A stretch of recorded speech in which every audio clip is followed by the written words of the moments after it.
Tunaingia vijijini, mijini na hata jijini kukuletea taarifa mchana kutwa. Usiku tunaketi kitako, tunadadavua tukichanganua taarifa na makala muhimu yanayokuhusu wewe na familia yako. Ungana na Bernard Ngozi kwenye Open Forum Political Show kuanzia saa 4 usiku hadi dakika zake kila siku ya wiki kwenye Tonight, the show that gives you an opportunity to air what you feel and think about the latest development on our political front. Well, a lot is taking place so fast. Therefore, everybody must work hard to stay on the cutting edge as far as making sense of our politics is concerned, and of course, remaining on top.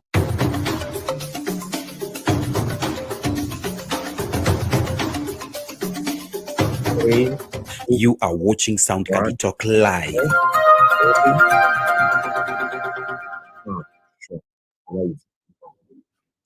Good evening, ladies and gentlemen, and welcome. This is Sound Candy Talk, the home where you can ease life and change our lifestyle of politics. And tonight, I welcome you for the Open Forum show so that we can have a great conversation tonight and have a great agreement tonight, so that tonight, when we are talking out, we are bringing out the good thing or the high things of the out. For us, we start today, I'll begin with the highlights. And tonight, I am Shadiz of the driving you the driving seat. And tonight on the politics, on the room page assistance tonight, we'll be checking out the response from other corners of the Kenyans. And also, apart from that one, we'll be also checking about the stories that has been in the headline today, on the stories that leading on our lineup is a sort of what happened for Shakahola. We still get some bodies and some stories of other 48 people who have been get today. Apart from that one, also we'll be checking out the story of the Kupet, by saying that the parents were supposed to go back to paying the school fees of the high school students because they don't have the money anymore, or because of the reason. We'll get to hear and get more about the reason. We believe that we'll get about the story of the Gachagua on our political front, and also talking about the Ruto speech today, saying that no one term, and they say how Ruto must go. That's you understand, he was to go to kwa jina yake ama where. We will also be checking more details towards that, and also knowing what that did Ruto say about that today was he was launching all it. And we'll be checking about the finances and also what is happening all about in our Kenya. Are we still checking out of this? We still see that some people still cries and still wants the Kenya or the government to bring justice for they lose their beloved ones, and they're still in panic mode. So we'll be also checking all this, and this is the place to be, and this is the place where we are agreement to do it. So please tell me you're watching me from on the line and also in the comment section. And if you are joining up the studio, use the link on the comment section. Please climb up as early as possible so that we can have a good time to have a great conversation together and have the talk together and discuss all things on Kenyans political front together, as even you're rolling up or are we also rolling down to bring Kenya to a better place as Kenyans. So I welcome you all. Feel free and feel part and parcel of this, as even we are building up from this moment.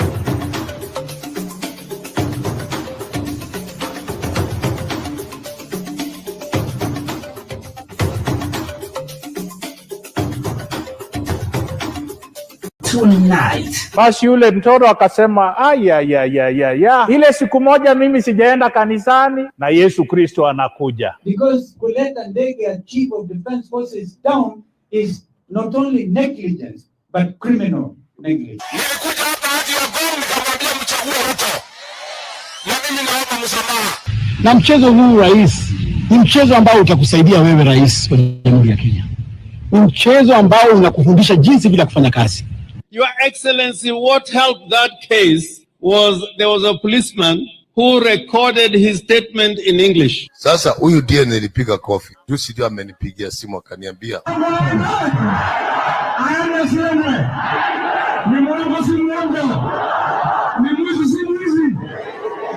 Tonight.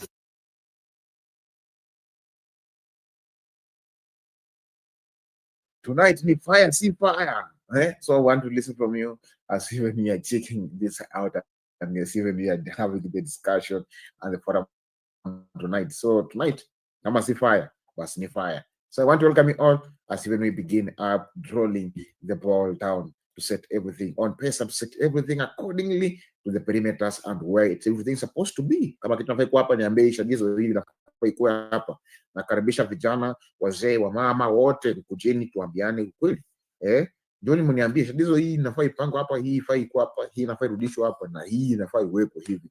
The story opening in the float night of the updates of the day is the story of Kupet. Let us watch out this. This is what Kupet say all about the money. Money is bringing problem. This is what is happening with the Kupet. Muungano wa walimu wa shule za sekondari KUPPET tumetangaza kuwa wazazi watalazimika kulipa karo kuanzia muhula ujao. Hali hii imesababishwa na kucheleweshwa mara kwa mara kwa mgao wa fedha zinazohitajika ili kufanikisha shughuli za masomo katika shule za umma nchini.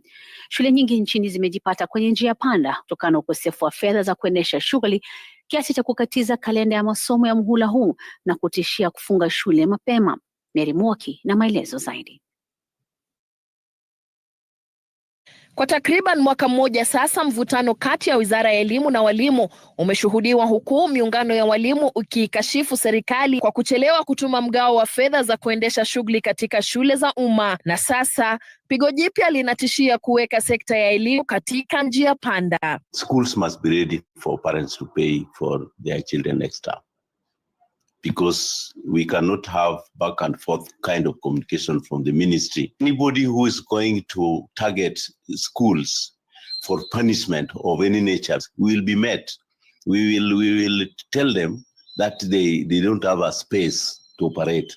Kiini cha mzozo huu ni fedha za ufadhili wa masomo ya wanafunzi, kiungo muhimu kinachotolewa na serikali ili kufanikisha shughuli za kila siku za shule.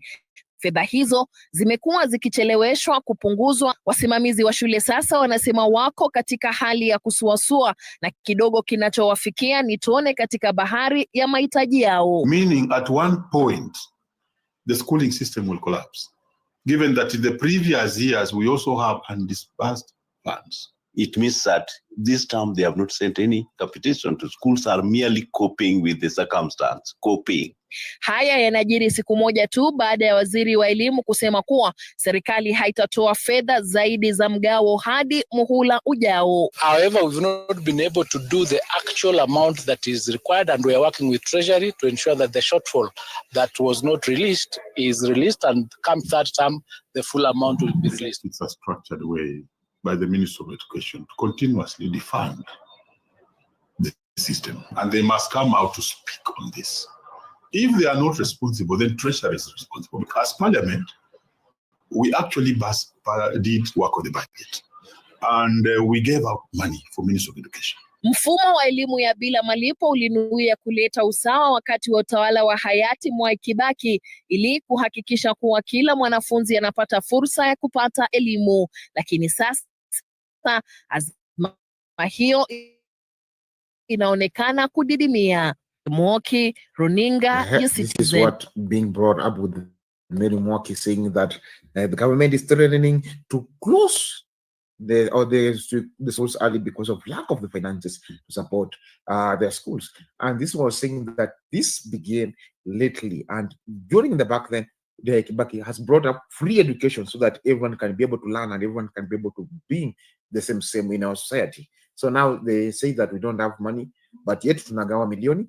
Today we have another photo that I've seen moving around I'll be displaying it shortly so that we can see it. But before we see that photo, or we speak all other things that are being raising up, I want you to tell me, please, just tell me, be honest, and tell me, please, what do you see, or what do you sustain all about this sort of application? Unafeel kuna mahali ama kuna kitu ya iko sawa, ama unaona kuna mahali tunadanganywa, ama kuna mahali mambo kidogo kidogo haipangwi vizuri. I just want to listen from you. I want to listen from everyone, from every Kenyan, so that we can continue speaking together as we checking out this issue. Because kama watoto watakatoza watoke shule na ama tunasema watoto wafunge mapema, na kufungua je, kama tunafunga mapema tutachelewa tena kufungua, ama tutafungua mapema ili tuweze kutushanisha haya masuala mawili? Because if we closing earlier, what about opening or closing the school earlier? So what about it opening too? That is it. And that's one of the saddest news today, which we have the communication all over it, and so that we can have a good, the good information. And for the story of yesterday, that trended story that went to check out yesterday of one lady who was said that he was killed in the police station, and this is was known yesterday. So Murkomen spoke something today over it. I want to check it and listen to the Murkomen speech today over the matters, because pia anaweza kuongea, because it's the one waziri wa masuala ya usalama, waziri ambaye anatumia masuala kadhaa, na sasa unakuwa masuala ya nini, unaona kama sasa vitu kama hizo kifanyika, yeye ndo anakuwa kwenye moto kuuliza maswali. Wacha tutazame hii video vizuri ndio tujue nini Murkomen amefanya, amekiongea leo.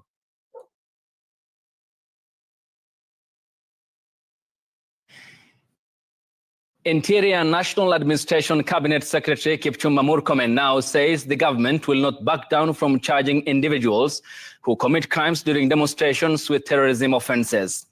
Speaking in Eldoret during the launch of the Jukwaa la Usalama security engagement in Uasin Gishu County, Murkomen faulted the Law Society of Kenya's President Faith Odhiambo for, in his words, siding with criminals at the expense of citizens who lost property worth millions of shillings during the Sabasaba and June 25th anniversary demonstrations. Seth Olale reports from Eldoret. Interior Cabinet Secretary Kipchumba Murkomen says the government has sufficient evidence linking all 71 suspects charged with terrorism-related offenses to crimes committed during the Sabasaba and June 25th anniversary protests. Murkomen maintained that the state will not relent in prosecuting and seeking convictions for the suspects, despite stiff opposition from the Law Society of Kenya, human rights groups, and the opposition, who have dismissed the charges as excessive and politically motivated. LSK has criticized the move, accusing the government of weaponizing terrorism laws to stifle dissent, and has vowed to challenge the charges in court. Burning supermarkets, looting people's businesses. All those people are properly defined in the Prevention of Terrorism Act. In faulting the LSK president for opposing the terrorism charges, CS Murkomen warned LSK against pressurizing or intimidating the judiciary into granting lenient bond terms to suspects accused of violent acts during the protests. On this one, she's damn wrong. Yeah, she is actually on the wrong side of history. She quickly salvaged her reputation by siding with criminals and terrorists and trying to defend them. While presiding over the Jukwaa la Usalama Security Assessment Baraza in Eldoret, Uasin Gishu County, CS Murkomen accused the opposition of double standards in its stance on the application act against violent protesters. I totally disagree with those who want to make it lighter. They want to make it look cheap.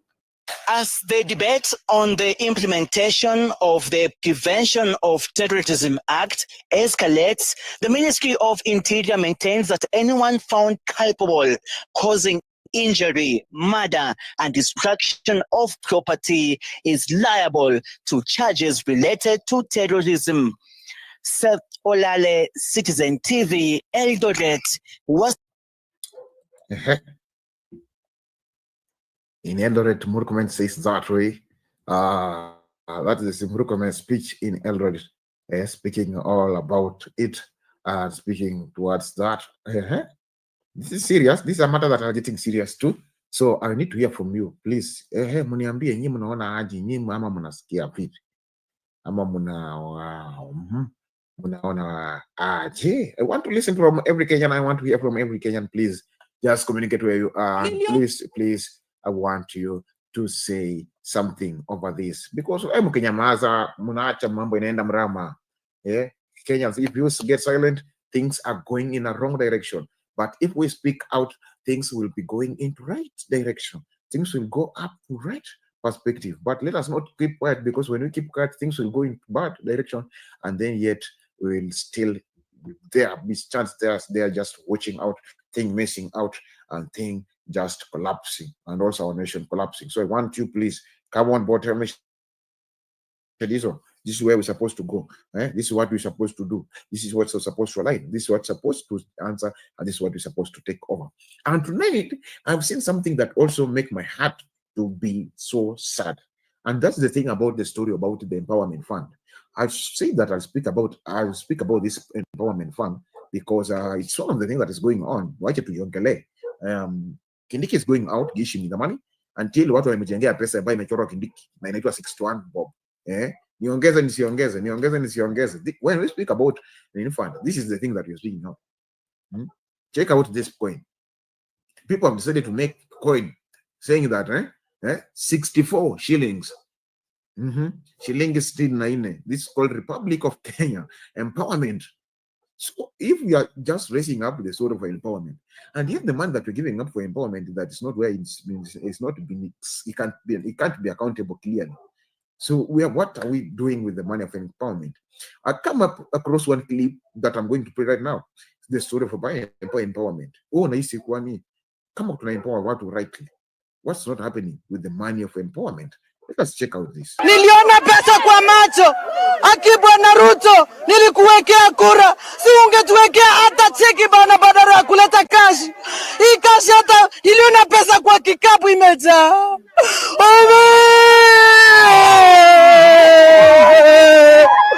Mimi saa nimepewa 2,000. Niko na wamama 20,000 nimeshinda niwapete ni 10. Sababu niko na wamama wachane 20 ya kikaki. Kwenda huku nikapewa 2,000. 2,000 ndio hii, sijui nipatie nani? Niache nani? Na kikundi ni watu 31. Widows and the widowers. Sasa sijui nifanye nini? Hizi nimepewa 2,000 kikundi watu 31. Sasa nitaenda kufanya nini? Watafikia nimechukua pesa yao, watakuja kwangu sijui siseme. Sijui nitawaambia nini? Kwa majina yangu mimi naitwa Roske Mto. Kwanza mimi ni mjane. Nikiwa mjane nilipigiwa simu nikaambiwa kuna pesa ambayo imeletwa ya wachane, kuinua wachane ambao ni wachanga sana, wasaidie watoto wao. Nikaambiwa mko na certificate, nikasema tuko na certificate. Hiyo certificate hata tuko na merry-go-round yenye tunajisaidia nayo. Nikaambiwa nikuje na wamama wangu wote. Hao wamama wangu wote ni wakongwe sana, nilikuja nao jana hapa. Mvua ilitunyeshea bwana Kindiki, hata I'm very sure uliniona nikidansi huko na Riverera. Tulidansi hapo. Sasa kazi yangu nilikuja kudansi, nikaacha watoto wangu huko. Nimelala kwa mtaro. Kazi yangu ni kudansi. Pesa niliona pesa kwa macho. Bwana Ruto, nilikuwekea kura. Si ungetuwekea hata cheki bana, badala ya kuleta kashi. Hii kashi hata niliona pesa kwa kikapu imejaa.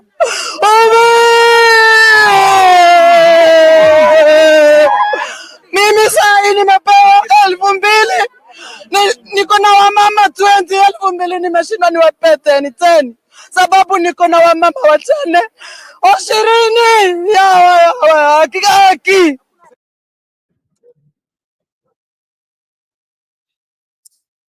What was meant to be joy now is cry. Women crying that mama ameshindwa hata utagawa aje pesa juu amepewa 2,000 na nafaa patia watu 32.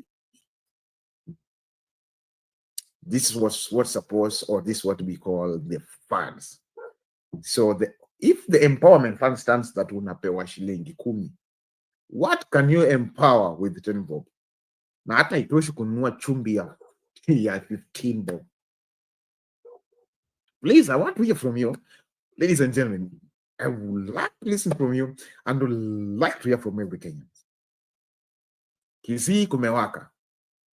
I want to hear from even other people, other women. Kwanza nyinyi mama ambao mlipewa pesa ya nini? Njooni mtuambie. I want to hear from you. Niambie penye huko. Nilipata pesa na nilipata pesa hii na imenisaidia kufanya hii. Na kama hukupata basi. Now if the same thing that has happened in Kisii happen also to other places, please come on the board. Tell me, Shadizo, this is what happened and I didn't get the money. Or I was just called out to go to dance. Like the way this mama is putting out. Asema yeye acha wataka kuja ku dance. So the woman is worried. They're saying that nikitoka hapa mama watakuja kwangu. Watasema mimi nilikula pesa yao na mimi sikula pesa yao. Kenyans, come on board. Tell me where we are going. And it will be good so that I can hear from every one of you. And I can hear from everyone. So that we move on together. We don't miss any part. Please, Kenyans, tell me for it. Eh?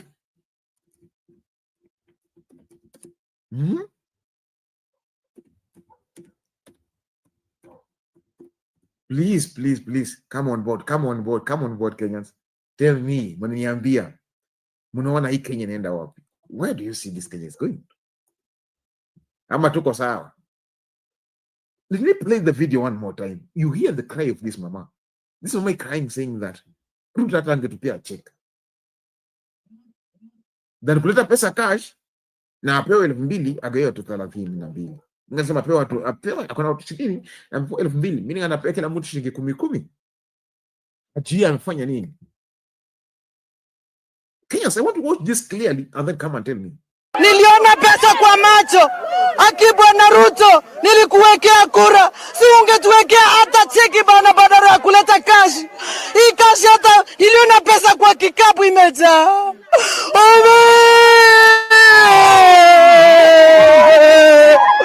Mimi saa nimepewa 2,000.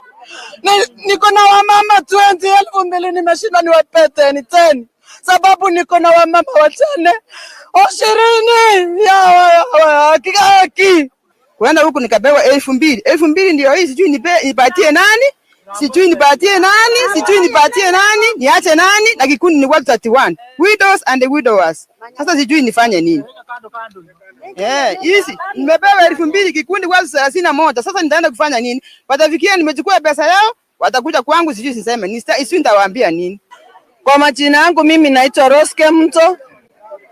Kwanza mimi ni mjane. Nikiwa mjane nilipigiwa simu nikaambiwa kuna pesa ambayo imeletwa ya wachane, kuinua wachane ambao ni wachanga sana, wasaidie watoto wao. Nikaambiwa mko na certificate, nikasema tuko na certificate. Hiyo certificate hata tuko na medical round yenye tunajisaidia nayo. Nikaambiwa nikuje na wamama wangu wote. Hao wamama wangu wote ni wakongwe sana, nilikuja nao jana hapa. Mvua ilitunyeshea bwana Kindiki, hata I'm very sure uliniona nikidansi huko na Riverera.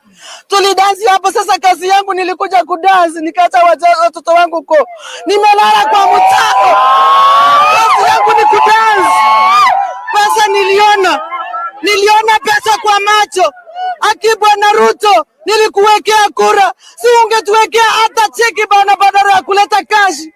Hii kashi hata iliona pesa kwa kikapu imejaa.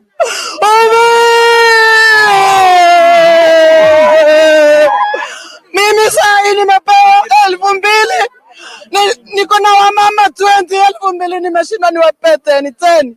Sababu niko na wamama wachane 20 ya haki. Haki, that woman crying.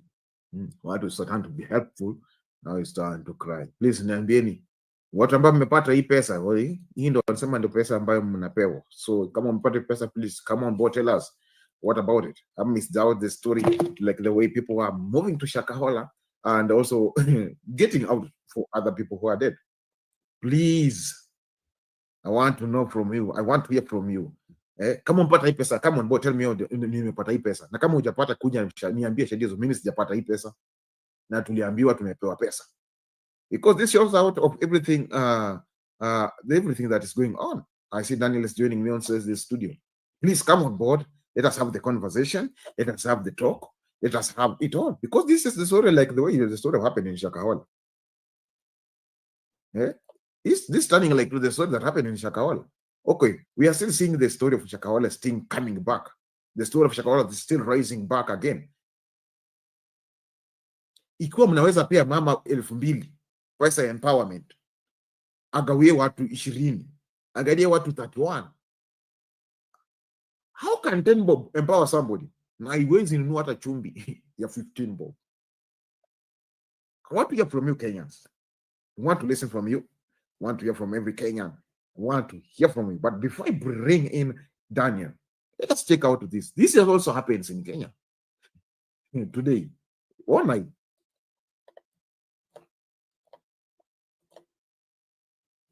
Dozens who have died in what appears to be a fresh wave of the Shakahola massacre.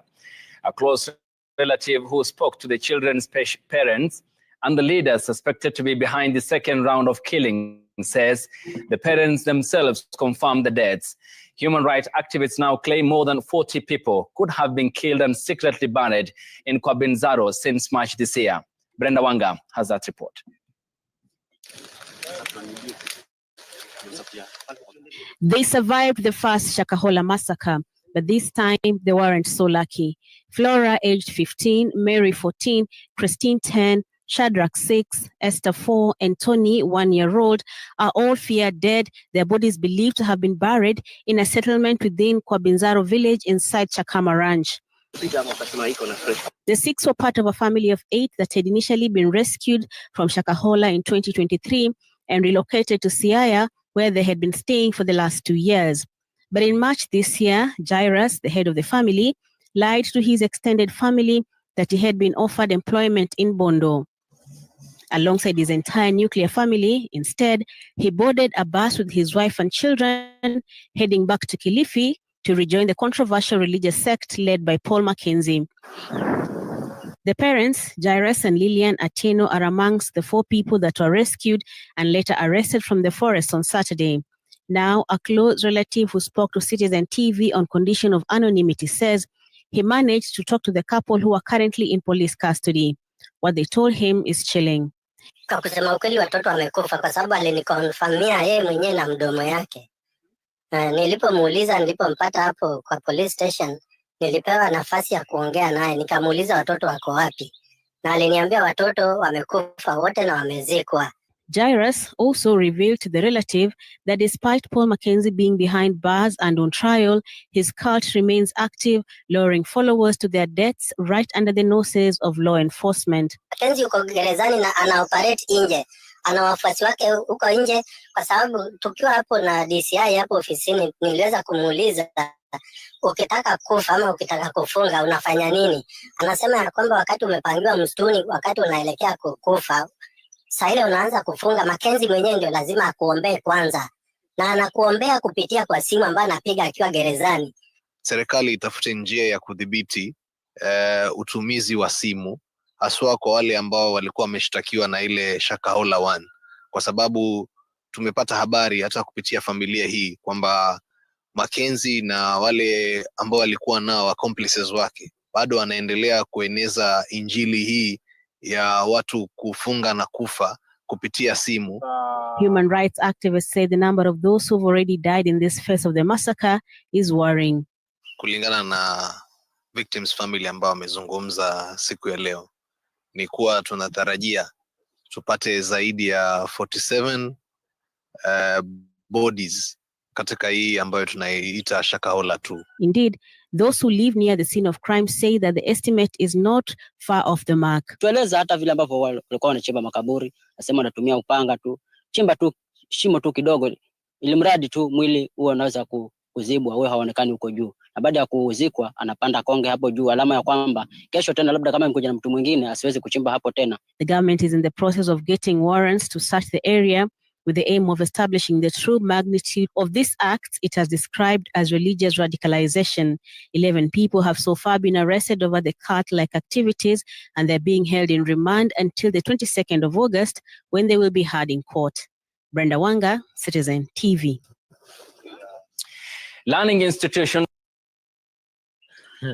This is what is happening, and this is what is going on and on. Huh? I want to hear from you, and I want to listen from everyone. Please come on board, tell me, let me talk to me, tell me, Shadiz. I want to hear from every Kenyan and all of you, of people surrounding us. Please join up the show, please subscribe the show, and tell me, wewe unaona vipi, ama unasikia nini? Mimi kwanza kimenisikitisha kwamba this is the second wave of Shakahola. We thought about when we were speaking about the Shakahola is ending up. Kenya, mnaongea vitu zikienda mbele na zikirudi nyuma. Women crying this side, the story of Shakahola bouncing back again. This is so serious. Let me listen to Daniel. Daniel, how are you?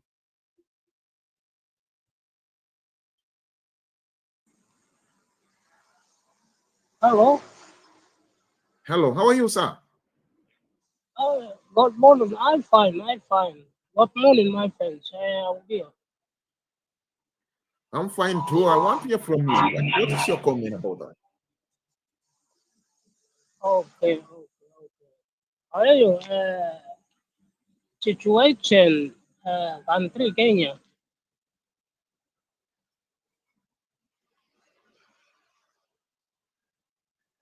Hello. Yes, I can hear you, but although you are getting lost a little bit, but I feel we can hear you. Go on now. Oh, yes. You can just mute your camera. You remain with the audio so that you can flow. Just. Oh, yes. I close. Great. Then let's go.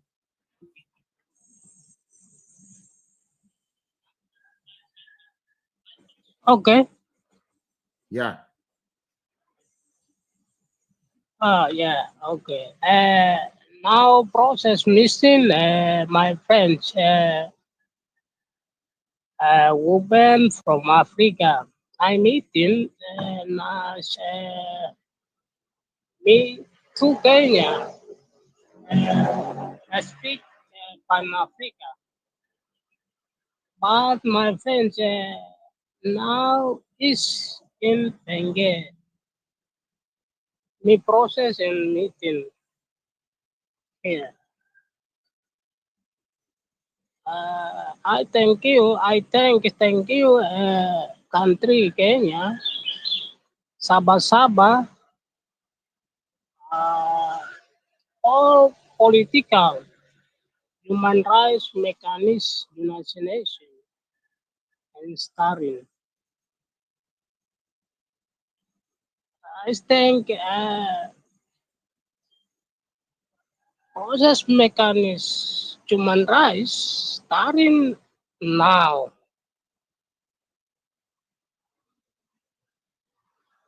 Thank you, my friends.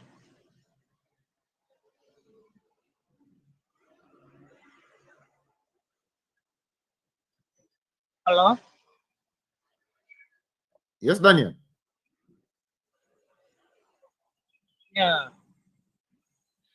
Okay, I think I've heard you, and I want to hear from every other person too. I want from even other Kenyans. Please, on the comment section, please let us continue to drop out in the comment section, and let us continue sharing our views, and let us continue sharing our also opinions too. We are watching a lot of us, and please invite somebody to watch also. If you're there, invite somebody, be part of the process of this, so that you can bring Kenya to alignment. Because if such a like this can happen, if such a like a woman can be crying saying that I was given the money and yet I didn't see the money. Niliona pesa kwa kikapu. The woman is saying that for the empowerment. So if you are saying you're giving not the empowerment, and then the woman is saying niliona pesa kwa kikapu, so what should we do? What am I supposed to do? Daniel. Hello. Yeah. What am I supposed to do? What am I supposed to do? What that woman supposed to do? Please, Kenyans, come on board. Tell me. Now, it got my pesa empowerment. And yet still, even despite giving the money of empowerment, we still see things are not going on the way they're supposed to be going on. Kiaje, the schools, they are threatening to close early or asking the parent to pay the school fees by themselves because they don't have the power to pay the school fees anymore. And yet we have the money to give up for empowerment. Yet the empowerment money that's given out, hey, please, Kenyans, raise up, let us stand still, let us come on board, let us take Shadizo. So I tell you, my friend, I want to see you on board, Kenyans. Please, hebu tujitokeze, kujeni, mtuambie, mnaona kwamba hii Kenya tunaipeleka wapi? Are we taking Kenya to the right place? Or are we taking Kenya to the bad place?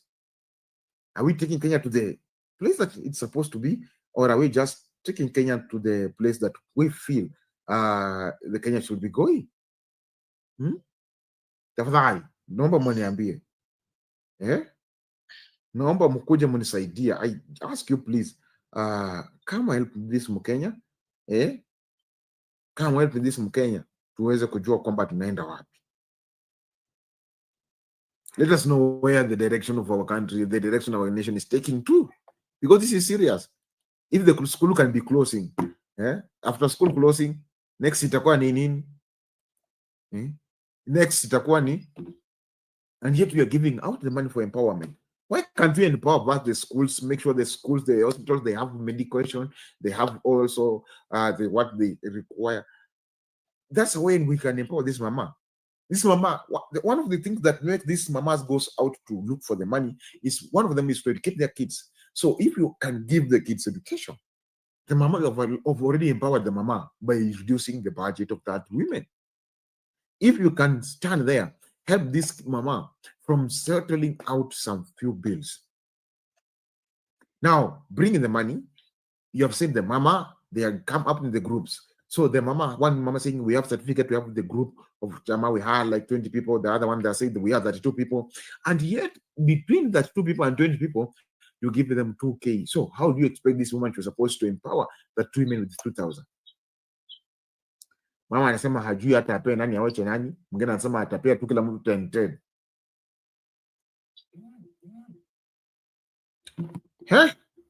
This is getting out of hand. Please, Kenyans, I want to hear from you. I want to listen from you. I want to hear from you, and I want to hear from everyone.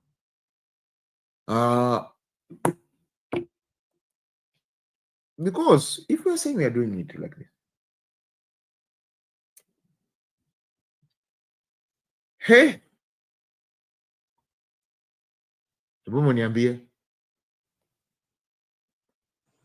let you tell me. But first of all, okay, yes. My friend, yes, friends, I out. Thank you. I batch you now. Thank you, my friends. Thank you, Daniel. Thank you for your commitment. Thank you for coming. Yes. Kenyans, I want you to tell me, what is the expectation that we are expecting? What are we just okay? Kujeni tu mniambie. Mnasema Shadizo wewe ni mbaya. Ama mnasema Shadizo kuna kitu hauelewi. I want to understand. I want to understand, and I want to understand it better. Sitaki tu kuelewa tu juu ni kuelewa. I want to understand it better. So please come help me. Nisaidie. Nisaidie Mkenya. Surely. Okay, let us check up around them in the business of our Kenya and the money transaction in our nation. What do you want to eat? Thanks for staying with us. You're watching AKL. Kiharu Member of Parliament Ndindi Nyoro has cautioned that the 44 billion Kenya shillings Lindsay Finko's bond meant to fund the construction of Talanta Sports Stadium is a new secret way of burdening Kenyans with expensive debt. Nyoro, who is also the former Budget and Appropriations Committee chairperson, says Kenyans will end up paying up to 100 billion Kenya shillings for the loan. Stephen Leto has that report. The construction of the 60,000 capacity Talanta Sports Complex is now at the center of a funding controversy, with the latest listings of a bond by Lindsay Finko. The securitization fundraising model has been roped in to finance the construction of the stadium that will host African Cup of Nations Championship in 2027. Former budget chair Ndindi Nyoro says President William Ruto is plunging the country into deeper debt. Nyoro says the securitization model that the government has embarked on is more costly. Now the government is coming up with these kind of facilities so that we do not seem like our debt is growing, whereas we are basically having another secret book of debt. One secret book was fuel levy. The second secret book, of course, is now this one for Talanta. The Kiharu lawmaker says the 44.7 billion shillings bond will cost the taxpayer hundreds of billions of shillings in future. The bond has been pegged on expected revenues from the Talanta Stadium in the hope it becomes an income-generating project once complete. The maturity of the bond in the next 15 years, Kenya will have paid interest rates of 100 billion for a loan of 44.8 billion Kenya shillings. And I'm here wondering, if that cannot make us agree as Kenyans, then what would? Now you are making a generation which is to come for the next 15 years to be born with a price tag of a loan of a money they actually don't know where it went. President Ruto told the gathering at NSC that the new venture joins the pioneering innovations such as the government-to-government G2G fuel supply program and the fuel levy-backed securitization that will see the government raise 175 billion shillings to finance stall road projects. And I can tell you without blinking of an eye that these kind of mechanisms you see, the experienced officers in the National Treasury do not even support it. The government exuding confidence that its latest debt instruments through the NSC will reinforce the country's ability to finance critical infrastructure from domestic capital and reduce dependency on external borrowing. Stephen Leto, Citizen TV. Now hear this.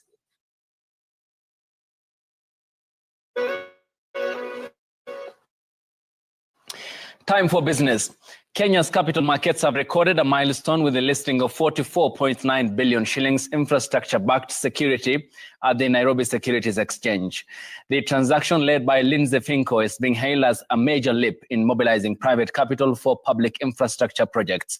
The funds will go towards the construction of the Talanta Sports City Stadium, which is set to be completed in time for the Africa Cup of Nations Championships in 2027, co-hosted by Kenya, Uganda, and Tanzania. Here's Jasmine Wamboi with the details of that story. Is this trading that's going on at the moment? Lindsay Finco has successfully listed the Lindsay 003 infrastructure asset-backed security, one of the largest deals of its kind in Kenya's history. This demonstrating a growing appetite for sophisticated financial instruments in the local market. Now, this is going to be trading for some time because it's not been done in East Africa. The last time this was done, Your Excellency, was the Gauteng Train project in South Africa. So as a country, we are very, very proud that we've been able to pull this together. The listing, marked by a ceremonial bell ringing at the NSE, signals growing investor confidence in structured finance as a tool for infrastructure development. And Your Excellency, I want to announce also that we have had an equity listing last week. We have an equity listing again tomorrow, and the market has traded the highest value of bonds in recent history. The strong recovery of the NSC, with market capitalization now standing at 2.5 trillion, reflects the soundness and consistency of our economic policies. Some of the choices we have made have not been easy, and at times not popular, but they have been necessary. They have been strategic and forward-looking. These decisions have helped us stabilize the economy, restore investor confidence, and lay a firm foundation for growth into the future.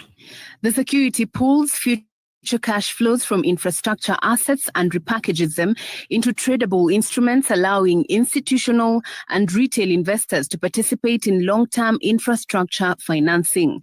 This approach also helps reduce reliance on traditional public funding at a time when government is cash-strapped. Your Excellency, the government which you lead is increasingly turning to innovative financing mechanisms to fund large-scale infrastructure and public service projects. Some of the structures that we have earmarked for the deployment of private sector participation in public financing includes asset-backed financing, otherwise known as securitization of public assets.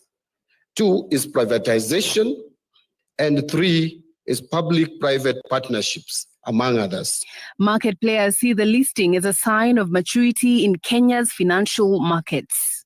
Our goal is clear: to onboard 9 million active retail investors by the year 2029 through strategic interventions that address market access, financial literacy, and generally improving the overall economy. Jasmine Wamboi, Citizen TV. Electric mobility company Basigo has launched a pilot program. What? Mambo ni mengi, masaa ndio machache. Kenya. Utanauliza hii pesa ya empowerment inapeana wapi? Kindiki sasa anapeana. Let me read the comment section a little bit as we continue. Let me begin with the YouTube section. Tuanzie na YouTube. What were YouTube?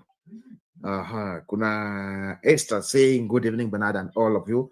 I think Bernard has gotten the greetings. Bernard ujajibu salam. Bernard will come to say good evening.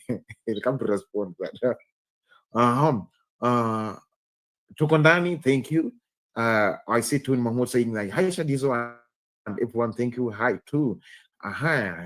One-on-one. Tun, kuna swali hapo. Umepata hii pesa ya nini? Tun anasema wapi huko? Hii pesa ya nini napeanwa ni 10. Tun, kama hujapata, hujaiona, let me show you the money. This is the money tunatafuta. Hii ndio pesa mnapewa. Hujana pesa ya ni empowerment. Hii ndio pesa ya empowerment. This is the money for empowerment. So, hey. Hujapata pesa ya one empowerment. Please, I want to welcome you all. I want to welcome you. Feel part and parcel of this as we have the conversation. Please, niambie. Kama wewe umepata hii pesa ya empowerment. Njoo niambie. As if when we are taking it higher. We are taking it higher. We are taking it higher. Kindiki amepewa pesa ya empowerment. Anatembea akizungusha akigawa. But yet people are saying, mimi hata sijaona hiyo pesa. Mwingine anasema, mama anasema niliona pesa, nikaona pesa ikitolewa, lakini mbona sina pesa?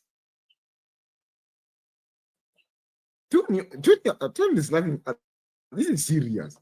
But this is one of the videos that has made my heart to feel so pain today. Okay, I'm sorry, but allow me to play this video for the last time. Niliona pesa kwa macho. Bwana Ruto, nilikuwekea kura. Si ungetuwekea hata cheki bana badala ya kuleta kashi. Hii kashi hata niliona pesa kwa kikapu imejaa.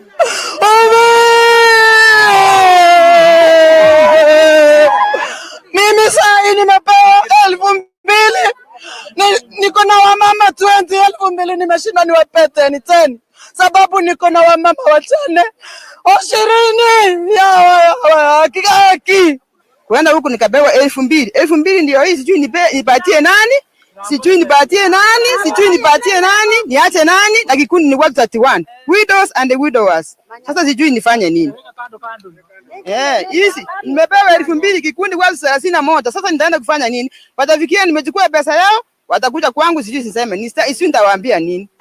Kwa majina yangu mimi naitwa Horror48. Kwanza mimi ni mjane. Nikiwa mjane nilipigiwa simu nikaambiwa kuna pesa ambayo imeletwa ya wachane, kuinua wachane ambao ni wachanga sana, wasaidie watoto wao.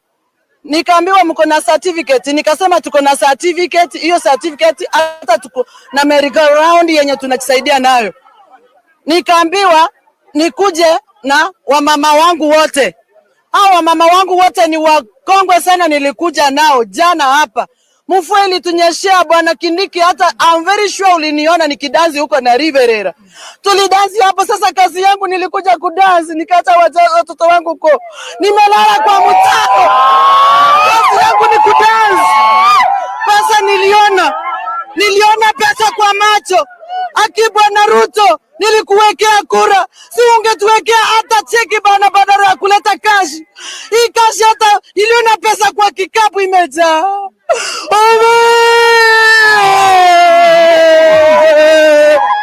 Mimi saa hii nimepewa 2,000. Niko na wamama 20,000 nimeshinda niwape 10 sababu niko na wamama wachane 20 ya kikaki.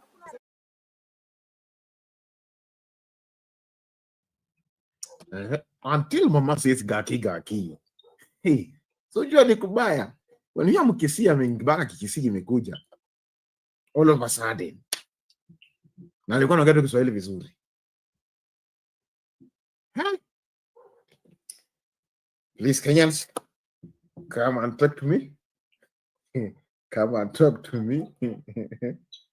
Come and speak to me as you when I'm upgrading the game. Kenyans, mimi hata sijui niseme nini. I don't know what to say. Wacha tu tupate kivumbi siasa.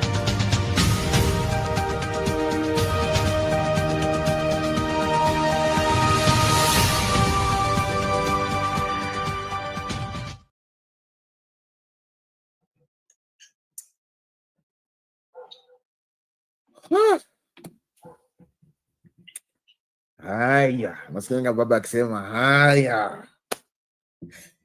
Hey, leo kwa tufungile kivumbi cha sasa. Naanza na sehemu za mlima. Na mtu ambaye tufungulia kivumbi cha sasa leo ni Atadhan. The man that's funny yesterday, he was impeached. What do you want again? And that man was impeached. Mzumbulia nini Rigiji? So, leo kivumbi cha sasa kutuanzishia ni Rigiji. With talks. Rigiji aliongea leo. Kufanya Ruto akakuwa na wasiwasi. Akisema kama Ruto is confused. Sawa. Sasa swali linauliza, is Ruto confused? Ama ni Rigiji tu?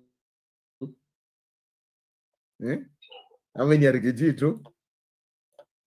Wacha Rigiji leo tuanzie kivumbi cha siasa. Ikisonga mbele mdogo. Across the Atlantic, and former Deputy President Rigathi Gachagua says President William Ruto does not understand his presidential assignment nor comprehend the challenges facing the country. Gachagua says the head of state has been giving conflicting explanations on the nation's problems, appearing unsettled and failing to offer concrete remedial measures. Melita Oletenges has that report. Former Deputy President Rigathi Gachagua, who is on a tour of America, accused the president of confusion and deflecting rather than addressing concerns raised by the youth. His remarks came days after President William Ruto told parents of Gen Z that the police are not responsible for raising their children. He's a very confused person, extremely confused. When the Gen Z's protest started in 2024, he stayed after another 4 weeks, he said it's for the foundation. You remember? The other day, he said it's a church. He said the church, they are the ones who are inciting people, church leaders, nini. He went back again, he said it's the opposition. This Sunday, he said it's the parents. Yeah? He said it's poor parenting. William Ruto, please, can you make up your mind? What ails your country? As leaders allied to the government back home continue to label recent Gen Z demonstrations as politically instigated by Gachagua and his cronies, Gachagua says the leaders are trying to run from the real issues. Instead of listening to the Gen Zs, the issues they are raising: abductions, extrajudicial killings, corruption, misappropriation of public resources. President says, no. These people have been incited by Rigiji and Uhuru. The president does not know the problem in Kenya. He has given 7 reasons so far. Gachagua dismisses accusations of political incitement leveled against him and opposition leaders as a tactic to delegitimize the Gen Z protests, pointing to the government's failure to address the core issues. And it's simply because he doesn't want to accept that he has lost it and there is a problem, and address the problem instead of saying the boys and girls are being incited. If he was honest to himself and listened to the problems the young people are raising on behalf of the country, we will not be where we are. Meanwhile, Dorcas Rigathi, the former deputy president's spouse, has told off leaders making demeaning remarks about her. When he gives me to speak, he's not giving me to speak because I don't know, I sit. How can you sit on a man like this? This is a man who is causing a whole nation not to sleep. The former deputy president was in Draycott, Massachusetts on Tuesday as he continues with his Meet the Diaspora community in America. Melita Oletenges. A man who causes the whole nation to sleep, not sleep. How can I sit on such a light man? That's the story of Dorcas that complaining, say that mnasema kijana nipea niongee mimi nimemkalia kama chapati. Nasema mtu ambaye anafanya nchi yote inatetemeka, unawezaje mkalia kama unawezaje mkalia kama chapati? That's how it's being said in layman's language.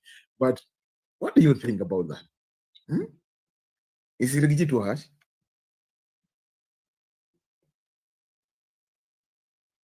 Hey.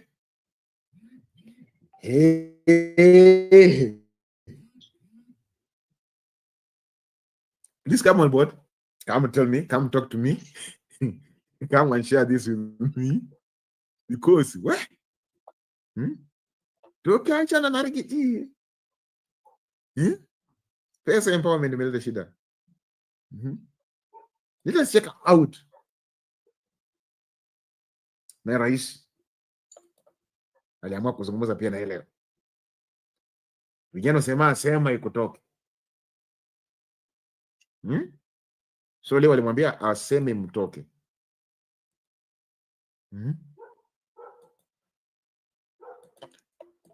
Today was sema ikutoke. Check out this.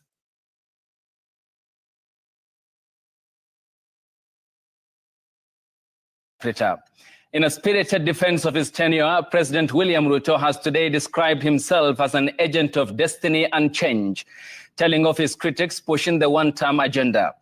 The president said he should be judged at the end of his term, saying his opponents have so far not offered no clear alternative plan.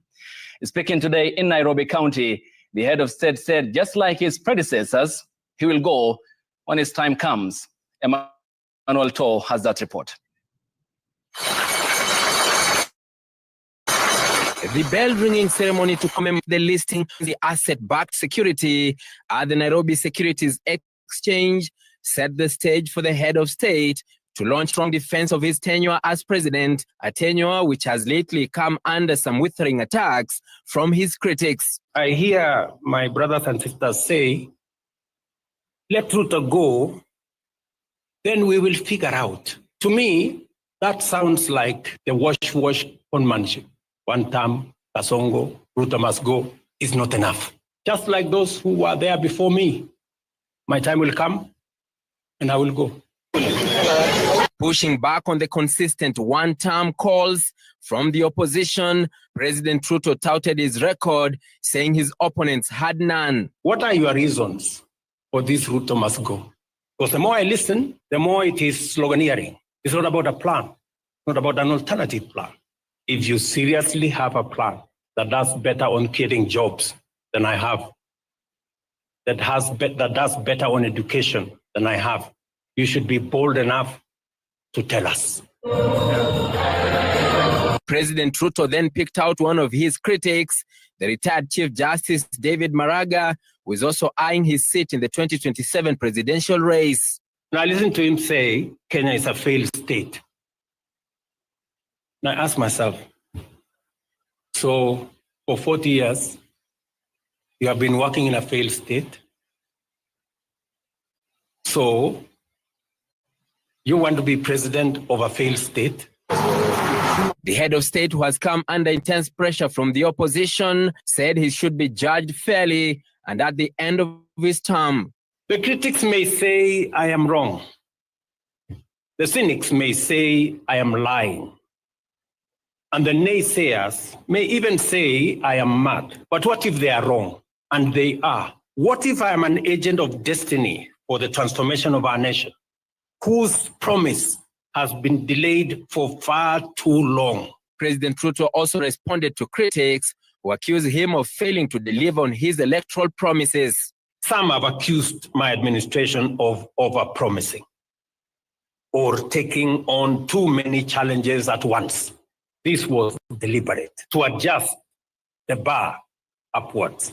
We have made peace with mediocrity for far too long. Arnold Toh, Citizen TV, Nairobi.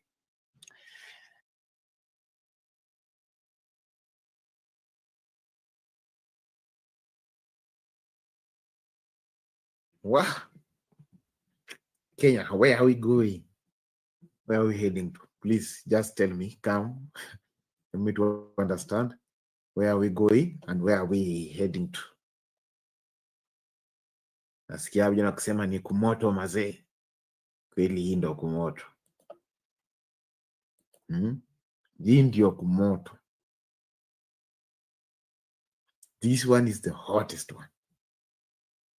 While the money is being spent this side, and on this spent this side, na mambo ingine inaendelea tu. I want to hear from you. I want to listen from everyone. I want to listen from every Kenya as we will continue having a conversation tonight, because tonight is a night whereby we will align everything so that we can go accordingly and according to the purpose. Listening to everyone is my duty. Listening to every Kenyans, because maoni yenu ndio inajenga kila kitu, is my duty. And 2027 states play. Mina feel ni hii states play. Nani anaangukia, nani anachukua. As even we are continuing up. Okay, let us join up for the next little bit talk as even we are moderately get up to another higher level as we still just having the conversation. Let us take.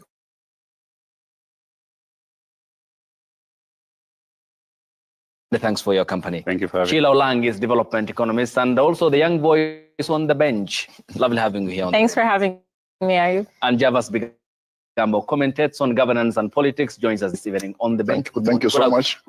Good evening. How are you? And many thanks for your time. Great. And also we are joined by Wakili Willis Otieno on the bench this evening. Thanks for your time, Advocate. Thank you very much. A lot to go through. Let's begin, Prof, with what the head of state today said, and seems to be the consistent line, appears to be now his common denominator. You want me to go where? Seems legitimate question on his part, but ideally, does it satisfy the calls that are questioning the governance style of his administration?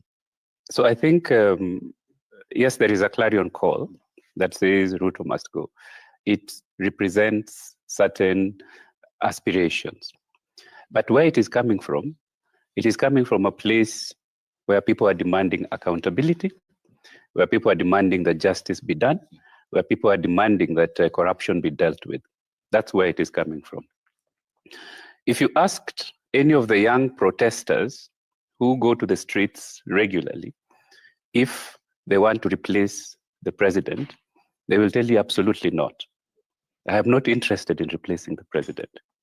I am interested in changing the governance system. Okay. That the leaders in place be responsive to the people, be accountable to the people, and follow the dictates of the constitution as it is written. As we have seen over and over again, these are people who have internalized the constitution. These are people who believe in the promise of the constitution, and they expect that their leaders will live by the dictates of that document. And what they see out there, not only in the president, but in the entire political class, is that these are people who are struggling very hard to live in a way that is against what the Constitution provides for. And they're getting confused. And in that confusion, they're going to the streets and exercising their constitutional right to say, I have a right to protest. And then they're being told, no, you don't. And they're being shot and they're being hit with tear gas and so on. And they're getting very, very confused. I think if you speak to the young people today, they get very confused. But the Constitution says I can do this. Yeah. And then you're telling me I can't do it. And so this is clarion call from. I would necessarily, literally, when you see a young person on the street saying Ruto must go, but this young person is saying this system of governance, which I call a colonial canoeism, if you like, must go. That mentality that power resides elsewhere other than in the board must go. That mentality that impunity reigns supreme must go. That is what I hear if you speak to the young people, if you speak to the people who are protesting. This is what I hear them say, that there's a system of governance that is promised by the Constitution, and that is what they're looking to see. Now, as to if the leaders in place leave one way or another, there are constitutional mechanisms for filling vacant offices in all offices of state, whether it be the presidency, deputy presidency, parliament, ministers, and so on. There are constitutional methods of replacing people when those offices fall vacant. And we can enumerate those, and they're listed out in the Constitution. And Sheila, being one of the voices on the streets during Saba Saba and also the commemorative demonstrations to mark 1 year since events of June 25th last year, are the young people concerned in any way about the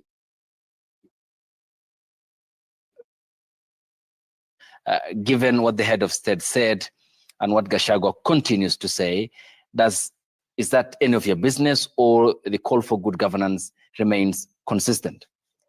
Ayub, I think, like you said, as somebody who went out to the streets last year, when I see where we have kind of progressed to a year later, the one phrase I would use to describe where we are today is just tone deafness.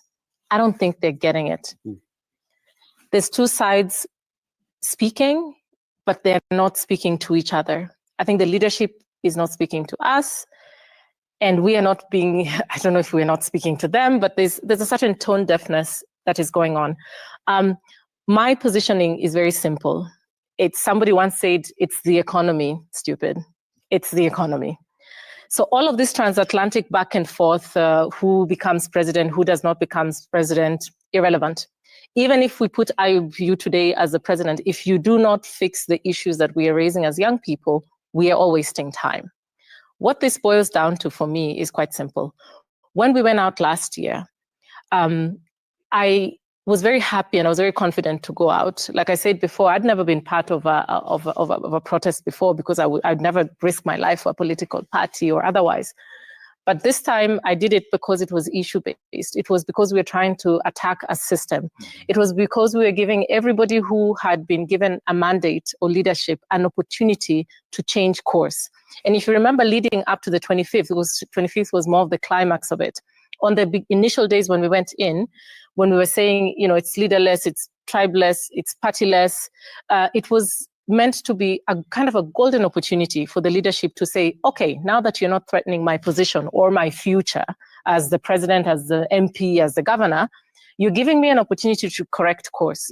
But I think what's going on is there's just a certain entitlement, which as young people, we are trying to retaliate and say, usitubebe ufala, like, we are reading the Constitution, we are understanding what our rights are, and if you continue at this rate, then we will not accept it. So we are at a point where the political class has now uprooted itself, gone into one room, and they're having a conversation, and then they've again left us, 70% of the population, outside the room. So they're busy having the cross-Atlantic, whatever conversations they're having, and they're not sticking to the issues.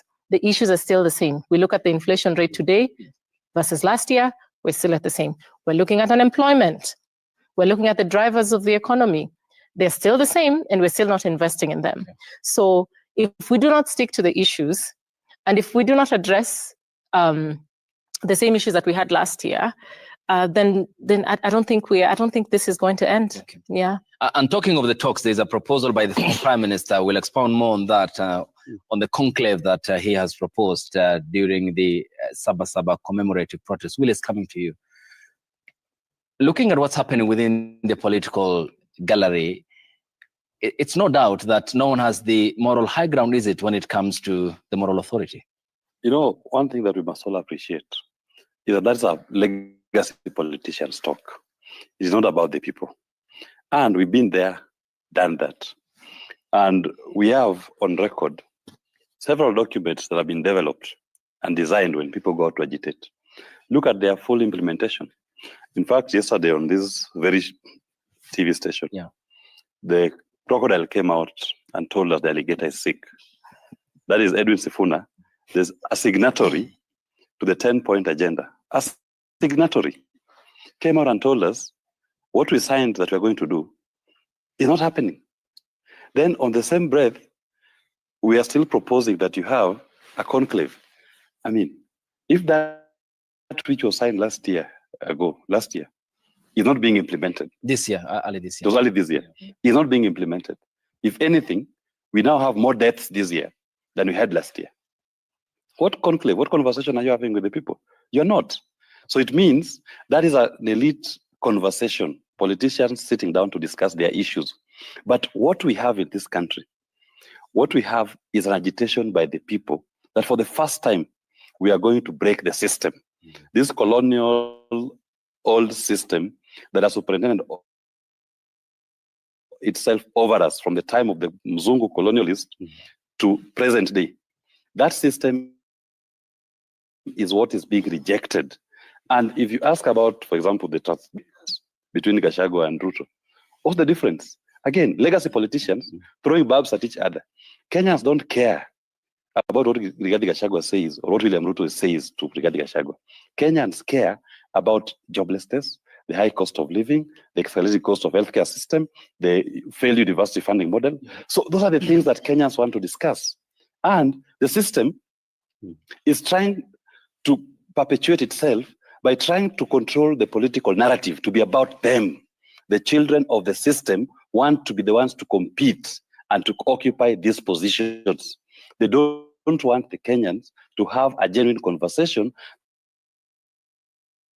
that will give them a leader. But Willis, Kenya is not a monarchy, it's a democracy. It's not a monarchy, but what they are doing, they are trying to control the political narrative. You suppress the issue that Kenya is agitating about and try to force, for example, a Gachagua or a Matiang'i or a Kalonzo to be the face of that which Kenyan people are agitating for, and then provide a competition between one side and the other. But they're all the same. As it is, and we've said this before, look at Gachagua, look at Kalonzo, look at Martha. Those were all deputies at one time. Look at Raila, look at Ruto. Those were running for president. Now the deputies on one side and the presidents on one side. The deputies have been joined by a former prime cabinet secretary, I mean, this de facto prime minister, so to speak. And you're telling me, out of that competition, you are going to have a new Kenya, a rebirth. No, you can only have a rebirth when you decide, legacy politicians, keep to your barbs. But let's have a political competition that is about what the people of Kenya are agitating about. Okay. Java's coming to you. When you hear the president say that, not the first time, certainly questioning, then how should I go? It's a democracy. If the people refresh his mandate, well and good. If they don't, then he goes home packing. Regardless, though, is he being distracted and kept off the lane, given that his response have largely meant to respond in saying regardless, but amongst the many? You know, Ayub, you asked this question and we're having this discussion this night at a time when all of us are having existential concerns about our democracy, about governance. And Martin Luther King Jr. asked, where do we go from here? Now, President William Ruto has asked that question. how do you want me to go? Because the people said, or people were chanting, Ruto must go. Now, this question is not just a simple one.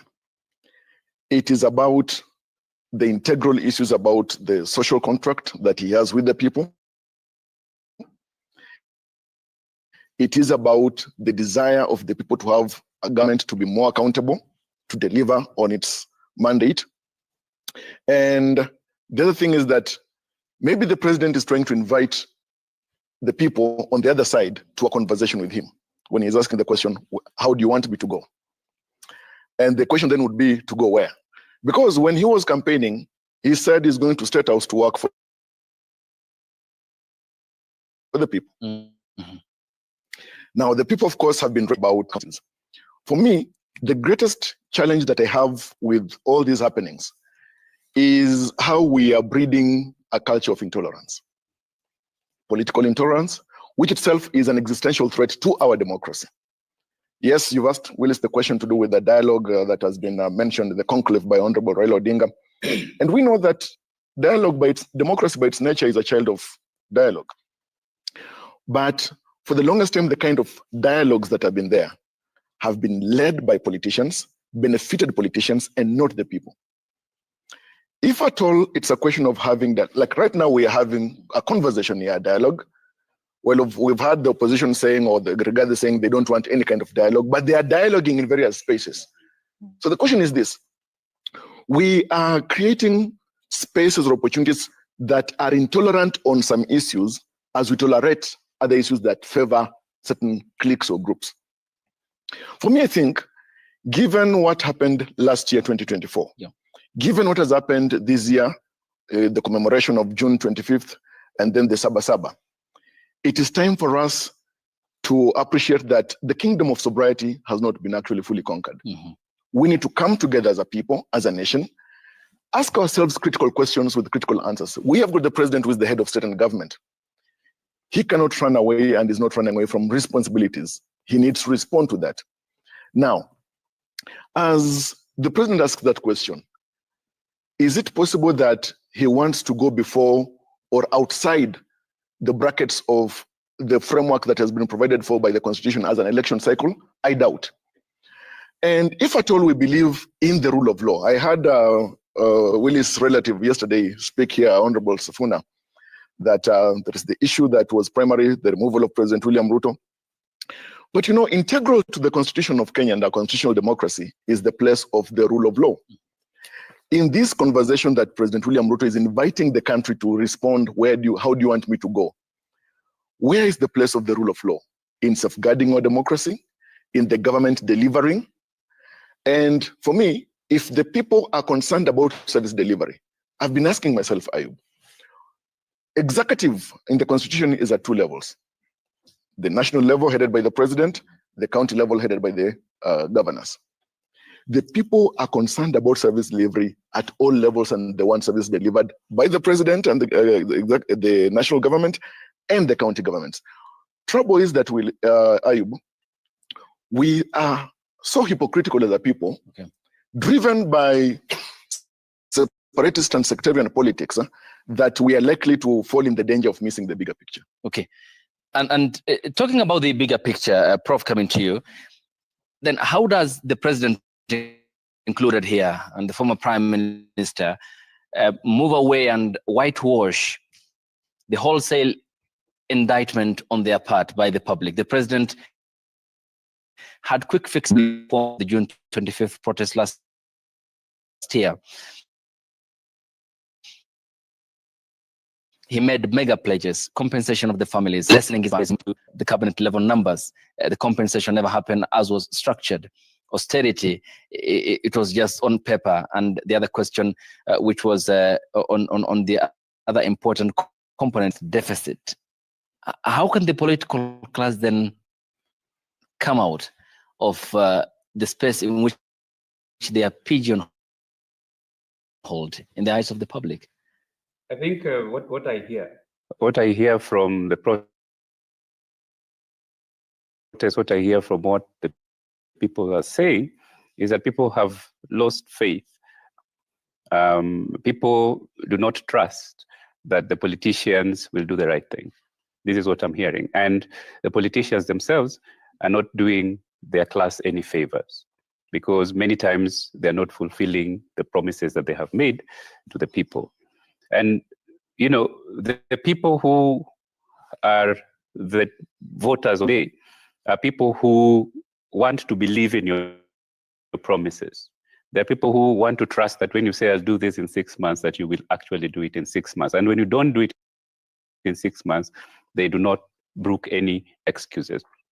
So I think the political class, to help themselves, if you like, they need to realize they're dealing with a new generation of voters, a new generation of Kenyans. And these are not people whom you will tell things and then there's a long news cycle that takes weeks before they can figure out what you said several weeks ago and that it hasn't happened. Today it's instant. You say things to this circulating all over the world and you make promises, and there are people who keep track of those promises. So we just realize the old software of governance needs to be upgraded to new software based on, firstly, the new constitution, but also the new generation of an increasing majority of voters who are young, who are connected, and who are digital and not instant consumers of the news that is happening right now. So if you realize that this environment has changed, it is not the old folk that used to come for political rallies and you tell them things and they say, you know, I've seen everything and whatever you're telling me is not new, and they would go away knowing maybe you won't do it, but they don't care. This is a new generation that expects you to do what you say that you'll do. And Sheila, looking at what the former deputy president has been saying during his US tour, ideally every day on the news bulletins, the president responding to him, we have talked about that. But is it also on the flip end an exposure of how we have exported our bad mannerism to the American continent, which was largely a reflection of how the government lieutenants never learned from what they exported as bad manners to Addis Ababa, the diplomatic capital of the continent, in campaigning for Odinga, yet they only had one vote under the president's name? I think America is going through its own fair share of political issues. So I keep telling people all the time, I think maybe the previous political class or generations, maybe there were times when I know my parents used to say everyone was looking forward to traveling abroad, and that's how you saved yourself. Yeah, it's out there. We have to fix home. I think if for us, because we have so much pride, we are a generation that is so much more African, and we love Kenya. And sometimes we are scorned because they're saying, but if you really love Kenya, then you would really, you know, just be quiet because Kenya needs to stay stable. And I always tell them, the more you continue in this route, you are the one that you have a big chunk. Let's have some basic numbers, right? You voted for President Ruto. You had another maybe 7 million voted for Raila. You had about 8 million go up to the ballot, and they never voted. Here on my own, trying to say I want to fix the issues. Maybe this is them.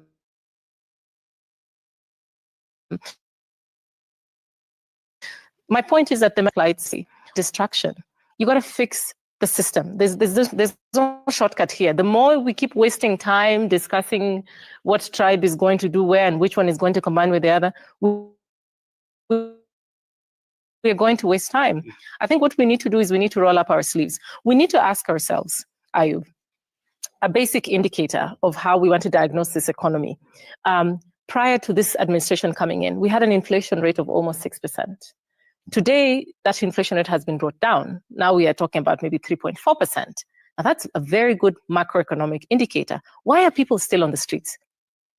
Why are people still on the streets despite the fact that inflation rate is, is going down? It's because the purchasing power, the common 190, we don't have money in our pockets. That's the symptom of what you're seeing here. And so what you need to do to fix is really to go back and ask yourself, well, how do we then stimulate the economy at a micro level? How do we ensure that we're supporting small businesses? How do we ensure that we have some certain currencies that work in Kenya? How do we promote them? Social sector, instead of having people out there and now running away because of taxes, running away from being formalized into. These are the questions we're supposed to be grappling with. The government is supposed to be an enabler in order to help increase common mwananchi's purchasing power. Everything else, and I keep saying this, whatever else we discuss here is just we're wasting a lot of time because you will still have people on the streets over and over and over again. There is no shortcut. Okay. Willis, when we get back from the break, I'll begin with you. And it seems, ladies and gentlemen, there's nothing shadowy about the politician, the plan in the public, I mean, the objectification of women in political rallies across the country, the empowerment programs that we are seeing dubbed that way. A woman in the county of Kisii was given 2,000 shillings and she had 31 members, each ended up with 64 bob. We'll talk all about that when we get back from the break. And also the youth question and the IBC, what awaits the Erastus Edung Ethicon-led commission ahead of the elections in 2027.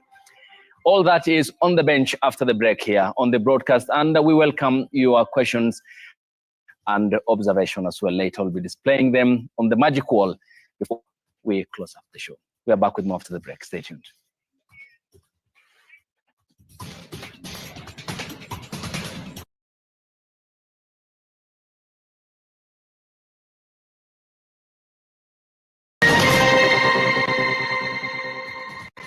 Welcome back. You're watching JKL, and many thanks for staying with us. Willis Otieno, an advocate of the High Court, joins us this evening in his company. Javas Bigambo, governance and political commentator. Sheila Olangis, development economist, and Professor Lukoye Atwoli is the dean at the Aga Khan University.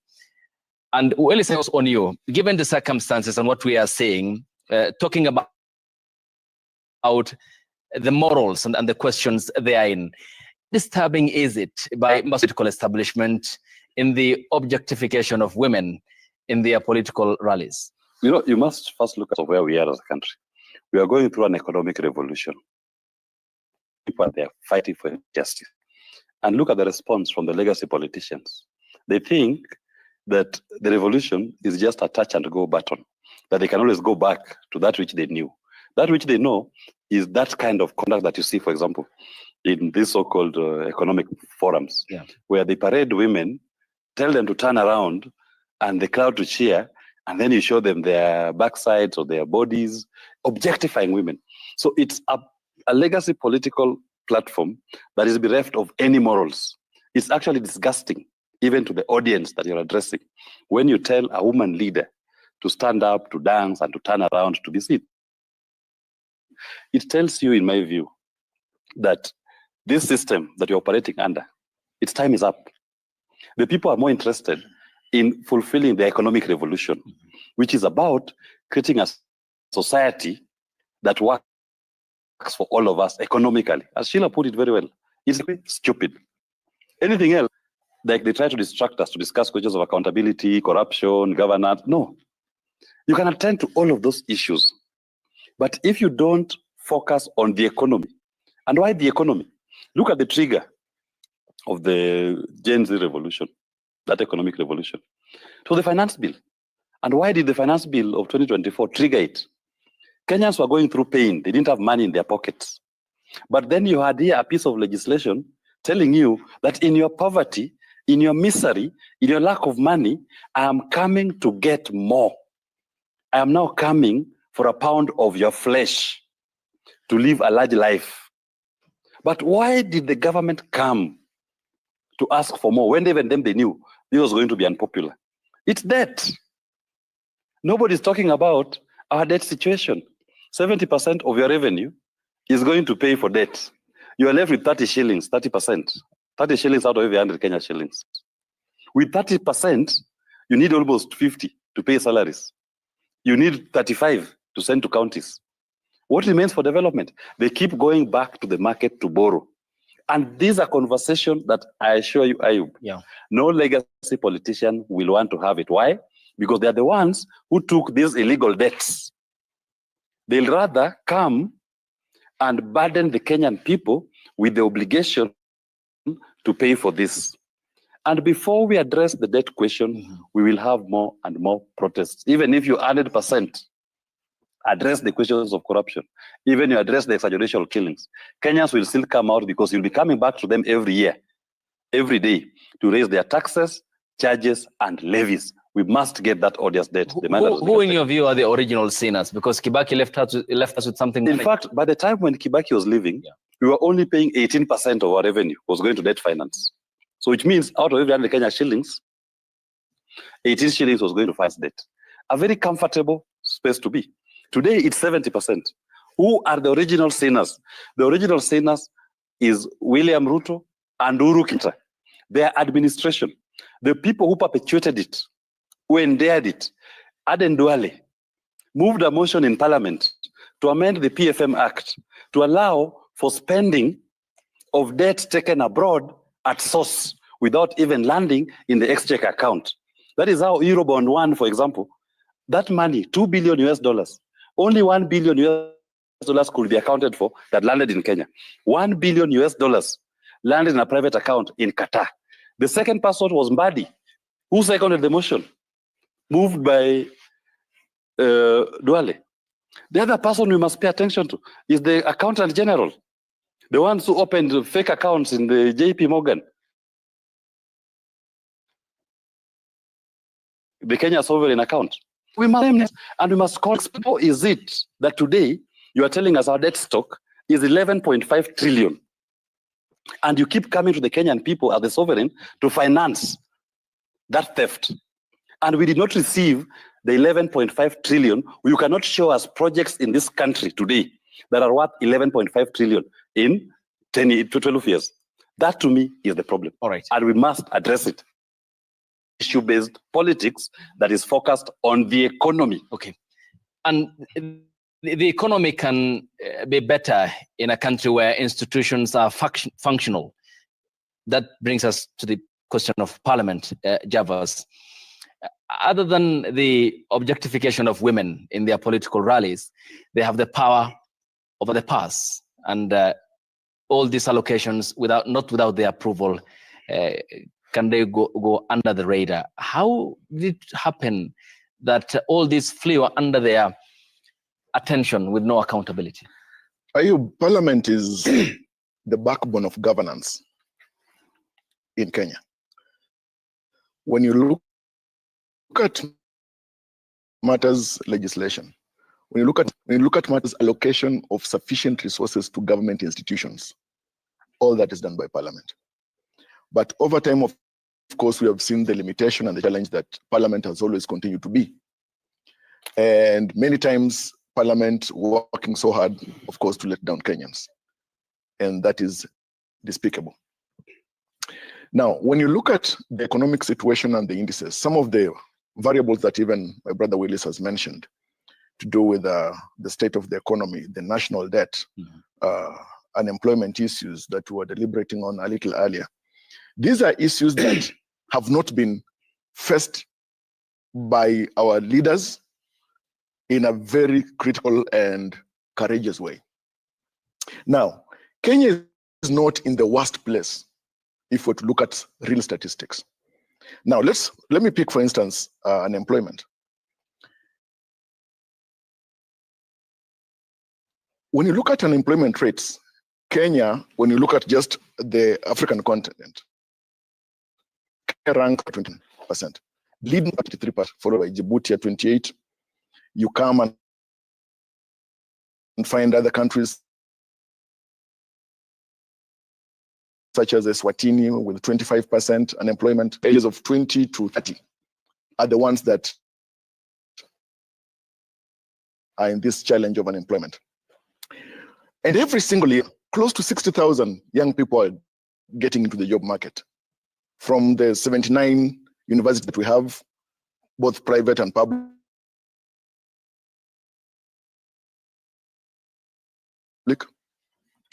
and the Youth Bulge Challenge. We need to fact a comparative analysis of the situation in Africa. Say we have got countries that have got a huge unemployment here, But the issue is that people, the youth and ordinary citizens are more woke.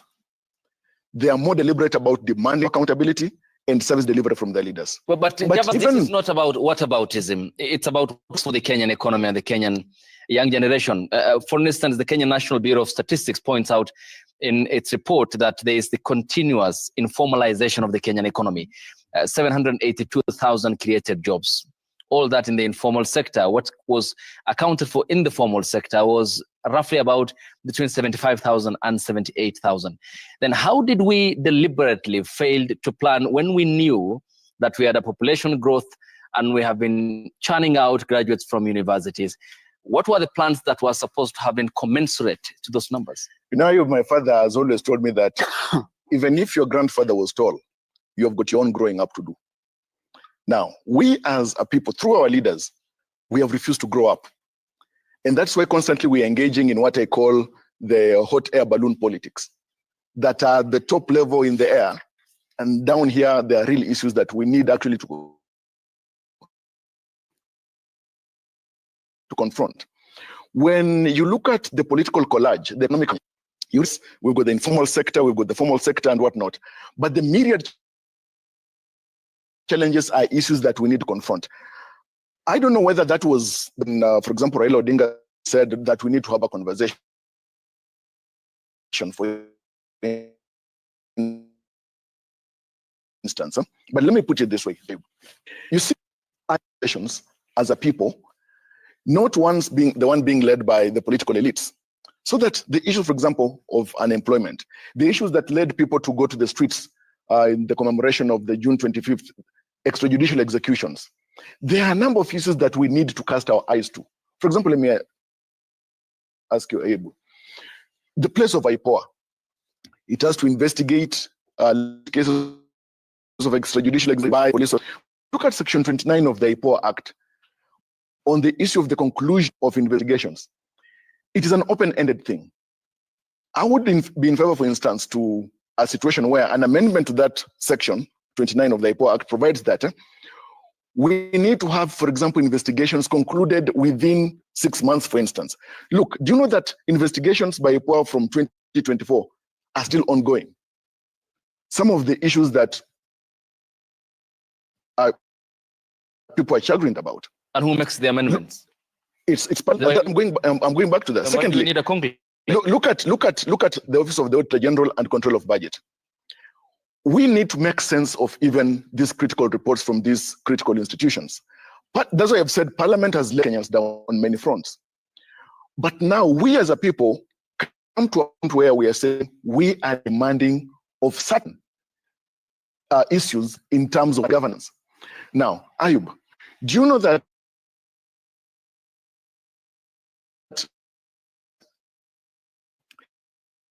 issue of having it improve can take 2 years or 5 years of the Mwai Kibaki leadership, nearly at the sunset of his governance, of his leadership, and after he had left Kenyatta, about SGR and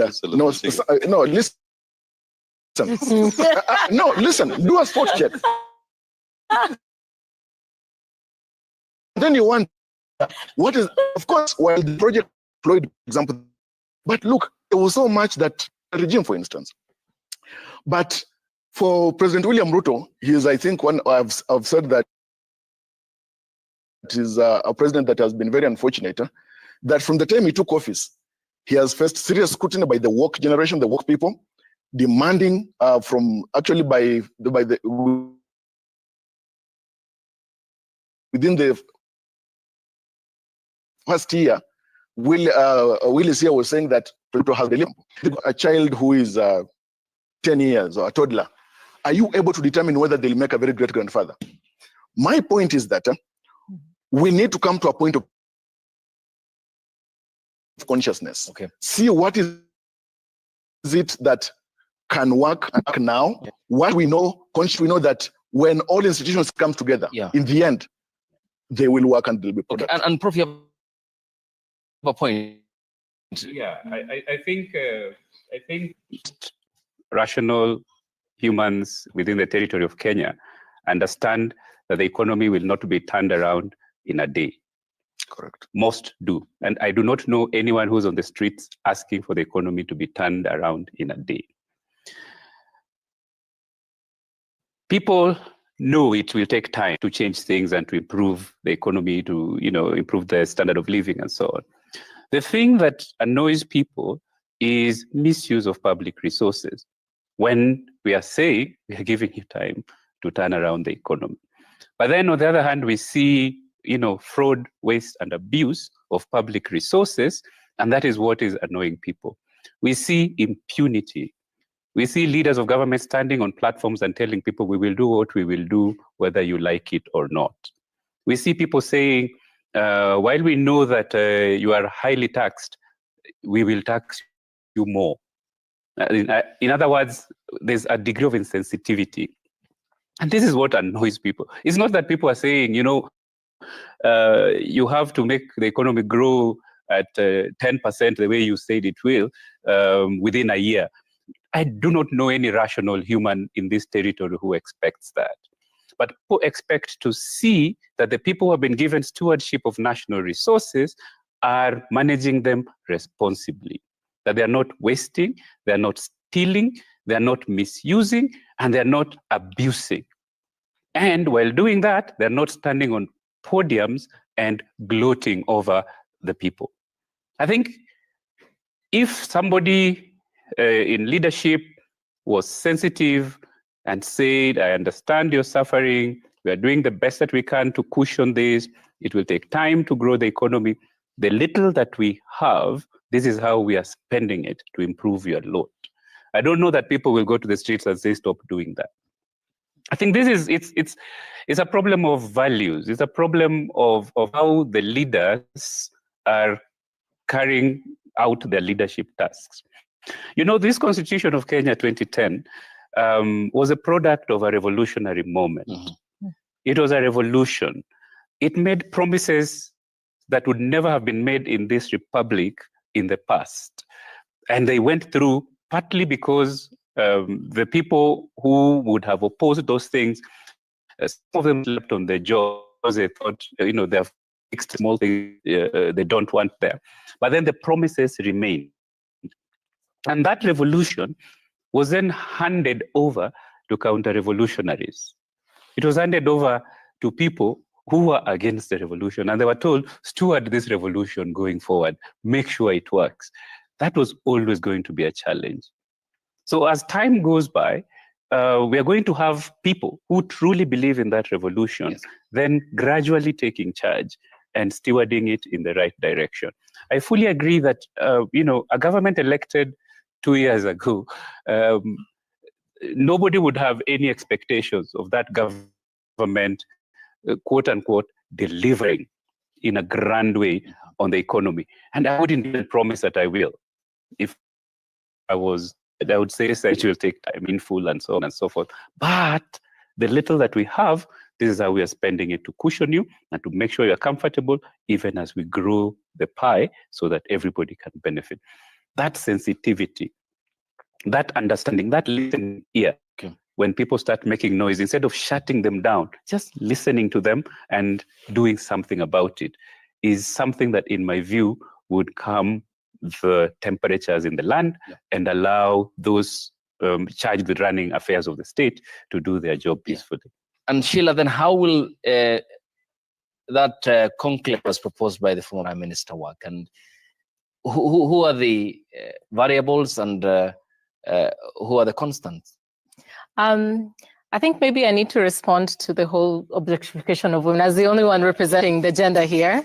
The country is 50% female, but I'm the only one sitting here. So yeah, I think I have to speak on behalf of women. Personally, I am a beneficiary of movements like Maendeleo ya Wanawake. I finished high school in Kisumu, and when I finished, I was taken to CSW in New York by Maendeleo ya Wanawake. So I am a product of strong women who have worked really hard so that we are not objectified. Women who have, worked really hard so that when we stand in leadership positions, they consider us because of what we bring to the table and not because we are objectified.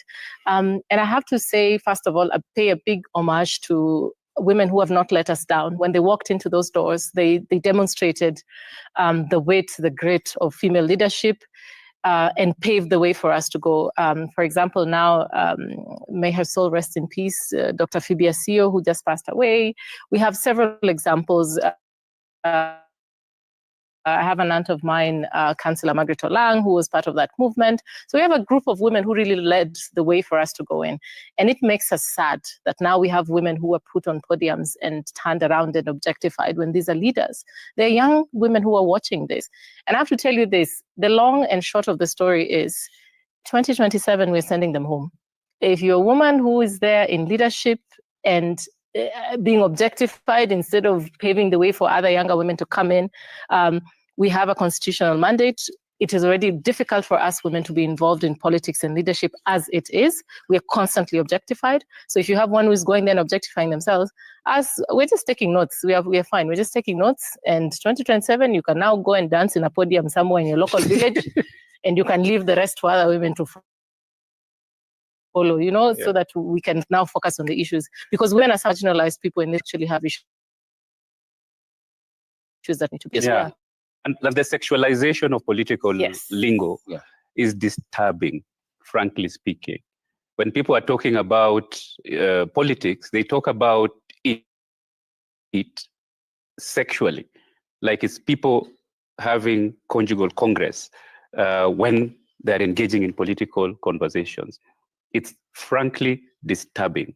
And this cuts across board. Women leaders, men leaders, they're all talking about political jousting as though it is a sexual contest. Yeah, and sometimes it gets even worse when we've been given a small quota. We have Article 81 that we are, people are struggling to say, why do they have this women rep position? What's the point of them?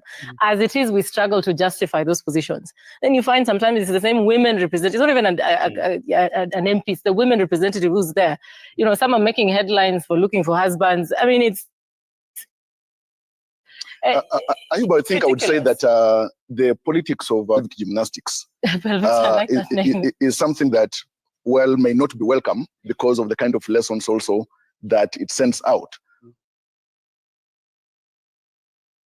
Because, for instance, when it's aired on TV, and there's some words that have been used, and you get to wonder whether you'd watch news with your daughter or your son or your nieces. So I think we need to have politicians with some bit of hygiene. And this, for example, has been on the issue of, for example, the two-term, and the issue of how many terms should one serve, etc. And I do not want to go into the derogatory symbolism and reference to. But I think while we know very well that it's during the election that the people have got the time, the drive to determine who is it that has got to occupy office again in whatever office, president, senator, governor, etc. I think it's time enough that we as a people should have leaders who sieve and weigh their words. Even when they're referring to something that they're passionate about. Absolutely. But you see, Ayub, one thing that we must not lose focus on, it is not just by accident that they speak like that. It's intentional. Because what the legacy politicians and their system is doing, they are demeaning our politics. They are reducing the debate to be very basic, to be about genitalia and women physique. And we should not even give them much credence to spend even more than 5 minutes to discuss that. Because they are now distracting us from the important economic conversation that the Kenyan people, in a revolution, to an extent that for the first time in the history of mankind, I've never seen humans walking towards bullets. I saw in Parliament June 25th last year. People are being shot and they're walking towards it to fight for their liberation. That is a difficult conversation for legacy politicians. They would rather the nation discusses dancing on a political podium and objectifying women. So when we pay attention to it, but we give it very little premium, but we focus on the main issue, which the Kenyan people are dying out of the streets for. Kenyans are not dying on the streets because of a woman dancing. Yes, Kenyans are dying on the streets because of the failed economy. But and that revolution, let's just finish this. That economic revolution is one that will benefit all Kenyans, irrespective of their gender, of their age, their political party, for as long as you have an economy that works for everybody. Yes. Okay, ladies and gentlemen, then that takes us to the other important component about lives and the young people we have lost. Yeah. The failure in accountability. What happened to Boniface Karaoke, the mask vendor, Albert Ojwang, who died in a place that was ought to have been the safe space where he would have been protected and presented before a court of law. The young people's voices and who continue to call for good governance after the break. Plus, also the IEBC and what awaits the Erastus Ethicon-led commission ahead of the 2000 priority areas, the quick fixes, the pending by-elections across wards and constituencies in the country. All that after the break with the lady and the gentleman here on the bench. Stay tuned.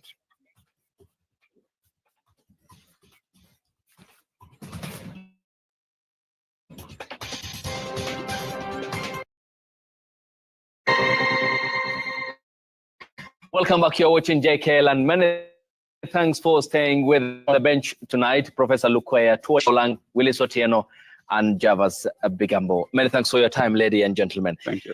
Coming to you first, Prof. Kenya's young voices have arguably achieved what any other politician has never. Bringing Parliament to standstill, MPs scampering for safety because they're simply dead against the punitive tax proposals that were contained in the 2024 finance bill. But it's disturbing, is it, what followed thereafter? Yeah. The killings, the enforced disappearances, and some dying in police custody. Yeah. I think, as I said earlier, the software of the police is old, and it's as old as 40 years, 50 years ago, during the Moi and Kenyatta regimes, when dissent was criminalized and people could legitimately be detained under the law because of dissenting and disagreeing with government. That is the software that a lot of the people running our security services, running our intelligence services, running political offices still have that software.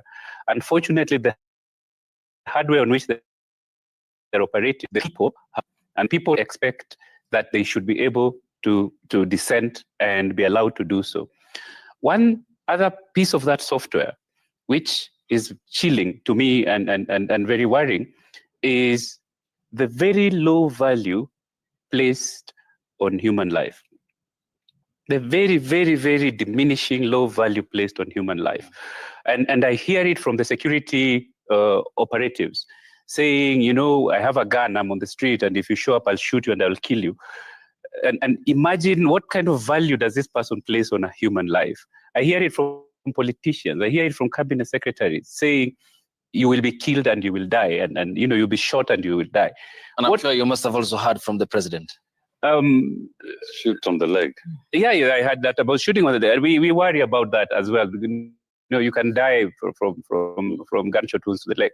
And if we were going to have a conclave, my idea is that part of the conversation in a gathering like that, a gathering of Kenyans, not of Kenyan politicians, but of Kenyans, is how much value do we place on a human life?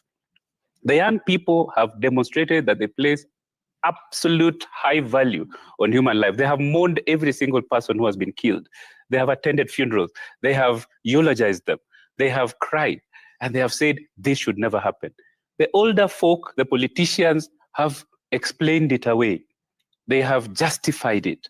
They have said, why are you guys so surprised? We used to do this. I mean, people have been killed all over the place. Why are you surprised about this one? Because of the very low value that we place on human life. And one of the things that we do, which we sometimes study, is that we place huge premium on our own lives and of lives of people who look like us, who sound like us, and who live with us, but we place very low premium on those others. And we have otherized some groups in the population whose value is so low that if they died, it shouldn't even warrant a paragraph in a newspaper to say a human being has died.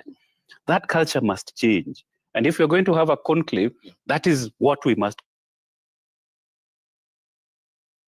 confront. Is regrettable. Everything necessary will be done to bring to book the person responsible for taking a human life on Kenyan soil.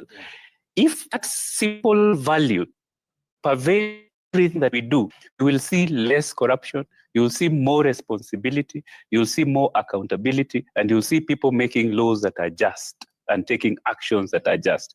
But as long as we hierarchize human lives and place ours at the top of the pyramid and otherize some people who it's okay to kill because, you know, they're of no value to us or to this economy, as long as we have that attitude, and it's not only protests that you see and they being killed. Also, for the older folk and the politicians, it's also ethnic. There are people who come from communities that it's okay to kill, and then there are others whom you shouldn't kill.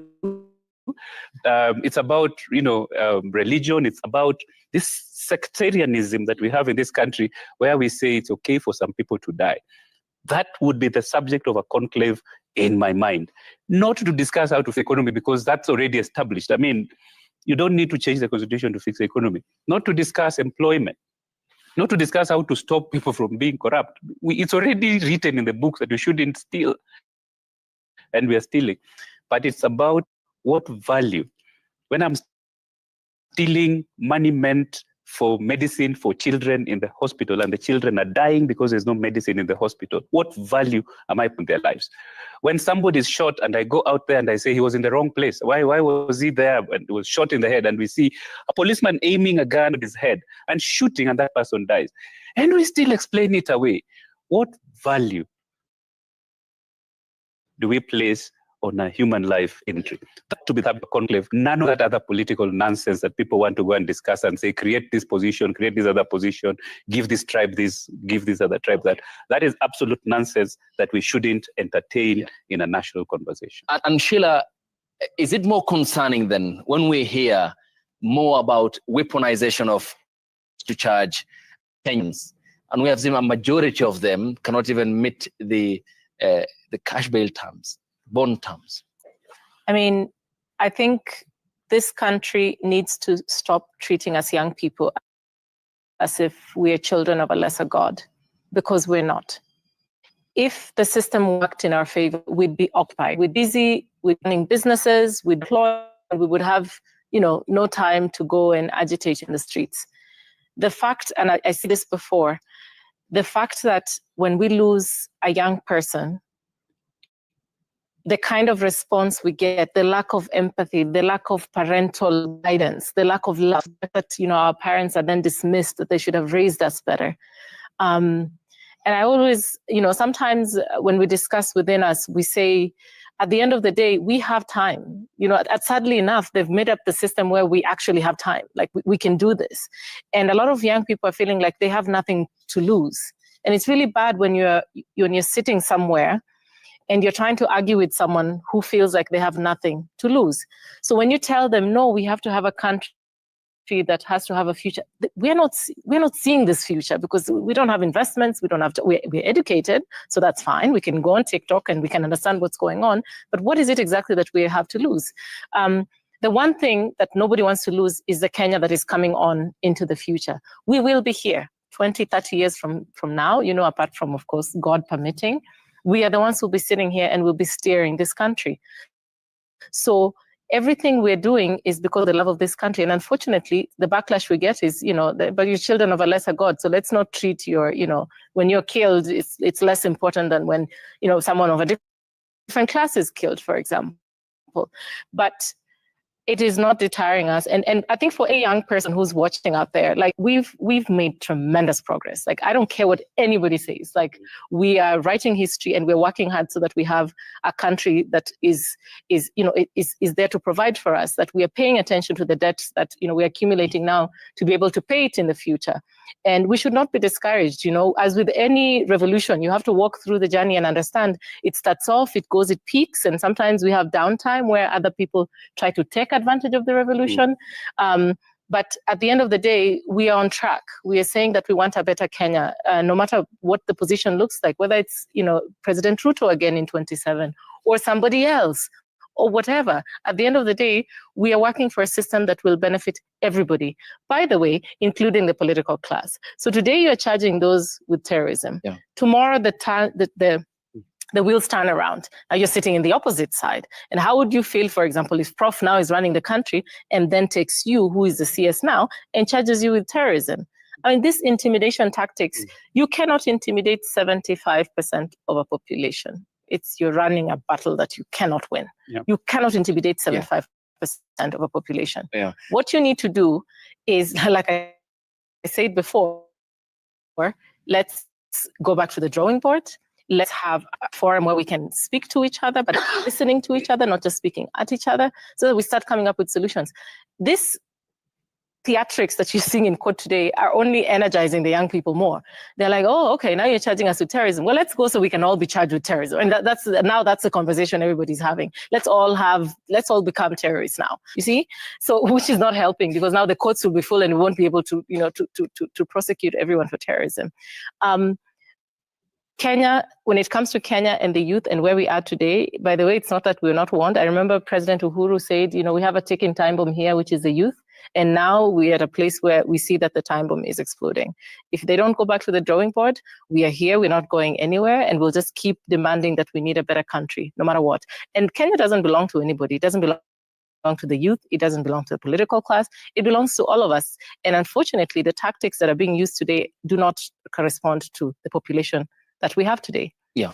And Javas, CS Kipchumba Murkomen sounds George W. Bush, and his affection for the terrorism tag in the aftermath of 9/11 appears clearly this, from the political class, the momentum is continually slipping away. Well, talk of George W. Bush, it reminds me of the Patriot Act. And why it was enacted, of course, after the 2001 Twin Towers bombings. But I think, like Sheila said, we need to find solutions as a people, and we also need leaders who find solutions to create that better country that unavoidably we must create it, because we don't have any other country. And I think when you look at CS Honorable Kipchumba Murkomen and the suggestions that he has given, the policy that, for example, he promulgated, and some of these things which, of course, have been within the body of law and policy in the country, I think what is more important could be the approach to framing of issues. Because at times, for instance, and what even Professor here has indicated, a politician could be standing or coming from a place where they have got this idea that they want to explain, and maybe they have the issue is the framing. Now, the other thing is that when it comes to the issue of police officers, for example, using firearms to forestall persons by immobilizing them, maybe who are engaging in criminal activities, of course we know that is even in our law. But I think we need to come to a point where the CS or the leaders do not make the people perceive that the police are out to harm them. So the framing of the messaging is something that's very crucial, so that it should not be perceived. We know that all over the world, everywhere, police will try to immobilize somebody who is committing a crime or trying to get away. The other thing that, in terms of the solutions that we need to have and must have, is that we as a people have permitted bad eggs to hatch. And sadly, we are having lots of these bad eggs hatching. And we have leaders who are not looking at the kind of policy-driven politics to give solutions. Earlier, you had asked questions to my fellow panelists about the transatlantic toing and froing of words, etc., of the vengeful former deputy, or impeached deputy Rigathi Gachagua.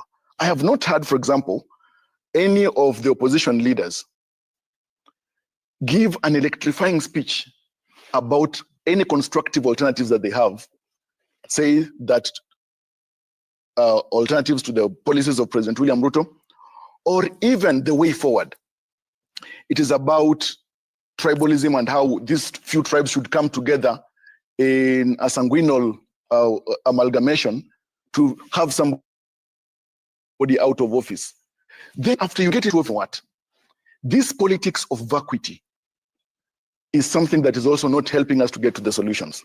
Ayub, should then be, given that you have diagnosed the problem, and Dr. is here, should the prescription then begin at the doorstep of the executive? When the president, for example, ever says, look, my cabinet ministers, you are incompetent, and he gave them the job. First, the president always presides over the signing of the performance contract by the cabinet secretaries and the principal secretaries. Kenyans would want to see the president cracking the whip on those cabinet secretaries forming, as a matter of fact. Secondly, how does politics obstruct that? Well, of course, we know politics about interests and various interests that are served. But Kenyans are not driven and don't care much about the interests. Kenyans want services delivered. So the president, if it is satisfied with a particular cabinet secretary or principal secretary, have them out of the office. Now, do you know that we're likely to make various similar mistakes in the coming years when we go to the election? It's not just about the executive, for instance. Look at all these other positions, including MCAs and senators. People vote for various reasons, some of them out of vengeance.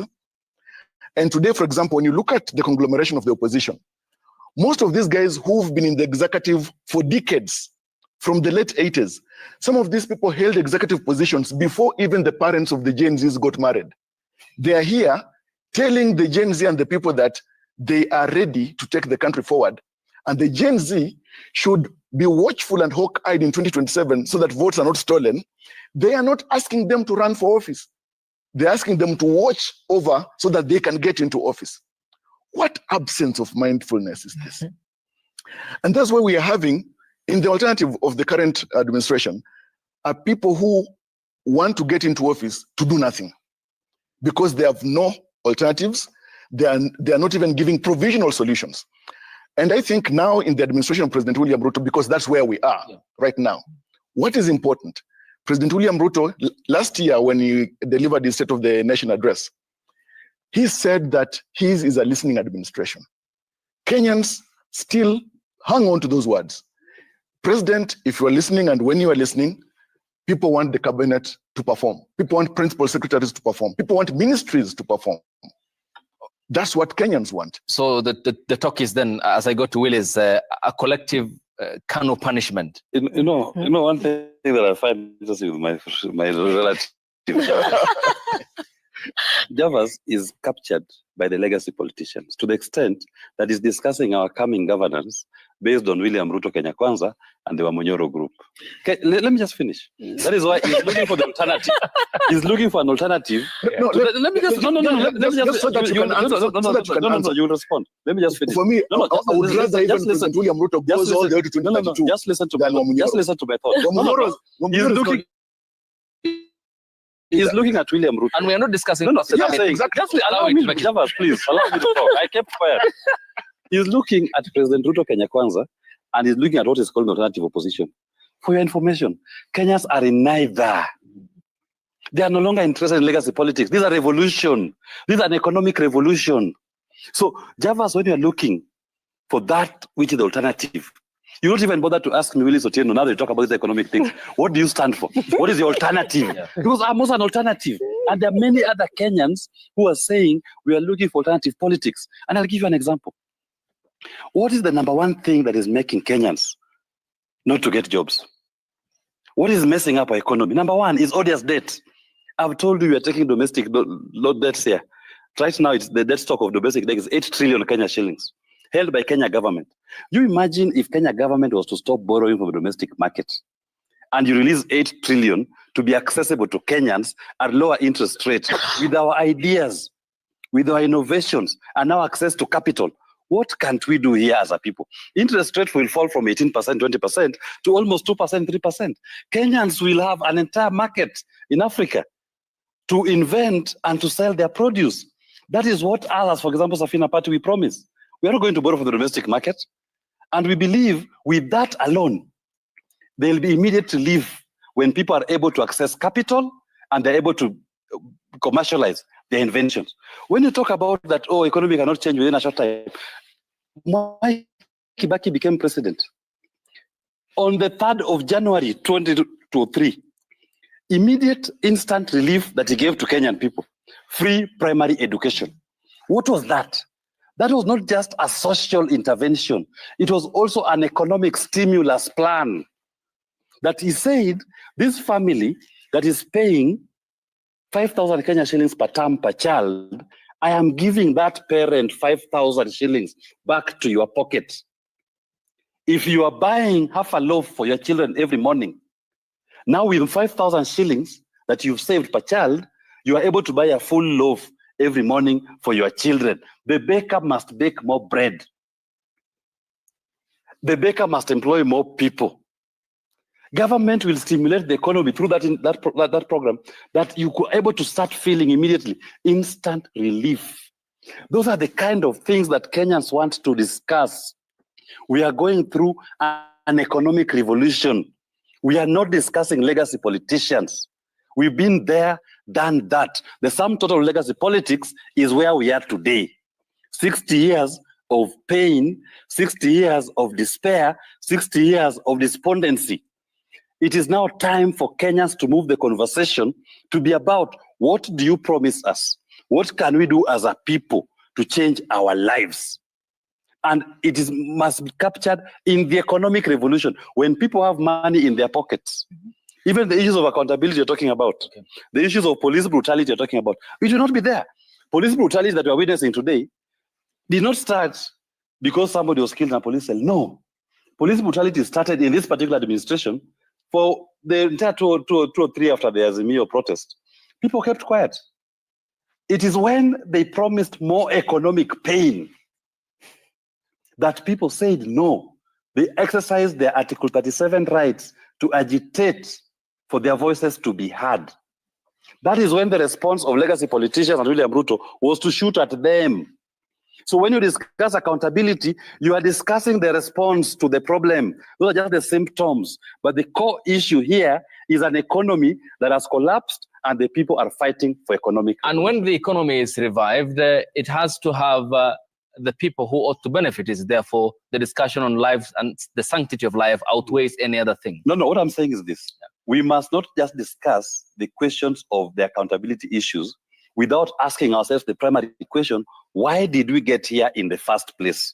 We got here in the first place because of the economy. That's the first debate. The second conversation is now on the question of accountability. These policemen who've been killing our young people, they must be called to account.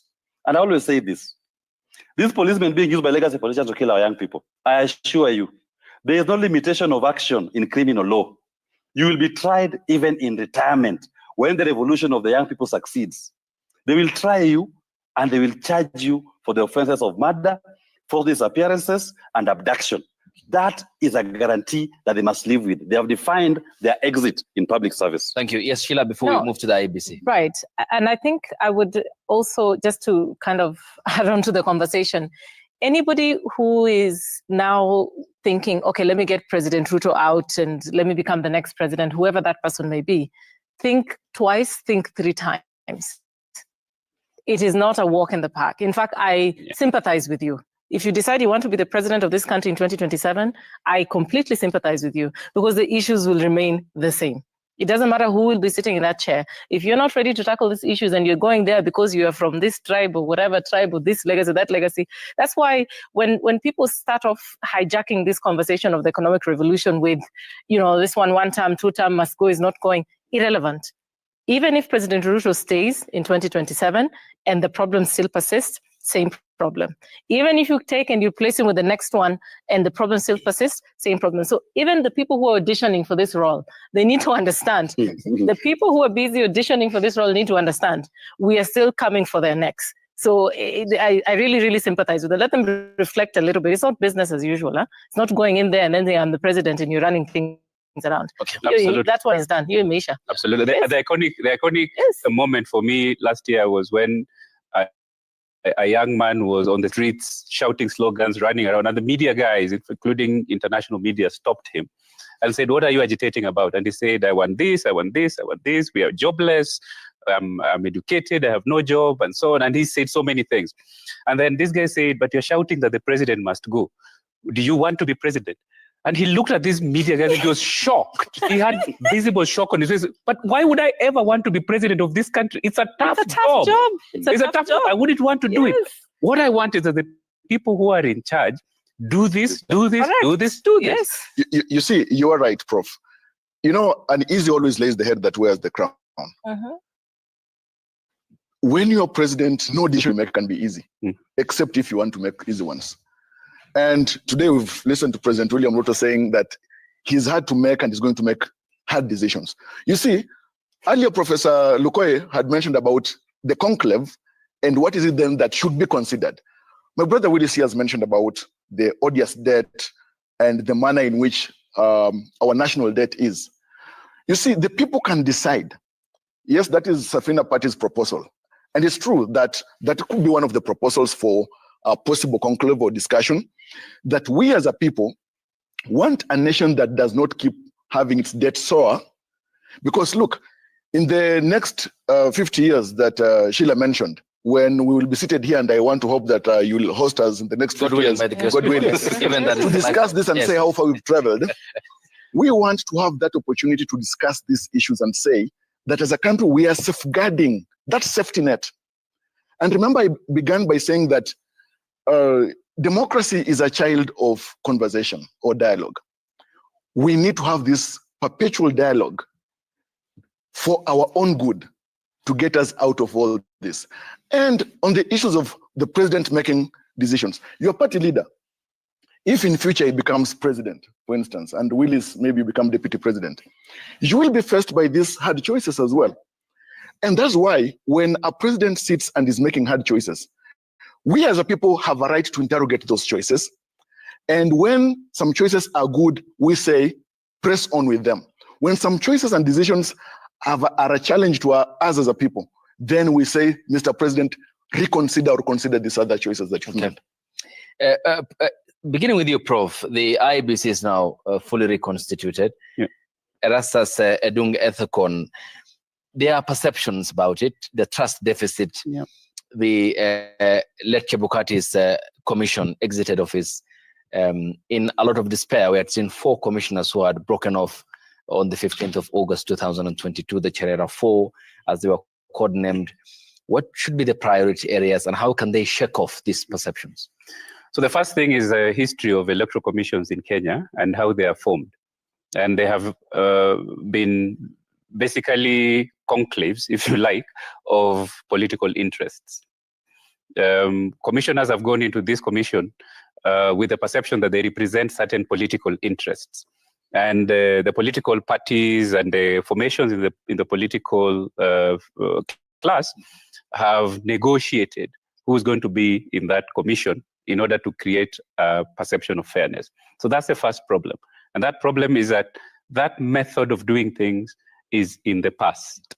It is the IPPG way of doing things where the politicians sit down and say, put so and so so that I'm sure that my votes will be counted. That's the old way of doing things. But today that perception still exists because the process of appointment of these commissioners is still rife with political intrigue, is still rife with political influence, is still rife with horse trading and sometimes even some ethnic thinking that maybe if I put somebody in that place who's from my ethnicity, they will protect my vote. That's old thinking. Because ideally this commission ought to be a body that is sitting up here, making decisions, and then having people on the ground running things. And those people will be running things based on protocols, based on the law, based on provisions of the law. And that shouldn't favor any individual. It will be fair to everyone. So expecting that because I have a commissioner from Huisero in my village, now I can become president, that is the old way of thinking. But the way the politicians are handling these commissioners, the way the commissioners are handling themselves, still leaves the perception that their software has not changed and they're still thinking, they're doing the bidding of politicians rather than the bidding of the Kenyan person. The IEBC is an independent commission, constitutional commission. It is created, it's a creature of the Constitution, and it has been given responsibilities by the Constitution on behalf of the people, not on behalf of the political parties, not on behalf of politicians. But the mindset of IPPG, of Moi sitting down with Raila and the opposition and so on, and horse trading and saying you have 3 people in there and I have 2 and the other person can have 5. That mentality still exists in the political class, and it doesn't reflect the thinking in the majority of the voters. The majority of the voters want a commission that functions based on what the Constitution wants it to do, not a commission that does the bidding of individuals. So for as long as the commission does not shed off that tag of being an avenue for political horse trading and being a space where political interests are being safeguarded in there, as long as it doesn't shed off that tag, we will not have they will not have the full benefit of the trust of the Kenyan people. People will still be suspicious, elections will still be looked at with a jaundiced eye, and the results of those elections will still be contested heavily for as long as that perception exists. Yeah. Sheila, for the young people, what are the priority areas? Get my ID, register to vote. We're voting in 2027. We're not playing about that. So, you know, we're picking our battles at this point. Jafis is laughing. The slogan is very simple. We're starting to see now, for example, I saw there's concerts that are coming up. If you want to get into the concert, you need to have your voter registration. That's going to be the way to let you into the concert, as long as you're over 18. So we're trying to find creative, inventive ways in order to get everybody to register and to show up to the polls and to squash all of this, you know, all of this, the back and forth that we're seeing within the political class. I'm expecting that we see a big shift right from the grassroots moving on up. In terms of the commission, like I said, I mean, it's very difficult. I hope that the commission understands that there's an integrity attached to them. I hope they understand that the job at stake here is that you're dealing with a population that has a trust deficit in the election cycle, and that they would honor that as, you know, well-meaning Kenyans, and they deliver. I mean, other than that, from my perspective, isn't much we can do. All I know is we need to start registering and we need to start mobilizing, because we're going to make a difference in the poll. I think we're going to send a very strong message as young people on who Kenya actually belongs to, that we are not visitors in this country, that Kenya belongs to us. So straight from the MCAs to the MPs to anybody, now we're activated, and we're looking forward to IEBC to actually start rolling out, you know, procedures on how we can do this. Yeah, and how can the young voices really be accommodated in spite of the political interferences that we are seeing? And Wafula Chebukati, the late, pointed out in an address to the people of Kenya in 2019 that political interference plays a huge part in the destruction of the commission from it's on its pathway, causing all the destruction that he had at the time pointed out. We had claims of rigging claims from at least 3 politicians, and one, Nelson Koech, the Balgut MP, who said that this current administration is granted that it will get another term. You know, that is the democracy. That's the space of legacy politicians. I say this with tremendous respect. You see, that was their old politics. We are now going through a revolution. And that revolution will be realized at the ballot. And the people of Kenya will use IEBC as a tool of the revolution. It will not be controlled by the legacy politicians or their stooges at IEBC. The most important ingredient in any election are the people. Even if you want to rig an election, you rig numbers representing the people. I need to imagine that on the June 25th, we'll have memorial of election year. On 7th of July, we'll have Saba Saba. And on the 8th of August, we'll have Nane Nane. And we'll have elections on the 10th of August. The run up to that will be a demonstration by the people of Kenya that we are taking over control. And the number that you'll see coming out to vote will be phenomenal. And there's no IEBC, there'll be no military, there's no police that will be able to stand in the way of what the people will be agitating for. Instruments can only be used to rig or to manipulate voting when it is legacy politicians engaging in their own and playing Kenyans in tribes. So that is now tribe A going to war with tribe B. What we are going to witness is Kenyans voting on an issue, the economy, that is cross-cutting across all tribes, that they will not allow themselves to be manipulated on tribal basis to determine the vote. Let me just say one other thing as I conclude on the question of the conclave. The only conclave the Kenyan people want to have, if you ask me, is a conclave that's announced by William Ruto saying, I am going to resign as your president effective this date. Let us have a conclave to discuss the steps that needs to be taken before the date of my resignation takes effect. That is the only kind of a conversation that we can have. Anything short of that, all the reasons, all the things that needs to be done have been done, from NADCO to BBG to 10-point agenda, and they've not been fulfilled. What remains is that for him to say, I'm resigning effective 30th of August, 2026 to 2025. So between now and 30th of August, 2025, can we have a conversation to agree on what minimum things that needs to be done? And if he doesn't resign by then? And if he doesn't resign by then there's no need of that conclave. Why are you having it? He loses the goodwill for any engagement. Because before he had said, I'm not going to kill our people. He's killed more this year than he killed last year. So what are we having a conversation about? Then that's why the conclave can die. Don't have it. Okay. Let the water find its level. Yeah. Javas, it seems a long pathway ahead for Erastus Edung, Ethicon, and the commission. Ayub, as you can see on this bench, we are all patriots. We all love this country. We don't need a patriotometer to determine who loves this country more than the other. The issue here for discussion, even as we look at elections, all of us want credible elections, verifiable elections. And my brother Willis was in the Supreme Court. Of course, remember him singing Piki Piki Ponki. And the issue there, when you look at the decision of the Supreme Court, there were critical issues that were distilled. IEBC right now should start looking at the various recommendations, not just in this judgment of 2022, going back in time, going to 2017, going all the way to 2013, yeah, so that it understands and appreciates what were the legitimate issues that were breeding discontent in those elections. You see, if elections were a labor ward or a labor room, IEBC is the midwife. And the midwife must be competent, must be ready, must be tooled for the moment. At this moment, as we speak, the issue of tallying and transmission of presidential results, the issue of technology, so that in 2027, the talk, as Willis was saying in the Supreme Court, of the other guy with a funny name from across the ocean should not be seen in a bathroom being a plumber that refused to leave the bathroom after doing his job. Talking about Jose Camargo. Exactly. I just did not want to mention the name. That I was referring to the symbolism that he gave.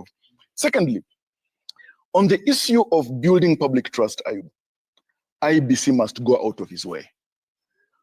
When all these commissioners were being vetted, you would see that they fully fathom issues of electoral governance, issues of the law, issues of policy. But there's no problem with those issues. It comes to the persons. On Chair Ethicon, we've got Dr. Lutalala, we've got Commissioner Ann.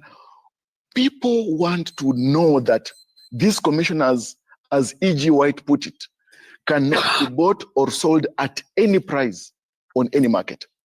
Second, winning public trust. Having engagements with the academia, civil society, ordinary citizens. This year we saw the CS for Treasury Mbadi engaging with people of Bunge la Mwananchi in a very informal discussion issue.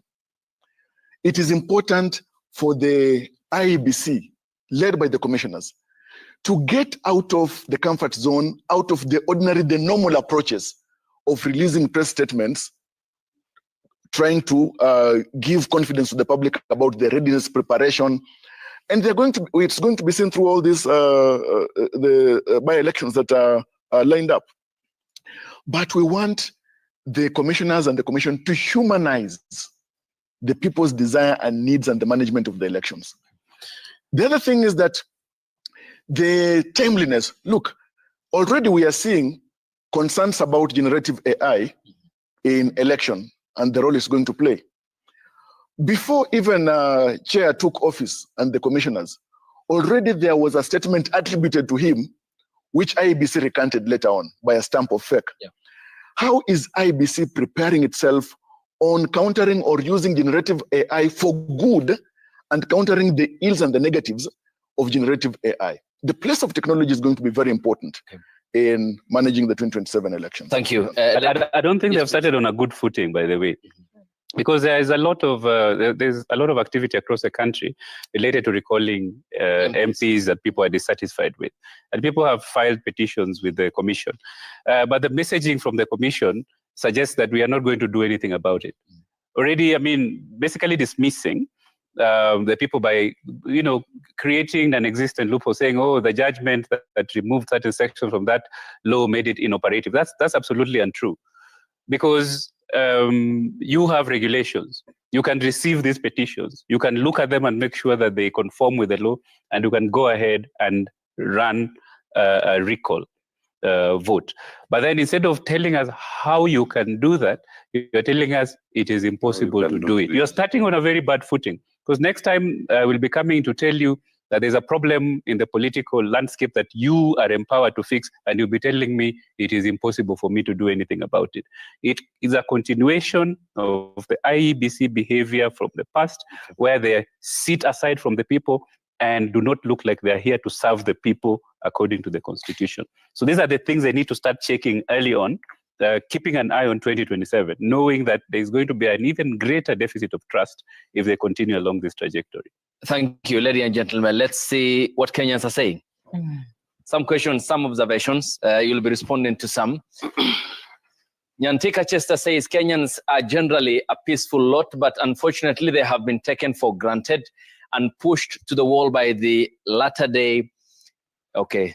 Marie Antoinette. You can pronounce that. Marie Antoinette. Marie Antoinette. Those uncalled for utter opulence, largesse, and wastage is a mockery and nauseates the citizenry big time.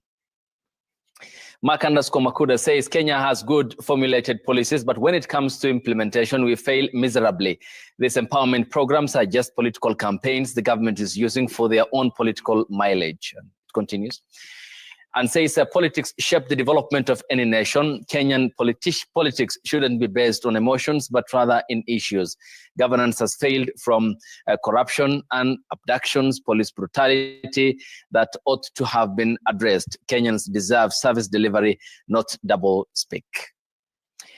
Captain Kipkorir says, ask the Deputy President designate of Safina Party Kenya and running mate to Jimmy Wanjigi, Willis Otieno, what his plans for Kenya should he take office. Can he tell us anything unique that Safina Party has for the Gen Zs he is exciting? Yes, I've just... A potential voter. These are potential voters. And I've just told you, for us, is about not paying the odious debt. And we promise government not borrowing from the domestic market. You access that 8 trillion Kenya shillings as a Kenyan. With it, this economy will change. Gitai Joel says, a hungry man is an angry man. You can never contain hungry men and women, not even children. We are addressing the main issues. We keep on going round and worsening the situation. Many of the youths are now into drug abuse. Orutwasam says, I think it's time those in power and the others in the opposition gave citizens chance to decide who they think is suitable to lead the country instead of using language likely to incite people against each other or the other group, which is totally wrong. Again, Rumor says, when will the president address the real issues affecting the people, such as unemployment, police brutality, abductions, bad governance, and corruption? We are tired of blame.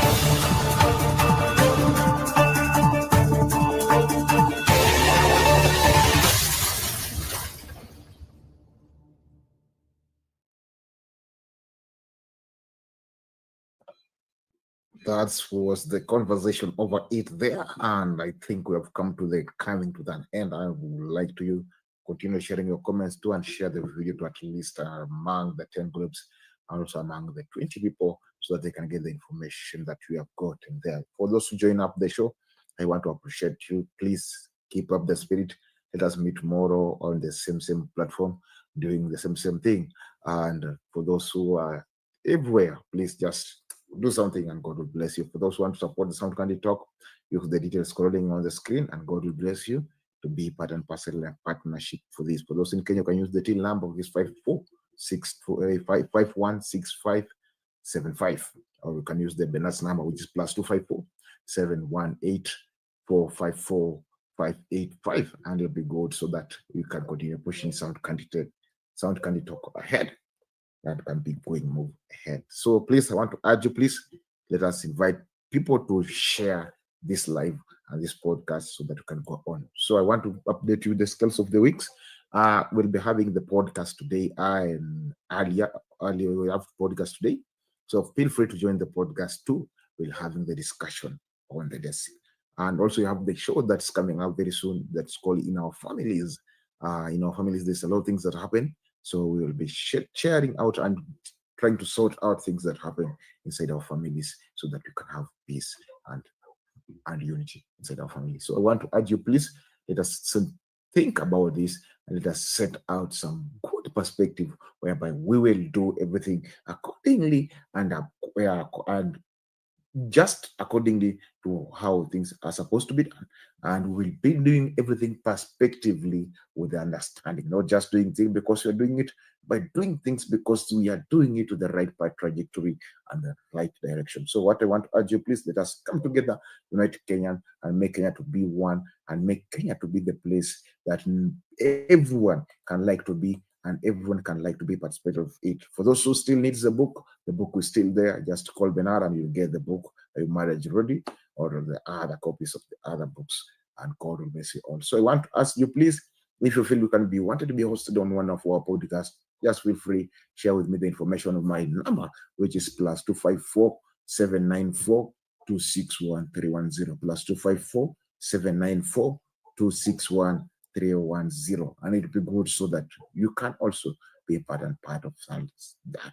I've been your host, Naisha Dizo. Let us meet next time to the next show next. Thank you. God bless you. Bye-bye.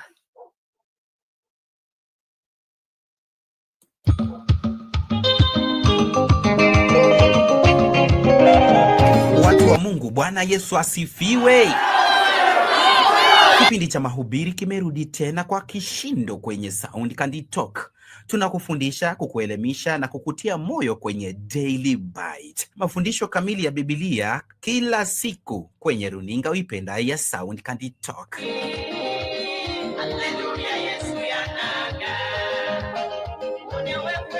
Tonight. Basi yule mtoto akasema ile siku moja mimi sijaenda kanisani na Yesu Kristo anakuja. Because kuleta ndege ya Chief of Defense Forces down is not only negligence but criminal negligence. Nilikuja hapa hadi ya Gombe nikamwambia mchague Ruto.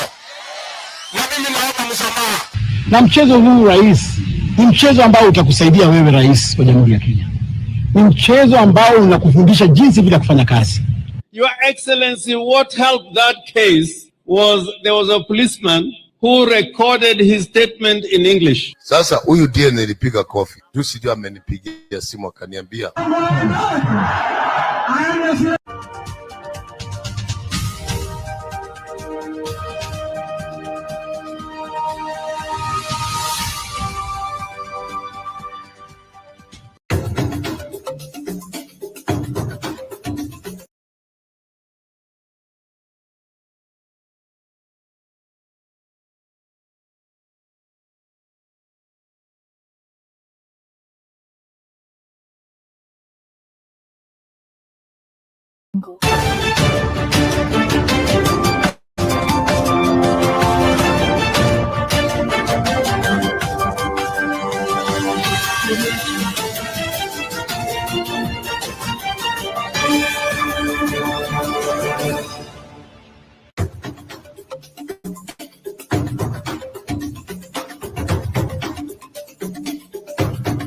Kutoka vijijini, mijini hadi jijini.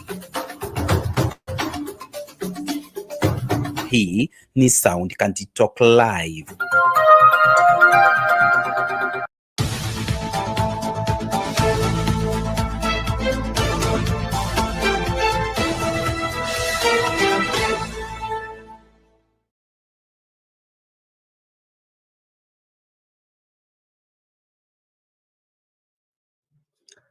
Good evening, ladies and gentlemen. Thank you so much for making time to join us. This is Sound Candid Talk, open forum political discussion show, the show that gives you an opportunity to air what you feel and think about the latest development on our political front. Well, another sad reality again, where Kenyans are not safe in custody. We are yet to come to terms with the death of Albert Ojwang. And now it's another revelation. The autopsy revealed that Susan Njoki was also strangulated in custody. Now, this doesn't portray this country in desirable light.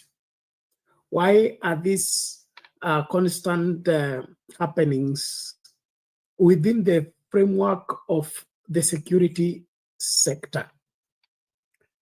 If those that are supposed to ensure that we are safe and secure are the ones that are presiding over our disappearance, our demise, is this country still on the right track?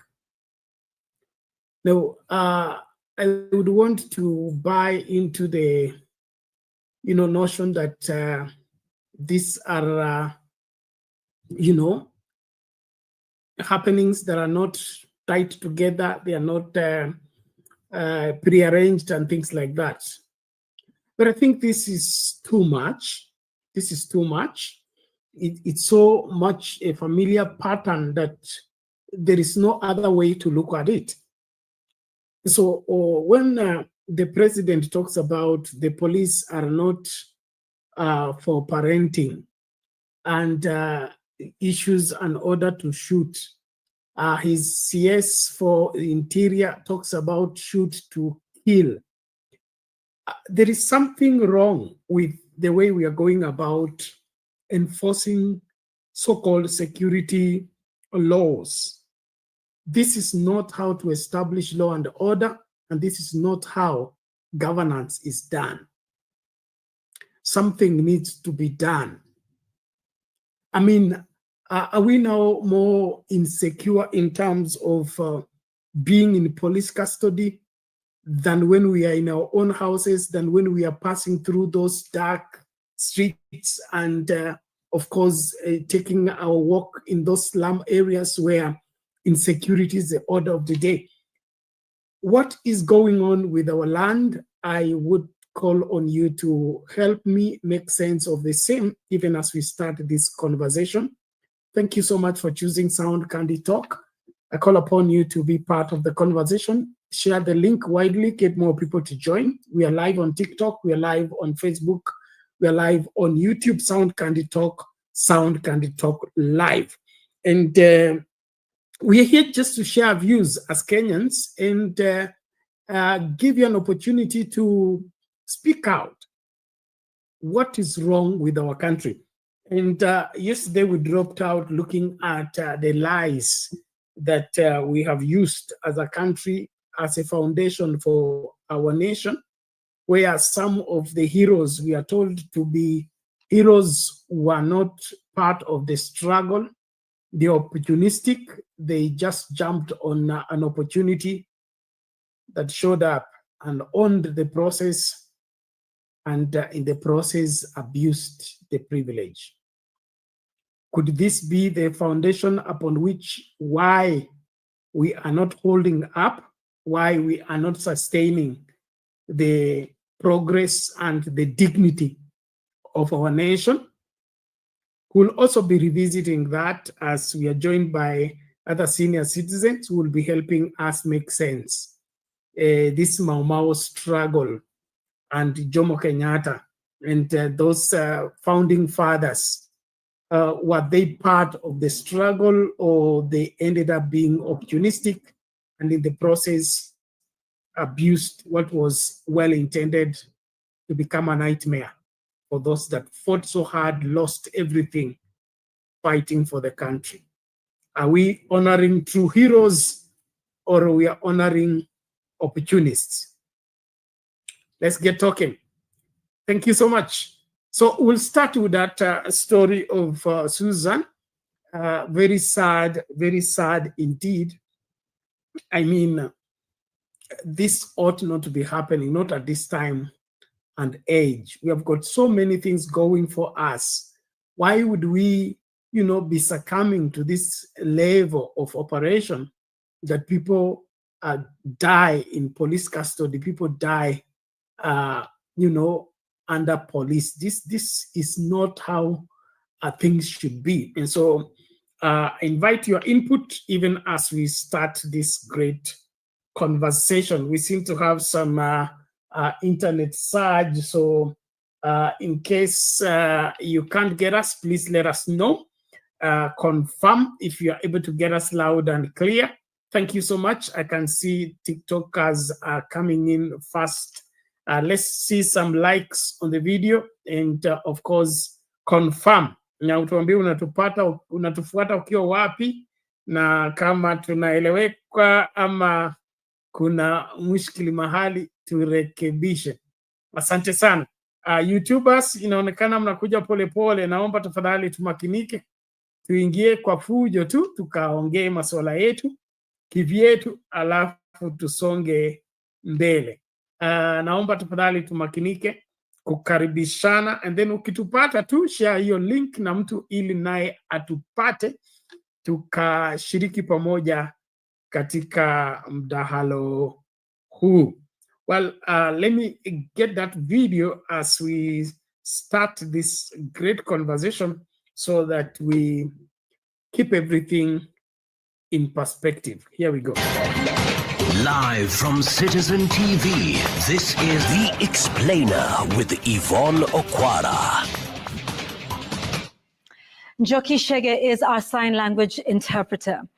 Tonight, the nation is in shock after revelations that Susan Njoki, a nurse and founder of Toto Touch organization, was strangled to death at Chiroma Hospital Group Braeside branch. An autopsy conducted by 6 pathologists confirmed that Njoki was killed approximately 4 hours after her last meal last Tuesday, a day after she was admitted to the facility without her consent. The late Njoki, who had a history of mental health treatment, had alleged on social media that her husband, Alois Ngure, sent 4 doctors to inject her and take her to the mental facility against her will. Gatete Njoroge reports. A week after her sudden passing at Chiromo Hospital Group's Braeside branch, the family of the late Susan Njoki, founder of Toto Touch, gathered at Montezuma Mona Lisa for the post-mortem examination. Present were 6 doctors representing the family, the government, and Chiromo Hospital Group. Detectives from Kabete Police Station, who are investigating the case, were also at the morgue. The autopsy lasted over 4 hours, and when the doctors emerged with the findings, the results were nothing short of shocking. Susan was died because of what you call manual strangulation. Manual strangulation basically means that, if I put it in a normal language, ni kunyongwa kwa shingo. There were features of compression to the neck, and those features are in keeping with manual strangulation. There are also features of lack of oxygen in the blood as a result of neck compression. The pathologists confirmed that Njoki died at least 4 hours after her last meal, while admitted at Chiromo Hospital Group's Braeside branch, where she was reportedly taken against her will by a group of 4 people. The late Njoki, who had a history of mental health treatment, had posted on social media that the 4 individuals were sent by her husband, Alois Ngure, to pick her from their Kileleshwa home without her consent. As family, we may also decide to do toxicology and other investigations that may help us really know what happened. But what there is that we are almost satisfied, because the intention of correcting her, forcing her to go to hospital against her will, was there. The instruction was given by the husband. As Kamengere's family, tunaweza shukuru sana tukapata justice kutoka kwa serikali, mtusaidie sababu tumerusa our loving sister. With her husband Gure considered a person of interest and the postmortem confirming she was strangled, the family is now calling for justice while simultaneously pursuing legal avenues to proceed with her burial. We cannot lose our sister that way and also lose the right to bury her. So we'll discuss as family and we'll know how to do it. Gure was arrested by detectives and later released on cash bail last Friday after recording a statement. Others who have given statements to the police include Dr. Onyancha, the late Njoki's physician, and nurses from Chiromo Hospital Group's Brayside branch who interacted with the deceased. Sources familiar with the investigation reveal that more suspects, some of whom have gone into hiding since last week, are being pursued and are likely to face murder charges. In a statement Tuesday evening, Chiromo Hospital Group CEO Dr. Vincent Hongo said the facility is fully cooperating with the relevant authorities, has preserved all records, and is supporting the ongoing investigations. With the revelation that Susan Njoki died as a result of manual strangulation, the ball now is in the DCI's court to investigate who were involved in this murder. Gatete Njoroge, Citizen TV, Nairobi County. Okay, there you have it. Not safe in police custody, not safe in hospital, not so safe anywhere. What are we becoming as a country? Now, I think as a society, we are collapsing. We are falling apart, especially in relation to the sanctity of human life. We are not upholding the sacredness of human life. We are kind of caught up into, not placing value in ourselves as human beings. I mean, we are not animals, and something needs to happen to us as a people to begin to place value on each other. We can have conflict, we can have disagreement. There are many things that can cause a rift between people. But coming to the place of wanting somebody dead or plotting to get somebody strangled and things like that, this is not for today. This is not for today. We are better than this as a people. We are better than this. Let's sort out our differences in the most amicable way. If we are parting ways, let's part ways, not plot to kill each other. But the Susan case is a cobweb of many, many things. Okay, arrested by the DCI, released on cash bail, then dead, and then husband. That story it has got so many things going. It has got so many things intertwined that we may never get to the bottom of the same. Now, arrested by the DCI, released on cash bail, and then what? Found dead. And then now the DCI is leading the investigations about her death. There's so much around her that will leave us, in a place whereby we may never be able to, end up with the required truth. And don't forget that we are talking about our country having been founded on a foundation of lies. And most of the things that we have left in the hands of the police and the hands of the security sector to investigate will always end up into another, bush of confusion where many things get mixed up. You've had the witnesses and the testimonies about Riek Masai's police, the people that are, in court for having been the ones that shot, or rather the police officer that shot Riek Masai. Now you see the kind of evidences going on. I say he did not have a gun. Oh, now he had a gun, but it was for tear gas. It wasn't the normal gun. And then he signed to be given rubber bullets.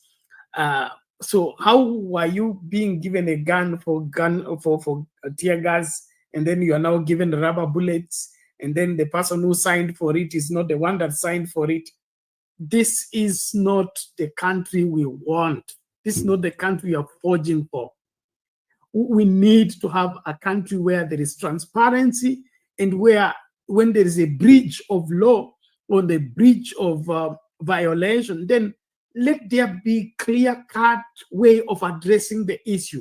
Not this, make this file disappear, go and rub this from the book, go and change the name, change the signature, all this crookedness. How far do we want to go with it? I mean, aren't we seeing how bad things are 60 years after independence because of these shortcuts of trying to exterminate somebody, and then you go and try to justify the process or try to defeat justice?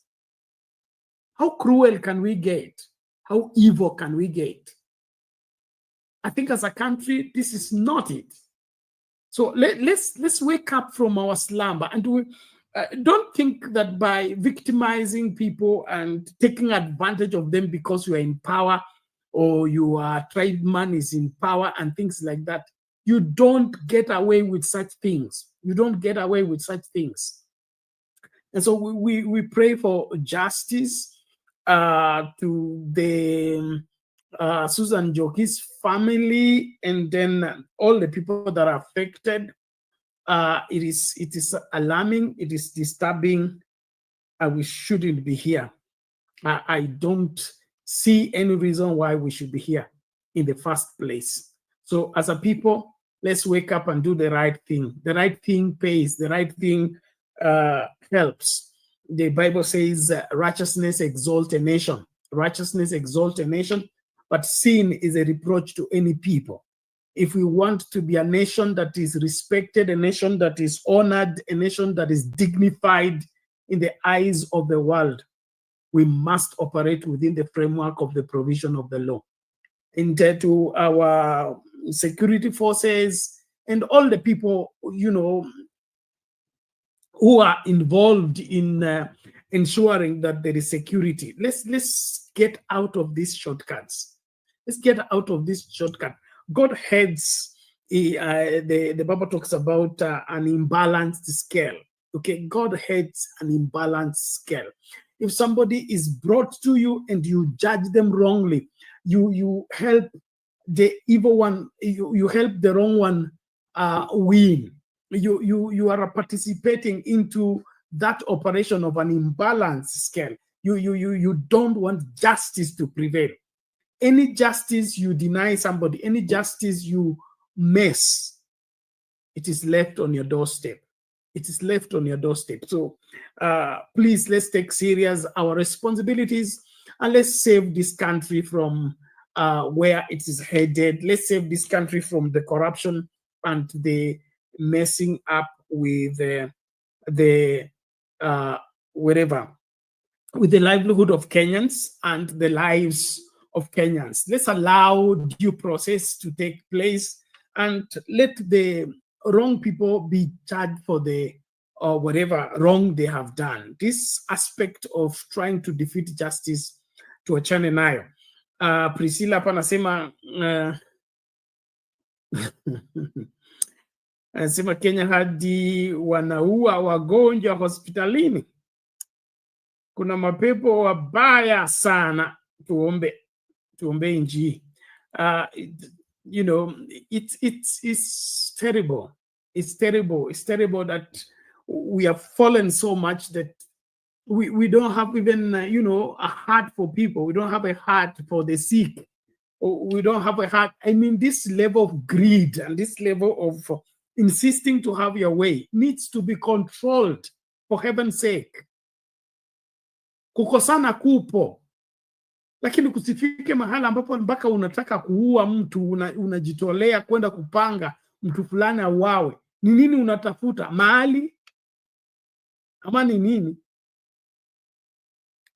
So let's style up as we start the conversation. Please, link ya kutumia kuingia studio ndio hiyo. Naomba wote ambao tuna shirikiana katika mambo haya tujitahidi.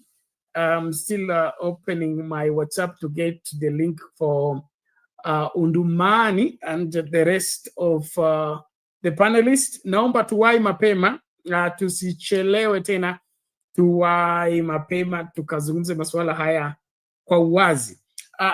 The safest place that we all need to be is at the hospital and under police custody. That should be the most, because that's most protected areas. Those are areas where there is no free entry and free exit. So this story we are hearing that there are 4 men, 6 men, and things like that in hospital, strangling somebody. These things don't make sense to me. Help me if I am the one that is of, slow learning. Help me. If we are in a controlled environment,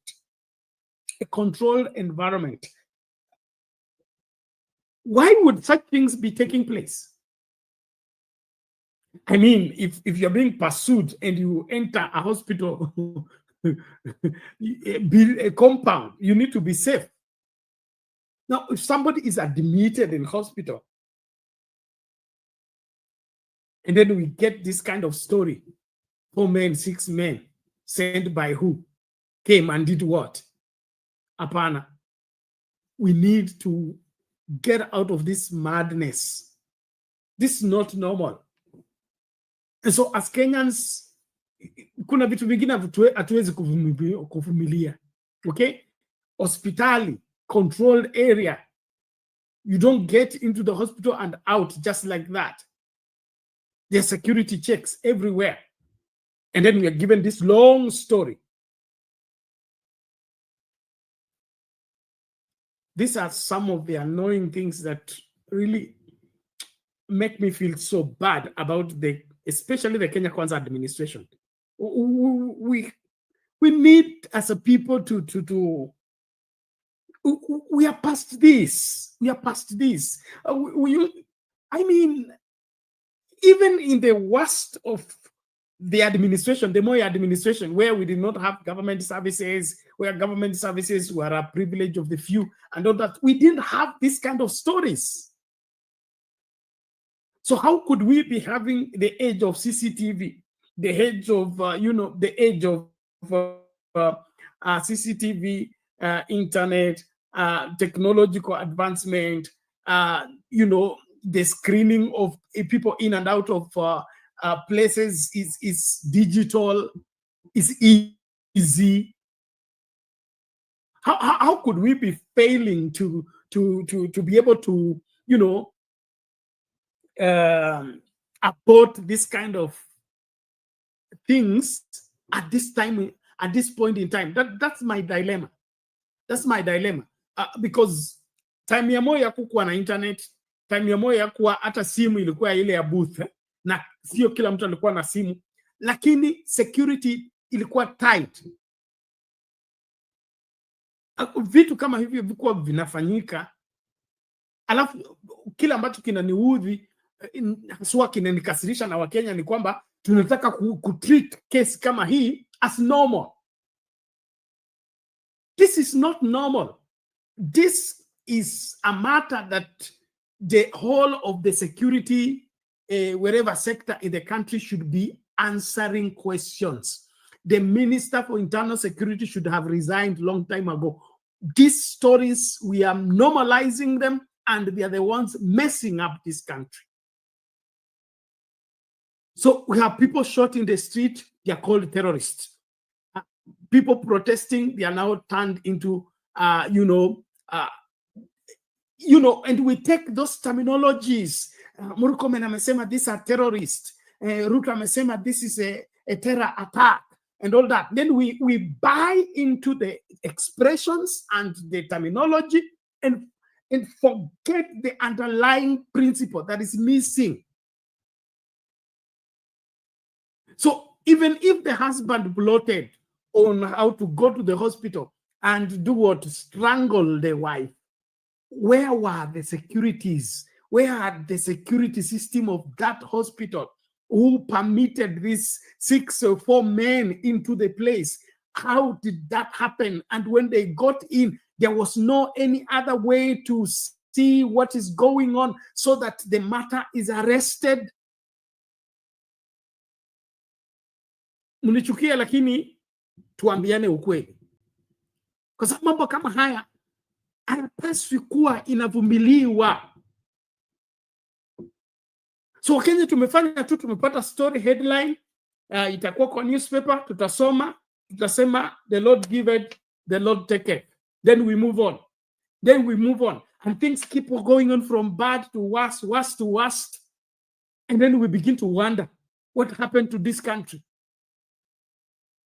Apana. We need to rise up and begin to demand what is just for this country. So the security sector is a huge letdown for the country. This story, let's not buy into them. Let's not take this as normal. It is not normal. It is not normal. It should not be taken as normal. Na watu kushikwa ovyo, it's not normal.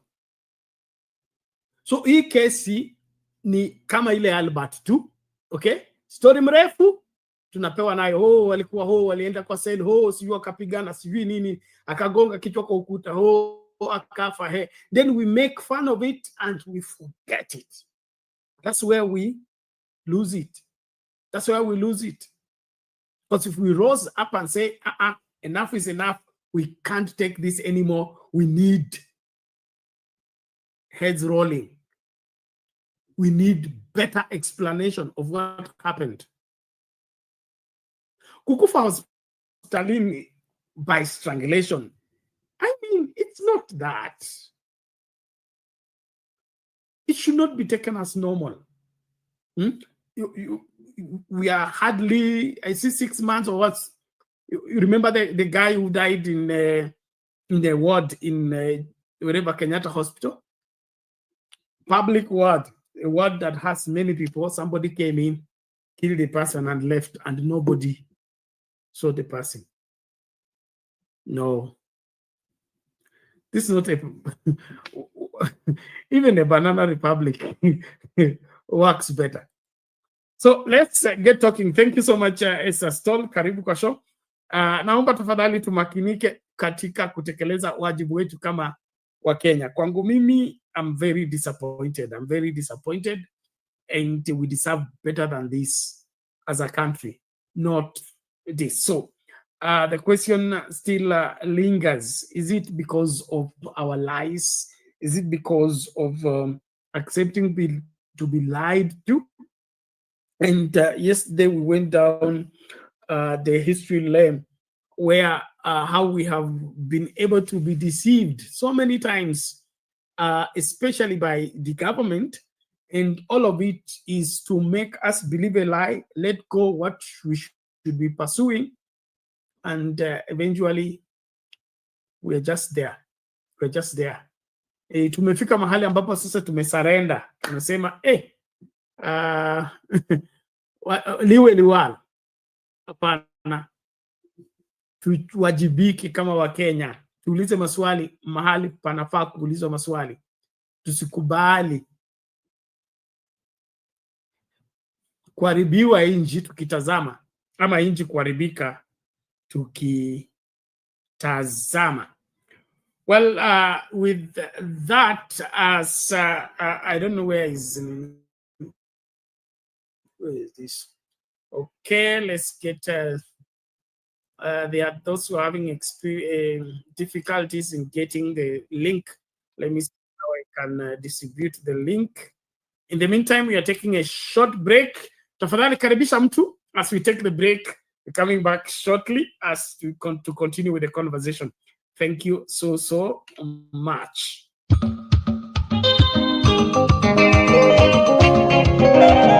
Watu wa Mungu, Bwana Yesu asifiwe. Kipindi cha mahubiri kimerudi tena kwa kishindo kwenye Sound Candy Talk. Tunakufundisha, kukuelimisha na kukutia moyo kwenye Daily Bite. Mafundisho kamili ya Biblia kila siku kwenye runinga uipendayo ya Sound Candy Talk. Hallelujah, Yesu yanaga. Mwenye wewezu. Hallelujah, Yesu yanaga. Mlomi wewezu. Hallelujah, Yesu yanaga. Yati wewe. Hallelujah, Yesu yanaga. You've dreamed about the perfect wedding, the dress, the vows, the happily ever after. But let's ask the most important question. Before you say I do, are you truly ready for the lifelong commitment that comes after the honeymoon period fades? Bernard Ngosi's groundbreaking ebook, Are You Marriage Ready?, is the ultimate guide to building a successful, lasting marriage. This isn't just another relationship book, it's a heart-to-heart conversation that prepares you for one of life's biggest decisions, getting married. Are you choosing love or just infatuation? Are you building a marriage or just planning a wedding day? Reading this book was a game changer. I realized I wasn't as ready as I thought, but now I'm on the right path. Don't wait until it's too late. Invest in your future. Download Are You Marriage Ready today. Link in the description below. Your future spouse deserves the best. Are you ready?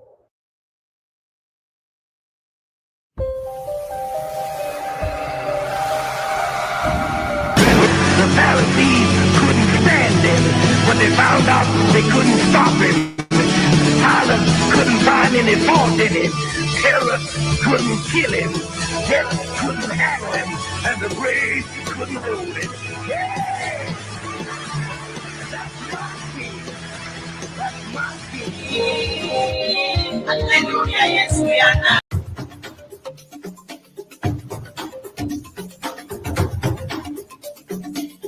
Tunazunguka kote kote mchana kutwa kukuletea taarifa na matokeo ya habari kutoka pembe zote za ulimwengu. Jioni tunaweka mduara wa kujadili taarifa zizo hizo kwa mapana na marefu. Ungana nasi kila siku ya wiki kwenye matukio ya siku saa 2 jioni kwenye Sound Candy Talk. Matukio ya siku, makao makuu ya habari kuu ya siku.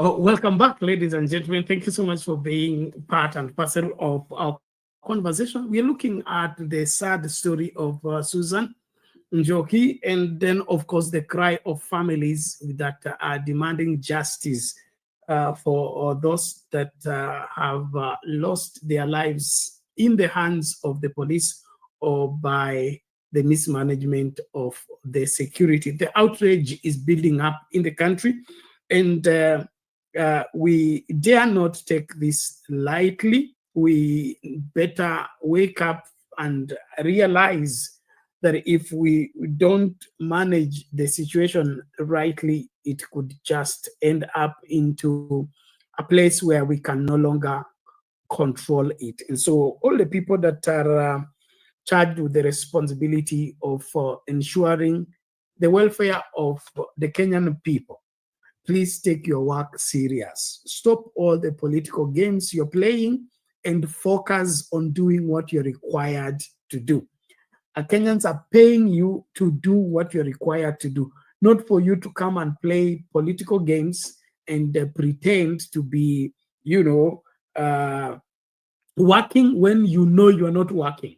And the police officers and the rest of the people running the security apparatus, focus on what is your responsibility, and that is the safety and the welfare of each and every Kenyan. These other things you are getting involved in, getting sucked in, going to change names, change files, change signature because you want to save somebody's skin, you want to, defeat justice. It is not going well with you, it will not be well with you, and therefore style up and do the right thing. It pays to do the right thing. Well, I want us to revisit our yesterday's talk about the country and the lies thereof, and how they are affecting our, of course, our existence as a people. We are so much caught up into this, and it's not working. So let me just play this, and I leave for you to judge whether we are indeed a country or we are a circus. Honour members, the House is adjourned, is suspended for a period of 30 minutes. After a stormy morning session, Parliament resumed for the afternoon sitting, with the opposition still determined to block the security laws bill. Order, members. Opposition MPs tearing the report by the Committee on Security to pieces. Then breaking into song and dance. Speaker Justin Muturi had a hard time controlling the MPs. When he left the stage for Deputy Speaker Joyce Laboso, it got even worse. It looked that the government side was determined to pass the law. When Speaker Justin Muturi assumed the chair, the committee of the whole House went through the proposed amendments. Amid the shouts and voices of dissent from the opposition. As many of us have been saying, "Hi, close 63." As many of the country have been saying. Live broadcast was switched off, and from the footage we have obtained, this is what transpired in the House.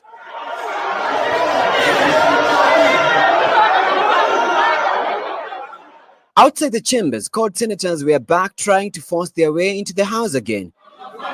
This time with more vigor and with help from CORD MPs and a host of more senators.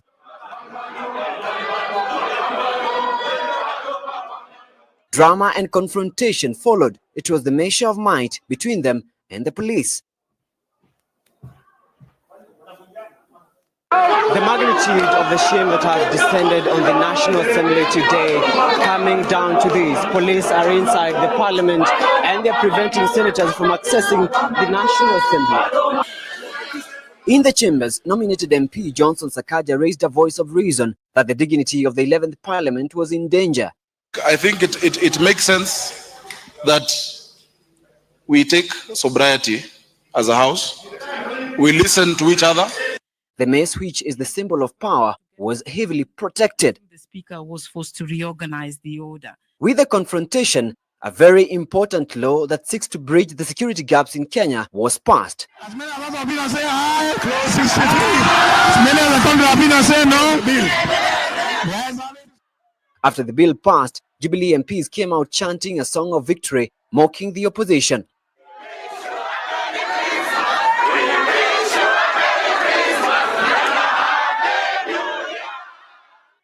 On their part, the CORD coalition said it will move to court to challenge the law.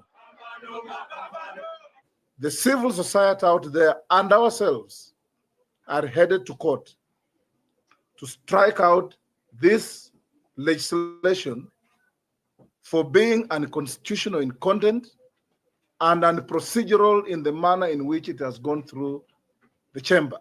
Asked whether the law as passed was okay, the now approved Cabinet Secretary for Interior and Coordination, Josephine Kaiseri, had this to say. So if what was passed today is a good law for our country, then I support it. Yes. The opposition is accusing the government of turning the country into a military state, considering that parliament buildings were heavily fortified. According to them, the parliamentary employees were converted to being Jubilee foot soldiers. The president is expected to sign the bill into law soon. Reporting for Ebru Africa, I'm Sam Gakunyi. I put the question which is at clause 9 because of the bill. As many of us have been saying, "Hi, clause 63." As many of the country have been saying, "No."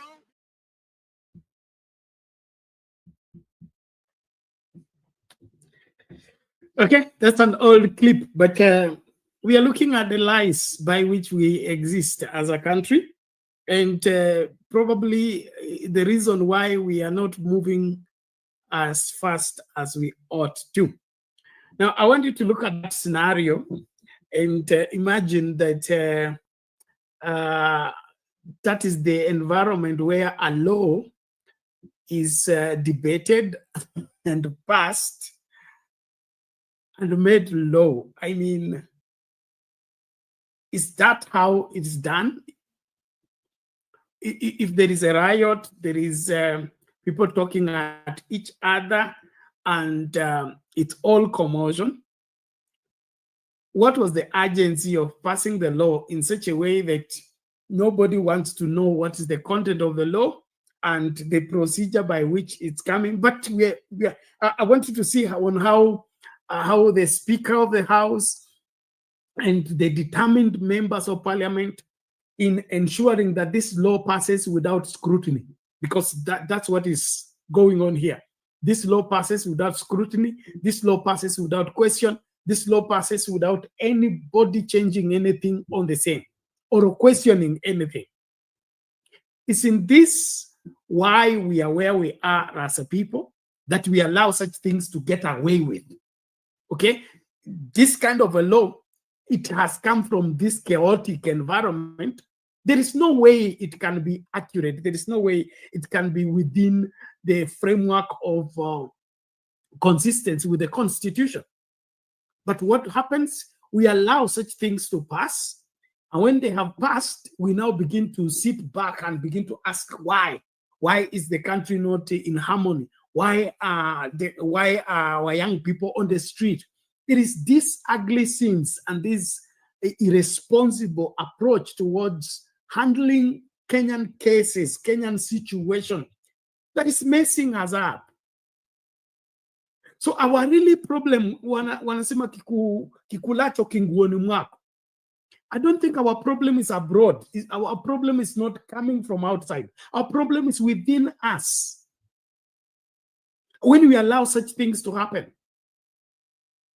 Yesterday I told you that there was a time I used to teach in a school. You cannot provide proper teaching in this kind of an environment. You must look for how to cool everything down, get everything in order, and then from there pick up and get things moving. So what we are seeing on the screens and what we are being treated to, the Parliament, the august house, the house where all laws are supposed to be scrutinized so that the evil that may be sneaking through the law is napped in the bud, so that it is, arrested before it becomes law. It is conducted in this manner. And I brought up this because it is not the first time, it's not the second time. It has become now the order of the day. Anytime the government wants to pass something and it has an agenda with that thing to want to pass, they arrest the Parliament, they force the parliamentarians to do what the government wants and not what Kenyans elected them to do. So what we are left with is just structures of so-called government, three arms of government, judiciary, executive, legislature, which are supposed to check each other, but now they have what? Come to an agreement that they will check Kenyans. They will not check each other. This is a trinity of evil. And we can't tolerate this anymore. And so you tell me, in that kind of need, do we have sober people there? Do we have people who are thinking deeply about what they are making as a law? And are this not the law now being used to arrest Kina Boniface Mwangi and to call them terrorists? These are the laws that came from this. Remember, it was that security law. It is what is coming into all this madness that we are seeing today. We as Kenyans need to recover this country. We have lost the control of this country. We have lost the streamlining of the affairs of the operations of this country, and we need to get it back where it's supposed to be. Let's stop sitting back and sitting pretty and hoping that this country will sort itself. It will not sort itself. We must wake up and get it fixed. So that's how the speaker who is supposed to facilitate the enactment of laws that are right, he's become an extension of the executive. He's become an errand boy for the executive, and he's given strict instructions.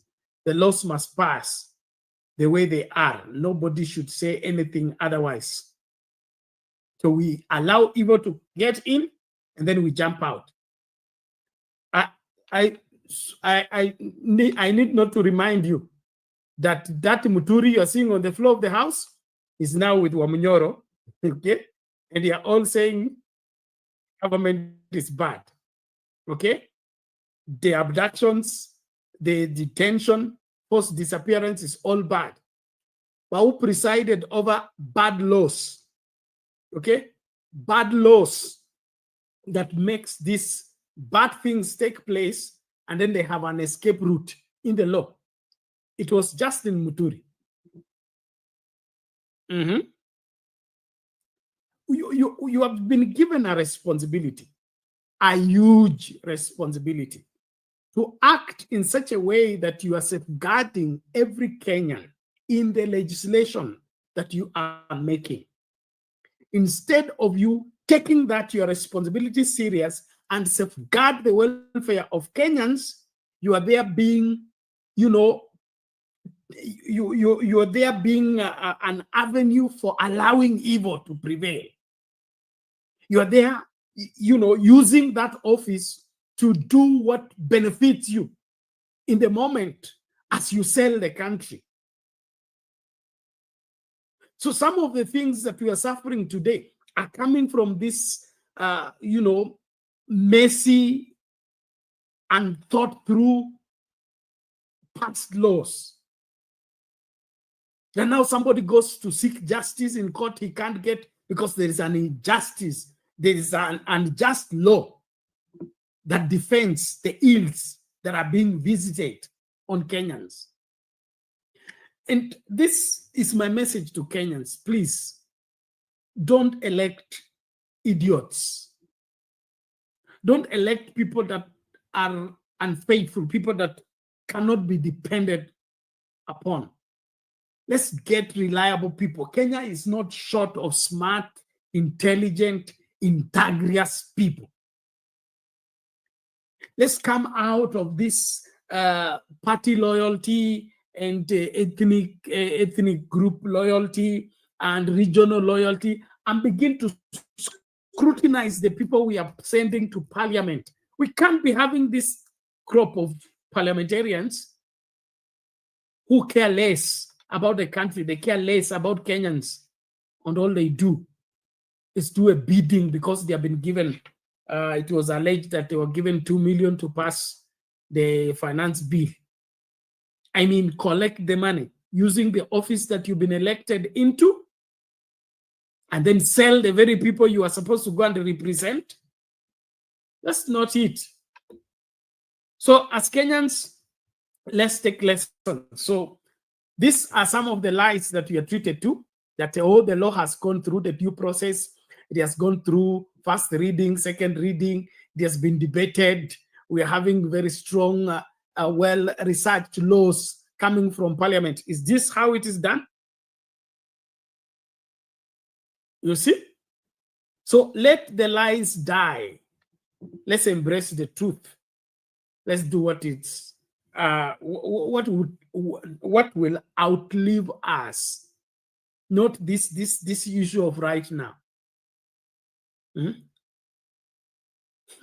Don't be surprised now we're going to have a law of shooting the food,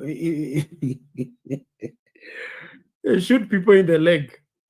Soon you will have such a legislation. And I think it's already in the works. Remember, there is the attempt to regulate on how people are going to protest, and when they protest, where they should pass and where they shouldn't go, the buildings where they shouldn't go.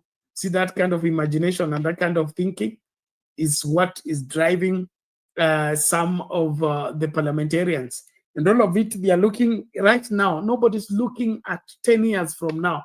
Nobody's looking at, 50 years from now. They're just there for the right now and can't think beyond their noses. That is too bad. And so as we look at this, we need to be able to pinpoint these things. And so if the process is wrong, remember the Maraga ruling, the process is wrong, the outcome must be wrong. It is that simple. This aspect of the end justifies the means. No, no, no.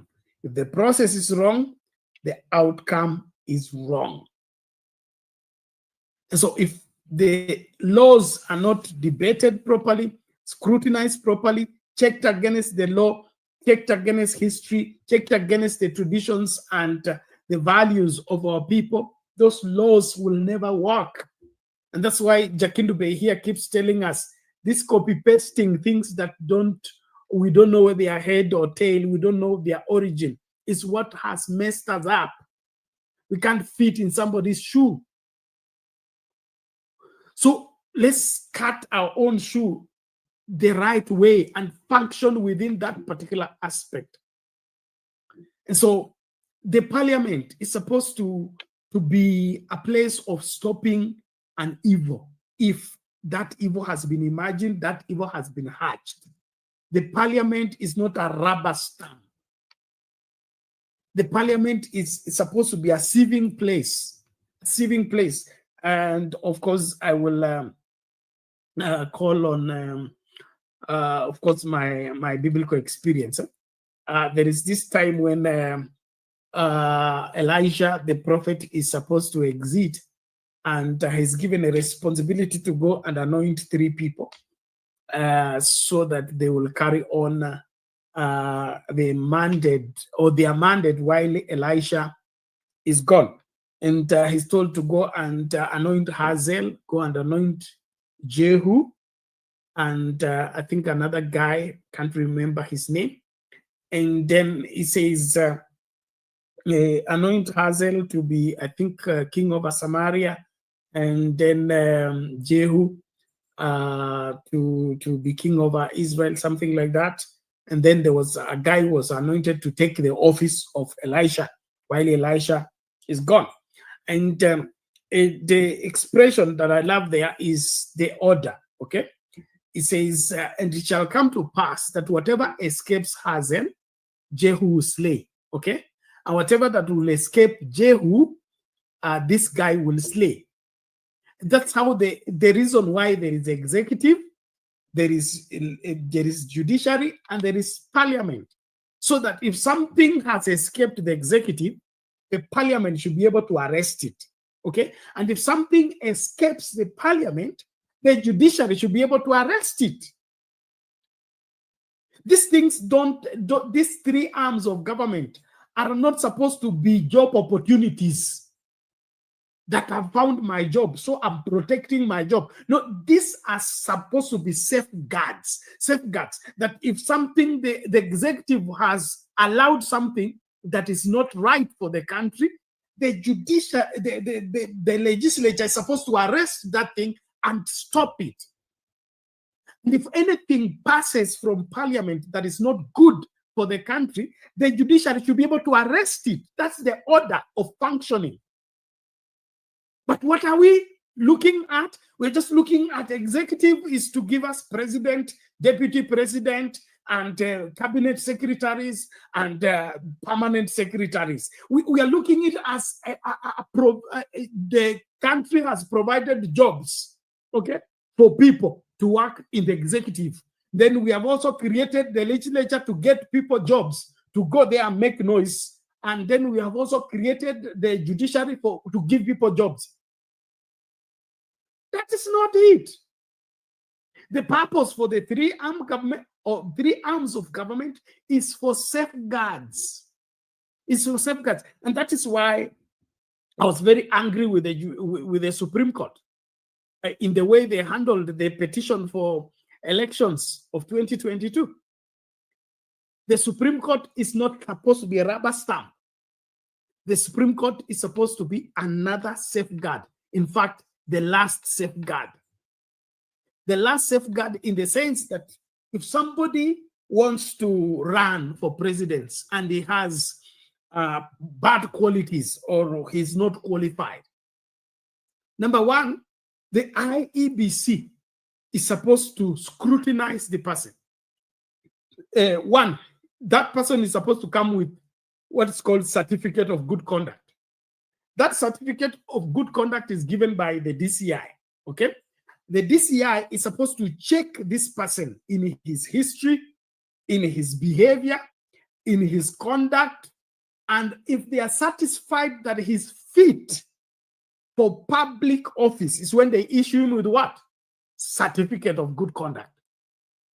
And that certificate of good conduct is supposed to be produced to the IEBC as a proof that this person has been checked by the anti-corruption, has been checked by the DCI, has been certified to be fit for public service. If he cannot be certified that, then he should be scrapped from the list of the people running for that public office. So number one safeguard is the DCI, okay? Then when you come to the IBC, if there is any other information, like your academic qualification is wanting, your papers are fake, or your character is evil, but you bribed the DCI and they gave you certificate of good conduct, the IEBC is supposed to stop you from participating in the elections, stop you from being a candidate. So IEBC is supposed to be a safeguard. DCI is supposed to be a safeguard. And then after IEBC clearing you, and then you go to run for the seat, the Kenyan people is part of that line of defense, okay? The Kenyan people, if they will come together and say no, they will vote you out. We have stopped that evil that was coming in the country through election, okay? But just in case this person is not fit for public office, but he has escaped the DCI, he has escaped the IBC checklist, or rather scrutiny, and ended up being voted into office. Okay? And then there is a valid petition against the person. Then the Supreme Court becomes the final safeguard that whatever escaped DCI, whatever escaped IBC, whatever escaped the majority of Kenyans to stop, the Supreme Court should be able to stop it. So I don't understand why somebody should be in the Supreme Court as president of the Supreme Court and all they see is the salary, the job security, and the cars. I mean, they don't see the responsibility placed on their shoulder that they are there to stop anything that will be a threat to the livelihood of Kenyans. And so our country is in a mess, and some of the things we are suffering are self-caused. We have admitted them by ourselves. We have allowed them. So we get incompetent people, put them in office, instead of them doing what the office requires them to do, they are busy doing biddings. From which phone call, biddings, from which account has been serviced with how much. And so the whole country is in a mess because of irresponsible people in high offices. And so I really want as Kenyans to look at this seriously and look at the framers of the Constitution. They did not put the judiciary to get a Kwame job. They did not put the legislature to get Wetangula a job. They did not put the executive to get William Ruto a job. No. These offices exist for one sole reason, and that is to protect and safeguard Kenyans at all levels. So to be president, sio kupigwa salute, To be president sio kutembea hapa na kingora na pikipiki. To be president is to defend the lives of Kenyans by all means. That's the reason why you're in that office. And so that's why I am shocked that we have somebody in the office and is threatening Kenyans that they will be shot in the leg.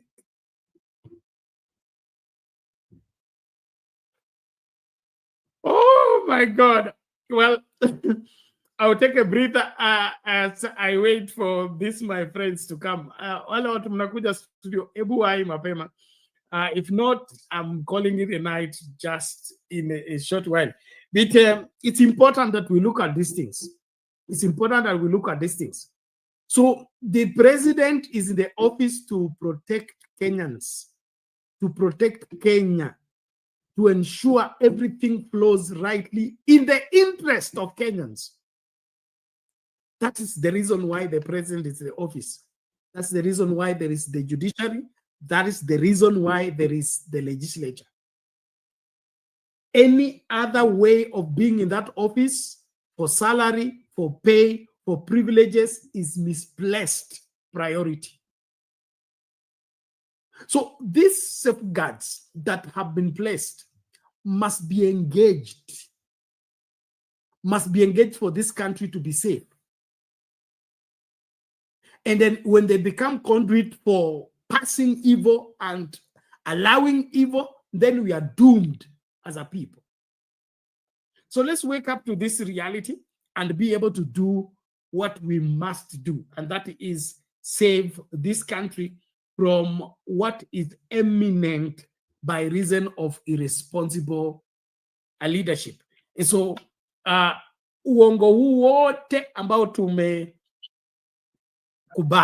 katika nchi hii ndio mojawapo ya matatizo ambayo yanakumba nchi hii, na itaendelea hivyo mpaka wakati tutakutuka ili tufanye yale ambayo tunapaswa kuyafanya kukomboa nchi kabisa kabisa. Jakindube, hali vipi? Karibu.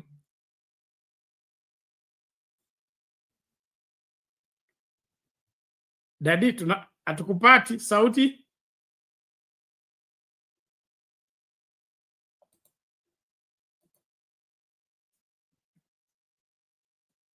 Okay, Jakindube, inaonekana mitambo inaleta kizaza. Dadi, naomba urefresh.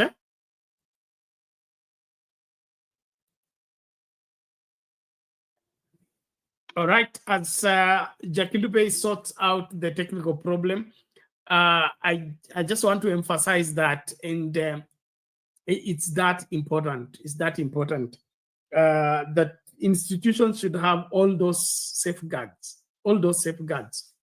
There is a reason why there is a person at the gate, the security people at the gate, and there is a reason why there is the admission book at the reception before somebody is allowed into the building. Those safeguards are placed there for security reasons. For security reasons. Why are we allowing everything to come in and mess up the country? We are looking not even primitive. We are looking stupid in the eye of the world that things are happening. And then, have you heard about CCTV? Have you heard about, hakuna. Tusiruhusu uovu katika nchi yetu. Well, let's get this out of the way as we continue. That is here. Jakindube, hali vipi? Samahani, mitambo imeleta kizaza. Salama, salama, unanisikia? Yes, umepatikana. Karibu, karibu. Salama, nasikitika sana kusikia vile unalalamika, lakini nitarudia tu tena. Hayo maneno yote unasema ni ya bure. DCI, CID, sijui nini, hawawezi kupata mtu ambaye ni clean. Yani mtu ambaye hana dosari. Hawa hawana uwezo, hawana, kwa sababu hata hawa ambao tunawakopi Waingereza sijui nani DCI CID hawafuati, hawaangalii mtu ambaye anachaguliwa, hawamwangalii mtu ambaye anachaguliwa, anaangaliwa na vile sisi tulikuwa tunafanya kile kitu sisi tulikuwa tunafanya. Unajua, kutupa mila zetu na tabia zetu ndio zinatufanya tunachagua watu wabaya. Mtu alikuwa ukitaka kudadisi mwenendo wa mtu, unaenda kwa ukoo wao, amezaliwa, majirani. Hawa ndio watu wanamjua. Hauwezi kwenda kuuliza DCI. DCI ni wanafanya kazi, wako Nairobi, hawajui huyu alizaliwa namna gani, amepitia wapi. Wale majirani ndio wanajua huyu kijana anatoka kwa ukoo wa namna gani. Na hawa wazungu wanafanya hivyo. Unaangaliwa ulipozaliwa, ulikuwa mlevi, ulifanya nini mpaka umekuwa. Hizi vitu wanapata kwa wale majirani zako. Yani village yenu ndio wanajua your background. Hawa watu wengine hawezi kujua. Na sisi tunaenda kuuliza watu wale wanafanya kazi Nairobi. Hiyo ndio demokrasia tunajua. Hiyo hatuwezi kupata kiongozi. Kama tunataka kuchagua mtu ambaye tunasema huyu mtu lazima tujue huyu mtu tunamwangalia ametoka wapi, na wale watu ambao wanaweza kutuambia namna huyo mtu amekuwa ni wale majirani. Hiyo ndio Kiafrika, na hiyo ndio hata hao wazungu wanafanya. Hawendi kuuliza watu wengine, wanakuuliza na wale watu ulikuwa unafanya kazi nao, wale watu umekuwa nao, wale umesoma nao. Hao ndio wanaulizwa. Wale majirani zako kule nyumbani kwenu, hao ndio watu wanatoboa, wanasema huyu jamaa ni mzuri, huyu jamaa ni namna hii, huyu jamaa kwao wanalima bangi. Hawa ni jamaa ambao anatoka kwa jamii ambayo ni walevi, labda ni wachawi, au labda wana hila fulani. Ndio maana tulikuwa tukichagua mwakilishi tunachagua mtu mzuri, lakini tumetupa hiyo. Sasa tunasema tunamleta CID na DCI sijui nani. Hawa watu wanafanya mshahara, wanaangalia vile vitu umeleta hapo kwa meza, ndio wanaangalia, wanaona kama kuna dosari. Lakini kuna tabia ya mtu. Unajua tabia ya mtu ni ngumu sana kugeuza tabia, kwa sababu hiyo ndio tabia ambayo amezoea, hiyo tabia yake.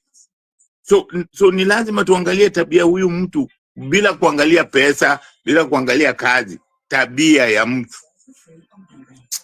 So kila ninachosema ni kwamba lazima, mimi nasema tusipotupa hii mambo ya wakoloni, hatuwezi kuchagua mwakilishi ambaye atakuwa anatuwakilisha tunavyotaka.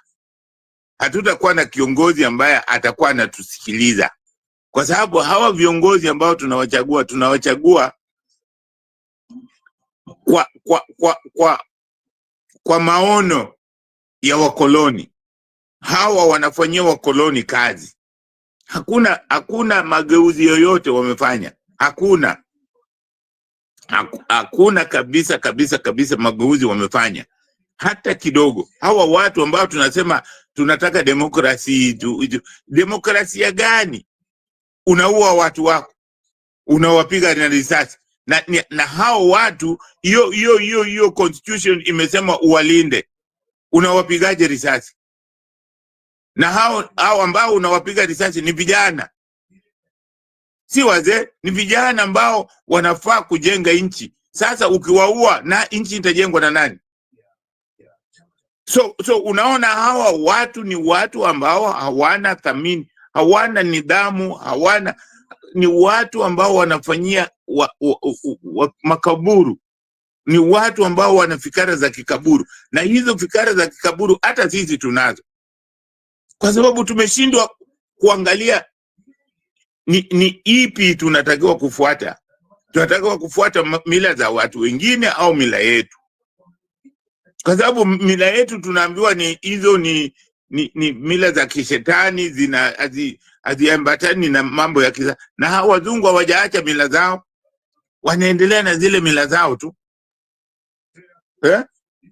Wanasherekea hata uchawi, na sisi tunaambiwa uganga, uchawi ni shetani. Hawa wanasherekea unani. Hii ni lazima tuamke, tujue kwamba tuheshimu mambo yetu. Tusiwe tunaita mganga wa kwetu ati ni mchawi. Hapana. So kile ambacho unasema kwamba hao watu DCI nani, hao watu hata wakienda kuchagua, hata wakileta nani, utakuta huyo mtu ana kasoro nyingi sana. Tukitaka kiongozi mzuri, yule mtu anaweza kutuambia ni wale majirani zake, wale watu wamekuwa kijiji ambacho anatoka. Hawa ndio watu wanajua mahali amefanya kazi. Hawa ndio watu wanamjua mahali anakaa, watu wanamjua. Hawa watu wanamjua kwa sababu wanamuona hata wakati hayuko ofisini, wanamuona akiwa kama ni mtu wa vurugu, wanamuona. So hii ni lazima tufuate mila yetu, ndio tunaweza kupata mtu ambaye atatufaa. Pili, tusitumie ukabila. Hizo zote hizi unaona, tukisema tunatumia ukabila, hizo zote zinaturudisha tu nyuma. Hizo zote zinaturudisha nyuma, maana yake zinatufanya tunazozana badala ya kujenga. Angalia wa China, mfano mzuri sana. Wa China, umeshasikia ati kitu fulani imevumbuliwa na Changchun ama Wanghu ama nani? Inasemekana hiyo kitu imetengenezwa na China, kwa sababu wote wanajua kwamba wakiweka vichwa vyao pamoja, hiyo maendeleo wanaleta ni ya watu wote. Hata kama jina la huyo yupo, lakini nimetengenezwa na wa China. Lakini sisi tunataka kufuata kama wa Amerika, ati kitu fulani. Hawa watu ni tofauti na vile sisi kama Waafrika tulivyo. Waafrika tulikuwa na hiyo community yetu, community as African. Tulikuwa tunaishi kwa njia ambao hakuna mtu analala njaa, hakuna mtu analala nje. Lakini sasa tunataka kuchukua mila za watu wengine ambayo haiheshimu binadamu, haina ubinadamu ndani yake. Wanakudanganya lakini hawana ubinadamu, kwa sababu ukiangalia vile vitu wamefanyia binadamu, hata zile vitu wanafanyia binadamu, hata sasa tunapozungumza wanafanyia binadamu mambo mabovu, mambo ambayo haifai. Hata saa zingine ukikaa chini unajiuliza, kweli hawa ni watu, hawa watu ni wanyama? Ni watu kweli hawa watu? Ukiangalia sasa saa hii, kwa mfano, ukiangalia saa hii kitu inafanyika kati ya Israel na Palestina, kweli Waisraeli ni binadamu? Hao kweli ni binadamu kabisa kabisa kabisa? Watu wanaweza kusema hawa Waisraeli ni binadamu? Wale ni wanyama bwana, wanyama. Huwezi kuwa unaua watoto na wanawake ati kwa sababu watu fulani sijui walifanya nini. That is rubbish. Sikubaliani nayo kabisa. So ni lazima, Bernard nasema na nazidi kusisitiza, ni lazima tufuate mila zetu na tabia yetu. Hiyo ndio itatuongoza kama Waafrika. Asante sana. Okay, unasema mwacha mila mtumwa. So unamaanisha tumekubali kuwa watumwa, na ndiposa hatuwezi kujisimamia kwa sababu tunatafuta kushabikiwa na wale ambao tunaona kwamba their opinion of us is better than our opinion of our own self. Besides that, DCI ni kwa sababu ya institution ama utepetevu, kwa sababu kama mimi kwa mfano tu, mimi ni tuseme principal wa shule, okay, na wanafunzi wanakuja nini shuleni kwangu, mimi ndio nitakuwa nakaa nao miaka 4 wakiwa form 1 mpaka form 4, na nataka kujua kila mwanafunzi ambaye anaingia hii shule anafaa kuwa kwa hii shule kutokana na tabia nzuri na hiyo maswala. Kama kuna information kuhusu mwanafunzi fulani ambayo naihitaji, si itakuwa jukumu langu kufuata huyo mwanafunzi mpaka kijijini kwake nielewe hiki na hiki na hiki na hiki, ama itakuwa tu ati nakaa hapa nimeangalia living certificate umetoka wapi na Mundera Primary above average, then naandika pia mimi hapa above average kwa sababu nimesoma kile nimeandikiwa. So hapa mimi naona shida sio institution, shida ni wale watu wako hapo wamekataa kufanya kazi vile wanapaswa kufanya, wamechagua kuacha tu kwa sababu mshahara unaingia, wao wamefanya ama hawajafanya.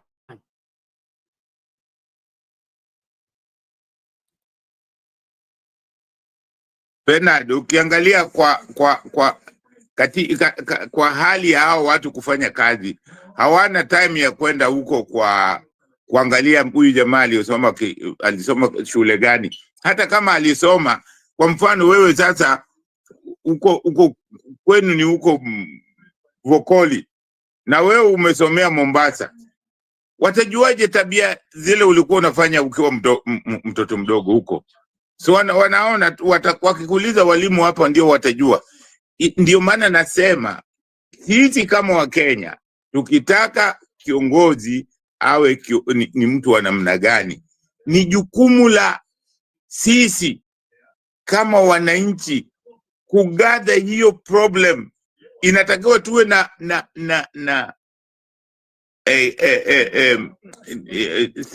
sehemu kama wananchi kuangalia kwamba huyu tunamchagua, je, ana tabia ya namna gani? Kwa sababu hiyo tabia tutasema tu, inatakikana iwe jukumu la sisi. Kama hawa wazungu wanafanyaga hivyo, ni wao wenyewe. Kwanza wazungu wanasaidiwa na waandishi wa magazeti. Sisi waandishi wa magazeti wetu ni bure kabisa. Waandishi wa magazeti huwa wanachunguza kabisa huyu jamaa katika maisha yake alifanya nini na nini na nini na nini. Waandishi wa magazeti, na hawa wanasaidiwa na watu tu ambao ni wananchi. Wanaona huyu kiongozi, huyu jamaa anataka kuchaguliwa, hapana, huyu jamaa hana tabia nzuri. Wakati akiwa mtoto alikuwa huyu jamaa kwanza anauza bangi. Hana tabia nzuri. Mna report hiyo. Unaona? Sasa mkisema ni DCI, hiyo haiwezekani hata kidogo. Inatakiwa iwe ni jukumu la sisi wananchi, ndio tunaweza kupata mtu ambaye anafaa, asiye na dosari. Lakini tukiachilia tu kwamba ni DCI, hawawezi kupata hata wakifanya nini. Kwa sababu hata Ruto koti ilisema wako hawajapatikana na hatia, na yet walikuwa washukiwa. Unawezaje kuchagua mshukiwa? Yeye na Uhuru walikuwa washukiwa. Unawezaje kuchagua mshukiwa? Sijaona, ni Kenya tu ndio nimeona mshukiwa, mtu ambaye ameshtakiwa. Mnaenda ambapo inatakikana hata mtu ambaye ameshtakiwa haitakikani hahusike na mambo yoyote. Lakini sisi wa Kenya, huyu ambaye ni mshukiwa tunamchagua anakuwa president, bado anaenda kwa koti kama yeye ni president. Sijaona, na hata it make sense. Hata ukifikiria it make sense, lakini kwa Kenya ina make sense. Unaona? Yeah. Asante Bernard. Asante Dadi, shikilia hapo, tunarejea. Mabibi na mabwana, huyu anaitwa Jakindu Bey anasema Kenya inaonekana iko na sheria yake, macho yake, na masuala ambayo yanakubalika huku hayafai kokote kule. I still come from that school of thought of government responsibilities are not taken with the seriousness they deserve. And because of that, we are losing a lot that needs to be upheld. Everything from the quality of education, from the quality of healthcare, from even the safety of our children. The safety of our children. Tumekuwa kwa habari, kumekuwa na story ya mtu kokotini kwa kushukiwa kwamba aliua mtoto akazika chini ya kitanda. So haya mambo yote yanatukumba kwa sababu kuna vile tunaangalia mambo visivyo, na wakati umefika tuangalie masuala haya kwa kina, kama vile mzee anasema, tusikubali mtu yeyote awekwe kwa public office kama akona dosari. Tusikubali kabisa kabisa. Hiyo inamaanisha tukiwa na habari yoyote kuhusu mtu yeyote ambaye anajitosa katika kung'ang'ania kiti chochote, tusiweke hiyo information. Let's produce it to the required authorities. Let's publish it. Let's make sure that we don't allow an evil person to come and be a leader in our country. It's just like mnakumbuka ile story ilikuwa ya Malala na wanafunzi wa Butere Girls kule Nakuru. Of course ilikuwa na shida zake, lakini polisi walikwenda hapo kumzuia nani? Malala ati asikutane na hao watoto. Kwa nini? Yeye ni baba na hawa ni wasichana na ni usiku, na hiyo unakumbuka hizo excuses zikitolewa. I'm just bringing that to bring us to that place. Kama mtu anajulikana kwamba ni rapist, okay, ninyi mtamruhusu tu kwa sababu amepigiwa kura aende kuwa principal wa shule ya wasichana? Kwa vyovyote vile watoto wetu wakuwe chini ya mtu ambaye mnajua publicly ni rapist. Will you be comfortable with that? So that is the questions we need to ask ourselves as Kenyans. Because kumfanya mtu rais sio aishi tu na rais, aishi na salute. Ni ile kuchukua mamlaka kupeana kwa mtu ambaye hafai. Kutakuwa na vilio. Na hivi vilio vinatokana na nini? Uamuzi wetu ambao ni mbovu. Badala ya kutumia information ambayo ipo tuzuie maovu, tunapuuza hiyo information. Tunasema ni kwa sababu atoki kwa kijiji chetu. This is my political enemies are working. No. Kama mtu ako katika biashara ya kuuza madawa ya kulevya, okay, ameharibu maisha ya vijana wetu na anajulikana kwamba hiyo ndiyo kazi yake, hata kama ameleta hela ngapi, wewe utakuwa mzazi mwenye akili timamu kumshabikia na kusema huyu ndiye anafaa apewe sasa hiyo ofisi kubwa ndio atumie kufanya biashara yake vizuri, sio? So Wakenya, tukienda kwa ballot tufikirie kwa kina. Kama vile uwezi fungulia nyoka aingie kwa nyumba yako ukampikie ale, usiruhusu kiongozi yeyote ambaye hafai apate nafasi ya uongozi, kwa sababu hiyo nafasi atatumia vibaya. So kura yako inaweza kuzuia maovu ama kusababisha maovu. And you are an accomplice of all the ills that are taking place in this country because of refusing to use the information that is available. Ikisemekana mimi ni mwizi, okay? alafu mnanifanya treasurer wa chama. Utatarajia nini? Ni Yesu peke yake alikubali mwizi kuwa treasurer, na hiyo ni masuala ya Yesu. Sitaki kuingilia, mimi sio Yesu. Lakini kama mtu anajulikana kwamba ni mwizi, hawezi kufanywa mweka hazina. Kwa nini? Ataiba. So itakuwaje ikifika kwa uongozi wa nchi, hatutaki kuuliza haya maswali, hatutaki kuangazia haya maswali, tunataka kusema tu mtu wetu, mtu wetu, mtu wetu. Sasa saa hii naona kuna ile mvutano katikati ya wale wanaoshabikia Matiang'i na wale wanaoshabikia Maraga. Okay? Kuna wale ambao wamebrand Maraga kuwa kwamba ni government project, anataka kuiba kura ama kusplit kura za Matiang'i. All those notions zinakuja hapo. Badala sasa tuangalie character ya hawa watu wawili, tuangalie ni nani anayefaa kwa nini. Tuko tu hapo kusema split kura za Wakisii. Ninyi mtanisaidia na hesabu, wale mnafanya hesabu. Lakini kura za Wakisii zimefika milioni kweli? Okay?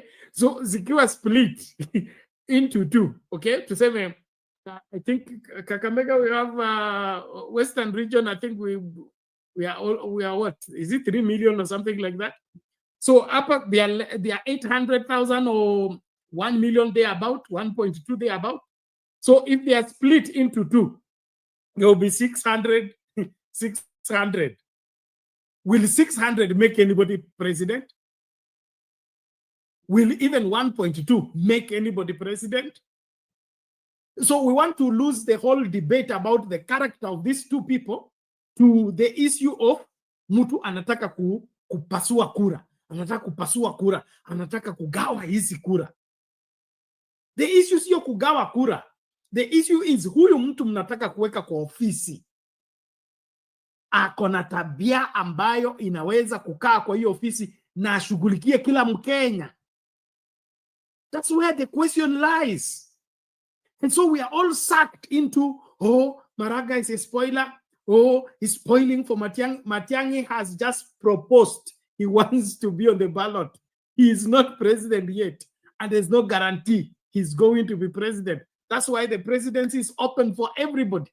I can even bid for the same. So let us avoid this being sucked into frivolous debates and do what is required. Proper scrutiny. Wakati Matiang'i alikuwa super minister, what did he do? Wakati Maraga alikuwa Supreme Court, what did he do? Katika maisha yao ya kawaida, tuache sasa hii mambo ya kuwa kwa ofisi. Maisha yao ya kawaida, familia, kifamilia. Majirani wa Matiang'i wanasema nini? Majirani wa Maraga wanasema nini? Plot ya Matiang'i ikiwa Nairobi, wale wanakaa huko wanasema nini? Plot za Maraga, wale wanakaa ndani wanasema nini? To scrutinize our watu. Now, I'm not talking about those two. I'm just using them as an example.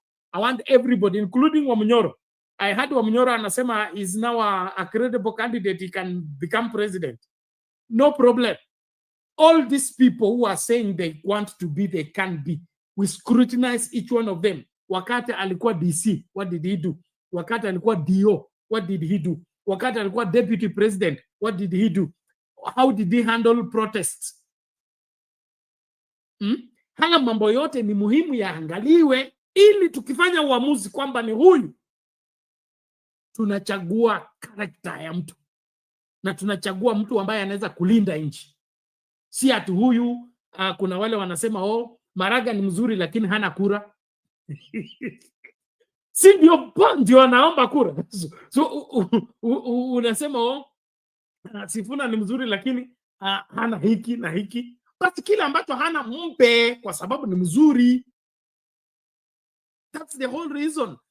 God did not create us with everything. Why? Because we need each other to help us grow together. And so I would want Kenyans to think differently, especially in the coming election.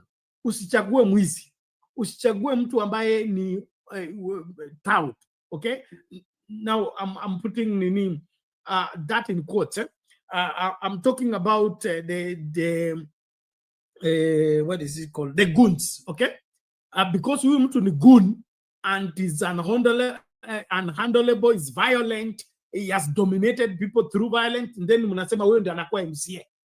Okay? So mnachagua mtu ambaye mnajua ni goon, okay? Is a bully.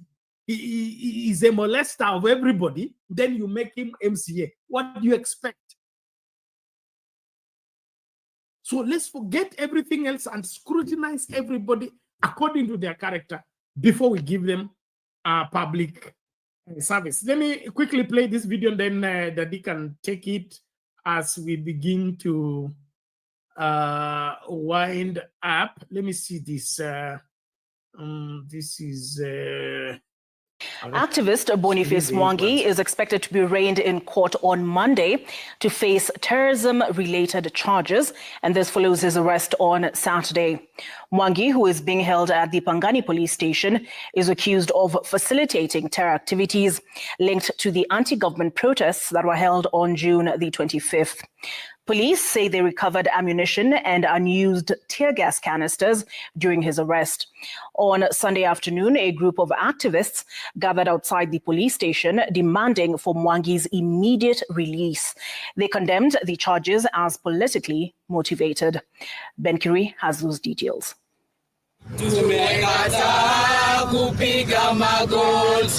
Sunday morning, a group of activists gathered outside Pangani police station in a show of solidarity with activist Boniface Mwangi, who was arrested on Saturday and is currently being held on allegations of terror financing.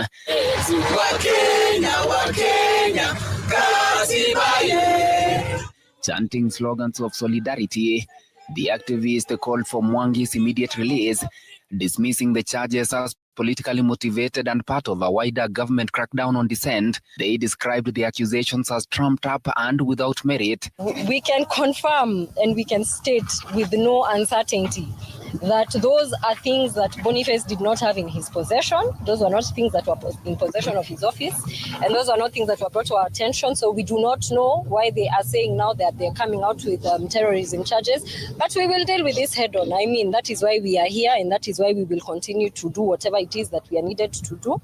I think what we've seen is this intimidation by the police, and coming for Boni is something that we saw coming. They've arrested many young people and on the same charges of terrorism, arson, and those are the same things that they're talking about Boni. According to a statement by the Directorate of Criminal Investigations, Mwangi is accused of facilitating terror activities during the anti-government protest held on June 25th. Detectives allege that a search of his Mageuzi hub in Nairobi's Hurlingham area led to the recovery of 2 unused tear gas canisters and 1 black round of ammunition. Human rights defenders, activists are not terrorists. Activists are here to defend the Constitution. Boniface is here to defend the Constitution. Yes. When we go for protests, it is a constitutional guarantee. A government that fears its own people is a government in crisis. Human rights defenders and Pan-Africanist groups have also condemned the arrest. In a joint statement, the groups warned that the growing pattern of arbitrary arrest and fabricated charges against the critics of the government represents a serious threat to Kenya's democracy. They've done nothing wrong. Activism is not terrorism. Mwangi's arrest comes just 2 days after he and Ugandan activists Agatha Atuaire filed a lawsuit against the Tanzanian government seeking 130 million Kenya shillings in compensation over alleged torture and unlawful detention.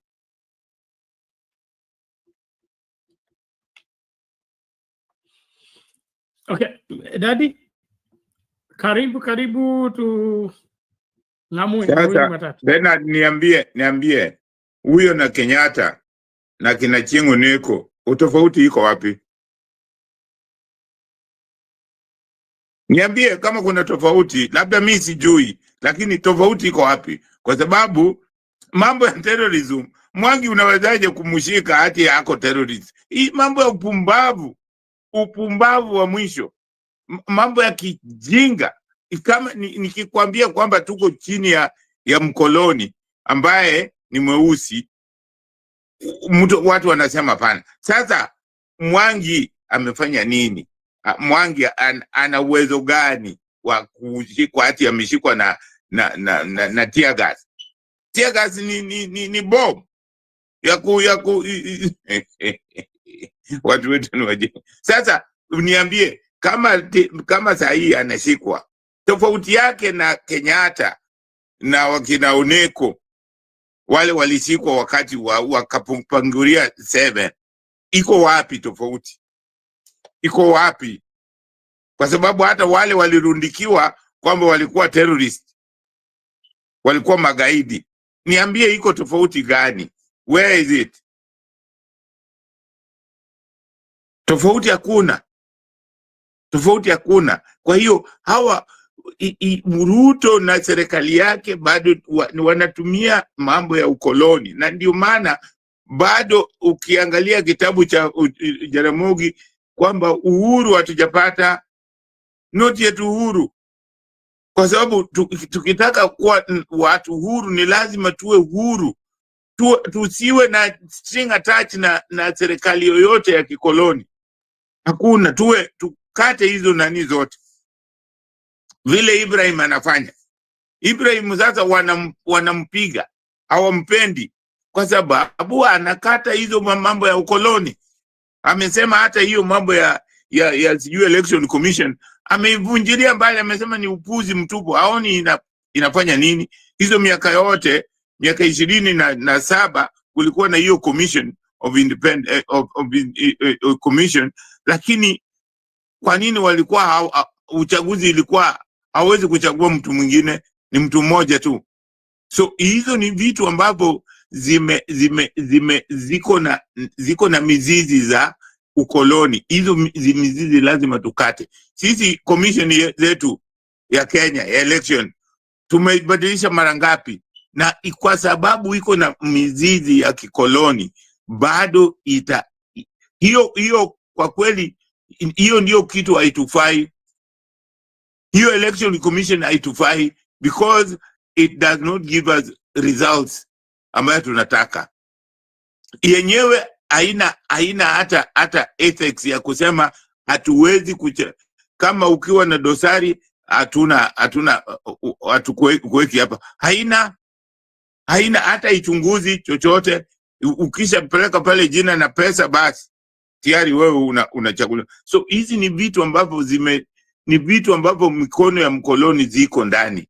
Hizi ni vitu tunatakiwa tuvunje. Hazitufai. Zinatufaa namna gani? Kwa njia gani? Kwa sababu inatakiwa tuwe tunaona faida. Miaka 60 tunafanya uchaguzi. Kila uchaguzi tukifanya lazima watu wafe. Kwa nini? Why? Tukichagua viongozi wetu lazima watu wafe. Why? Hiyo ni kusema ni kitu it's not working. Wacha hata ni mambo ya president. Hata watu tu wakichaguliana huko mawabunge, lazima utakuta kwamba watu fulani kumetokea ugomvi, watu wamekufa. Hii ni kitu haitufai kwa sababu hatujapanga kwa mila zetu na tabia yetu. Tunafuata tu mambo kiolela. So mimi nasema kama hiyo mambo ya Mwangi hiyo ni kwanza waste of time, a waste of money, or money for nothing, kwenda kumshika Mwangi ambaye in fact is ana effect yoyote, ana nothing. Hakuna haja ya kumshika Mwangi kwa sababu kama anatetea hizo ni vitu ambavyo viko kwa constitution. Sasa hii constitution tunataka tutumie. Unaona, hizo ndio vitu nasema tunakopi kitu na hatujui kuitumia, kwa sababu activist iko kwa constitution. Mambo ambayo Mwangi anafanya iko kwa constitution. Sasa kwa nini mnamkataza? Then mbona inawekwa kwa constitution? Unaona, hizo vitu ni kwa sababu hatujui kuzitumia. Ndio maana hatuna haja, ndio maana si vizuri kukopi kitu ambacho unajua kabisa hujui kuitumia, alafu unaikopi, unataka kuitumia ati hiyo ndio nzuri na huwezi kuiheshimu. Tunasema tunataka tufuate sheria na hiyo sheria tuheshimu. Sheria hairuhusu mtu polisi tu kupiga mtu risasi. Ati mtu tu unampiga risasi na hana bunduki yeye mwenyewe, is not a threat. Unampiga risasi kwa nini? Hata kama ana bunduki, inatakiwa mjue ndiye namna ya kumshika. Mumnyang'anye hizo vitu, mumshike. Asitakiwe ajue, aulizwe kwa nini anafanya vitu kama hizo. Sasa kama kazi yenu ni kuua tu watu, hiyo sasa inakuwa ni kitu ambacho hamjui mnafanya nini. So Bernard, mimi ninashikilia, bado nitasema hii kitu ni kwamba ni lazima sisi wote tujiangalie kiroho, tutoke, tujikomboe, tutoke kwa mambo ya ukoloni, fikara za kikoloni, kila kitu tunafanya kikoloni. Bado tunafuata wale watu ambao walikuwa wanatunyanyasa, ndio tunaona kama ni Mungu. This is mimi kwa maoni yangu is unacceptable. Kabisa, sikubaliani naye hata kidogo. Asante sana Bernard. Okay, thank you, Daddy. We hear you and appreciate your wisdom on the matter. And it's clear umepotoka katika kutekeleza wajibu. That's why I agree with you. It's a laughable situation. Watu Northeastern wanapigwa na makombora na Al-Shabaab na terrorists, lakini wewe umechukua the whole terrorism squad kwenda kushika mtu hapa Lukenya in the name ata amepatikana na tear gas.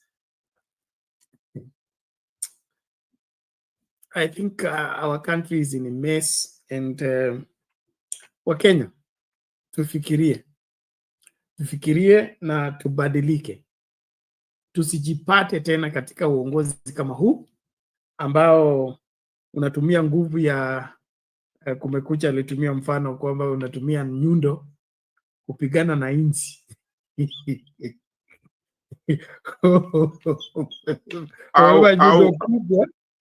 Yes. Au kupigana na umbu. Yes. Yes. Mosquito. Yeah. Umbu. Unataka kumpiga na nyundo. It's crazy. that is now that's how we are looking even in the international eyes. When we see all those things happening, and uko tuna insist kwamba these are terrorist acts, we are going to charge you with terrorism and all that, and supported by the president himself.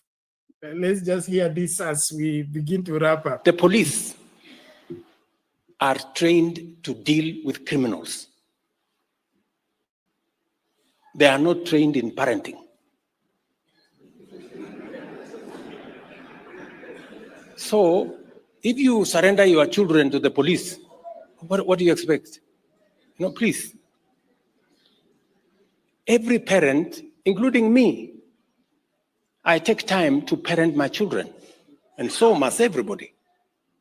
Sindio jameni? Yes. So, let us be responsible.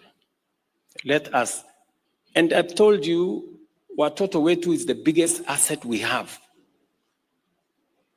Their energy, their talent, their education is important for building Kenya going forward.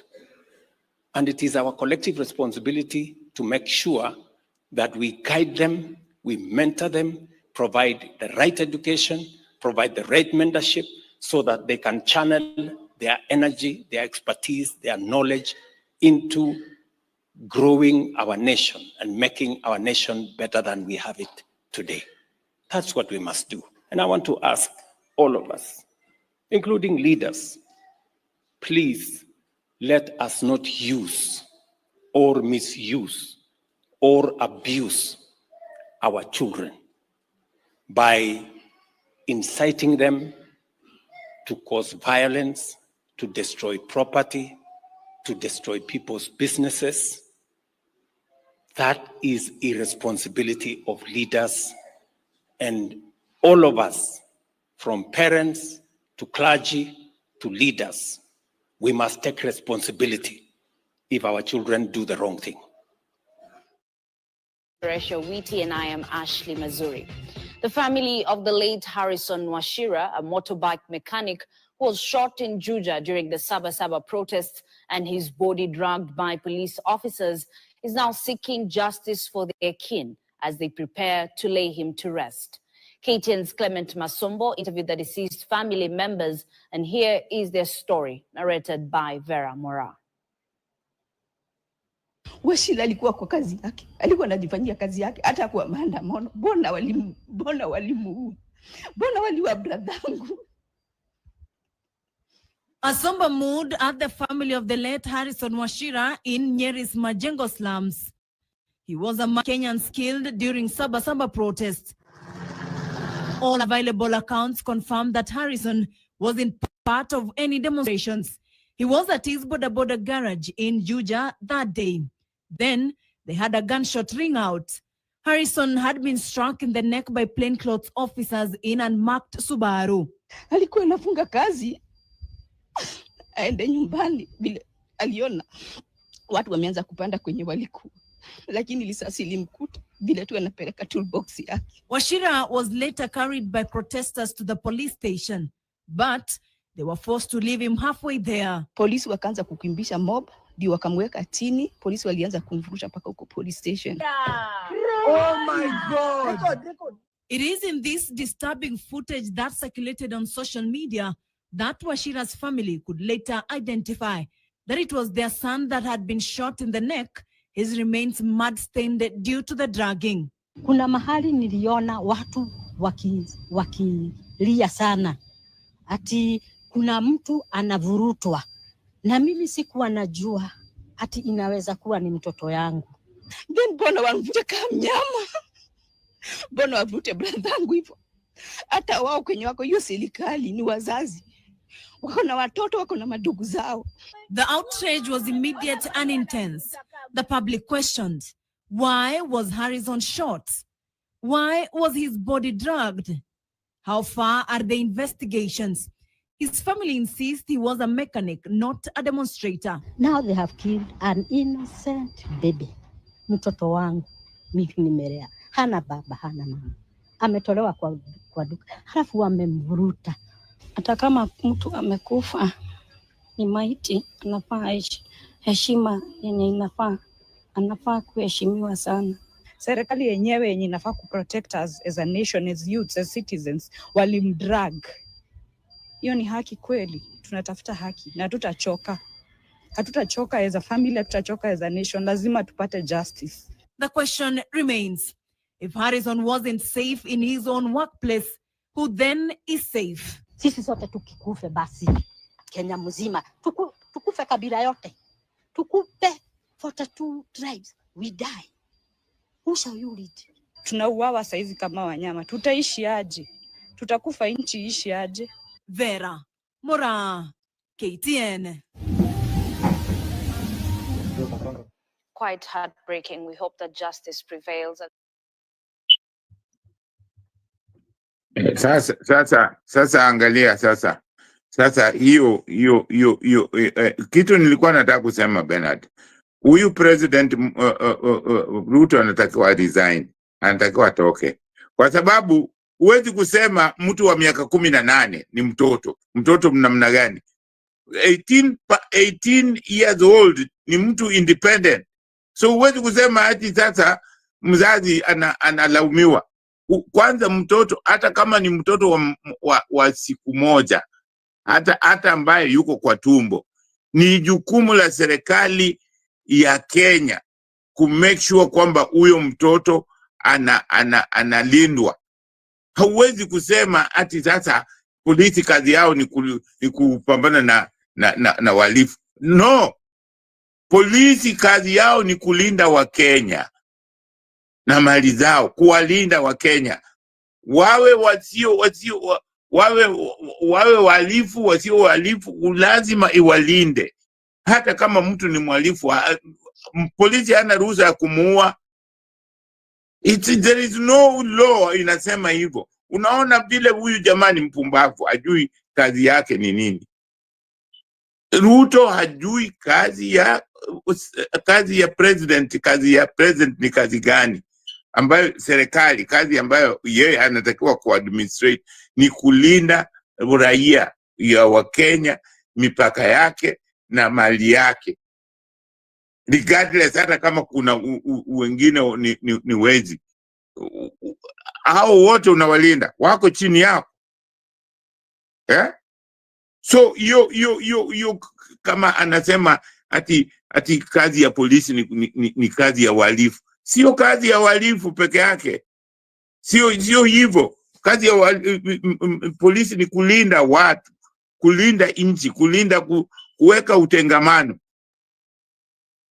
Kuweka utengamano si eti utaweka tu utengamano na wezi. Utengamano ni kwamba wewe ndio polisi kazi yao ni kulea. Hata kusema usifanye namna hiyo ni vibaya. Ama pitia hapa. Njia unataka kwenda njia gani ndio hii. Hiyo ndio kazi ya kuleta utengamano. Hiyo ndio kazi ya polisi. Hajui hata kazi ya polisi ni nini. So hivi tu kama kiongozi mwenyewe hajui hata kazi ya polisi ambayo inatakiwa iwe chini yake. Hajui polisi wanafanya kazi namna gani. We are in the wrong place. Kabisa. Huyo mtu kama huyo ni mtoto. Huyo ni mtoto. Na walimpiga na alikuwa anafanya kazi. So walikuwa wanampigia, walikuwa wanamuua kwa nini? So, unaona hii serikali ambayo tunayo ni serikali ya kimabavu. Serikali ambayo serikali yenyewe ndio terrorist. Inaterrorize watu wake. Unaua watoto wenu. Yaani wale vijana ambao wanatakiwa kujenga nchi unawaua. So hii ni serikali ambayo hawa ni viongozi ambao hawajulikani. Na ni kwa sababu ya sisi tu, ni kwa sababu ya sisi tu. Hawa ambao sasa hii wanalia kwamba mtoto wao ameuawa. Hao walimpigia huyu jamaa kura. Walimpigia kura. Na mara ngapi tulisema hapa Bernard kwamba huyu mtu afai, tafadhalini tusichague huyu mtu. Afai. Hakuna mtu alitusikia. Bado waliendelea na kusema. Walisema hata huyu ni mwizi, wakasema waache tunachagua mwizi wetu. So what is happening now? Hii ni kwamba watu saa zingine wacheni, mimi ndio maana nasema watu watubu, waache ukabila na waache kusema huyu mtu ni wetu. Waache kusema huyu Mungu sijui, huyu anaomba Mungu zaidi. Hapana. Sisi wote ni watoto wa Mungu. Wote. Ambaye anaomba hata kama unaomba, sisi wote ni watoto wa Mungu. Hakuna mtu ambaye anasema yeye ni mtoto wa Mungu kuliko mwingine. No, hakuna kitu kama hiyo. Asante sana Bernard. Sawa, asante sana, na ndio liwe funzo kwetu kwa kusonga mbele kama nchi. Bado nitaendelea kutuhimiza tufikirie na tutekeleze wajibu wetu kama Wakenya ambao tunapenda nchi hii. Na kama uko na nafasi ya uongozi, uwe umeajiriwa na serikali ama umeteuliwa ama umepigiwa kura, liwe liwalo, tafadhali tumia ofisi ulio nayo kwa hekima na kwa kuhakikisha kwamba majukumu yako yanalenga matakwa ya wengi wa Wakenya. Don't use the public office for personal gain. Don't use public office to victimize Kenyans. Being president, being deputy president, being member of parliament, being member of county assembly doesn't make you a super Kenyan. It just makes you an employee of Kenyans. And that's why you need to respect Kenyans. The reason why William Ruto is talking like that to Kenyans, to parents, to the clergy, because he thinks he's the boss of Kenyans. He's the king. But we don't have that in Kenya. We don't have kings in Kenya. We don't have domineering leadership in Kenya. being a president is a privilege umepewa na Wakenya, na Wakenya wanaweza withdraw anytime. So lazima utembee katika kunyenyekea na kuelewa kwamba hii kazi nimepewa kwa kudhaminiwa. I've been given a stewardship. That stewardship can be taken from me anytime. So we also need kupiga randa ama kusugua akili za hawa watu ambao wanajiingiza katika uongozi, kwa sababu wanafikiria kuwa rais ndio kila kitu. Kuna dhana ambayo imehubiriwa sana kwamba mtu akisha win election, sasa hiyo imemfanya amekuwa juu ya sheria ama amekuwa juu ya katiba. Hapana, unaweza kuwa elected kwa ofisi vizuri tu tena na Wakenya, wengi wa Wakenya, lakini ukiingia kwa ofisi ukawa wazimu, hatuwezi kusema kwa sababu ulipata kura nyingi tutaendelea kuwa na rais ambaye ni wazimu kwa sababu alipata kura nyingi. Sheria inasema wakati umekuwa akili punguani uache utoke kwa ofisi.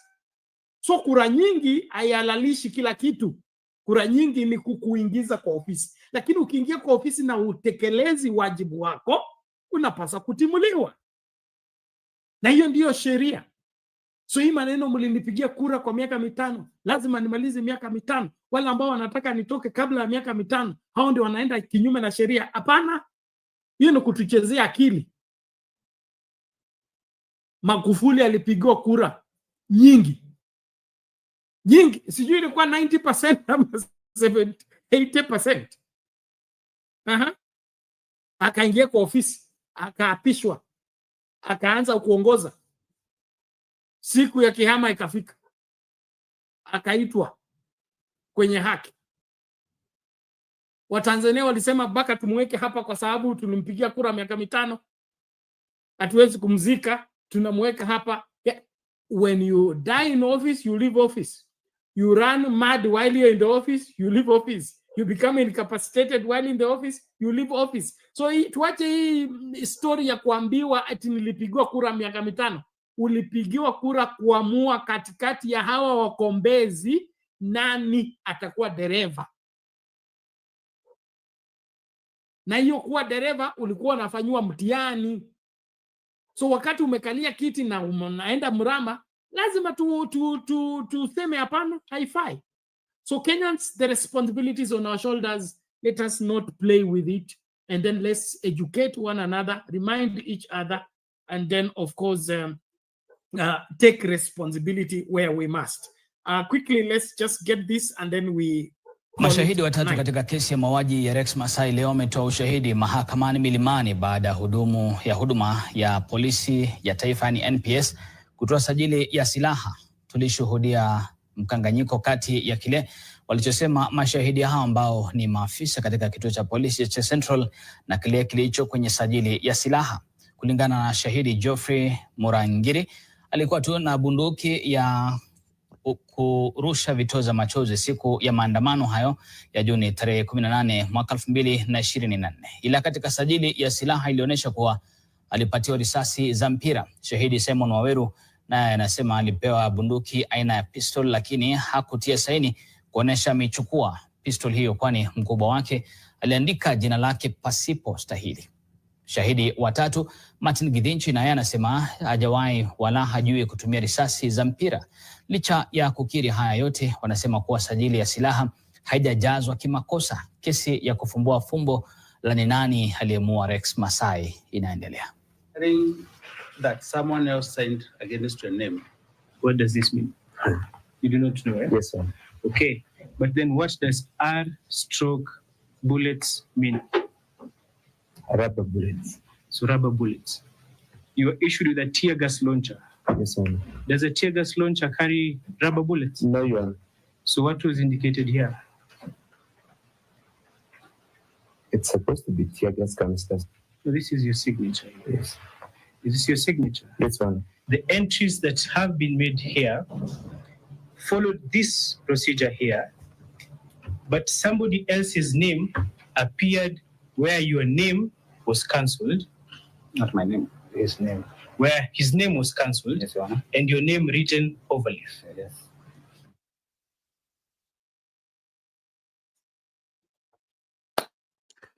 Okay, sarakati zetu haziishi.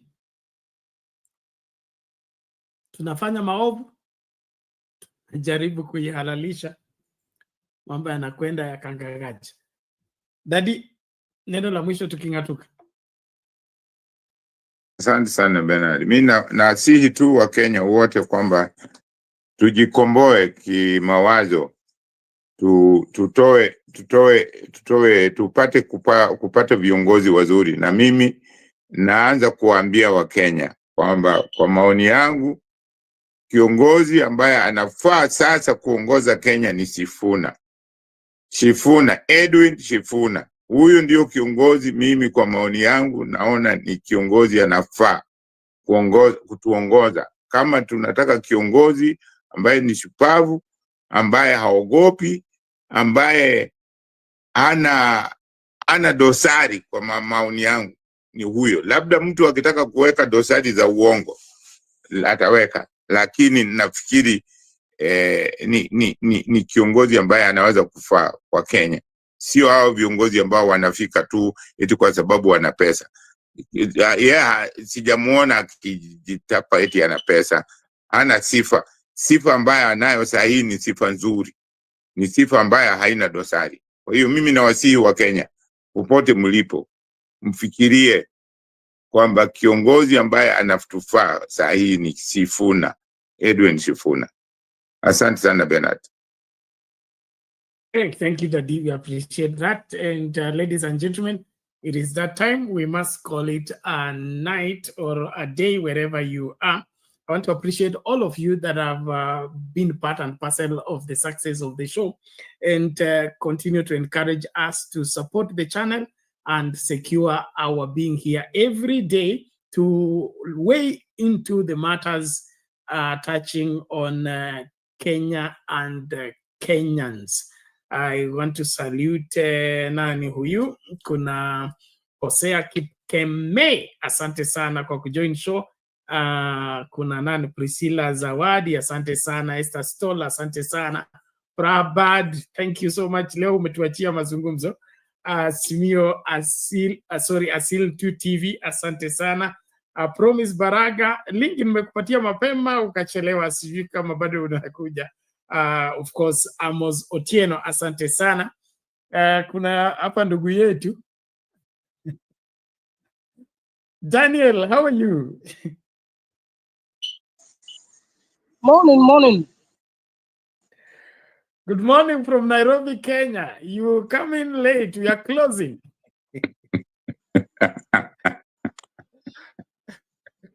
Morning to West Papua.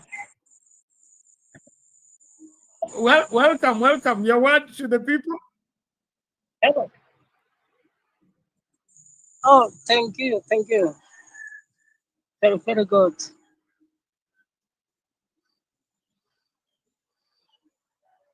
Hello, my friend. Yes, we can hear you. Yes, I was Papua.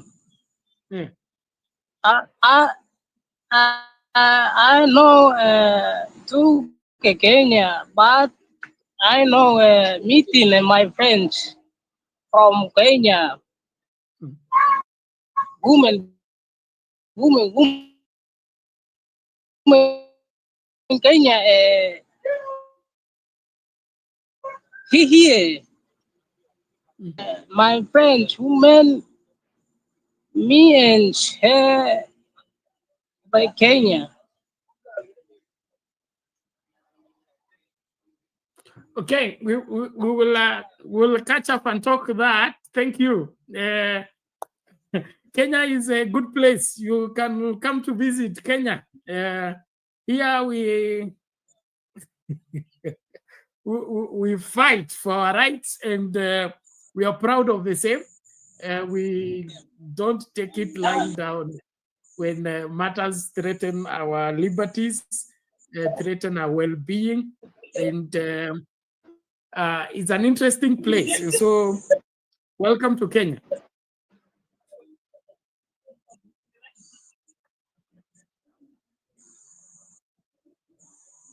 Yes, thank you, the woman.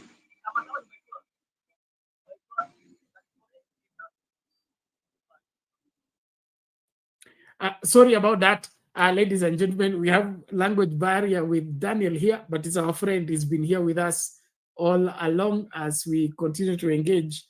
Amolo was the one who understands his language, but Amolo is busy. He does X-Space shows, so he's hardly here.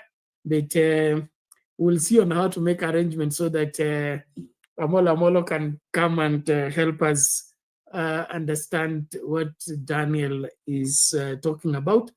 But I want to thank everybody for continuing to support Sound Candy Talk and continuing in the struggle to see to it that Kenya becomes a better place for everyone. Please, let's not tolerate excesses from the government, negligence from the government, carelessness from the government, and all these frivolous whatever attempts to fool Kenyans. A government should behave like a government and should know what to do. Going to unleash a whole terror group to go and intimidate activists is not the purpose of the government. The government should act like a government, honorably and respectively. What we're being treated to is a mockery of what we are. And therefore, as a people, let's not take this line down and let's not find an explanation for the same. Appreciate everybody. Please, let's keep it at Sound Candy Talk. If you're not a subscriber, please subscribe. If you have not followed us, follow us. And then, of course, keep tabs on Sound Candy Talk to see to it that you don't miss out on any of our subsequent programming. We are here to see to it that we make sense of our politics as we ease life for the masses. Tukutane tutakapokutana wakati mwingine. Mungu akubariki.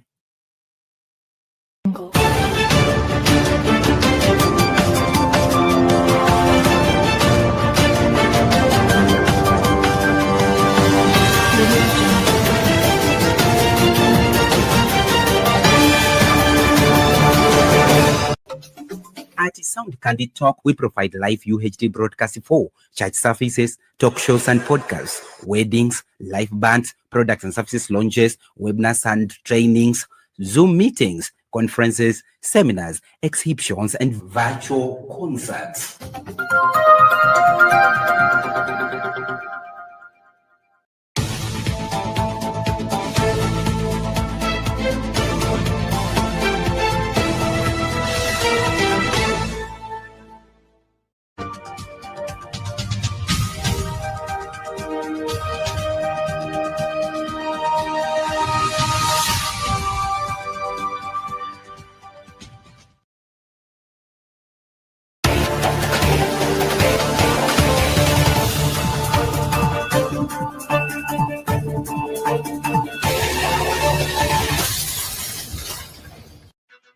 You've dreamed about the perfect wedding, the dress, the vows, the happily ever after.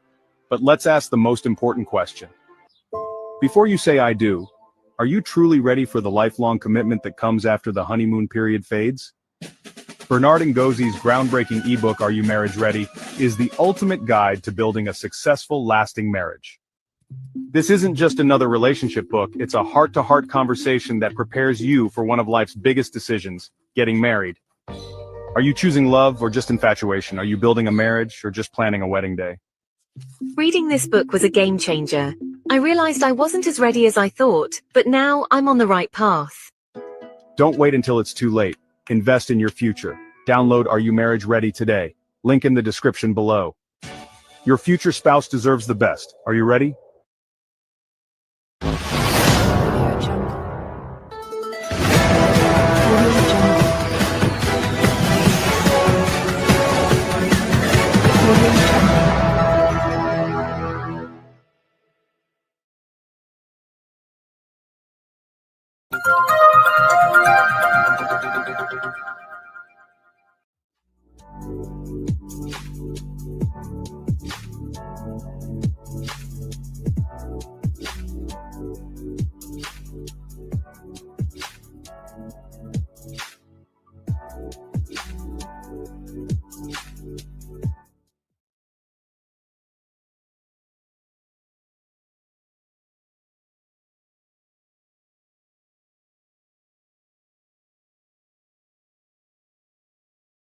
Jungle.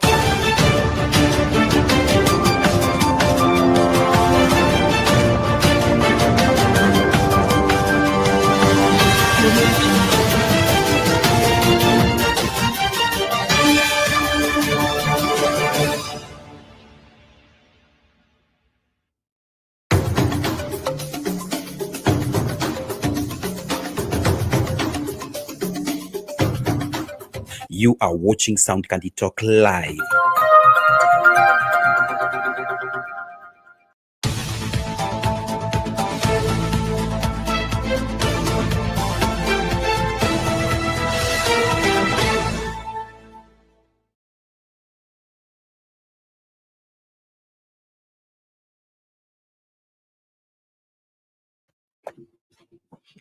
Good day, ladies and gentlemen. Thank you so much for making time to join us. This is Sound Candy Talk, open forum political discussion show, the show that gives you an opportunity to air what you feel and think about the latest development on our political front. Well, today we'll be looking at the current stories in view of our historical realities. And this is born from what we dropped out of yesterday as we concluded the show, and we're looking at the claim by one scholar here who says that Kenya is built on a foundation of lies.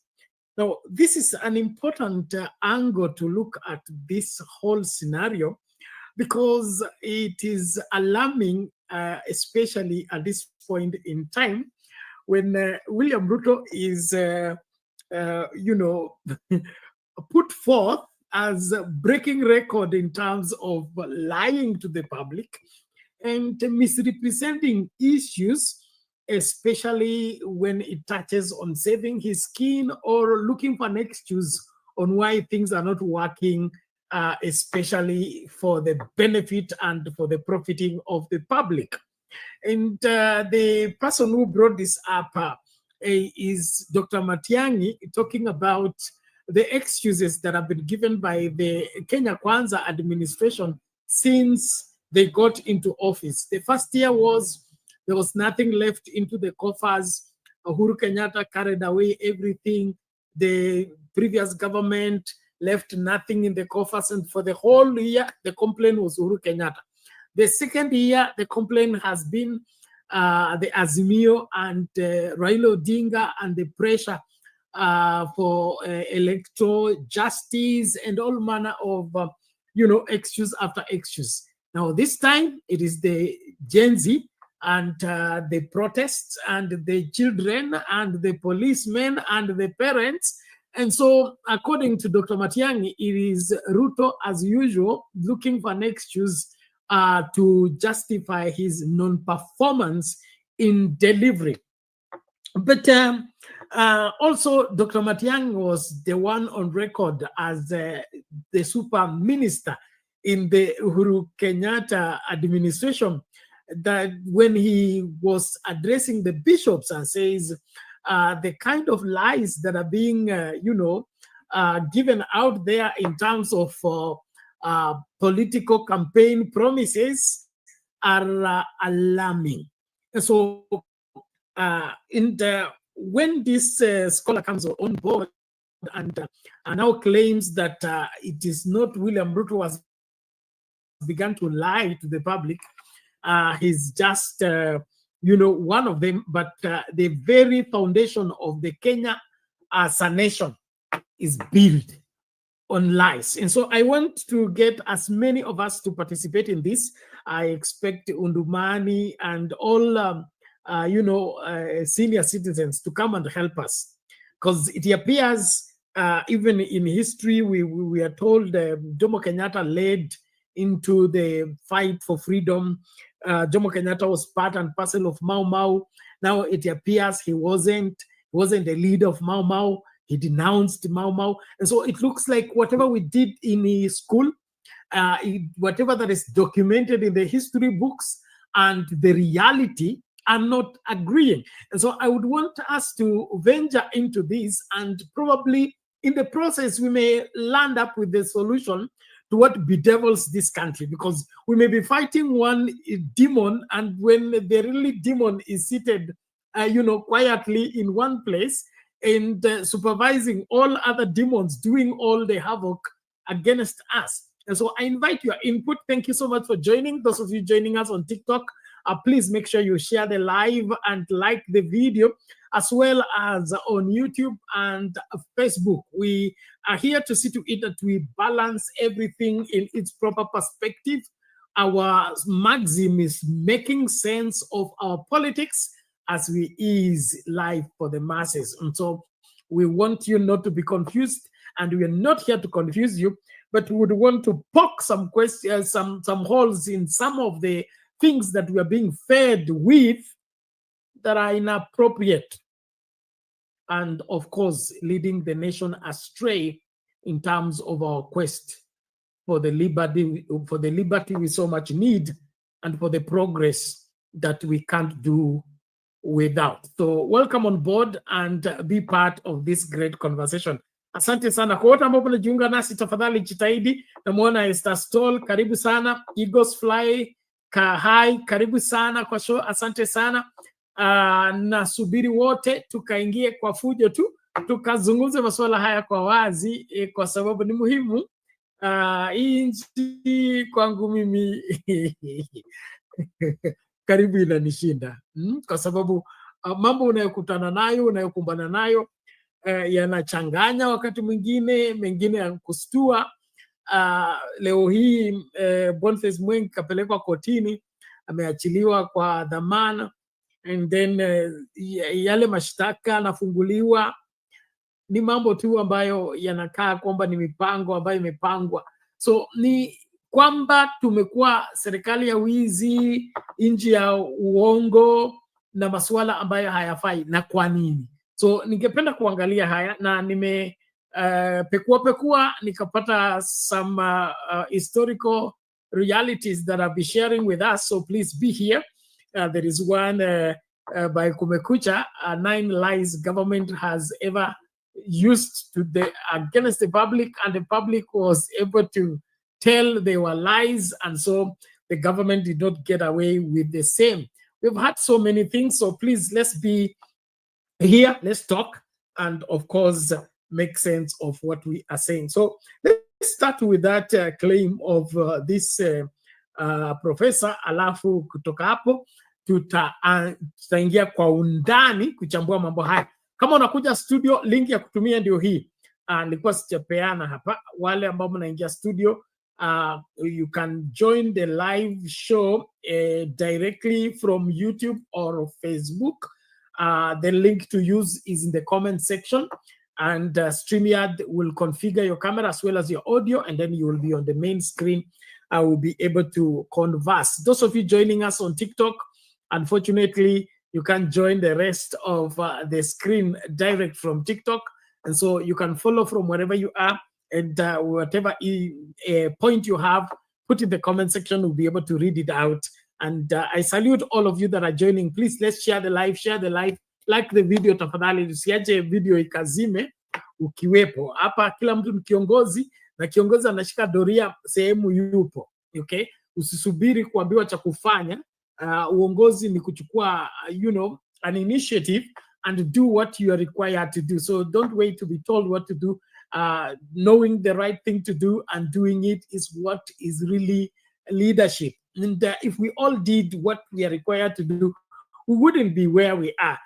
You have always referred to the statement by Mother Teresa that the world will be clean if everybody swept their doorstep.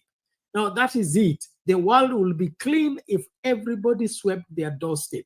If we only did what we are required to do in whatever space we are in, we will not be having all these squabbles that we keep fighting over. And so let's take responsibility. If you're getting us on TikTok, share, like the video, participate. On YouTube, the same, as well as on Facebook. Thank you so much.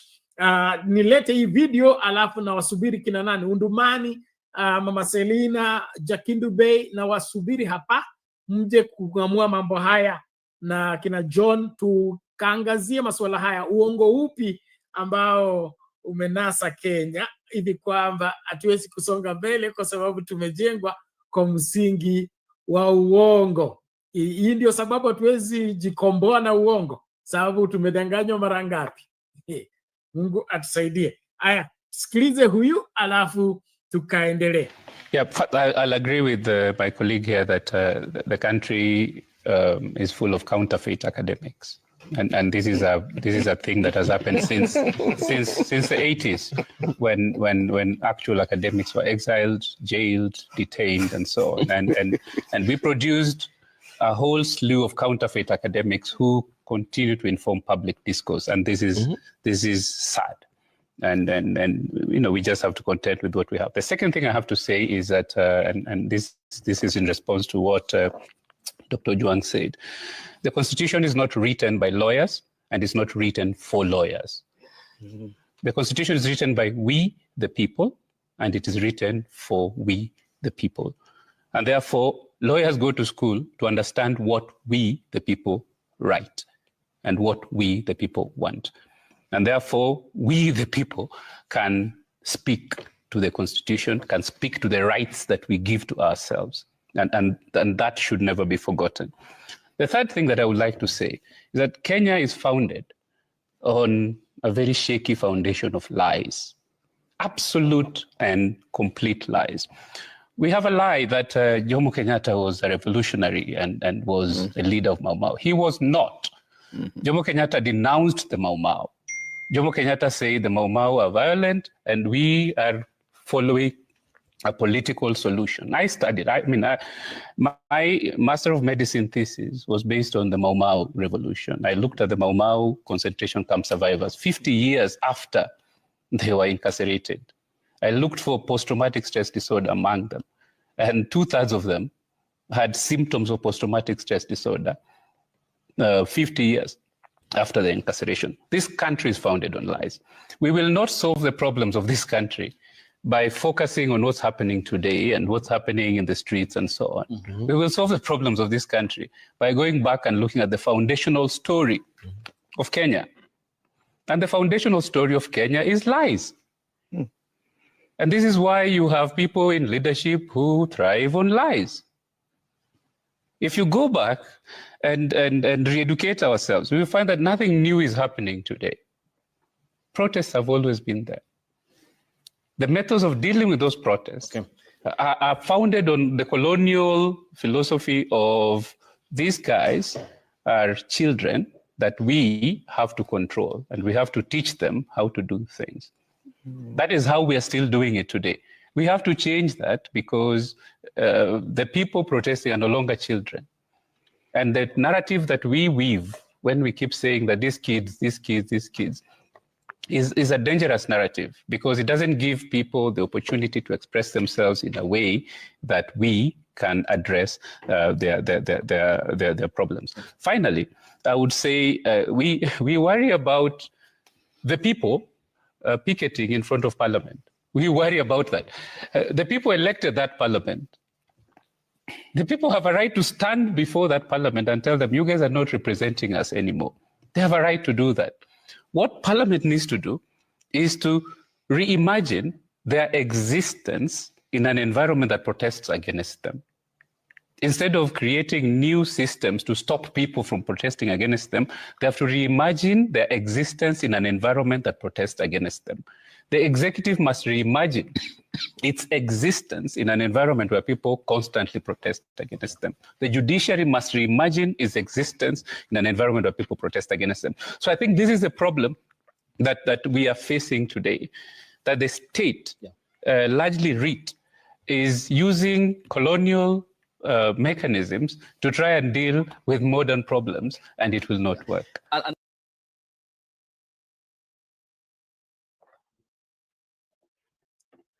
Okay, mambo ni kama hayo. Ukweli unasemwa, inasemekana nchi yetu imejengwa kwa msingi wa uongo. Jomo Kenyatta anaitwa baba wa taifa. Na usitaki vita, nazitafuti mtu wa kupigana naye. Lakini kulingana na huyu mkereketwa anasema huo sio ukweli. Jomo Kenyatta hakuwa sehemu na Mau Mau, hakuwa kiongozi wa Mau Mau, alikana Mau Mau.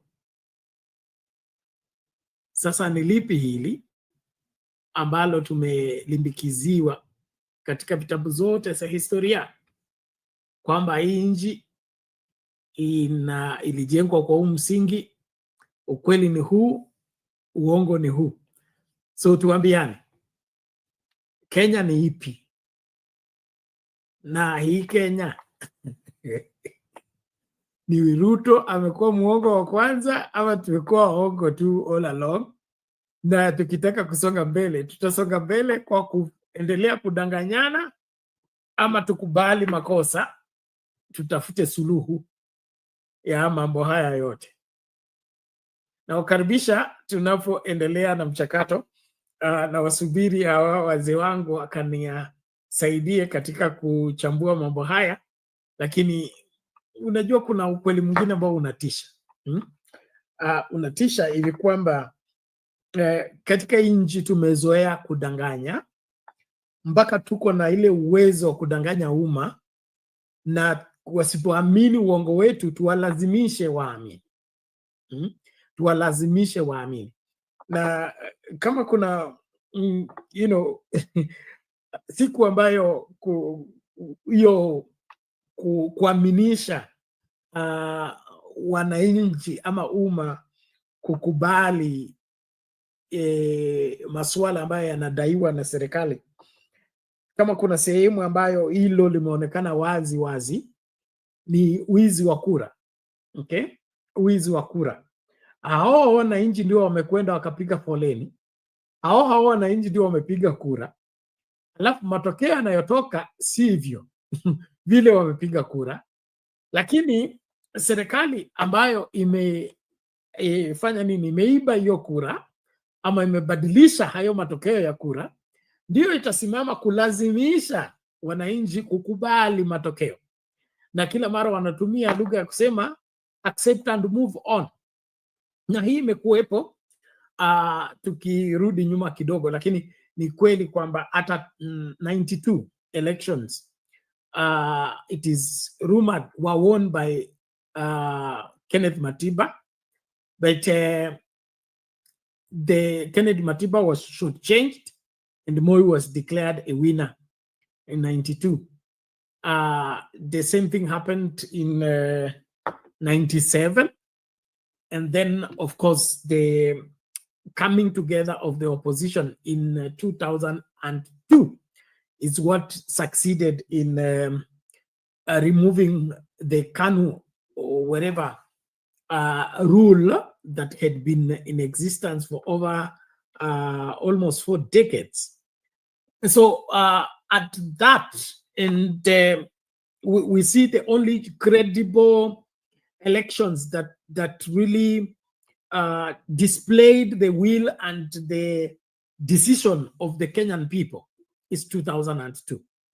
Now we come to 2005, we have the Cliffy draft, the Wako whatever constitution that went on a referendum, and it was defeated by the public, that is the orange and the banana. And then comes 2007. The 2007 elections are lost by Mwai Kibaki in broad daylight before all local and international media, and it's all clear that Mwai Kibaki is trailing. Raila Odinga is the winner of the elections in terms of the votes, in terms of the members of parliament, in terms of the members of, and then it wasn't county assembly, but there were wards. They had the majority in all aspects. But what happened? Somebody just gets a revelation on how he can overturn the election to prove that the government cannot lose an election. And, you know, a sitting president cannot leave office just like that. So what happened? They lose the vote, but they now begin to cook results. And then as the results are being cooked, you see the chairman of the Electoral Commission saying his returning officers cannot be reached. they must have gone to cook results. So the chairman of the Electoral Commission is the one telling the public that probably the reason why he cannot reach his returning officers is because the returning officer may be somewhere cooking results. And then what happened eventually? The most unexpected. At the 11th hour, the same Electoral Commission chair, Mr. Kivuitu, then is brought those cooked results and ends up announcing the loser as the winner. And we've had this 2013, we have had this 2017, we have had this 2022. So when we are talking about Kenya being a country of lies and is built on lies, I want us to give it a deeper thought than just claiming, because these are clear-cut, experiences. Because we don't come from heaven and vote, or we don't vote and go back to heaven. That means in a polling station, as we vote, people know who they voted for. And the majority of people know who they voted for. So somebody to come and now declare another person as a winner and then force us to believe that that person is a winner is trying to force us to swallow a lie. And that lie has become the most, I would say, lucrative business in this great country. That the losers become winners and winners become losers, and we are told to accept and move on. So the question is, for how long are we going to continue accepting and moving on? And will we ever move on?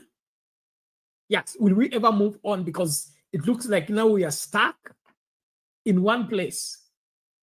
Every time after elections is contested. After elections is contested, we spend the 5 years fighting the regime that has come in with this evidence, with that evidence, with this revelation, and eventually we waste the 5 years. And then he comes and says he must get, now we have the one-term movement, there is the two-term movement, and there is a half-term movement.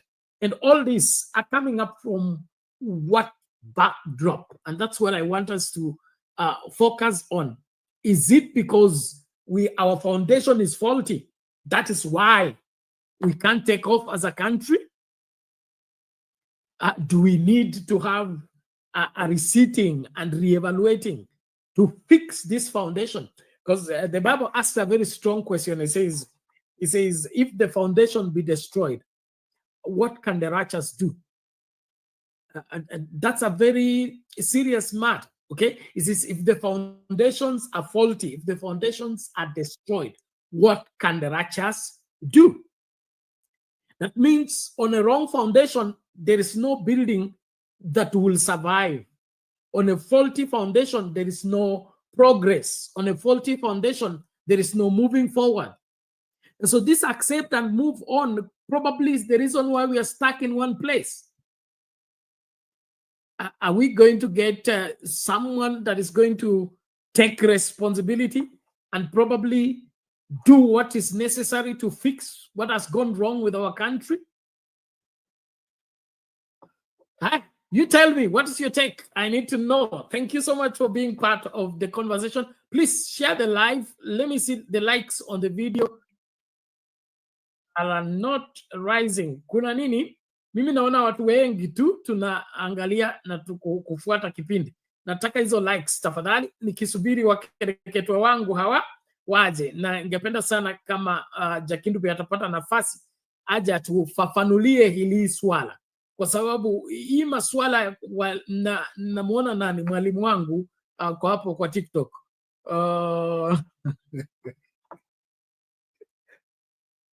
anaitwa nani, is it translator? Yes, translator, wewe ndio mwandishi wa vitabu, njoo ukatuambie maswala hizi. Vitabu za historia kumbe ni tu kuchezewa, tumechezewa miaka yote. Tunaambiwa kukrams nani alienda wapi, msitu gani akapigana lini akikomboa Kenya, kumbe sio ukweli. So tungependa kujua hali ni vipi katika nchi hii. Tutasonga mbele katika huu uongo ama tutakubali makosa, tutubu ili tusonge mbele? Ingekuwa kwa masuala ya Biblia, mimi kama mhubiri najua kuanza tena. Biblia inatupatia nafasi ya kuanza tena, na hiyo nafasi ya kuanza tena inatokana na nini?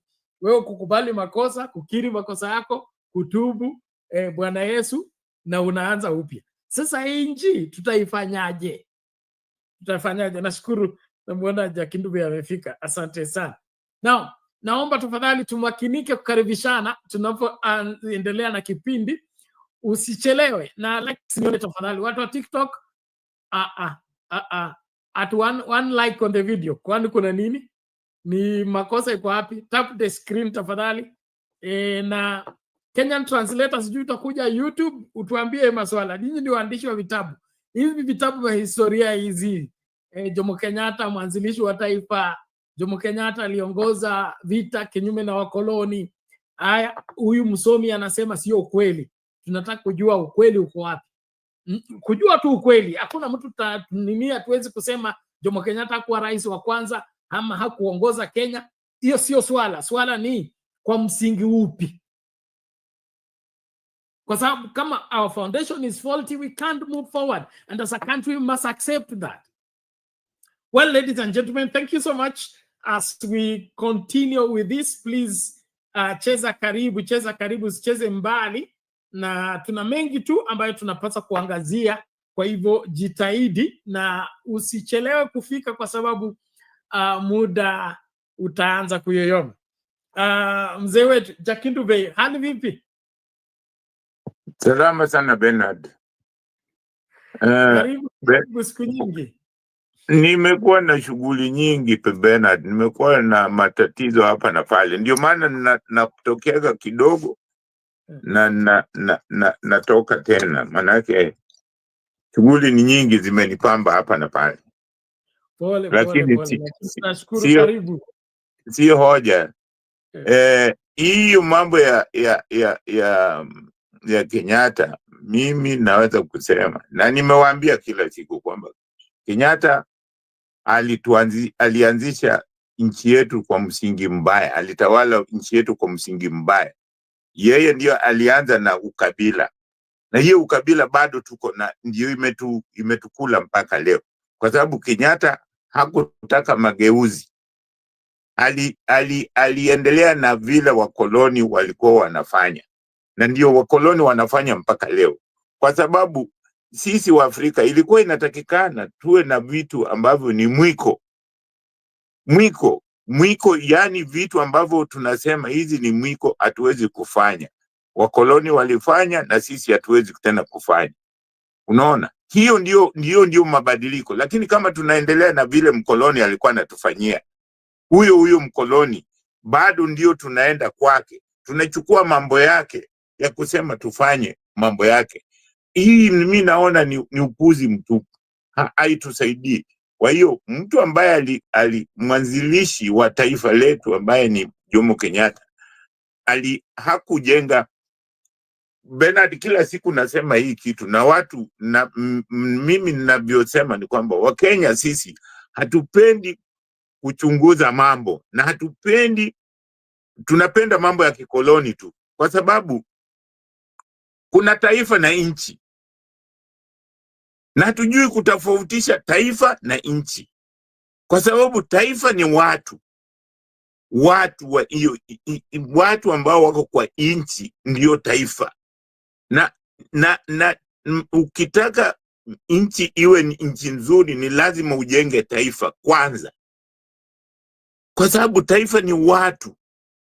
Huwezi kuwa na nchi bila kuwa na watu ndani, na hao watu wanatakiwa wawe watu wamoja, wawe watu ambao ni watu ambao wanajiona ni wandugu. Lazima watu hao wote tukubaliane sisi ni ndugu. Sasa kama tushapatikana kwamba katika Kenya tuko makabila 45, lazima kila mtu pale unapokuwa Kenya lazima ujue, lazima tuwe Kenya ni makabila 45, na hiyo hakuna nchi nyingine duniani kama hiyo.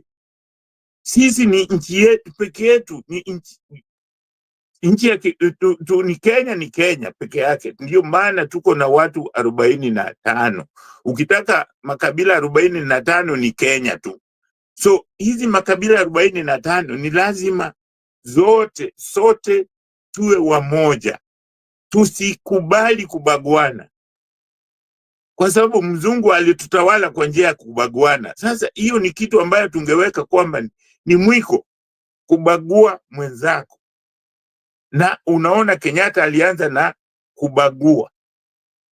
Unaona? Sasa unaona siku hizi mambo yanaibuka, walikula kiapo.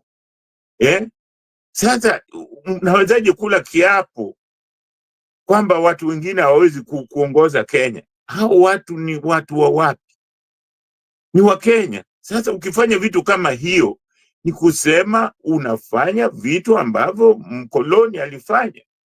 Na kama hizo vitu bado wanakubaliana nazo kwamba vitu hizo ni za kweli, mbona tunakataa basi mganga wetu wa kienyeji, mganga ambaye anatibu, tunasema hiyo ni uchawi? Hizi vitu ni kwa sababu sisi tumekataa kugeuza mawazo yetu. Ndio maana nasema mawazo lazima ukiwa unatawaliwa na mtu na umetoka kwa hiyo utawala, lazima uwe na mambo yako wewe mwenyewe. So hatuwezi kuendelea na kupiga watu na tear gas, kupiga watu na bunduki watu wetu. Hiyo ni kitu gani? Watu wetu si adui. Hatuwezi kusema parliament watu wetu hawezi kwenda. Hatuwezi. Zamani Bernard, wakati tumepata uhuru, tulikuwa tukiendelea parliament kusikia watu vile wana debate. Ilikuwa ni nyumba public, watu wanaenda. Sasa unakatazwa namna gani kwenda parliament? Hata hiyo parliament, hata kama tungechoma hiyo parliament, unawezaje kupiga vijana?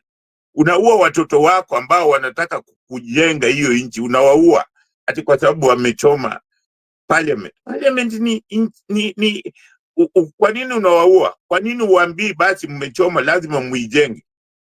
Kwa sababu ukiwaambia wajenge, kama wako wazima wataijenga. Sasa ukiwaua itajengwa na nani? So hizi ni vitu ambavyo ukiangalia wale watu ambao wanasema hizi vitu ni mambo ya kikoloni. Hawa watu hawajui kuwa kujikomboa ni nini. Hatujui kabisa, Wakenya hatujui. Mpaka saa hii hata ukiuliza mtu tunataka kuchagua nani, hawajui wanaweza kuchagua nani. Hakuna. Wale tu waongo, wale watu wanatuambia uongo, ndio bado watu wanataka kuwachagua. The same people. Ruto amewadanganya mara ngapi? Amedanganya Kenya mara ngapi? Na bado Wakenya wanampigia makofi. Wakenya anaenda anawadanganya, the same Wakenya wanampigia makofi. Na amewadanganya. Serikali ambayo inaongozwa na Ruto inaua watoto. Hata ile ilikuwa inaongozwa na Uhuru ilikuwa iliua tu vijana. Ile iliongozwa na Moi iliua vijana. Ile iliongozwa na Kibaki iliua vijana. Na bado Wakenya wanakubali vitu kama hizo. Unaweza kusikia wanasifu ati wakati wa Kibaki. Wakati wa Kibaki aliua watu. Kibaki ni mtu haramu, alijiopisha usiku. Hiyo ni nchi gani? Kama wewe kweli ni mtu wa haki, kiongozi wa nchi yako, kama umeshindwa unasema okay, basi nimeshindwa, mtu huyo mwingine aendelee. Manake ni Mkenya kama wewe. So hizi vitu nasema Bernard, tunakopi vitu ambavyo hatuwezi kufanya. Ndio maana mimi nilikuwa nasema kama sisi Kenya tunataka kujitawala, hata mambo ya commission, hii mambo ya kusema ati tuna election commission, hii election tumekuwa nayo miaka mingapi?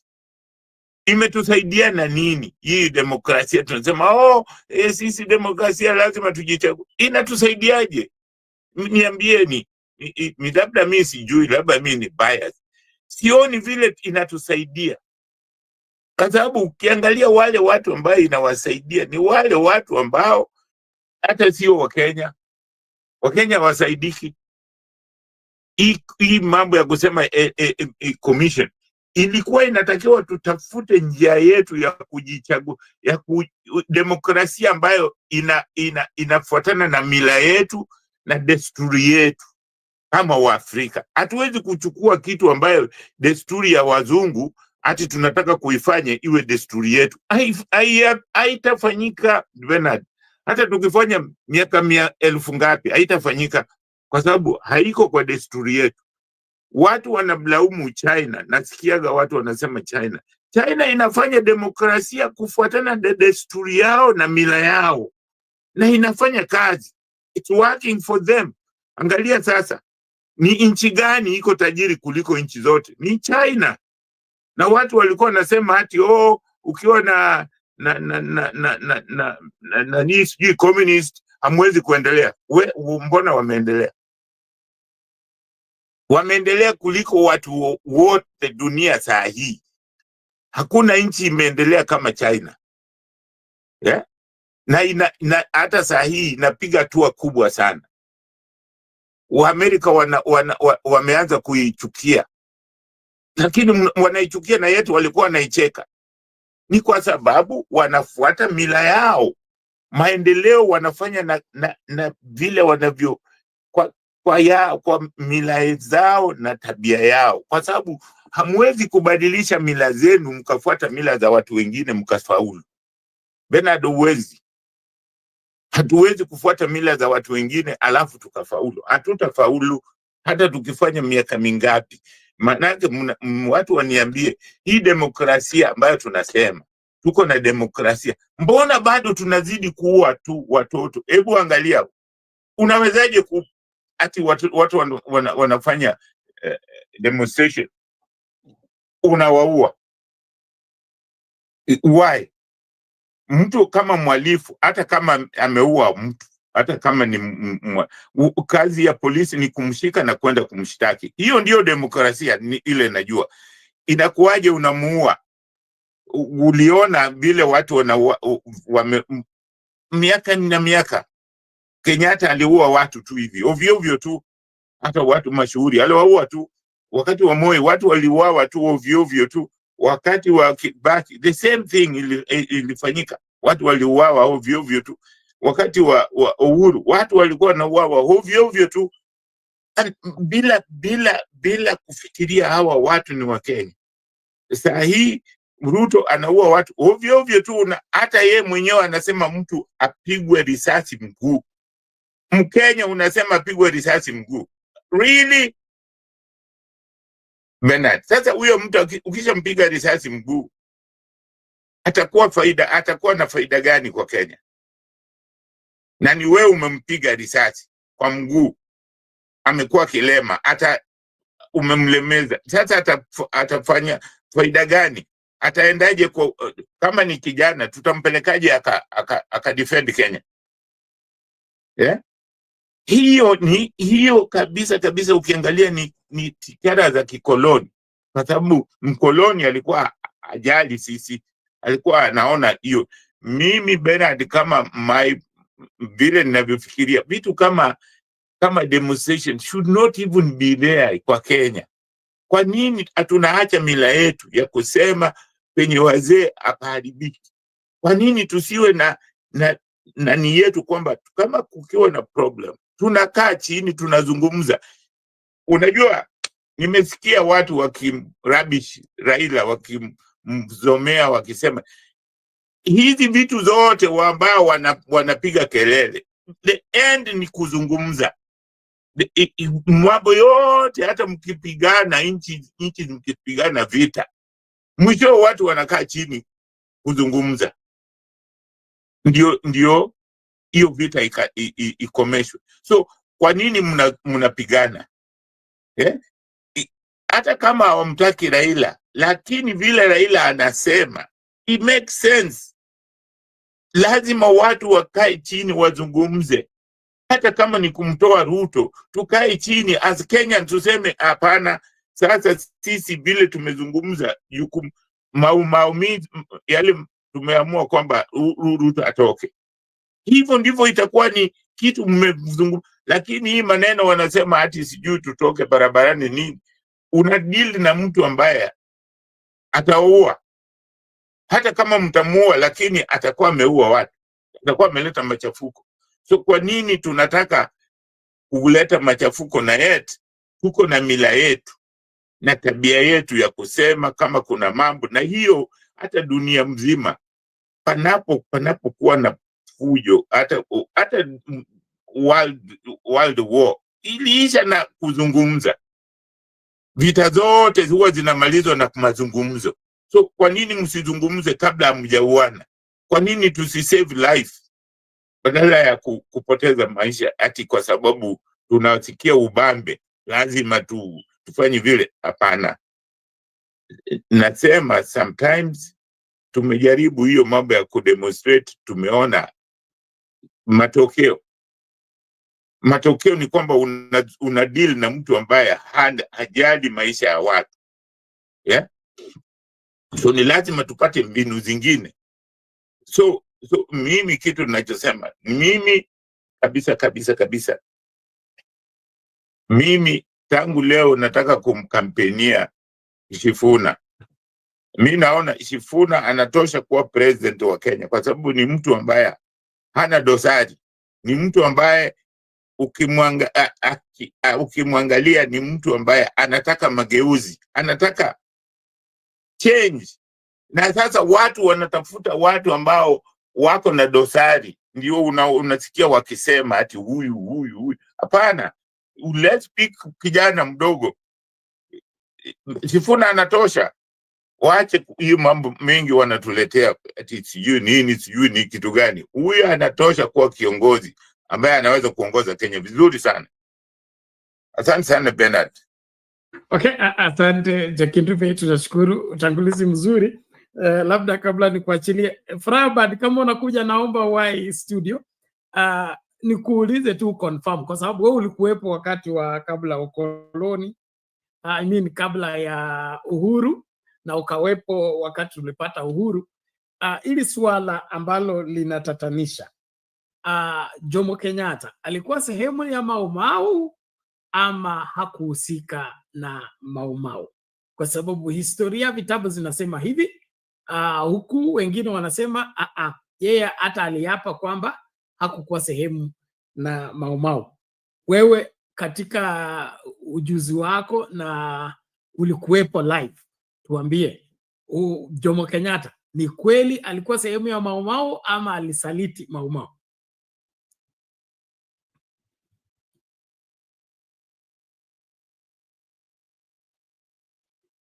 Jakindu Bey, unmute. Uko on mute.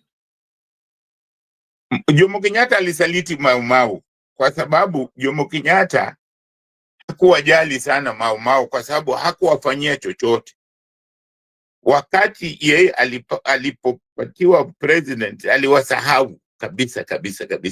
Na hizo ndizo vitu zilimfanya wakakosana na Jaramogi. Kwa sababu Jaramogi kwa kichwa yake, hata watu walikuwa wanajua kwamba walikuwa wanapigania mashamba nchi yetu.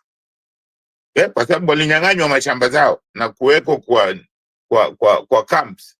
So hizo Kenyatta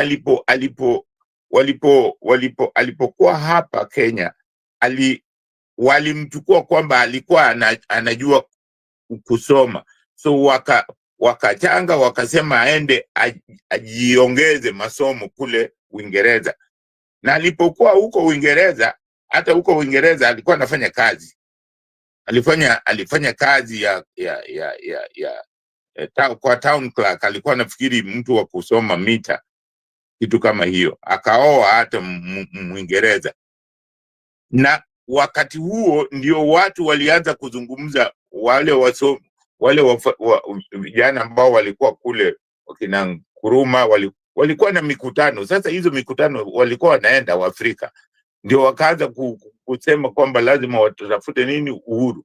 So Kenyatta aliporudi, mambo haya aliporudi Kenya, akaanza kusema kwamba lazima tupate uhuru.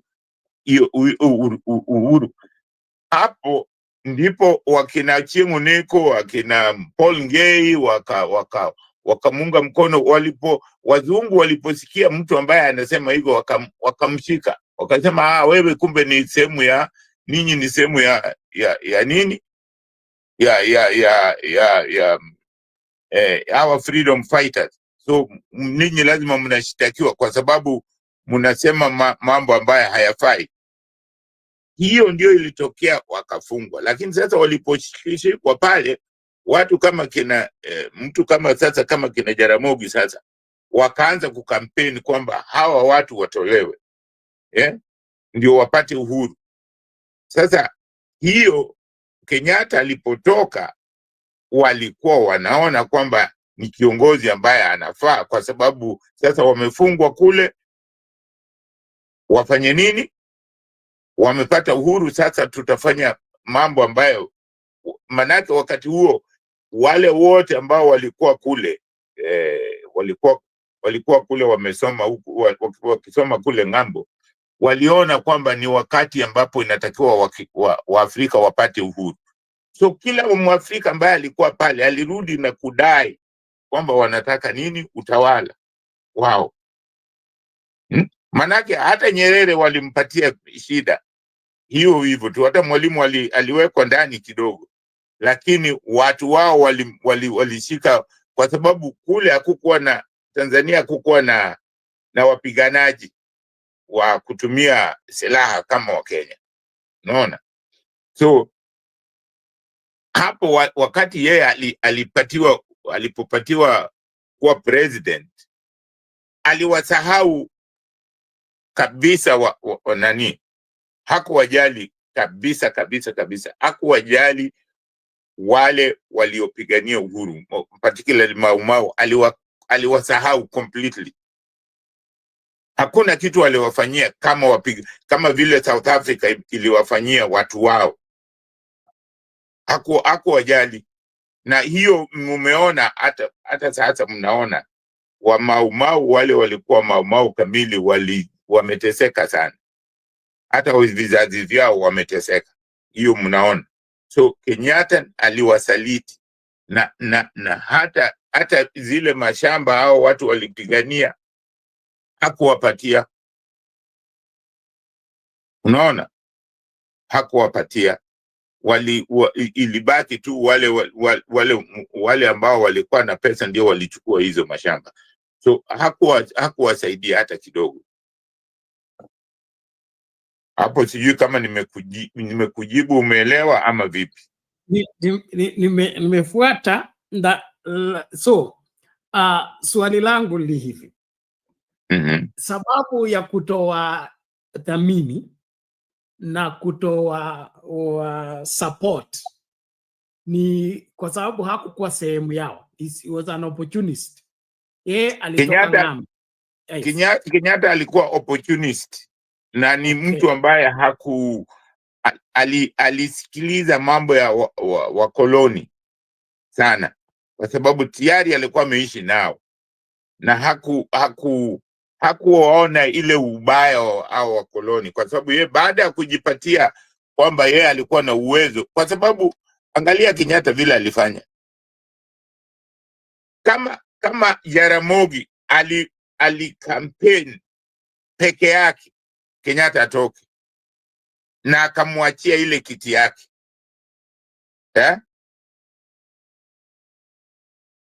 unawezaje kuchukua mtu kama huyo, kama wewe kweli ni binadamu wa kufikiria, unawezaje kuchukua mtu kama huyo unamuweka ndani, unamtia gerezani kule? Wewe mwenyewe ulikuwa umewekwa kizuizini, unawezaje kumweka? So yeye ni mtu hakuwa na thamani, yani hakuwa anajali, alikuwa anajifikiria, alikuwa mbinafsi yeye tu basi. Kitu chochote ambacho kilikuwa hata hii mambo ya hiyo oath alifanya kwa sababu ya kujiprotect, wakafanya kwa sababu ya kujiprotect, kwa sababu wakati Jaramogi aliresign, wengi wajumbe wengi ambao walikuwa wanatoka Central Province walimsupport. Manake alisema hivi, tulipigania uhuru tulikuwa tunapigania juu ya mashamba yetu. So hatuwezi tena hizi mashamba zichukuliwe na watu wengine, na hao watu wanakuwa hawana mashamba. Si hata zile mashamba hizo za Rift Valley hizo ambazo unaona huko sehemu za nani hiyo za Naivasha na nini, alimwambia hizi mashamba ambazo ziko hapa tupatiane Wakenya wote, kila Wakenya wapate sehemu, yani wawe watu wa mchanganyiko. Lakini Kenyatta hakutaka hivyo. So hizo ni vitu yeye mwenyewe alikuwa anataka kitu ya kumprotect. So hiyo hata hiyo oath ambayo unasema ilifanyika kwa sababu alikuwa anaogopa kwamba wajumbe hao watafanya nini, watamwacha. So manake wajumbe wengi walikuwa karibu wamtoke, lakini alipoleta hiyo oath basi akaweka ukabila, akaupanda kabisa, akauwekea maji. Asante sana Bernard. All right, thank you Chakindube kwa kutuelewesha masuala ya historia. Najua historia sio somo ambalo linafurahisha wengi haswa kizazi hiki, lakini kuna mambo ambayo lazima tuelewe ili tusonge mbele. Ndiposa tumeweka poll questions. Poll question ya leo, kabla nimlete Furaha, linasoma hivi. I think has it gone up here? Bernard. Yes. Nataka kusema hivi. Hiyo msingi ambaye aliweka, mtu ambaye alikuwa amepewa nafasi ya kuibomoa ilikuwa ni Kibaki. Na Kibaki alishindwa kubomoa, akarudi the same. Na Kibaki alipewa, kila mtu alimtegemea kwamba uongozi wake ungevunja mambo ya ukabila. Unaona, kabila si mbaya, kuwa kabila si mbaya, lakini ukabila ni mbaya. Ukitumia kabila ndio inatufanya sisi ni Wakenya, lakini ukitumia ukabila, ukiweka ukabila inakuwa ni mbaya. Hiyo sasa unaitumia vibaya kabila. Usitumie kabila kwa kuweka ukabila ndani. So Kibaki alikuwa amepewa nafasi nzuri na Wakenya wote, na Wakenya wakati huo walikuwa wamechoka na rushwa na nini, lakini Kibaki hakufanya kitu ya kuzuia hiyo na kufanya Wakenya wote wajione kama ni Wakenya. Kwa sababu hata kama wakati ilijulikana kwamba ameshindwa uchaguzi, bado alikubali kusawishiwa na wenzake na kuchukua ile ushindi kwa nguvu, kwa kujiapisha usiku. Hiyo ilionyesha Wakenya kwamba bado kuna hiyo ukabila, na hiyo ukabila inatusumbua mpaka leo. Unaona mtu anazungumza vizuri, lakini ikifika sasa amue kitu ya ukweli, unaona analalia ukabila. Hiyo ukabila hatukuli, hauwezi kuweka kabila juu ya meza ukala. Asante sana Bernard. Okay, asante sana Chakindube, tunashukuru kwa hayo. Na inaonyesha wazi kwa nini nchi yetu inaendelea kudidimia hata tunapojaribu kuleta mabadiliko hapa na pale. Na hii ndio masuala ambayo kila Mkenya anapaswa kujifunza kutoka kwayo, ili tunapoanza ile mchakato wa kutafuta uongozi tuelewe ni nani anafaa wapi, kwa nini, na nchi inahitaji mtu wa aina gani. Sababu kuna hii ubabe ambao umeanza kuonyeshwa tayari, nani wazito, nani wako na numbers, nani wanaweza kutengeneza mtu rais, wani wanaweza kuzuia mtu kwa rais. Na hiyo mambo tunapoteza watu ambao ni muhimu katika kuendeleza nchi kwa kulumbana kwa masuala ambayo hayafai. Na mojawapo ya hii ni kujikumbusha tu, hii historia ni ya kutukumbusha sisi wakati tulikuwa tunapata ukoloni, tunatoa mkoloni kuleta uongozi wetu, nini kilitusababisha kumpatia Jomo Kenyatta? Ni kwa sababu alikuwa ndio bora kuliko wengine wote, ama tulimshabikia kwa sababu alikuwa na nini? Na kama kumweka Jomo Kenyatta as an opportunist and not a nationalist and not part and parcel of the struggle of Mau Mau, have we learned any lesson? Because after Jomo Kenyatta, it was Moi. Na Moi akasema yeye akuje kuanzisha kitu kipya, yeye anakuja kufuata nyayo. Okay? Akafuata nyayo miaka 24. Tuko pale pale. Baadaye kukaja nani? Kibaki. Haya. Uhuru. Sasa hii tuko na Ruto. Ni kipi ambacho kimebadilika kutoka independence? Na kama vile huyo mkereketo amesema, nchi hii imejengwa kwa msingi wa uongo. Huo msingi wa uongo tutabomoaje? Ndio tujenge upya ama tutaenda kutubu?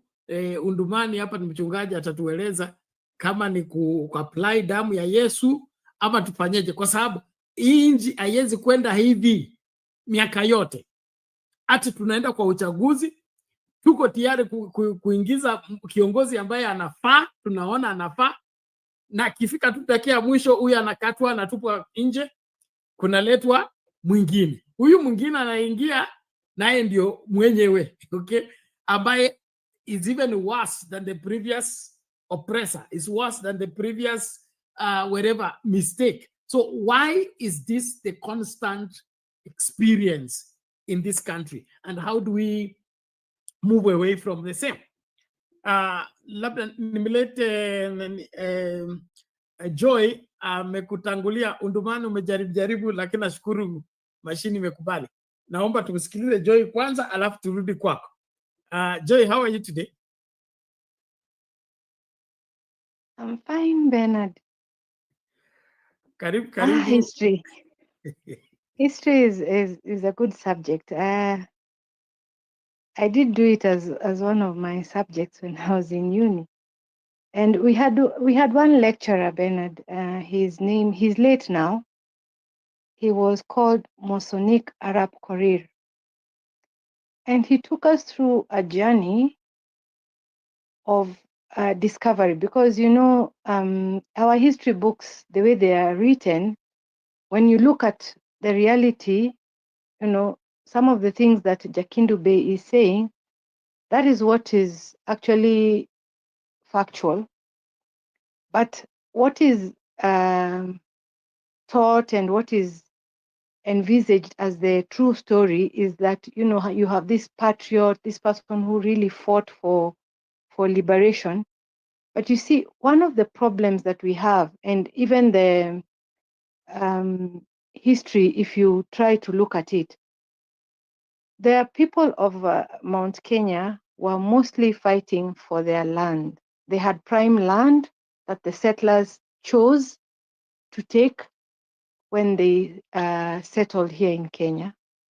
And for that reason, their main reason for wanting the white man out was, to get him out of their land.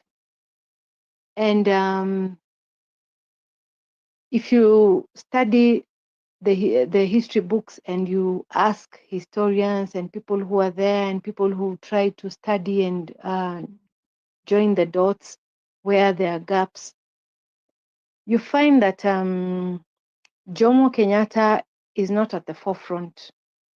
He comes in very late when people have really struggled, people have really fought, and you do realize that by the time the settlers are leaving this country and giving us back our sovereignty or our governance, kuna makabila mengi yalikuwa sasa yameingilia, and they realize that the white man has ammunition that we can't fight just by going to the forest and trying to take him out. That war had been there for a long time, and it was only at the table when people were now going to the legico and people are sitting on round tables and discussions are being made. Akina Shikuku are now in the picture, people from the lakeside are in the picture, people from the Rift Valley are in the picture. That is when now the change comes. And I think it was just settling on somebody who was a gentleman or something that they thought, you know, if you ask me, it would be somebody like Maraga. You're settling for a character that looks civil, looks level-headed, but maybe doesn't have the backbone or what it takes to understand what needs to happen. So you end up with Jomo Kenyatta, and he has, by the time they're sitting down and discussing on round tables, there are people who are still in the forest. They're still fighting. They're not aware that the country has acquired its freedom. And now the settlers leave, and the people who have been at the table, especially the person who is given the mandate, because the people who had the unity at heart decided that we are not taking any seat unless all of us are out of jail. You see, there are people who, the Kapenguria 6 were in jail, and these people have an opportunity to lead, and they say, no way, we are not going to take the lead if our people are still being held in jail. And finally, when these people are all together now and they decide, they settle on one of them, whom they feel is part of the struggle because he has been jailed with the others, he takes over.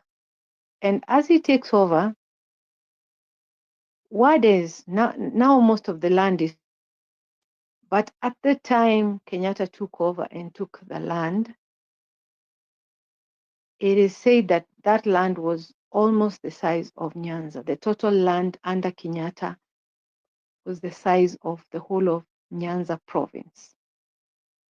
Some of it has been, even just the other day, Juja, KU, where I was, all that land belonged to the Kenyatta family. There is no way. You see, we were starting our journey to freedom on a very, very corrupt footing, because you're one person, you're one family. What is the justification, even if you're the president, to have all this land? Where did he get it from? And then now you have people who are in the bushes fighting. By the time they come out, oh, Mzungu ameenda. But you see now, that land that belonged to my family belongs now to my fellow Kenyan, you see, who is also in charge of the land. And some of the push into the Rift Valley begins at that time. Some of the push of the people of Mount Kenya, because now you come back from fighting out there in the bush, the land that you are considering yours is again taken. It's not yet back to you, and you have to find some other space to be able to call your own. So clearly, I think the topic is a soul-searching exercise.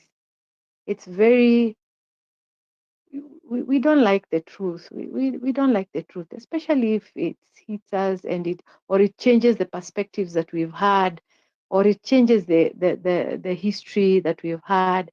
And like Jakindu Bey says,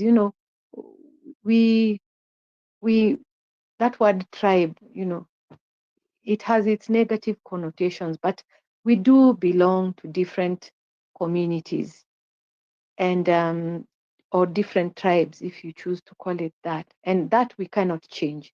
That is something that is actually a good thing. That's how God, saw it fit to set us, so that, I come from a different community with you, but that is the richness of it, that you come with your context, I come with my context, and we use both to improve whatever we have. Now, our struggle is that, that culture, the way, even in a work environment or a company, if there is the culture that is built there, it's very difficult to change it unless you are very focused and very intentional in trying to change that culture. So when it came to Moi came and did the same thing, got land, acquired spaces, and you're like, okay, Moi was a teacher. He was a safe bet in terms of being the vice president. We don't see him anywhere in the liberation struggle. Not outstanding, nowhere outstanding. And those are some of the faults that the people who are in the thick of things have never really been the ones to get the opportunity to maybe exercise or try to espouse what they perceive to be the best way to take this country forward. So Kibaki gives us hope, especially in his first term, having been chosen by so many, collectively by all Kenyans. But again, when the struggle is on for equity and to better the country, he retreats again to the cocoon of tribe, and the corruption escalates a bit in terms of two provinces having so many votes as to take him to the presidency against all the other provinces combined. And when Mutahi Ngunyi brought about the terminology of tyranny of numbers, if you've been ever an enumerator or you've been caught up in statistics when the census are being taken, you do know that kuna mchezo ilichezwa in terms of the numbers. And even now, if we go to the ground, the tyranny of numbers is not a matter of fact. It is a statement that is used so that when they say, oh, if we get all these votes from this region, there are so many that even if all the others combine, they can hit them. And yet, you go into the health sector and you see the numbers of how people have been even populating themselves or increasing the number of children people are having, especially in whichever communities. So we are a country of lies. We lie about the numbers that exist in terms of our communities. We lie about Tharaka Nithi having so many votes as to topple, a decision. We lie all the time. And then now we are surprised that, Kasongo is lying so blatantly. It is something that has come and now it's like it has exploded with him. So as long as we accept the lies, we will continue on this trajectory until we wake up and say, if kama tuko na swali, if we have a question mark on you, we forget about you. No, because if we can still get somebody on whom we can't put a question mark, why should we settle for someone whom we can put a question mark? So if draining the swamp is then we need to truly drain the swamp. Let us get the best. Let us get people who seem to have worked their way up, not people who sort of got lucky along the way. Let's choose people who have been part of the struggle, people who seem to understand what needs to happen, and people who can be bare knuckle. They're level-headed, yes, but when push comes to shove, they can remove their gloves and enough to hold the bull by its horn. If we get that character, and Jakindu Bey, I agree, because Sifuna has that. You can see how he has built himself over the years. There are a few others who might emerge, but let's not settle for less. We deserve better. Bernard, that's my initial submission. Okay, thank you very much, Joy. We appreciate, and I love the way you have brought us into understanding. It appears that our faults is always at the transition. You look at Dedan Kimathi and the other freedom fighters have gone to the bush. They have fought for years. From I think state of emergency was declared in 1955 or 54, and then there emerges Jomo Kenyatta from abroad. He is arrested even for the sin he has not committed, and then is taken to Kapenguria.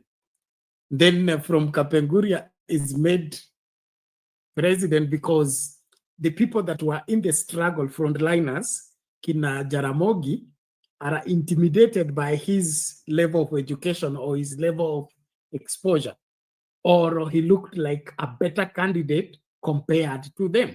And so the country is handed to somebody who has not been part of the struggle, but has been just circumstantially been what? Thrown in prison for the same. Leave alone the Moi one, because that had the demise of Jomo Kenyatta. Come 2002, okay? 2002, we have Raila Odinga, we have Ngilu, we have Wamalo Kijana, then we have Mwai Kibaki. Mwai Kibaki is a non-reformist. Mwai Kibaki is a die-hard KANU. Mwai Kibaki had said that any person thinking of multi-party democracy returning in Kenya is equivalent to somebody trying to cut down Mugumo tree using razor blade.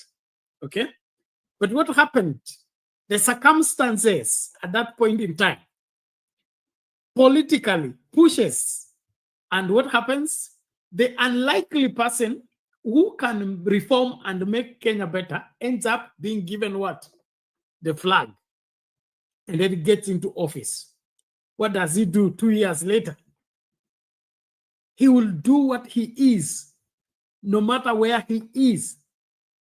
And so it appears every time we have an opportunity to redeem ourselves, ni sisi huwa tunajiingiza kwa hiyo prison. Tumefunguliwa, ondokeni sasa. Usema wacha nirudi. Biblia huwa inazungumza kuhusu yule anaitwa nani, mtumwa ambaye anapenda sana mwajiri wake. So siku ya Jubilee ikifika, wafungwa wanafunguliwa, yeye anasema mimi nakupenda, siendi kokote, nakubali tu, nataka kuendelea na kifu na kukutumikia. So it appears that the country has never been keen when we have an opportunity to bring change. And we always end up with the people who shouldn't be leaders of the change movement taking on the change mantle, but when they get in office, they throw away the change mantle and go back to business as usual. So as history students and as people who are keen to fix what has gone wrong with this country, are we going to be more sober this time around, or we are still going to allow ourselves to play the games? Kibaki is leaving office. He has proposed to Musalia Mudavadi to be his successor. Uhuru, Kenyatta, and Ruto come from nowhere. Okay? Hijack the movement. What does Kibaki do? He drops Musalia. He picks these ones that are celebrated. Then what happens? He hands over the country to suspects. See what has become of us.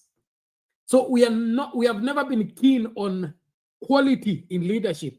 We have always ended up with what was easy, what was more probable, what looks more appealing, what looks better compared to what and what. And so I think we need to be a little bit strict and chaperone and protect that seat of power, that it is only meant for this quality of people, not this tribe, not this community, not this region, this quality of people. People that are sober, people that are forthright, people that are integrous, people that have proven record. Without that, one of these fine days, Oscar Sudi will be president. Unduman. Bernard, unanipata?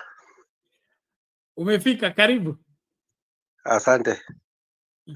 Bernard, Kenya hii iwezi kubadilika, Bernard.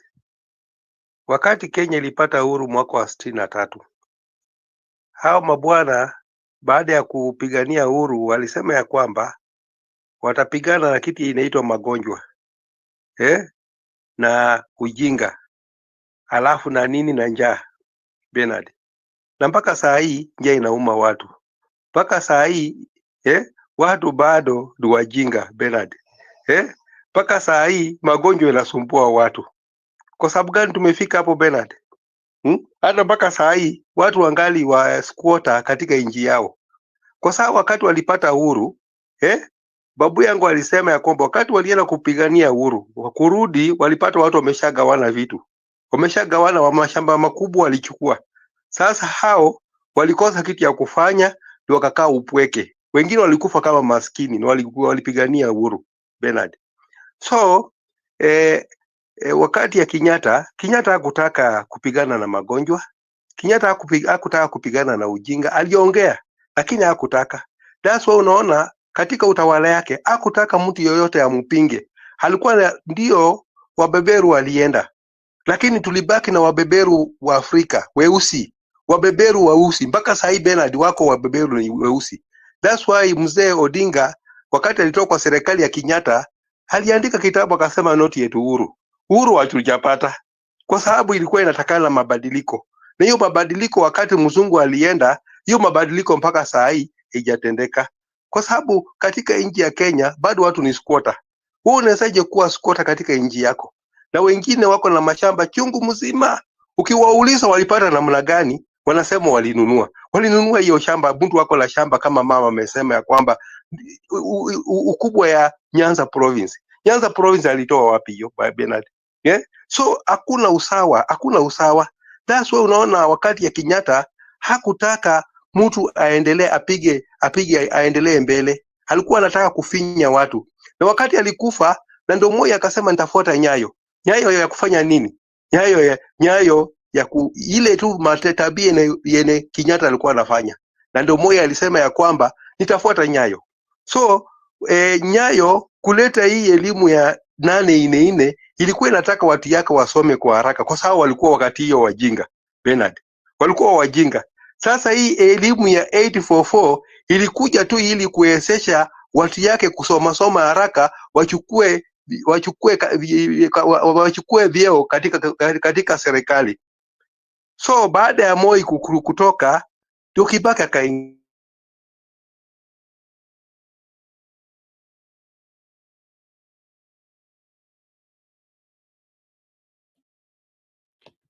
Wale Mdumani, inaonekana mitambo yako imechukuliwa na Museveni.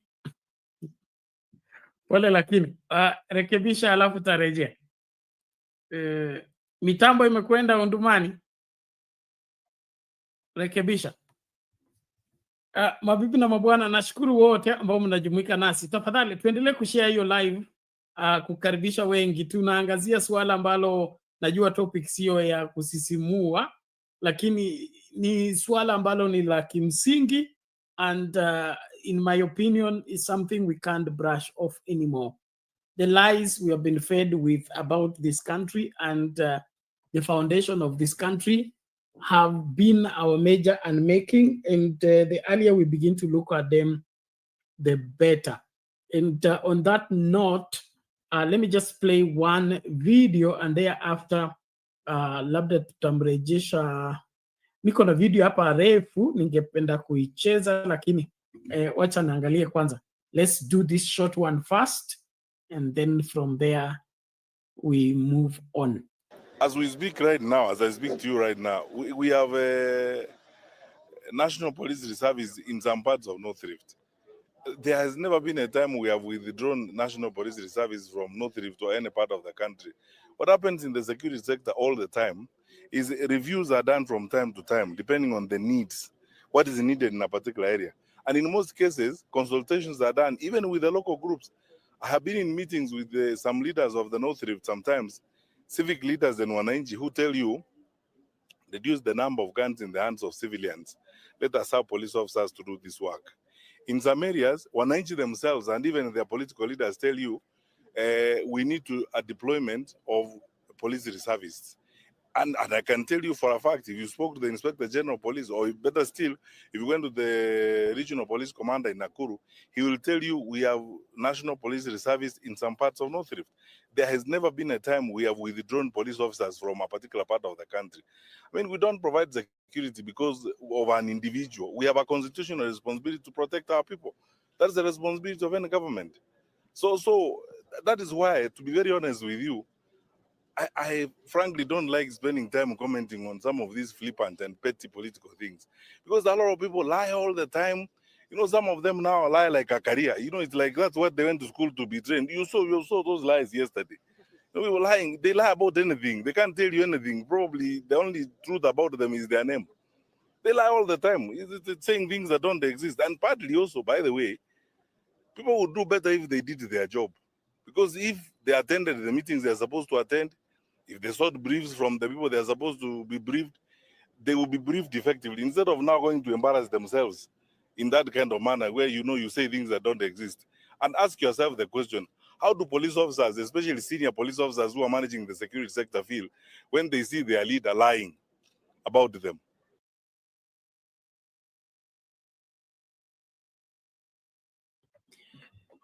Okay, there you have it. Huyo ni Daktari Matiang'i akiwa Minister wa Internal Security na akijibu tuhuma kuhusu masuala ya viongozi waliokuwa wanalia kwamba sijui nani amenyang'anywa security. But the reason I played the clip is that part where he says people lie as if it is their career. It is what they have been trained to do.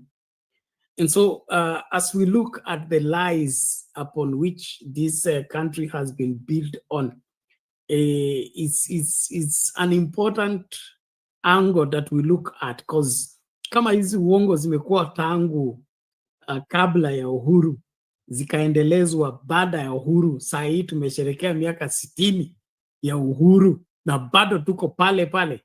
Tutasongaje mbele bila kushughulikia hizi uongo?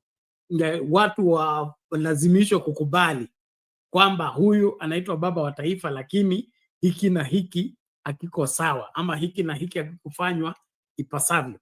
Na okay, let me see. Undumani, mitambo yako bado iko na shida. Mulumbu, how are you? Long time. I can see you on transit. Utafika ama itakuwaje? Okay, sawa. Undumani, hebu jaribu tena. Bernard. Yes. Unanipata? Nakupata, enda mbio, ulikuwa umefika kwa Kibaki. Tukafika wakati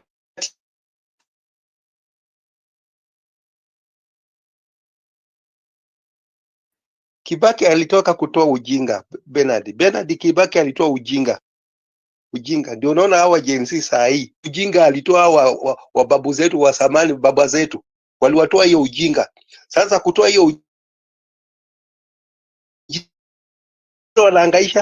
wanahangaisha nchi. So hii vitu walipora mashamba, wakapora kila kitu Bernard. Wakaingiza maneno ya ukabila ndani Bernard. Saa hii ndio watavuna Bernard. Wasipotengeneza wanajipiga kifua Bernard. Itawalamba Bernard. Wasione hii jinsia ya watoto ni mchezo, kwa sababu Kenyatta alinyanyasa baba zao. Moi akakuja akawanyanyasa. Uhuru naye alikuja kuwanyanyasa kwa ile njia ya kujificha. Alijificha, kuna mtu yule alikuwa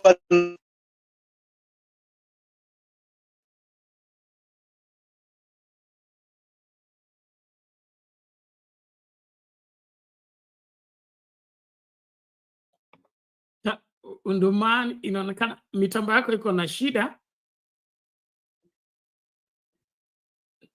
Ikiwezekana zima video, zima kamera ya video ndio utaweza kuongea bila bila shida.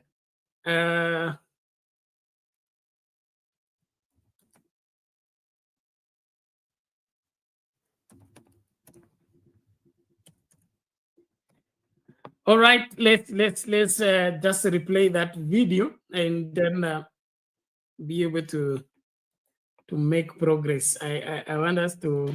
Yeah, I'll agree with my colleague here that the country is full of counterfeit academics, and this is a thing that has happened since the 80s, when actual academics were exiled, jailed, detained, and so on, and we produced a whole slew of counterfeit academics who continue to inform public discourse, and this is sad.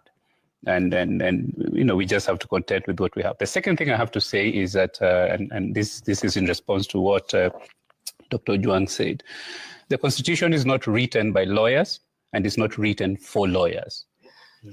The Constitution is written by we, the people, and it is written for we, the people. And therefore, lawyers go to school to understand what we, the people, write and what we, the people, want. And therefore, we, the people, can speak to the Constitution, can speak to the rights that we give to ourselves. And that should never be forgotten. The third thing that I would like to say is that Kenya is founded on a very shaky foundation of lies, absolute and complete lies. We have a lie that Jomo Kenyatta was a revolutionary and was a leader of Mau Mau. He was not. Jomo Kenyatta denounced the Mau Mau. Jomo Kenyatta said the Mau Mau are violent and we are following a political solution. I studied, my Master of Medicine thesis was based on the Mau Mau revolution. I looked at the Mau Mau concentration camp survivors 50 years after they were incarcerated. I looked for post-traumatic stress disorder among them, and 2/3 of them had symptoms of post-traumatic stress disorder 50 years after the incarceration. This country is founded on lies. We will not solve the problems of this country by focusing on what's happening today and what's happening in the streets and so on. We will solve the problems of this country by going back and looking at the foundational story of Kenya. And the foundational story of Kenya is lies. And this is why you have people in leadership who thrive on lies. If you go back and re-educate ourselves, we will find that nothing new is happening today. Protests have always been there. The methods of dealing with those protests are founded on the colonial philosophy of these guys are children that we have to control and we have to teach them how to do things. That is how we are still doing it today. We have to change that because the people protesting are no longer children. And the narrative that we weave when we keep saying that these kids, is a dangerous narrative because it doesn't give people the opportunity to express themselves in a way that we can address their problems. Finally, I would say we worry about the people picketing in front of Parliament. We worry about that. The people elected that Parliament. The people have a right to stand before that Parliament and tell them, you guys are not representing us anymore. They have a right to do that. What Parliament needs to do is to reimagine their existence in an environment that protests against them. Instead of creating new systems to stop people from protesting against them, they have to reimagine their existence in an environment that protests against them. The executive must reimagine its existence in an environment where people constantly protest against them. The judiciary must reimagine its existence in an environment where people protest against them. So I think this is the problem that we are facing today, that the state, largely REIT, is using colonial mechanisms to try and deal with modern problems, and it will not work. Okay, there you have it. That is what forms the basis of our debate, the lies that we have been fed and built on as a nation. that are affecting us 60 years later after independence. And so even in our quest to get Kenya on the right track, will we do it ignoring these lies, or are we willing to go back and correct these wrongs? Undumani, if you can come in very fast, please. The queue is getting longer, so we need to save time. Sasa Bernard, ndio nilikuwa nasema kwamba Kibaki alikuja akaondoa Wakenya ujinga, lakini ile serikali ya Kenyatta haikutaka kuondoa Wakenya ujinga, ilikuwa nataka Wakenya wabaki na ujinga. The same serikali ya Moi, ikakuja serikali ya Kibaki ikaondoa watu ujinga. Sasa hao Gen Z ndio ni wanafunzi wa Kibaki. So kama hao Gen Z ingekuwa ile wakati ya Kenyatta, hata Kenyatta angekuwa kwa madaraka. Angekuwa kwa madaraka nani? Bernard. So kwa saa hii Bernard, ndio unaona serikali inataka kuwafinya kwa kuwapiga risasi kwa miguu. Unaona serikali inataka kuwafinya kwa kuwapiga risasi Bernard. Na serikali itaweza kama mabadiliko, watu wametoka kwa ujinga Bernard. So ni vigumu sana serikali kucontrol hivi vijana, ni gumu sana. Ni hao waweke Kenya vile kwa sehemu ile inatakana ikue Bernard. Kama hao wanafikiria watatumia ukoloni ile ya zamani ya Kenyatta wakati ya mzungu, kwa sababu wakati mzungu alitoka tulibaki na wale wazungu wa Afrika, wale wazungu weusi ndio walibaki mpaka saa hii. Ndio wakati Moi alisema atafuata nyayo, ndio Kibaki akakuja akatengeneza kidogo. Sasa baadaye akawachia Uhuru Kenyatta kaendelea na ubeberu, ndio hii saa hii akawachia Ruto saa hii anaendelea na ubeberu. Anafikiria kwamba masiku baada ya ubeberu iko Bernard. Ni asante, Mungu awabariki. Okay, thank you Dumani, shikilia hapo, lakini ni kuna kelele inatoka huko, but you've made your point. Thank you very much. Now we are moving very fast. I think Mulumbu is still on the move. Our friend Fire, how are you today? Wagwan people, respect to all Kenyan people. I'm Jamaican, so I want to say some stuff about how I feel about my people. Is that possible? Yes, you're welcome. Go ahead and give your views. Yes, I think that Kenyans should pay very much attention to these conservationists who are declaring our animals extinguished or extinct after they the ones killing them out, and for capturing the lands of Didan Kamati, which is Kenya in general.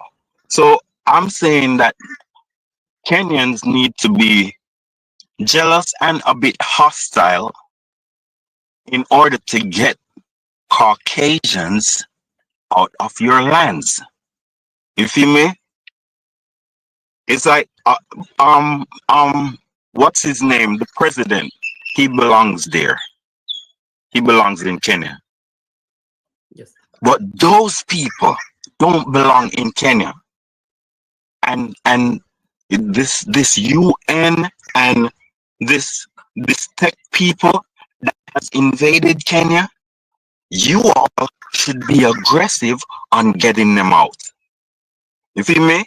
They are silently the ones who is perpetrating all this violence on the Kenyan people. You feel me? Especially these conservationists. They think they own your animals. And they think they have rights over your lands. They're tricking you to make you think that they care for the animals in order to excavate you off your own land. So I think that Kenyans should pay a whole bunch of more of that aggressiveness on these conservationists. You feel me? And on these tech giants, and on these UN people, and on this British National Army that is that is desecrating our females. You feel me? And throwing them in pits.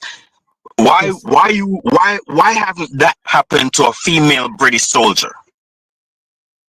So listen, eye for an eye. That's what I say, because they're making it look like we are sinning if we oppose them aggressively, but they'd have no problem of discarding us as if we are garbage.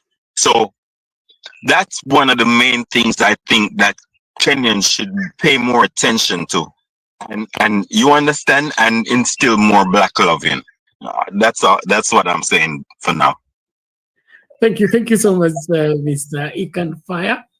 We get your point and understand you very well, and that's part of our struggle here. It appears that the current regime is a puppet of those class of people who, through that imposed administration, want to come in and take over and are protected by the administration against the people. So I get your point, and we are all concerned about the same, and it's part of why there is a push for the change of regime within the country, even as you see protests constantly on the street. It is because Kenyans, the ordinary Kenyans, the majority of the masses are not comfortable with the current state of affairs. And so the current unrest and the political push and pull is all geared towards that. I'm happy that you are able to bring that up, and we'll be looking at that further. Bwana Mulumbu, when you are ready, just notify me so that you can give in. And I would want to engage you further on the same.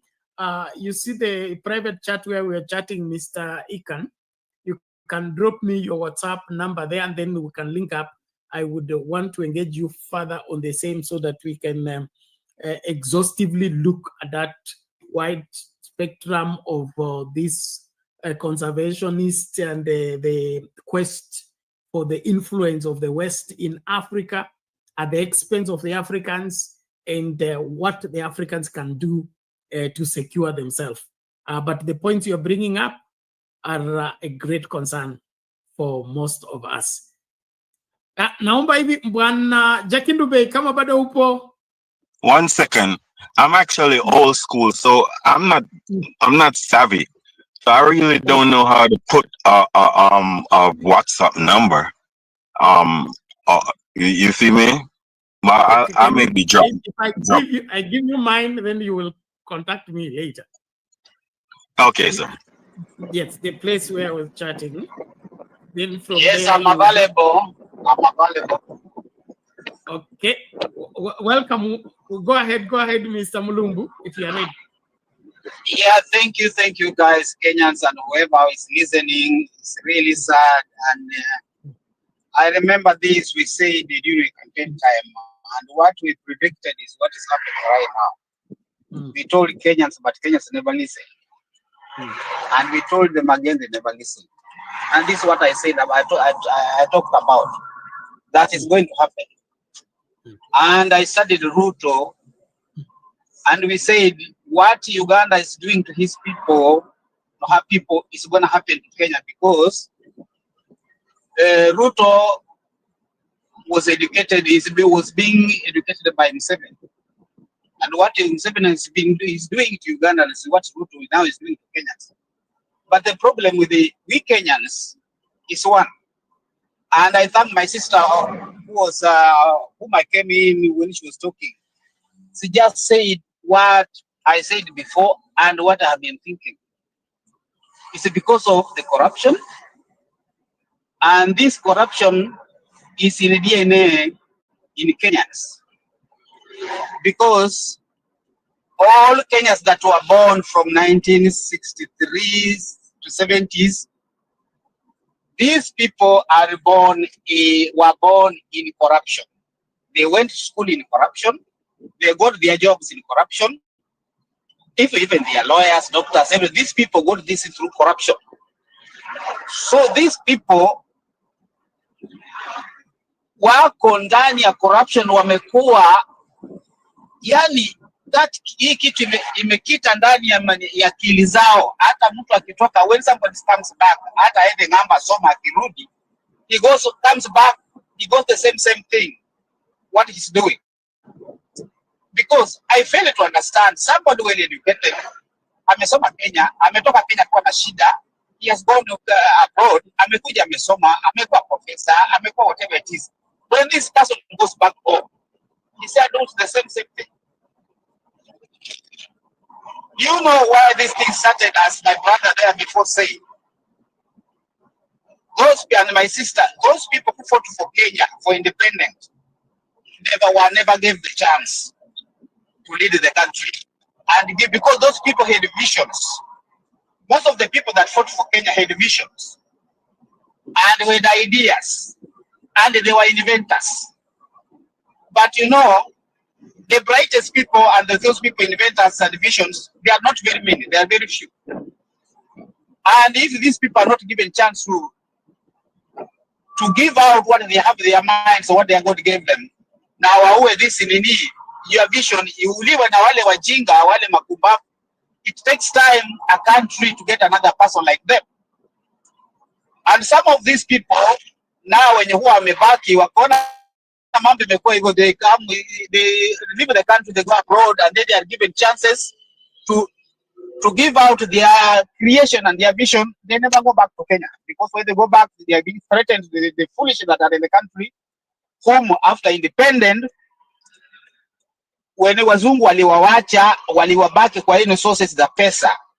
So hao watu walipobaki kwa hizo position of money, these people know how only to steal, but they don't have any idea how to invent money, how to create, how to do the vision. They don't have any vision. What they have intention is pesa iko pale, they can steal. And then how they do to run whatever is supposed to be run, they know only you can put your relatives that have no experience, have no idea, have no, yani hajasomea kitu, bora mtoto wa dada yako, mtoto wa sister yako, your kid, ndio unaweka in the position. So things won't run as the way they supposed to be. That when you are given a position, you have to have a skill, experience to run that in any place that you have been given. But because somebody has posted you there, amekuweka hapo, so you have to do the job according to his instruction. You find mtu ambapo ni kiongozi wa hiyo company or the institution, this person aliweka tu hapo because of the relative, vile the government inawekanga watu, so anachukua yule mtu experience anakuwa under. So the person that is experienced is supposed to work there according to instructions of the person boss amemweka hapa, and boss ni mjinga. So this is the problem.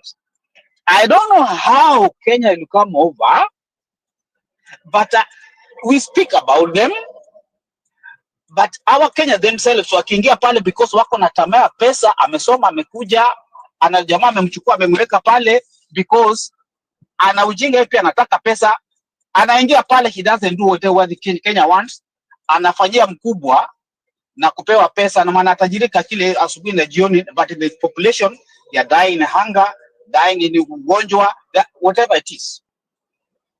So the problem we're having is only one. I don't know how this ujinga itatoka katika Kenya, because we are just inserting by ourselves. Nimesikia ndugu yangu amesema hapa Kibaki alikuja akatoa ujinga. Kibaki kidogo at the first time, because vile waliungana na watu wote, he did it. But those foolish rich people walikuja akamzunguka the second term na kwa mwaribu kiwa na akasahau what he was fighting, he fought for, and akila alikuwa nayo ile ikakuwa yakanyonga, akarudi kwa ujinga ule. That's why you find people died and they went back at the same places.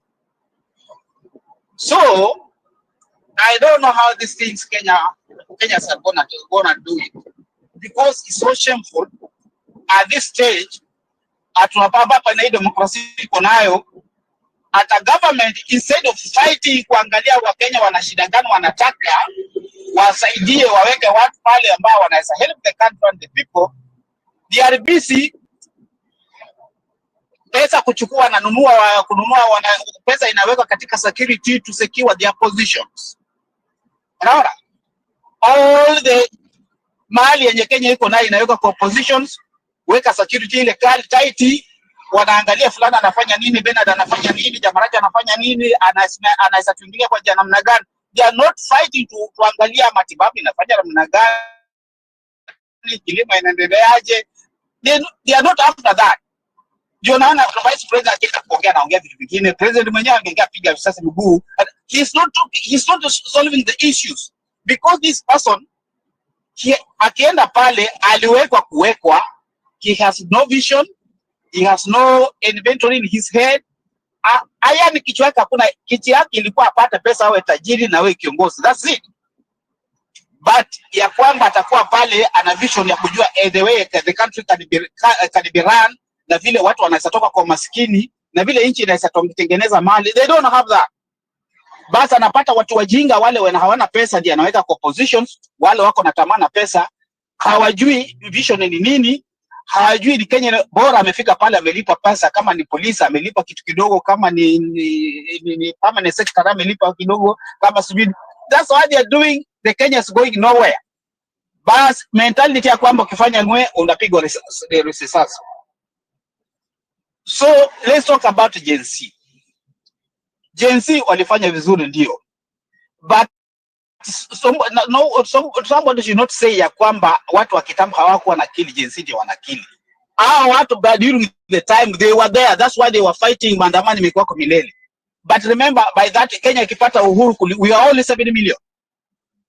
Ikiendelea namna hiyo, they were fighting but they were very few, hawakuwa wengi. But right now the population is very high na njaa iko mingi, shamba imekuwa kidogo, that's why na watu wameelimika kiasi. Though hiyo kupigana wamejenswa na pigana ndio vile vile mababa zao tulipigania hiyo, but sisi tushachoka sasa. But hawezi sema ya kwamba sasa wakitaka kupigana letu wazee watoke kando, Gen Z watapigana peke yao. It won't happen. Mtoto anakuwa under the parents. Parents anampatia ideas, anafanya namna hii, anafanya namna hii. Basi akishafika mbele huko, kwa sababu baba yake ana experience, akampatia, akishakuwa na mbishi atampatia hiyo. Akienda pale anatumia experience, baba yake shamwambia kila maono ya vile ilikuwa na vile anafaa fight. Basi akifika mbele anaongezea ujuzi wake sasa, kama soldier in the field. Soldier anafundishwa kwenda kwa uwanja, amepewa skills zote kwenda kupigana na wale wazee wenye wako nyuma wamlinde, lakini wanamwambia inafika mahali hata sasa experience kama umekwama kabisa, nao tumia yako ya kuzaliwa. Unaona? Use that one that God gave you. Inafika mahali aliyofundishwa imeisha, so hapo ndio unapata mtu anarudi anapewa zawadi kwa sababu he did the impossible. Sio unaenda tu blind unasema you put off the old ones. Saa Gen Z peke yake ndio waenda peke yao, the old watoke. Hiyo utaanguka, hutaenda mahali because you don't have that experience. You have to have these old people in you for advice the way to do, because they know those people, they were with them, so that ukifika huko ndio sasa una apply tax. Ikifika mahali sema sasa kama amekataa, what did we do? Mzazi atakwambia sasa wewe tumia vile ya kuzaliwa. Fikiria out of the box. What you can do that you can save yourself. But you can't put out ya kwamba wazee watoke. Sasa wewe ndio uende upigane. You will not win. Because you have no idea what is inside there. These old people, they know what is inside there. For example, Raila amepigana for many years. Raila hajashindwa uongozi. But he knows kila siku alikuwa anaibiwa kura. Every day. And he knows those people who are doing. And there's nothing you can do because wale wenye hawana experience, hawana ideas, hawana vision, ndio wamekaa pale. Sasa atafanya nini? Wamechukua ndugu zako, wamewalipa pesa. So what do they do? Anaangana kwa sababu amechagua, anaungana na wewe. Sasa kiwaumane. Ndio sasa kama mtoto ni mwerefu, go back baba. Hii kitu inafanyikana namna gani? Atakwambia mtoto wangu, unajua kwa nini nimefanya hivi? ABCD. Sasa what you do? You need to do this, do this. And then apply whatever God has gave you to do. Because I applied this, nilifika hapa. Na hapa ndio kuna makosa. Unaona? Then you'll pata way to go through. But tukitoka tunasema ati na utabolish hii, tunataka tufanye vile na wewe, it will not happen. So Kenyans, tokeni kwa ujinga. Let's come together and save the country. And those people can save the country. Those are our brothers ambapo wanakubali kulipa kitu kidogo, then wanaenda wanaziba pale, they kill their brothers and sisters. That haiwezekani, because kila kitu kina mwisho wake. Wale walikuwa nafikiria wao ndio wanaweza kuwa kwa uongozi miaka nenda miaka rudi, sasa imeingia kwa watoto wao, imeanza kuwakula wenyewe, itakuja kuwageuka. But please Kenyans,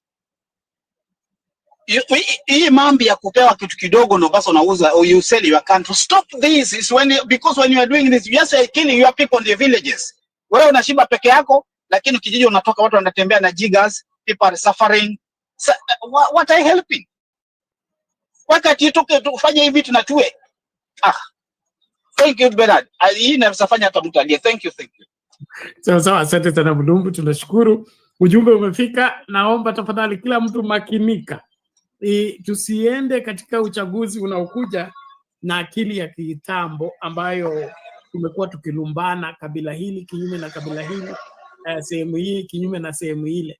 Tuanze kuchagua viongozi ama kupush kwamba tuwe na kiongozi ambaye anafaa, mtu ambaye atasimamia haki na mtu ambaye atatekeleza katiba, mtu ambaye kila Mkenya atakuwa salama mikononi mwake. Sio hawa ambao wanatafuta serikali kuitumia kukandamiza Wakenya na kudhulumu wengi wa Wakenya. So it is that important, and let's walk away from the lies we've been told. The lies we've been told that the Luos cannot lead, or this group leaders cannot come from this section, or this kind of people cannot be president, and this, let's come out of those lies, because they are all lies, because we are leading everywhere. Or most of the education institutions in this country are led by people from all parts of the country. So if we can lead education, we can lead. We were lawyers, we were attorney general for 30 years. What is difficult? So there is no tribal leadership. Let us look for Kenya leadership. Quickly, nimlete Jakindu Beupo.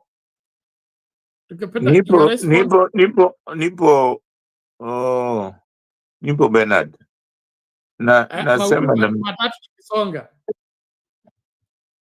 Nasema hivi Bernard.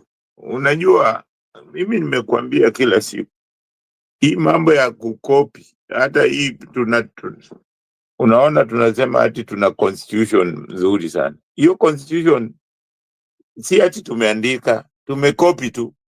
Nimekwambia kila kitu ambacho tunafanya tunatakiwa tufanye sisi yetu, kwa sababu hata hii mambo ya uchaguzi kama tungeandika yetu, hatungekuwa hata na hii commission. Our commission ni watu ambao ukiangalia mikono ya wakoloni yuko huko ndani.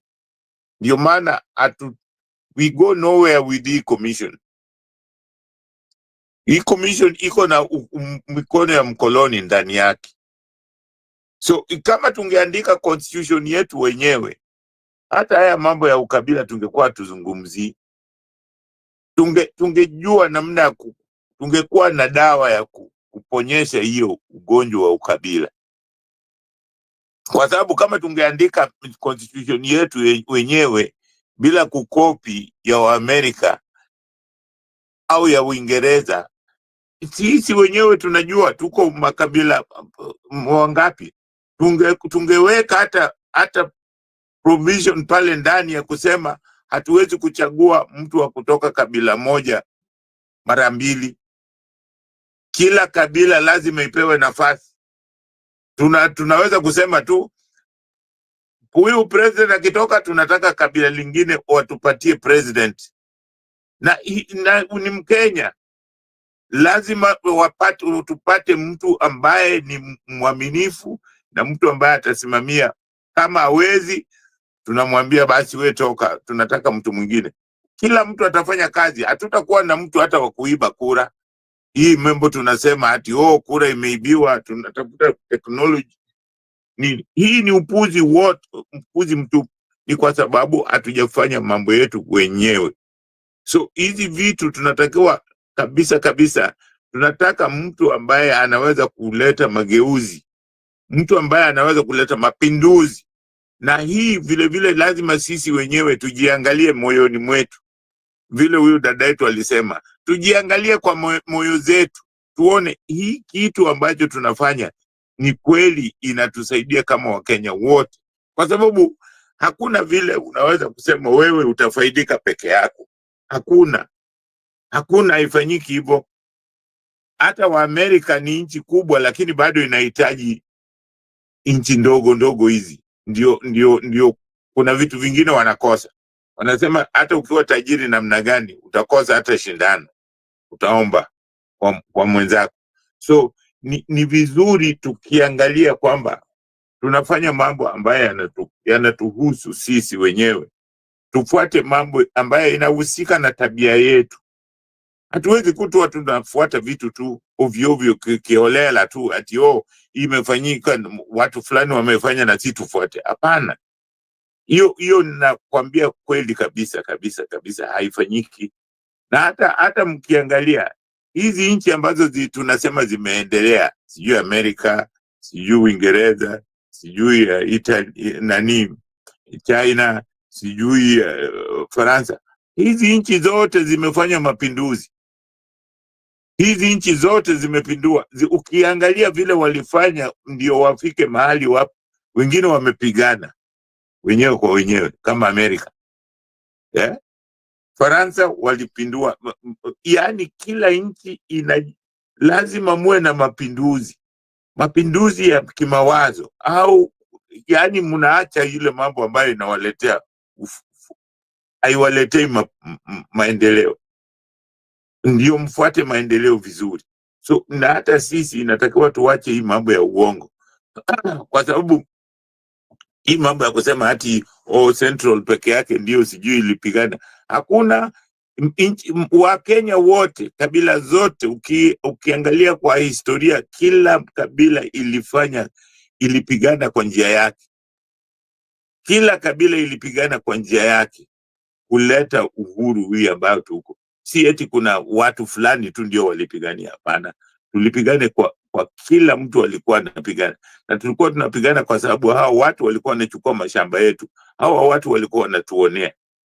Lakini bado makosa ilifanyika ni kwamba wakati wote sisi tumechagua watu ambao hawajataka maendeleo, hawajataka mabadiliko. Yaani watu ambao hawana mabadiliko kwa nani zao. Kwa sababu hata saa hizi ukiangalia wale watu tulichagua, Kenyatta hakuwa na mapinduzi, Moi si mwana mapinduzi, Kibaki si mwana mapinduzi, Uhuru alikuwa mwalifu, Uhuru na Ruto wahalifu. Na hata saa bado tumechagua wahalifu. Mwalifu tuliambiwa wakati ule walikuwa wahalifu, waliposhtakiwa kwa ulimwengu. Na bado sisi wa Kenya hatuna aibu, tunachagua viongozi ambao wameshtakiwa ndio tunawachagua. Ni aibu sana kwetu hata kulalamika. Saa zingine ni aibu. Ukitaka kulalamika, saa zingine ukifikiria hiyo kwamba hawa ni watu sisi tumeenda kwa kura na tukawapigia. Ndio maana nakwambia hii kura iko na mkono, hii mambo ya commission, hii election commission iko na mkono wa mkoloni. Kwa sababu nchi kama Uingereza hawana hiyo sijui election commission. Hakuna. Huwa kuna watu tu volunteer. Mtu wanapiga kura, mtu anaweka kwa gari yake, anapeleka kwa kituo. Gari yake. Hakuna hata polisi eti analinda hiyo nani. Anapeleka kwa sababu hakuna mtu anataka kuibia. Unaona? Ni kwa sababu wameweka sheria zao vizuri, ni inawahusu wao. Hata sisi kama tungeweka sheria zetu vizuri, hatungekuwa tunaibiana kura. Unaiba ukipeleka wapi? Nikikwambia tumekopi Amerika na Uingereza, watu wanakupatia pesa ndio wasimamie, yani uende wa represent. Sisi Kenya, wewe mtu ambaye unataka kurepresent watu, unapatia watu pesa, umetoa wapi? hiyo pesa ambayo unawapatia umetoa wapi? So lazima hiyo pesa lazima iwe ni ya wizi, kwa sababu huwezi kutoa pesa yako eti ndio uwakilishe watu. Unawalipa ndio uende uwawakilishe, ndio kusema ukienda huko kuna kitu ambacho faida ambayo utapata wewe binafsi. Sababu huwezi kutumia pesa yako eti kurepresent watu, eti lazima kuna faida ambayo unajua utapata. So hiyo ni jambo ambalo linatakiwa tugeuze, tupindue mawazo yetu ya pinduka, tuwe na mapinduzi kwa mawazo yetu. Ndio kwamba nchi ya Kenya ni yetu na makabila zote ambazo ziko Kenya ni sehemu ya Kenya, na bila hiyo ukitoa moja sasa sio Kenya, lazima wote tushirikiane pamoja. So tusitumie ukabila, tutumie kabila. Kabila ni jambo nzuri kwa sababu hiyo ndio tunasema richness ya nani yetu, na tutumie culture hizi zetu zote ni kama the same. Tuangalie kwamba tunachagua na mtu tunamchuja namna gani. Tusije tu eti sasa mtu anakuja ana pesa, sasa tunasema huyu ndio ana pesa tumchague. Hapana, tunataka tuchague mtu. Kama mimi nimesema nitamkampenia Shifuna hata kama watu hawataki, lakini kwa maoni yangu huyo ndio kiongozi anafaa kwa sasa. Hana dosari, mimi sioni dosari ya Shifuna. Labda utafute dosari kwa kusema uongo, kwa sababu inchi tumezoea, tumejikita kwa uongo sana, uongo mwingi. So hiyo mambo ya uongo, nimekwambia msingi wa nyumba ukianza iko namna hiyo. Ukiangalia hiyo msingi wetu ambao tulianza na uongo, unaona vile kila mmoja anakuja na uongo. Na umemwona yule jamaa amesema, Bernard, ile nani uliweka, so umeona amesema the same thing ile mimi kila siku nasema, kwamba ukoloni bado iko kwa akili zetu na tunatumia kila kitu kwa kikoloni. Unasema watu wana protest, hiyo jumba ambalo wana protestia ni yao, unawakataza kwa nini kuprotest hapa?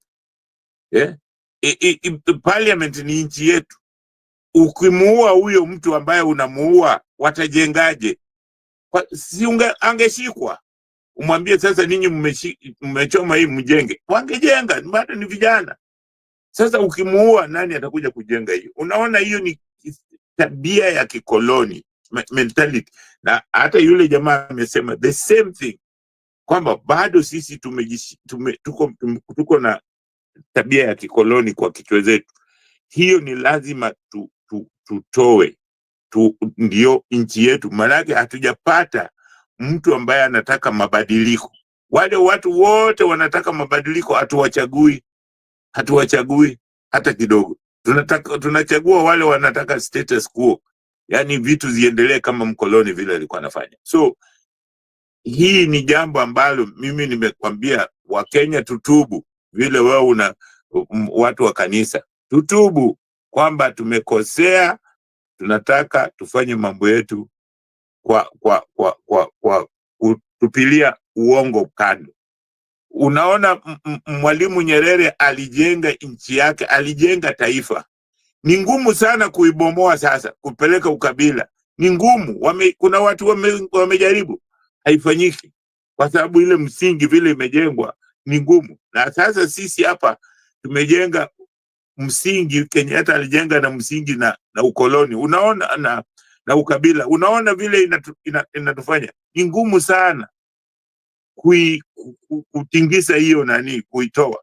Lazima tutoe hiyo msingi, tuweke msingi mwingine. Ndio maana mimi namlaumu Kibaki. Kibaki alipewa nafasi na Wakenya wote ambayo angeibomoa na kujenga nani mpya, lakini yeye alirudi tu kule kule. Alikataa hata kufanya haki, kwamba ameshindwa. Angesema okay, nimeshindwa, sisi wote ni Wakenya. Hata hiyo tu, ile uchaguzi, kama angekubali kwamba ameshindwa, hiyo tayari ingejenga msingi mzuri, ingetengeneza Kenya.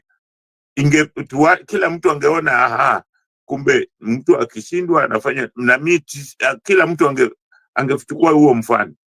Lakini sasa ukirudia hiyo inabaki the same problem. Asante sana Bernard. Thank you.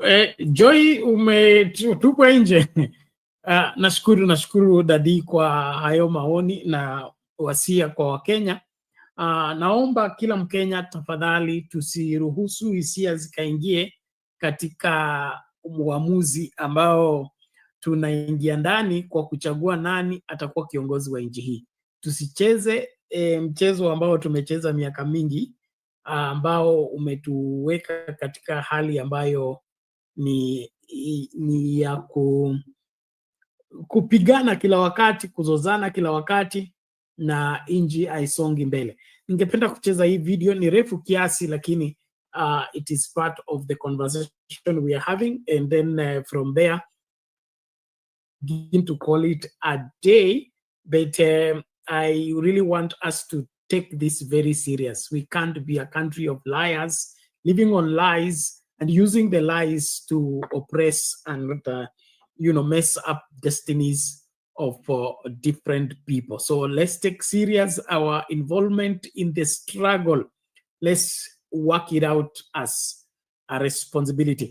This video is courtesy of Kumekucha. It's an old video, but it just highlights the lies that different governments have ever used to try and deceive the public, but the public was too smart to tell this is a lie. So let's listen out, and then from there tukirudi tutakuwa tunaanza kufungasha. To expect your government to tell you the truth all the time. It doesn't work like that.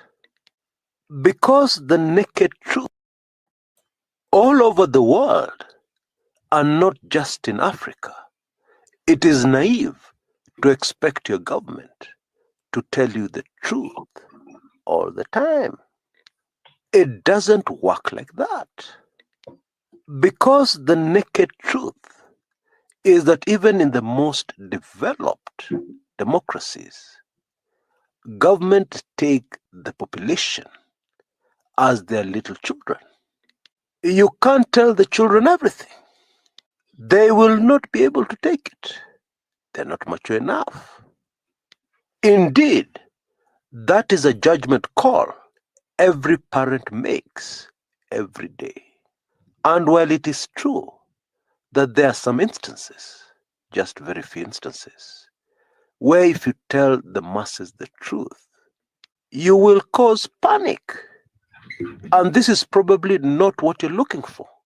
Yeah, it'll make the situation worse. However, in most instances, the truth would have set some people free. Let me just leave it at that. Anyway, let's go into these 9 instances in our part of the world where the government deceived the masses and got caught. I have deliberately chosen the most mind-boggling instances. So stay with me until the end of this video and enjoy. On the afternoon of July 5th, 1969, it was a Saturday, one of the founding fathers of the nation called Kenya and a senior cabinet minister, Tom Mboya, was assassinated in broad daylight on the streets of Nairobi. Now I know you're itching for the latest ones. But be patient with me. I'll come to those shortly. At that time, the young nation Kenya was barely 6 years old. But even if you went back into colonial times, this was unprecedented. Nothing like this had ever happened before. Now, the problem with executing a crime on a crowded street is that you have too many witnesses. And even if you're a government, there is no way you can control that kind of scenario. There is always the high probability that somebody somewhere saw everything and was wise enough to stay mum, keep their mouths shut until the appropriate time. And that is precisely what happened in this case. Over 30 years later, an eyewitness, who had stayed with this secret all those decades, finally came forward. He described in great detail how there were actually 2 assassins on the spot. One, a tall man, and 2, a shorter man. I don't have so much time to go into great detail here. You can catch my amazing documentary series, playlist of videos titled Mboya, It Was More Than an Assassination. And I've put a link here in the description area of this video below on YouTube. But in a nutshell, this particular eyewitness report rubbished what we had been told by the government, that the assassin was working alone. And it confirmed that, in fact, this was an elaborate plot with the government written all over it. Number 2, the man charged for this crime, a man called Nahashon Jenga, who was in fact a very close friend of Tom Mboya, was charged for the crime, convicted, and the government told us that he was hanged. But in the 70s, mid-70s, an Asian couple from Kenya visiting Ethiopia saw Nahashon Jenga, and they had compelling reasons that suggested that the man they saw in a foreign African country was indeed Nahashon Jenga. And they were naive. They came forward with this information. Over the years, I have never managed to find out what ultimately happened to this Asian couple. My guess is that had this couple known that the man actually convicted for the crime was framed, he didn't do it. Had they known this, maybe they would have done the wise thing of keeping quiet. Number 3 is a very recent, current example. So prepare yourselves. Number 3, a man whom we are told did not like Kenyans disappeared, vanished from public sight. Now, in my view, even if it is true that this man did not like Kenyans, it is irrelevant because Kenyans had no say in his election into office. Of course, I'm talking about the president of neighboring Tanzania, former president, JPM, the late John Pombe Magufuli. And when he had not been seen in public for over 2 weeks, Tanzanian government officials rubbished rumors that the Tanzanian president was actually in a Nairobi hospital. He was critically ill and admitted to the Nairobi hospital. The Tanzanian government even arrested some Tanzanians over trying to spread what they said was a rumor, a blatant lie. To spice up things, a Tanzanian government official, while giving a speech, told his audience that actually he had seen President Magufuli. He had spoken with him, just a few hours earlier. But of course, those who can read body language could tell that he was not telling the truth. I can now confirm, based on multiple credible sources, that the Tanzanian president was actually briefly at a Nairobi hospital.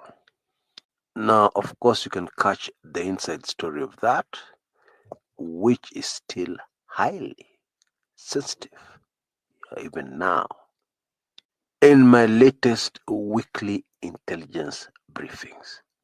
Details on your screens right now and repeated in the description area below on this video on YouTube. Number 4, the third president of the Republic of Kenya, Mwai Kibaki, when he became president, avoided press conferences like the plague. No exclusive interviews, no fielding questions from journalists, etc., etc. In fact, it was during his presidency that a brand new government position was created, that of government spokesperson. But one day, President Kibaki called a press conference. And it is a press conference that will not be easily forgotten. Because that press conference was not about any government policy. No. Neither was it a progress report from the president or a state of the nation press conference. No. It was about his personal family matters. Now, polygamy is accepted in Kenya. And those who knew the president well knew that indeed he had 2 wives. His first wife, Lucy Kibaki, and then what I would call his political wife. She assisted him with many campaigns throughout his political career. For the parliamentary seat in Othaya, he held for decades. But in this press conference, he introduced his first wife as the only wife he had. And during that press conference, his wife, his one and only wife, allegedly, even accused sections of the press for misreporting, for giving the public false information. When a president calls a press conference, that is not an MCA calling a press conference. It is not even a member of parliament calling a press conference. It is the government speaking. And this whole shenanigan was the worst idea in history, because the government was caught trying to deceive the public on the spot. People knew it was a lie. The head of government was telling lies on live television. Number 5 is probably the most spectacular of them all. In March 1975, the government of Kenya told the people that the Nyandarua North legislator, Josiah Mwangi Kariuki, was in fact in Zambia. The government told us it had confirmed JM was in Zambia. The family, of course, had previously reported him missing for a number of days. And the then leader of government business in parliament, Daniel Toretich Arap Moi, who was also the vice president, stood up in parliament to answer a question. And of course, he intended to emphasize this government lie. And then drama. Suddenly, in parliament, from the public gallery, there were loud screams of women. All the legislators turned their eyes away from Moi to the public gallery. And one of JM's wives screamed, "Stop telling Kenyans lies. JM is dead. He is at the city mortuary." And a group of legislators hurriedly left for the mortuary. And when they arrived there, they found some people. Now, this would have been hilarious if this was not such a grave matter. They found some people struggling with a body, trying to sneak it out of a window. Ay, yeah, yeah, yeah, yeah, yeah, yeah, yeah. And the body was identified as that of JM. Karaoke. Talk about somebody being caught red-handed. Talk about a government being caught telling lies. Interestingly, Daniel Toroitich arap Moi, when he heard the screams, turned pale. And it is said right then in Parliament, even before legislators confirmed what James wife had told the House from the public gallery, Moi said, if this is indeed true, Kenya is finished. Number 6, in the 80s, when Kenya was starved of foreign aid and assistance, which had been frozen, over human rights allegations against President Daniel Toroitich arap Moi, a Kenyan businessman called Kamlesh Patni burst into national limelight. To cut a long story short, this culminated in what we know today as the Golden Bug scam. And to this day, the government wants us to believe the lie that this was the story of a crooked businessman trying to claim money that was not due to him from the government through the export compensation plan, which gave money to people who exported anything from Kenya as an incentive to bring in foreign currency into the country, into a foreign currency starved coffers, national coffers at the time. Indeed, this is one scam in a country called Kenya, which still confuses a lot of people because there are too many unanswered questions. Top on the list is the puzzle of how a businessman would have corrupted so many powerful people in government in one swipe, including the then head of intelligence, a man called Kanyotu, James Kanyotu, who has since passed on. Actually, the government took everybody for a ride because Golden Bug, simply put, was the government buying foreign currency from black markets. You see, in those days, Moi had been boxed in. Things were very bad for the country, cash-wise. I am not going to make any excuses for anybody, but we all know that desperate times usually produces desperate measures. And this lie we were being told was discovered by many Kenyans. It was a government scheme all along. Kamlesh Patni was just the facilitator. Number 7, and this is a recent one, the 2017 general elections. And to be more specific, the 2017 presidential race. The government fooled everybody, including yours truly.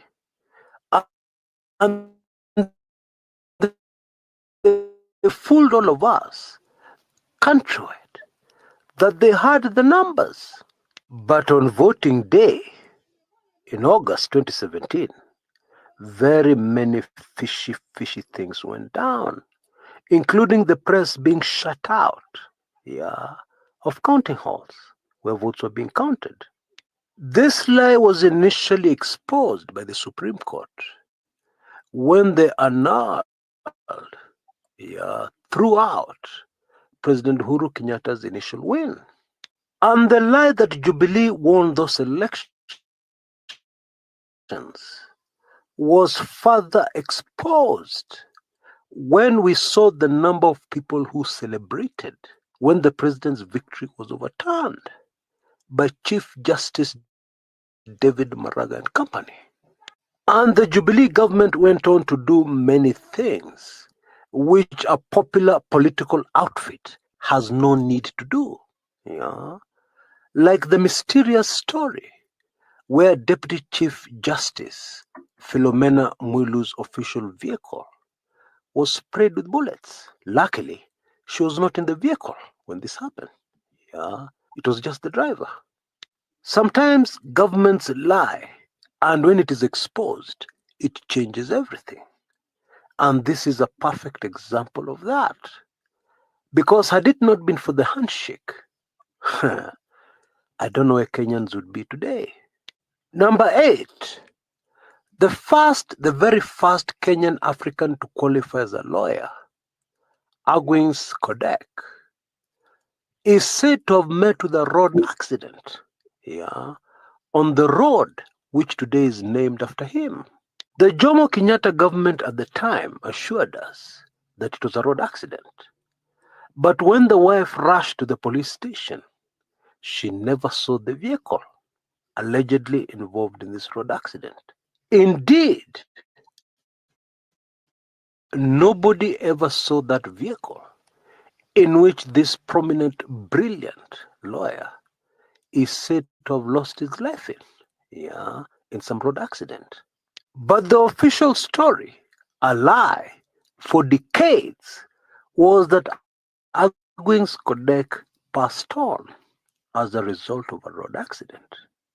Over 30 years later, in fact, it was one of the first things Mwai Kibaki did when he became president.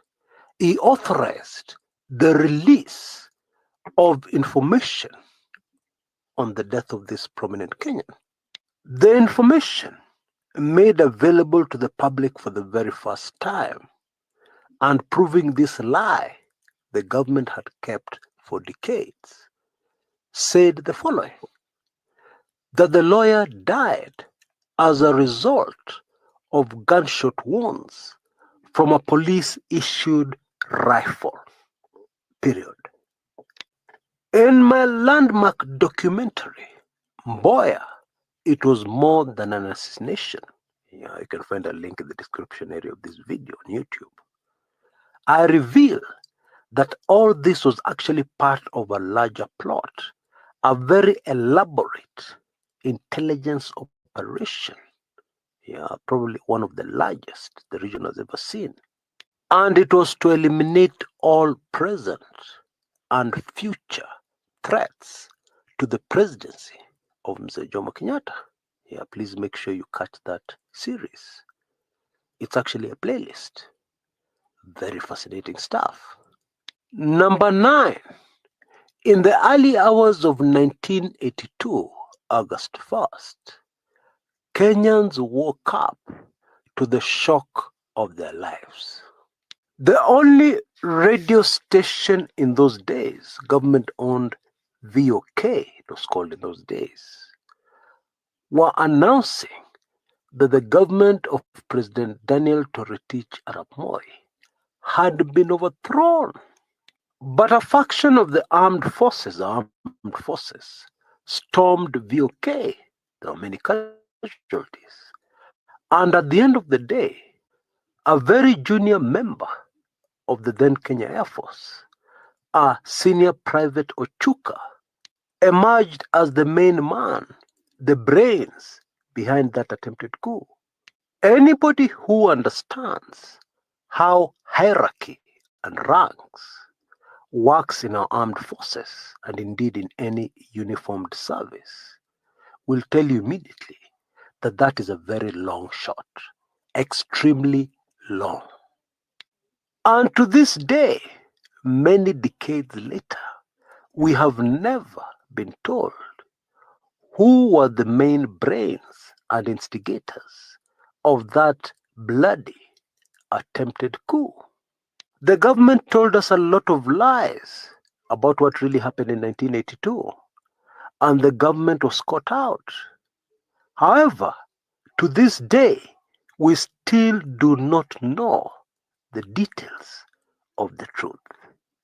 I appeal to former Attorney General AG Charles Mugane Njonjo, who is still alive and very healthy and around 100 years old. I believe he owes Kenyans the truth of what really happened in 1982. There you are. 9 mind-boggling lies the government told the people that were discovered, that were exposed.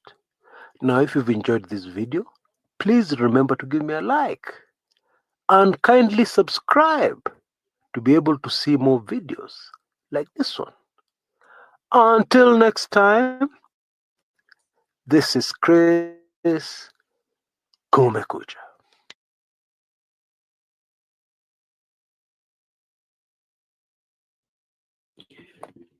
Okay, ladies and gentlemen, there you have it. That's Chris's analysis of government and lies. Praha, please pick it from there as we begin to call it a day. Struggled with internet today. That's a very good documentary. It captures, of course, if you go to the specific cases, you'll understand everything. If it's the Tomboya, if it's the Agwins Kodek, now you go to the individual narration of what happened. And you discover that, you know, these lies will just never end. When Professor Tully was talking in the other clip, it took me back to a period when I think we were headed for the 2013 general elections, and we were having all these town hall meetings because that election we were pretty prepared. You know, we had just had the 2010, we had the 2010 constitution. So there was a lot of confidence, a lot of good vibe that things would work. So there were town hall meetings, things that had never really been done previously. And I think Louis Otieno is the one who was moderating. And he had a hall full of youthful people. And one happened, you know, the questions back and forth, and there's a young man who stood, and he was a doctor, and he said, "Today, he was a very, very young doctor," and you're like, "Oh, you know, these days they finish very young, they look very young." So he said, "I am a surgeon, and where I work, even this day, some of these big politicians will lay themselves on the table and allow me to cut them open and sort them out. But when it comes to politics, you know, nobody can choose somebody young, somebody brilliant. For some reason, we draw a line and try to say it's only ODM that sometimes, okay, has a majority of people who you look at them and you see a career, you see the intelligence, you see, though sometimes when now the politics comes into play, then you don't know, the intelligence flies out of the window. But I kept on asking myself, and the young man was also saying he comes from a particular community, and it will not matter. People of a different community will agree for him. They will see him, and because their life is at stake, they will accept to have him touch them, cut them open, and operate on them.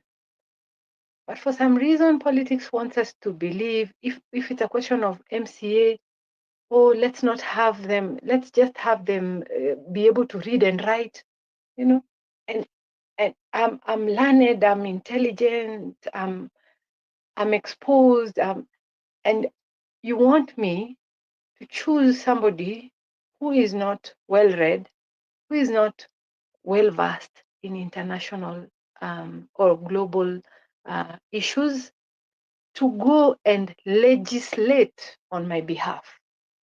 Because, you know, you go to seek a job and they're like, oh, we want somebody who has a degree, we want somebody. But when it comes to things that matter in our lives, we want to choose people who are the least learned. You know, why do we want politics to be where, and this is where all the decisions regarding all these brilliant minds are made. So you want somebody who cannot articulate himself well, cannot express himself well, to go and represent Daktari. You just heard him speaking there. He's a very brilliant psychologist. But you want him to be represented by somebody who cannot put together two sentences.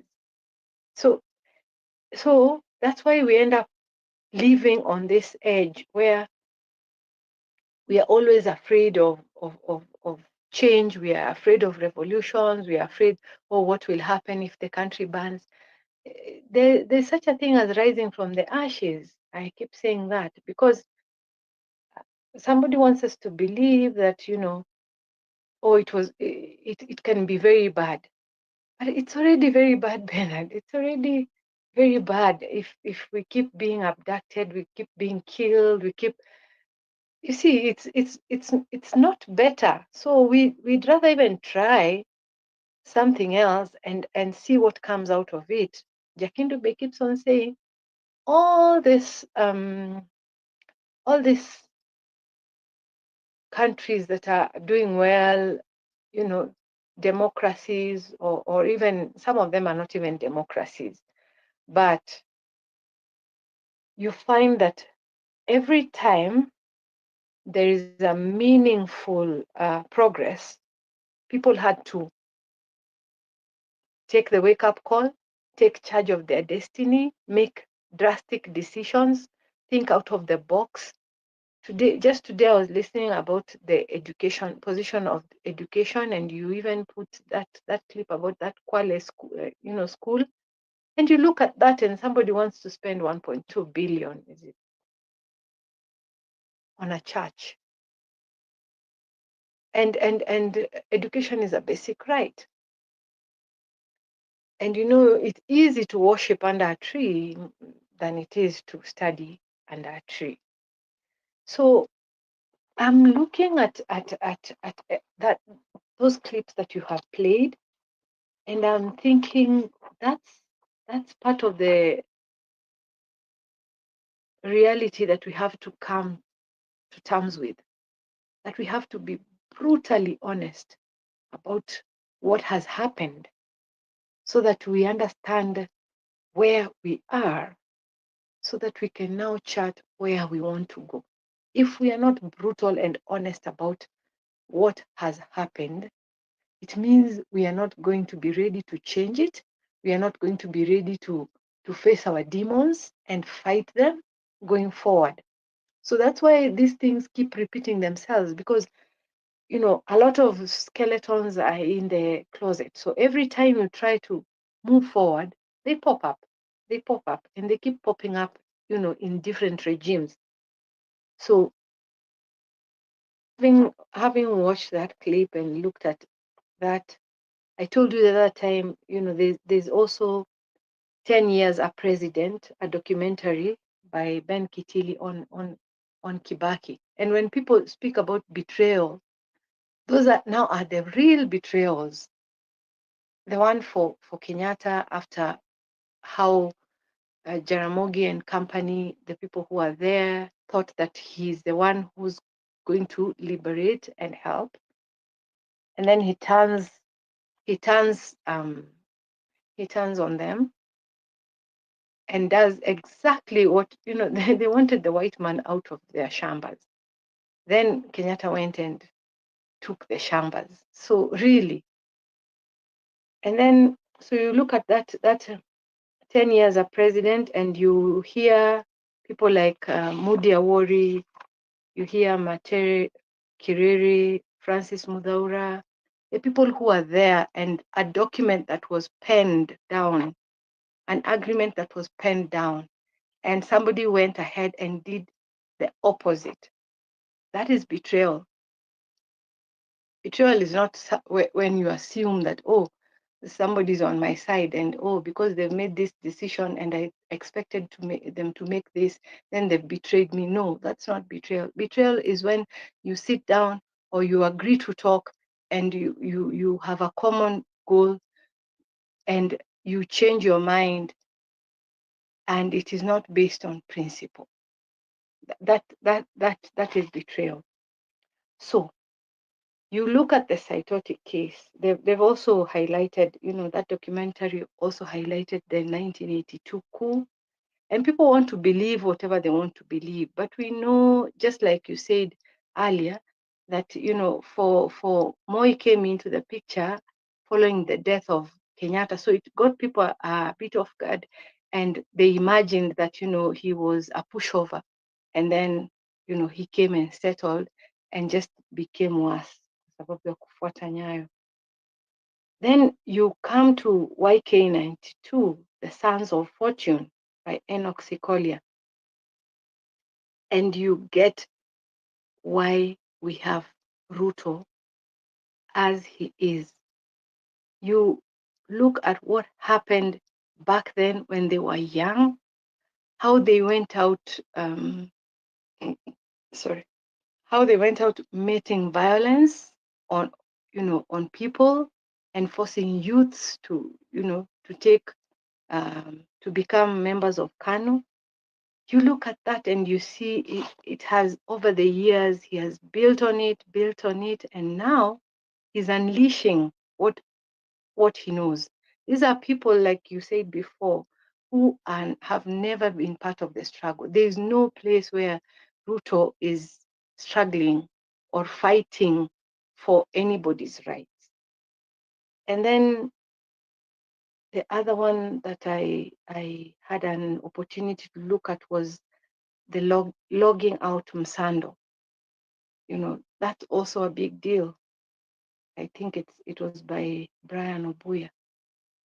It's something that tells you the length to which people will go to be able to get, what they want. And that is also talked about in the documentary that you just played. And that is where now the election, you have a lot of the Jubilee people who had this 74.4%. I remember when the screen was stuck, that even whatever number of votes that come, Uhuru is at 74.4%. Waiguru 74.4%. Sonko 74.4%. There was a lot of 74.4% all over the country for the Jubilee people, especially the ones who it was controversial whether they won or not. So I think Kenyans, we just have to remember not to forget. We should remember not to forget about these things, because it is the only thing that will save us face going forward. We go into this election sober-minded, ready to face our demons, accepting what mistakes were done.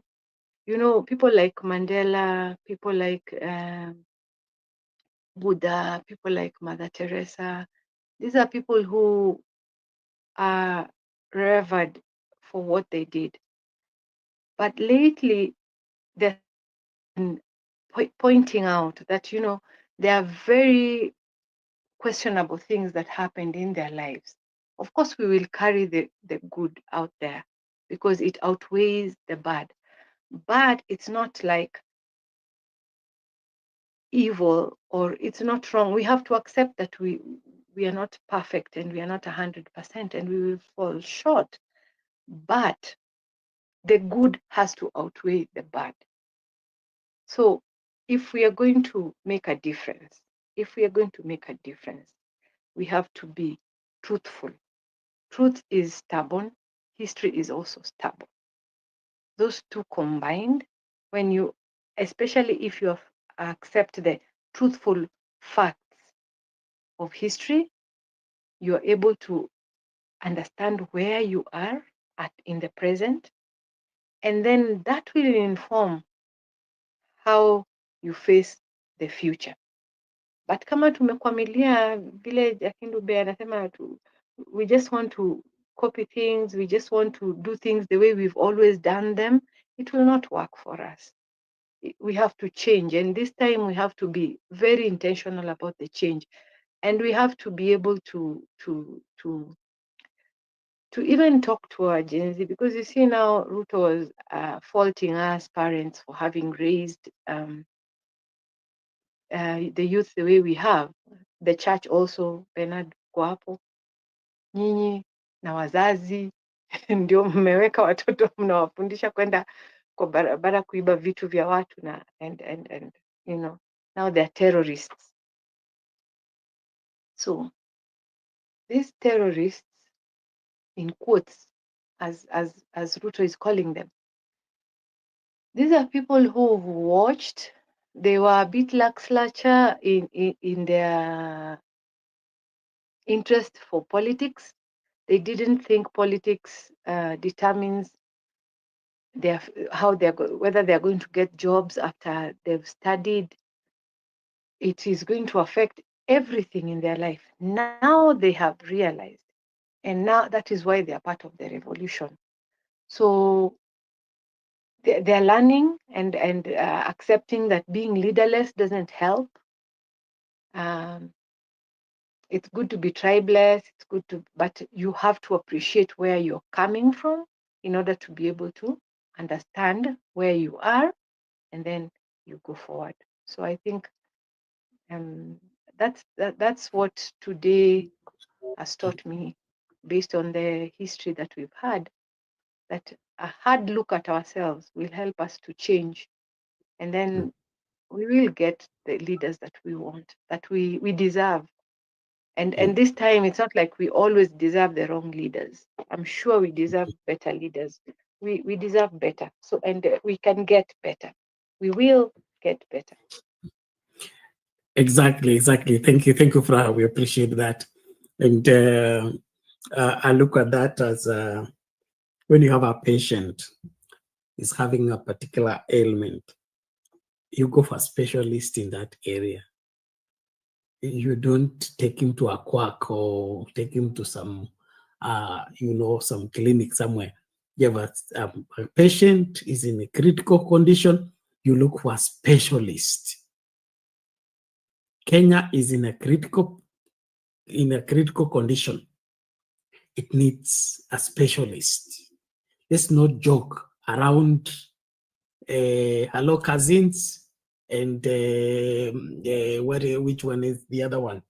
One term, half term, and all that. Those terms. And Bernard, now that you talk about doctors, yes. Now that you talk about medics, you go for a specialist, and the first thing a doctor will ask for, this HX. When I was in a hospital setting, that HX is the history of that patient, in order for them to be able to establish exactly what is wrong with that patient.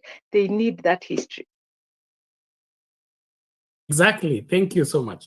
And that's, I believe, what needs to inform Kenyans, even as we look for a quest to change the leadership of the country. Let's not go up into this particular quest with the being carried away with the political slogans and political terms. Hi, cousins, one term, half term, no term, 2 terms. Let's remove all that and focus on the main thing. The main thing is to keep the main thing the main thing. Right now, the country is in bad shape. We need proper specialists to deal with the issue at hand. And so no playing games, please. And especially if you are a young person. If you are a young person, you love this country and you want the best for this country. Stop being sucked into the political rivalry that is being preached on both sides, the government sides, the current opposition side, and all that. Think soberly, critically. The way you sat there with that history paper or that chemistry paper and you are answering questions and you needed your concentration. Concentrate on this aspect of Kenya being given in the hands of proper leadership, not what we have right now. And it's my prayer we never have any leadership like the one we have now. I've never been embarrassed about this country and its leadership like right now. And I'm saying that without any reservation. I've been traveling around the world as a preacher, and I'm proud to produce that my Kenyan passport. Hey, you're from Kenya? Hey, I went to Zimbabwe. I went to Zimbabwe, was it 2002 or 2003? After we had just brought in Kibaki. And so I asked, where are you from? From Kenya. They say, Kenya is a country that has been remembered by God. He said, you people must pray hard. I answered back, I said, we don't pray hard. We pray right. And he said, you have a point, you have a point. We are also praying here. We need to get change.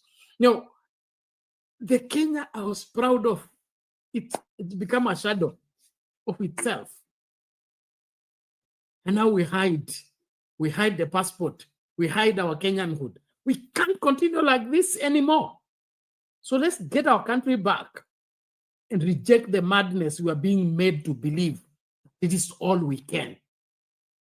That the best this country has is Ruto. Hapana. So tunamaliza kipindi tafadhali. Naomba kabla tumalize TikTok, hebu nione hizo like za kumaliza kipindi. Nikimleta Jakindu Bey kwa dakika ya 1-2 tafadhali. Ni saa ngapi? Saa 9 imenipata hapa. Saa 9 asubuhi masaa Afrika Mashariki. Lakini nawashukuru na tutamaliza hii topic, tutaendelea nayo tena kwa hiyo kipindi kingine. We have to get to the root cause of our problem and find a lasting solution. I also want to encourage you, please support us to keep this show coming. Without your support, we just close business. I mean, we close shop na tunaenda. So tafadhali, send your contribution and help us keep the show running, and of course, get these lights paid for. Wandai amekuwa mkali siku hizi, token ukinunua zinatoka kama maji tu. So we have to ensure that we keep the show running, and we depend on your goodwill and your support. Details on how to send your contribution I shared in the comment section. You use the till number 516575. That is Sound Candy Talk. Or you send directly to my number +2547184545585. Let me just display that on the screen. Tunapoanza kufungasha. Jakindu Bey, bado upo hapo? Tukamilishie tafadhali. Na asante sana Bernard. Yeah.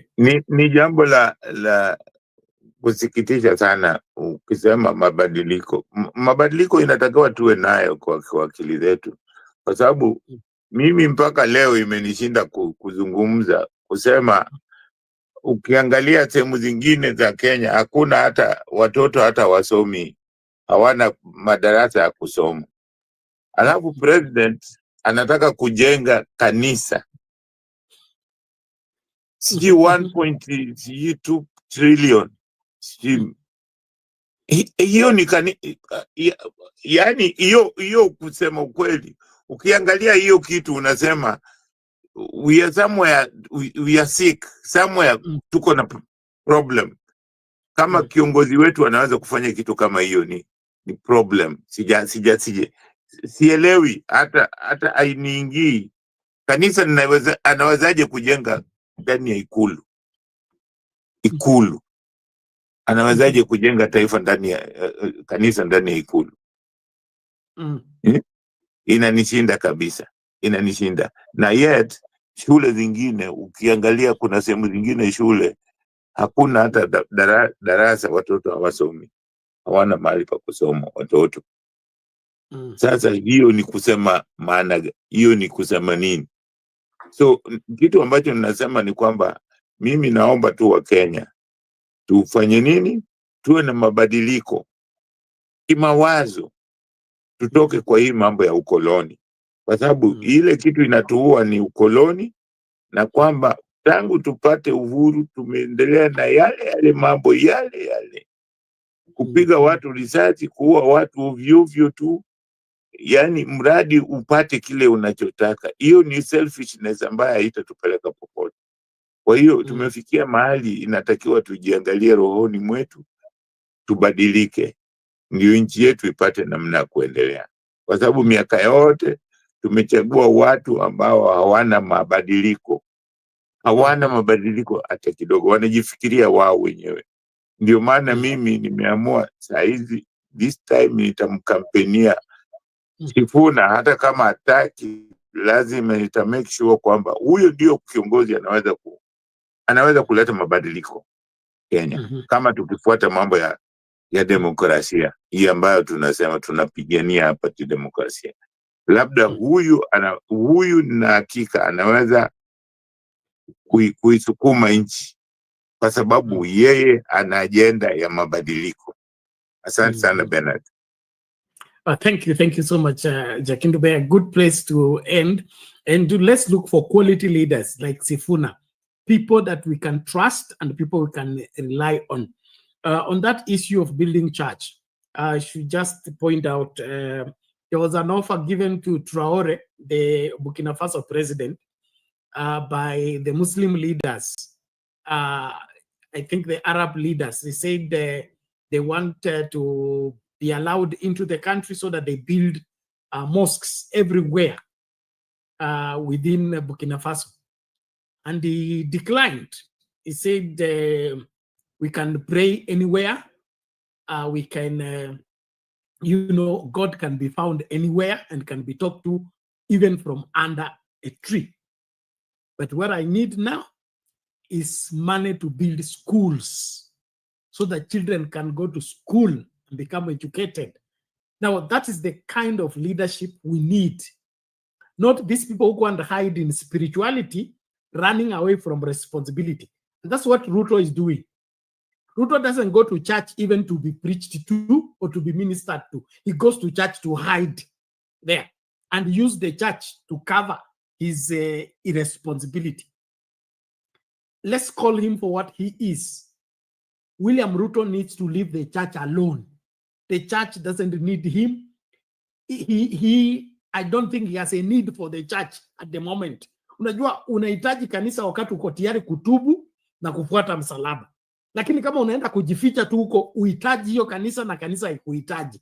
Wewe William Ruto na genge lake ama kikundi chake waachane na kanisa, waache kanisa kabisa. Na ujenzi wa kanisa State House wakati kuna shule inakaa hivi. My fellow Kenyans, this is a classroom in a primary school in Kwale. It is quite devastating to watch and see such a classroom, which approximately takes around 20 to 30 pupils. This is the type of walls we have in the school, the classrooms. I might say this is one of the sad things that you'll ever see and find in our schools in Kenya. Looks like a cow shed, looks like a goat shed. However, it's a blackboard. Yeah, I also believe the kids, instead of using the classrooms, they have decided to use tree sheds. Kenyan government is unable to build good schools, and it has left the schools under the help of well-wishers. Why build a church for 300 million? 300 million can build 300,000 classrooms. Look, the roof up there. Look, we are valid Christianity, religion, before valuing education system in our country. This is sad. This is hard. It's one of the worst things that can happen in our country. Let's wake up Kenyans. Start with fighting corruption. Start with fighting everything that you think you can do. So sad state of affairs in a classroom. I believe the churches look better. We are having support from people like the World Vision. We are having support from NGOs around Mombasa and Kwale County. Why let people chip in into responsibilities of the government? It is a very bad state of affair.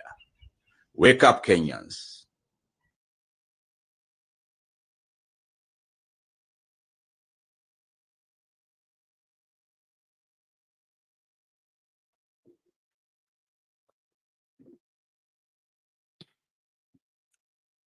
Now, those are the sad things that I see and get heartbroken, because even just the status of the school, leave alone,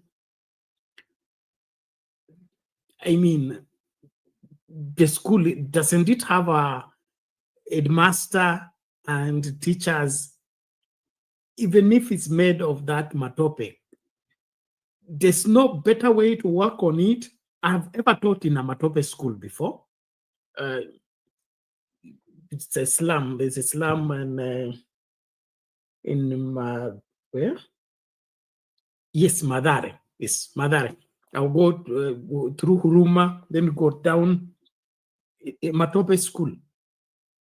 But as a teacher, you take responsibility and involve the students, make their learning place a conducive environment.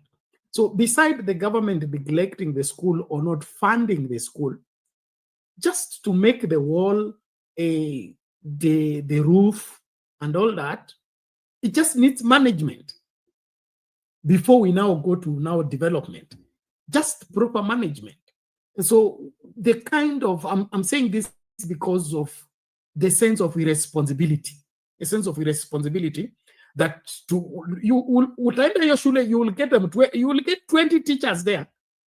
Okay, all these 20 teachers are grown-ups, and they are all going in that same class and teaching when the roof is about to fall on them. So if that is not irresponsibility, what is it? Tuache serikali tuweke kando. Wewe mtu mzima, hata kwako nyumbani, jikoni yako ikae hivyo, utaendelea kupikia ndani ukisema serikali imekuacha. So kuna mambo ambayo tunaruhusu ni kwa sababu tumechagua ama hatutaki tu kuwajibika. Na hiyo kama Wakenya, I will not get you off the hook. Usikubali kuwa mwalimu kama hutaki kuwa mwalimu. Usikubali kusimamia wanafunzi kama upendi wanafunzi kiwango ambacho uko tayari kuweka. Mama Teresa alichukua mshahara wake akaenda kulisha wale watu wanaishi kwa street. Do something. Make your workplace better place.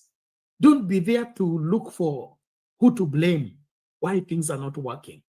The sense of irresponsibility is too much. And as a country, we are not doing well.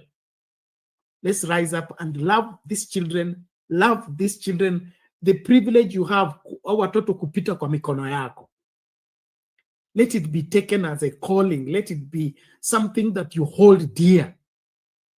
Not just, nimemaliza mshahara yangu itaingia kwa hivyo. That attitude need to go. let's have really teachers being teachers, but the government, hiyo shule nitauliza nini, nafikiri iko karibu kwa kina Msimamo.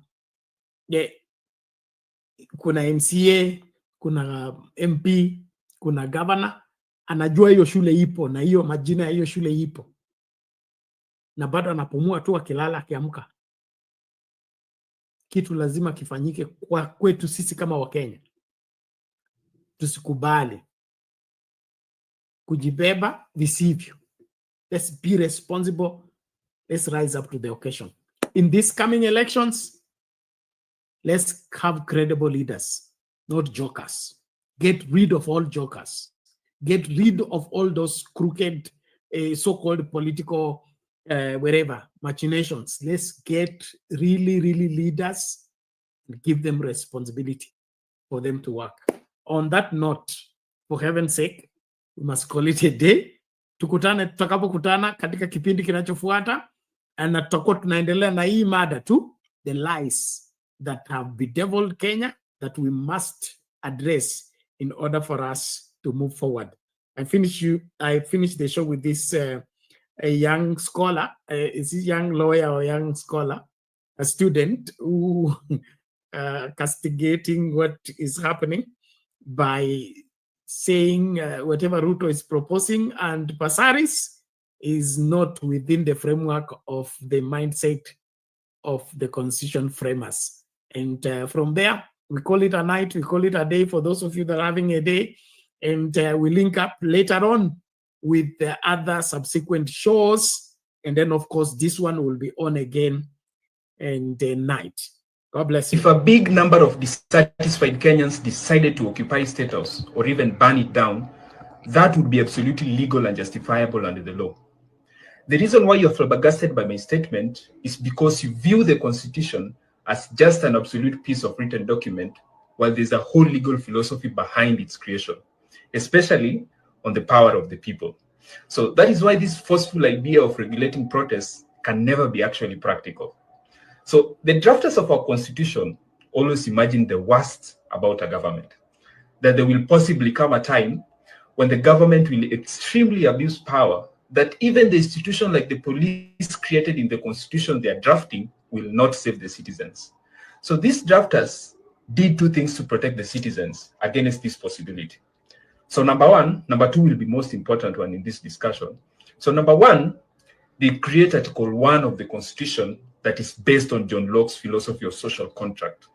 So this legal philosophy puts out that the Constitution is a social contract between the people and the government.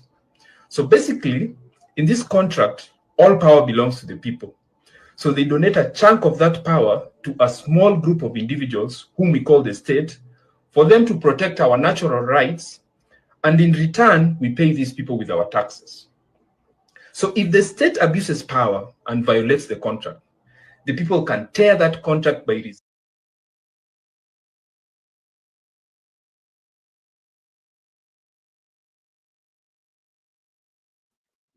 Sorry about that, but we'll get a full video in the subsequent show. But asanteni sana, tukutane tutakapokutana, tunapoendelea kuchambua. Penda Kenya, pigania Kenya, okoa Kenya. God bless you.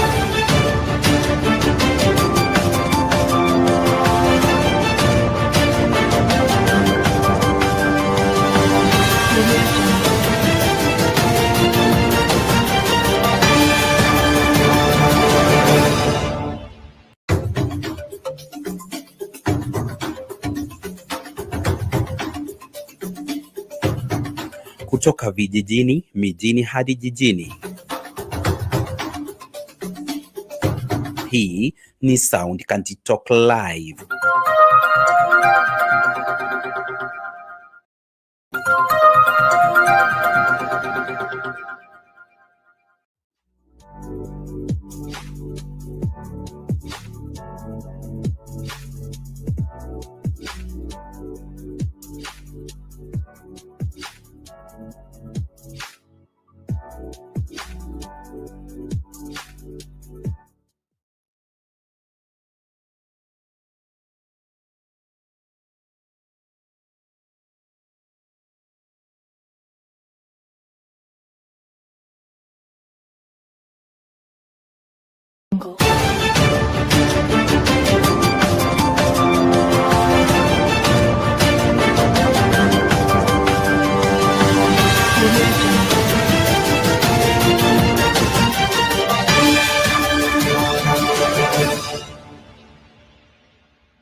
kutoka vijijini, mijini hadi jijini. Hii ni Sound Kanti Talk Live.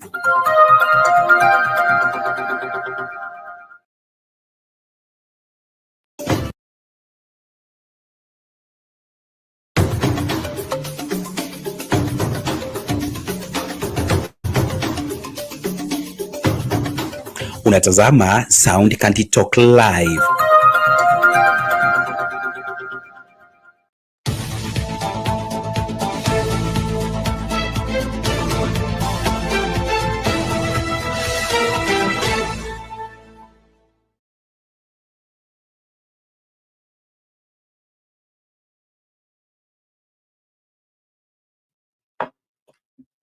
Good day, ladies and gentlemen. Thank you so much for making time to join us. This is Sound Candy Talk Open Forum Political Discussion Show, the show that gives you an opportunity to air what you feel and think about the latest development on our political front.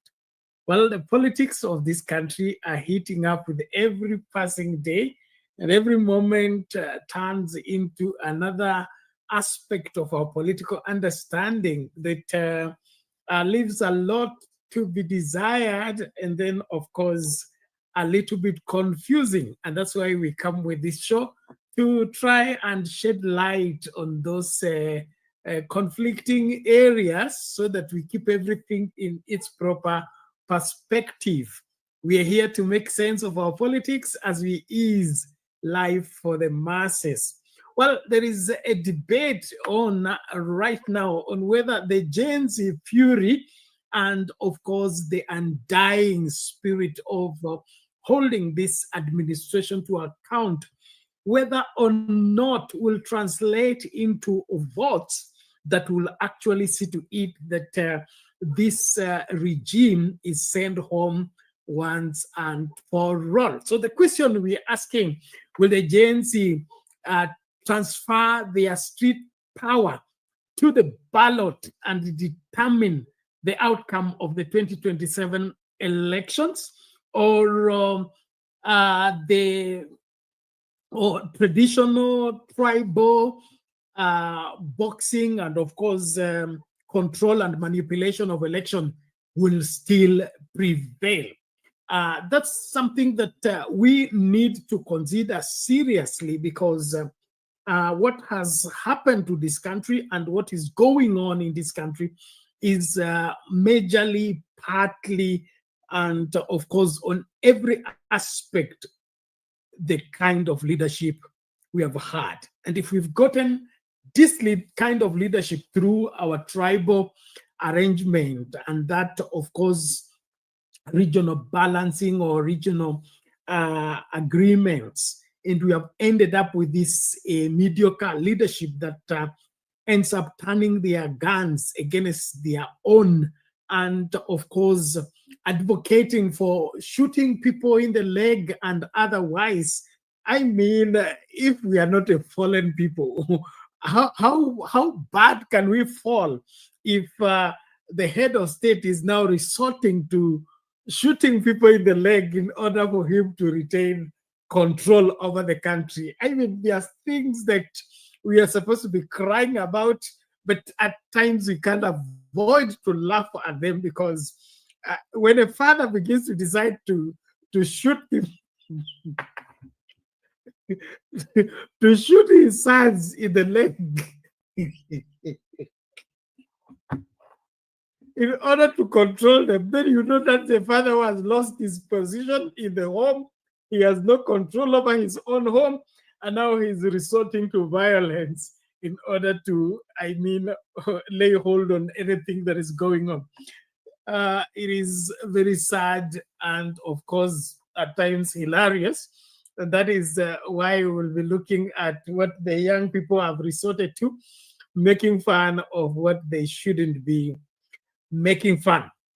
Well, as that one goes down, you know, Rick G and the family are in the diaspora and are trying to explain to the diaspora crowd on their business and, of course, their whatever pursuit to see to it that William Ruto has a one-term stay in office. And of course, there is also what we'll be sharing on the same. Why is this turning into, or rather making to appear to be, a Kikuyu affair? Remember, that is one of the pillars that William Ruto is using to castigate his former deputy, Rigathi Gachagua, to be tribal. And it appears those lessons are not being taken seriously. One of the pictures that we are seeing evolving and looking, it doesn't appear right when it is a one-sided kind of political pursuit. That's actually falling into the trap of what the Ruto administration would want to portray, that the only people opposed to his leadership are Kikuyus. Although I don't believe in that. Of course, the dissatisfaction with the William Ruto leadership is cross-cutting. And so it is not proper to say that this is a Kikuyu affair. I think we need to go beyond our tribal wherever persuasions and begin to look at this country holistically and begin to advocate for the welfare of everyone. We all bleed the same, we all cry the same, we all suffer the same under bad leadership. And so nobody should talk about this being a Kikuyu affair, a Luo affair, a Luo affair. We need to begin to talk the Kenyan affair. And that is why we are talking about the Gen Z and their street power. Will that translate into the ballot power to send away William Ruto and establish a Kenya that is all new, a Kenya that is all tribeless? That is something that we have to look at and, of course, consider seriously. I want to salute everybody who is joining. Please, let's be on the forefront to help many to join. I've been away longest time, but I'm happy to be here. Yesterday was my birthday, so this is my birth month, and there are a lot of adjustments that I'm doing in my life operations, and it's hampering my presence here every day. But I think Shadizo is helping keep the show running, and we are learning with every passing day. So tafadhali makinika, karibisha mtu, usitazame kipindi peke yako. Tumia hiyo link ambayo unatupata nayo kufanya nini? Kukaribisha mtu. Na kama unataka kujiunga na main studio hapa ili uchangie masuala haya tunayozungumzia, basi link ndio hiyo nimeweka kwa comment section, kaitumie. Na wote ambao mnatupata kwa TikTok, tuambie tu unatupata ukiwa sehemu gani, alafu kama unatupata kwa njia iliyo safi ama kuna mushkili, tuweze kurekebisha. Na washukuru wote sana mnapojumuika nasi kwa kipindi chetu cha kuchambua siasa zetu na kuangalia masuala haya kwa kina. So masuala ni mengi, lakini tutazungumza moja baada ya lingine. So hilo suala la Gen Z power, translating from the street, they have done so well in from the street to the online and back on the street, online and back on the street. And now the questions being raised is, will that also be, demonstrated in the coming general elections? Will there be serious, clear-cut expression of what the young people are fighting for? Will we be able to tell that on the ballot? Will we be able to see that on the ballot? Will that be able to tilt the traditional voting patterns in our country? Or will we still get back to the usual whatever tribal arrangement of determining national leadership, especially? Well, we want to believe that whatever we are suffering under the bad leadership, we must be able to inform ourselves well and be able to advise ourselves well and be able to decide the way forward on the right, or in the right way, and then of course end up with the right leadership. Otherwise, I want to thank everyone And then, of course, IBC is in the spotlight already with the political class people claiming that 2027 elections is already rigged, or 2027 election we will rig, and all those things. Now, IBC has given an order that nobody should imply anything about the elections. I find this very fascinating because IBC is new in the office. They are yet to settle down, and they already, appears to be, brought in the limelight over the rigging of elections. And if there is anything that really hurts Kenyans deeply, is the rigging of elections. And it appears that the election riggers are not budging. The election riggers are determined to ensure that Kenya will always get, what they did not bargain for. It's a sad matter, but it's important that we talk about it. And so when you see them going public and talking about tutaiba kura, tutakuibia kura, then you know that lisemwalo lipo. Kama lipo, linjiani laja, wahenga wakasema. Kwa hivyo, hili ni swala ambalo hatuwezi kulichukulia hivi hivi. Kuna mambo mengi ambayo yanaendelea katika nchi hii ambayo hayafurahishi, na kama kuna kitu ambacho ningependa kama kila Mkenya ajitahidi nacho na kuhakikisha kwamba hii haki ya Mkenya inalindwa, ni ile kuhakikisha kwamba kura zetu zitatupatia viongozi wanaofaa. Tusikuwe na kura ambazo zinatupatia viongozi ambao hawafai. Haya mateso yote tunapitia saa hii uongozi ambao sasa amua kutuvunja miguu inatokana na nini? Na kura zetu. So kama hatutahakikisha kwamba tunapiga kura ipasavyo na tuchukue viongozi ambao wanafaa, basi mateso yetu hawezi koma. Yeah. So we can't improve on our results without changing our approach. And the only way to change our approach is to look keenly on these decisions you are making. Every time you cast your vote, you're making a decision. That decision you're making, you're going to live with it for 5 years. And so if you don't want to suffer, then think deeply before you cast your vote. And of course, cast your vote out of information, not out of emotional, and of course, the so-called tribal panic that is always preached during the campaign that our tribe is targeted. We are going to be finished. If so-and-so become president, we are going to be given Kaptula to put on. All manner of propaganda machinery that is deployed out there to mess you up. I think you need to ensure that you're not going into these elections based on your, the tribal or emotional side. That make up your mind to give Kenya leadership that is worthy being called leadership, and leadership that is dependable, leadership that we're going to be safe. And so let's start with that story of will the Gen Z translate their street fury to serious ballot power that is going to determine the leadership of this country, or is called grass fire. Let's talk. Edition.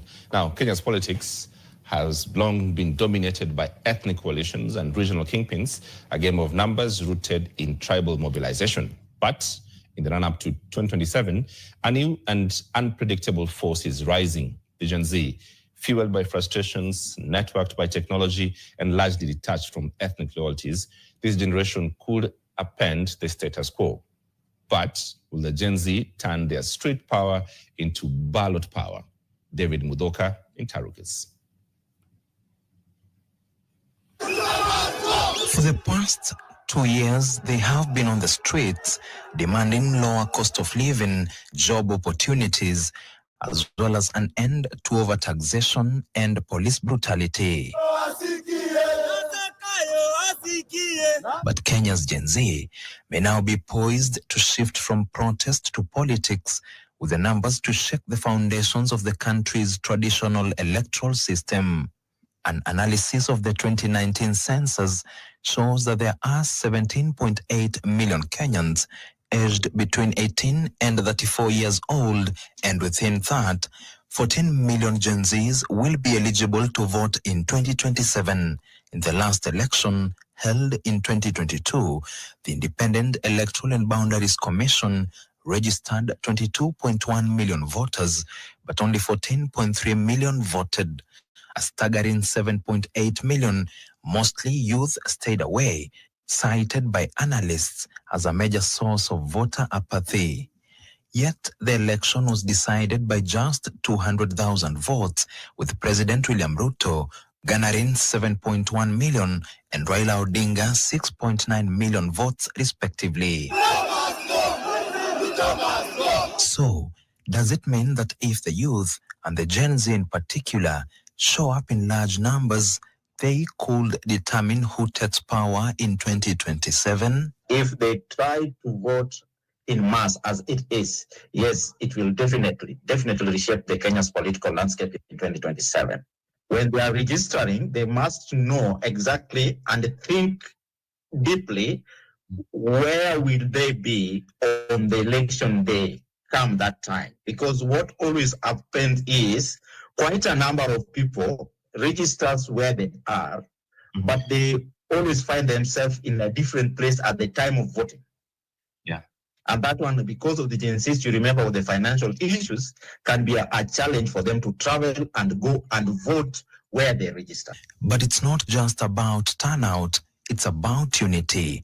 Gen Z have shown a unique political character where they are not aligned to ethnic chiefs, not swayed by tribal appeals, and often critical of both government and the opposition. Will they vote as one, or will their political diversity dilute their impact? If they don't get that one right, then they might, it might be a waste vote. They must be very careful that their number is not wasted. It does not become a waste vote, because in our system it is third past the post. Number one in the election, there's no number two. Meanwhile, a campaign is already building up, that of youth, urging each other to get ID cards and register as voters, while demanding that IEBC guarantees a credible election.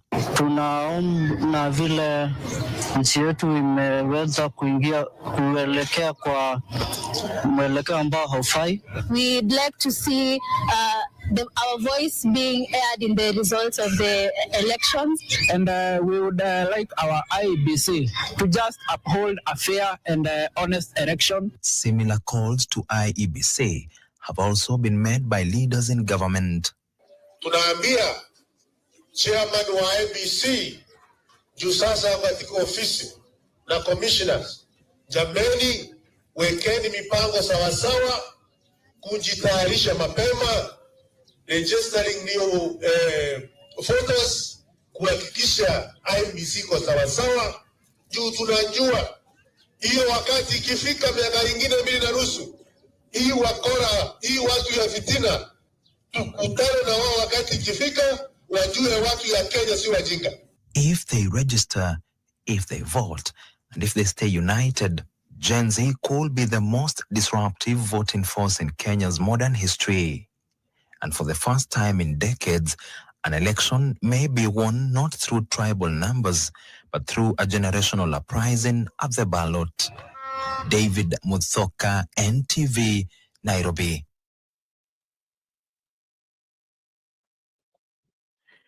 Na mambo ni kama hayo. Nashukuru kila mmoja tunavyoendelea kuchambua siasa zetu. Hivyo ndivyo mambo yanakaa. Hivi 14 million young people, will they not determine the outcome of the elections? And we are praying that we will have free, fair and credible elections. If those 14 million young people get registered and go with the fury that we are seeing on the streets every time there are protests, will the William Ruto administration survive? And Or will these 14 million young people be persuaded to back William Ruto in these coming elections? Is something that we as Kenyans need to ventilate over. But as young people and the rest of us as Kenyans, I think serious consideration when it comes to national leadership must be put in perspective. We have suffered for too long. I don't think we have had any history of leadership that has really been equal to our status, I would say, internationally.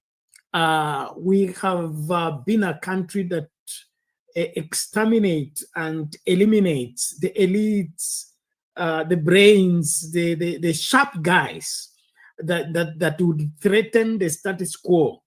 As back as the time of Tom Mboya, James Kariuki, and all that. And it appears that we've been consistent, that anytime somebody shows, promising excellent leadership, we get rid of them. And this has, in one way or another, affected the pace at which we have developed as a people.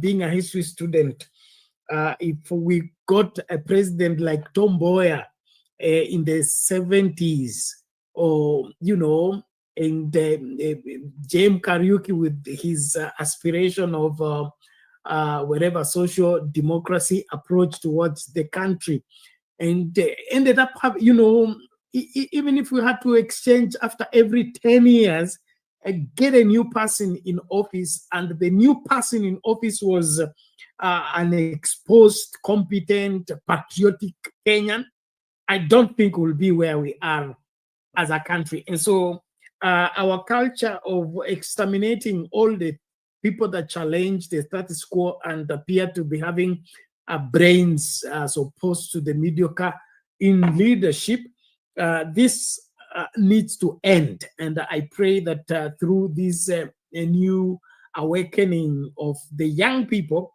we will go to the ballot with our brains and not our tribal hate and our tribal fights of wanting to stop a particular tribe from becoming president or a particular individual from becoming president. I think we need to make decisions as Kenyans that are in the interest of the country, and of course, in response to what is required in the country at this point in time. It's my plea to each and every Kenyan: don't go into the coming elections with the usual tribal fights of we're going to show how we have numbers, we're going to show we are the people that determine who becomes president, we are going to show how we cannot allow specific communities and specific ethnic groups not to ascend to power. I think that is a tired record. We don't need it. Let's get rid of it.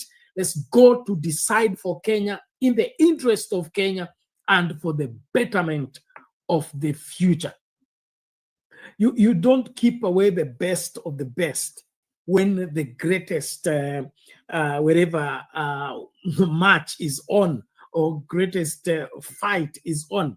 I remember when we were in school and would go for inter-school debates, or we'll go for whatever football match or athletics.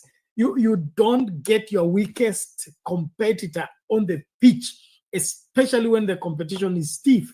Now the world is moving very fast. Development needs to have better environment and better facilitation, infrastructure. We cannot be using the worst to lead us into the best. And so without in any way implicating anybody or mentioning anybody, this country deserves good leadership, leadership that we can rely on, leadership that we know we are safe into their leadership, not leaders who are afraid of the people, who are afraid of young people, who are talking of shoot in the leg, shoot in the head, shoot wherever.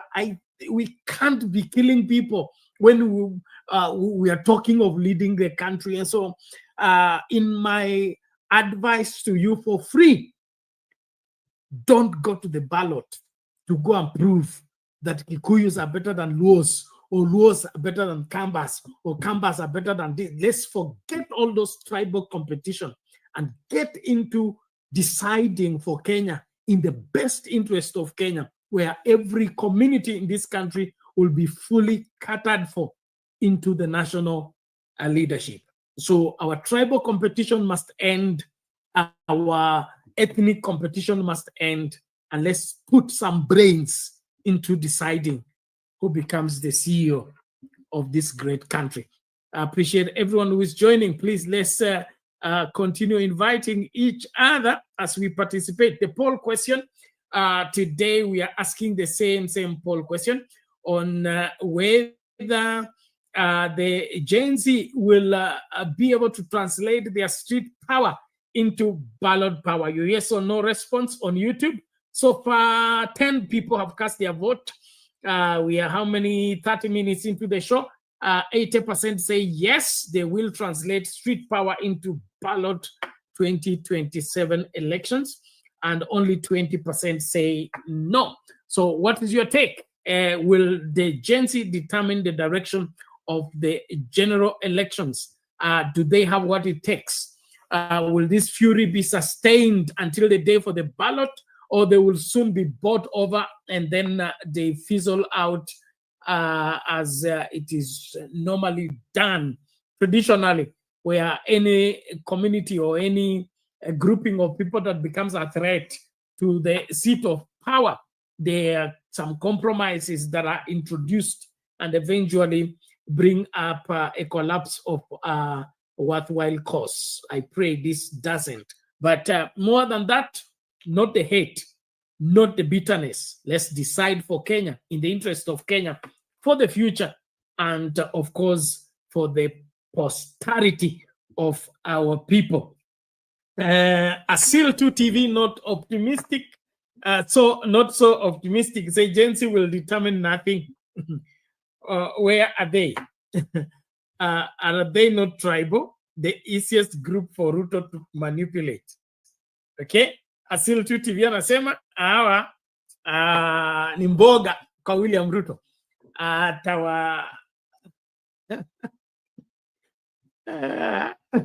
Atawakengeuza awafanye wa kwake.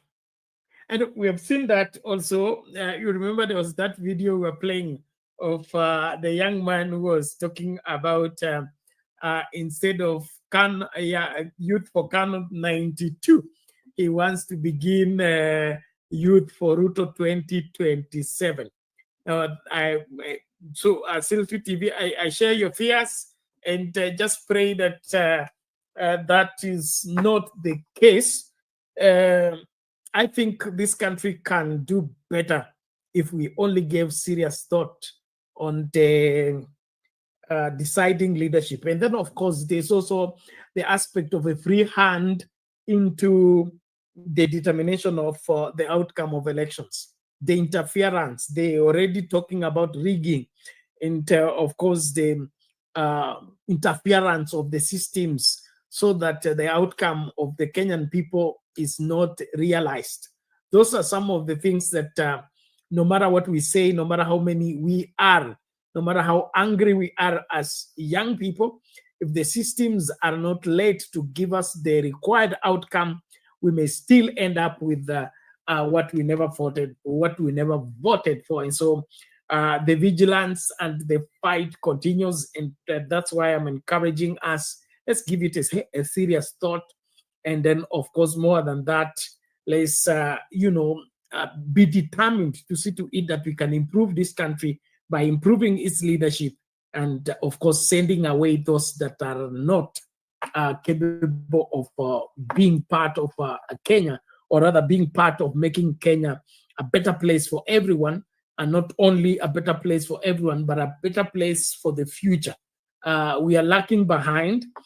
We've been the leading nation in East Africa, to say the least. But we are being overtaken by, the people we have led for ages. Why is that the case? It's in the mediocre of our leadership. It's in the compromise of our leadership. We do away with those that can lead us better, and then put those compromised, mediocre people in leadership. And what do you expect? If you don't have the best athlete and you're going to participate in the Olympics, you can't be guaranteed of a win or a medal in those wherever games. For you to a win, you must put the best foot forward. You must put the best athletes forward. I don't understand why, when it comes to politics and national leadership, nobody wants to consider standards anymore. Nobody wants to consider the best anymore. And it's not that we don't know. It's not that we have not been exposed to this. It's only that kuna kasumba fulani sijui huwa tunadungwa ama tunapuliziwa. Ikifika kwa siasa, hata maprofesa ambao wanaongoza masomo, University of Nairobi, Kenyatta University, Jomo Kenyatta University of Technology, and all that. All those professors, they turn into tribal things, and they refuse to use their brains in sensitizing people and telling people the importance of us having a nation where we are all Kenyans and every Kenyan has rights. They begin to think tribal, and they begin to give you the history of how this tribe has been the only one that determines who becomes president, that if you don't put this tribe and this tribe together, you can't get the presidents, and any person who goes against this tribe has to be stopped from being president because he has gone against this tribe. Those things, we get them on TV through professors. I mean, it is sickening to hear some of them proposing those kind of approach towards determining national leaders. Kenyan leadership needs to belong to all Kenyans, and every Kenyan should be eligible for that competition, and let the best man win, not the best tribe, not the best community, not the best region. Let the best man win. And this best man should be best for Kenya, not for your community, not for your region, not for your ethnic group. We need to separate Kenya from our ethnic differences, separate Kenya from our regions. Let us treat Kenya as Kenya, and then Mount Kenya, Western Kenya, Nyanza, and northeastern, eastern, or coast, those are just regions. But the really decision we need to make when it comes to the presidency and who leads the country needs to be a Kenyan affair, not a tribal affair, not a community affair, not an ethnic group affair. It has to be a Kenyan affair. That every Kenyan is caught into this and thinking seriously. Don't use your tribe to destroy Kenya. Don't use your community to destroy Kenya. Use your tribal numbers to make Kenya better. And then we'll make sense of those numbers. Well, as we continue, okay, I can see Undumani. Okay, just a moment, sir. I will get you the link. Now, ladies and gentlemen, karibisha mtu tumakinike katika kuchambua mambo haya tunapoangazia mambo mengi tu. So hiyo imekwenda hivyo na masuala ya Gen Z na uchaguzi unaokwenda. And kwa hiyo mada naomba pia tuongezee swala la IEBC na masuala ya rigging elections, hata ninapomtarajia Undumani na wengine wote mnakuja kwa show. Tafadhali njooni mapema, tusikae visivyo. Asante. Let's hear what IEBC is talking about the rigging of elections. Now, the Independent Electoral and Boundaries Commission, IEBC, has warned politicians against making claims of rigging the 2027 polls, assuring Kenyans of free, fair, and credible elections. The statement comes just a day after Wajir woman representative Fatuma Joho said that the leaders from the northeastern region will rig the 2027 polls in favor of President William Ruto, and barely months after Kapsaret Member of Parliament Oscar Sudi, who's a key ally of the president, made similar claims. Now, IBC is not taking these claims lightly. In a statement sent to newsrooms this evening, IBC says, and I quote, "The Commission is concerned about the statements on electoral practices in the country." Let's listen in to these utterances by the two leaders. Hata kama tutakuwa na votes, tutamuibia, hiyo si siri. Asanteni.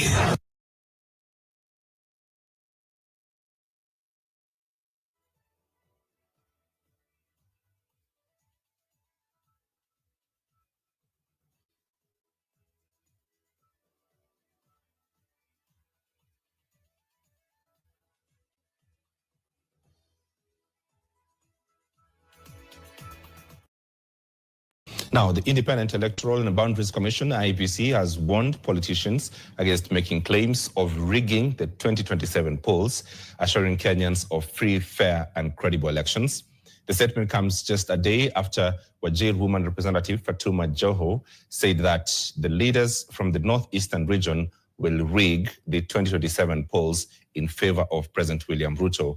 And barely months after Kapsaret Member of Parliament, Oscar Sudi, who's a key ally of the president, made similar claims. Now, IBC is not taking these claims lightly. In a statement sent to newsrooms this evening, IBC says, and I quote, "The Commission is concerned about the statements on electoral practices in the country." Let's listen in to these utterances by the two leaders. Hata kama tutakuwa na votes, tutamuibia, hiyo si siri. Asanteni.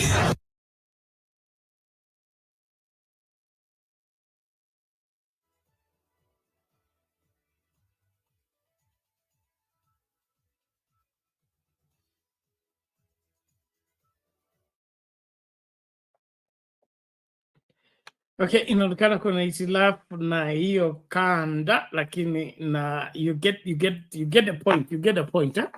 And mimi swali langu kwa sisi wa Kenya ni tulifika hapa vipi?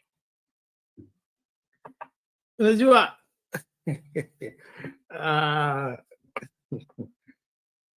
God help me.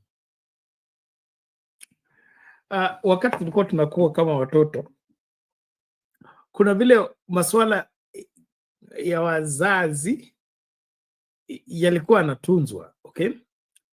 Na kama kuna kitu ambacho kilikuwa kinalindwa haswa wakati umekuwa mzazi ama umekuwa mtu mzima, ni ile hali ya utovu wa nidhamu. Swala kama la kuiba, tutakuibia, tutakuua, mambo kama haya hayakuwa masuala ya kwanza ya kufurahia. Pili, swala la kuheshimiwa. Sasa mbona tuko na hali ambapo wewe mama mzima, tena wewe ni mama representative, yani women rep, okay? Lakini hauna haya ya kusema mbele ya umma, tena kwa TV, kwamba utaiba. Yani utaiba kushinikiza uongozi ambao umekataliwa na Wakenya. Na unasema vile ukicheka, yani kumaanisha unajivunia,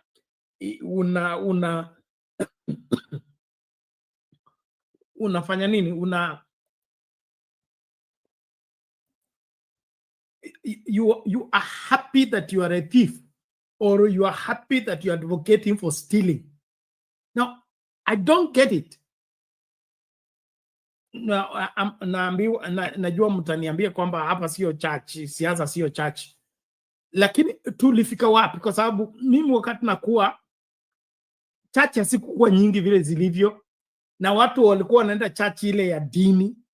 Kama baba yangu alikuwa anaenda church mara 2 kwa mwaka, siku ya Christmas na New Year, alafu atakwenda tena hiyo namna hiyo.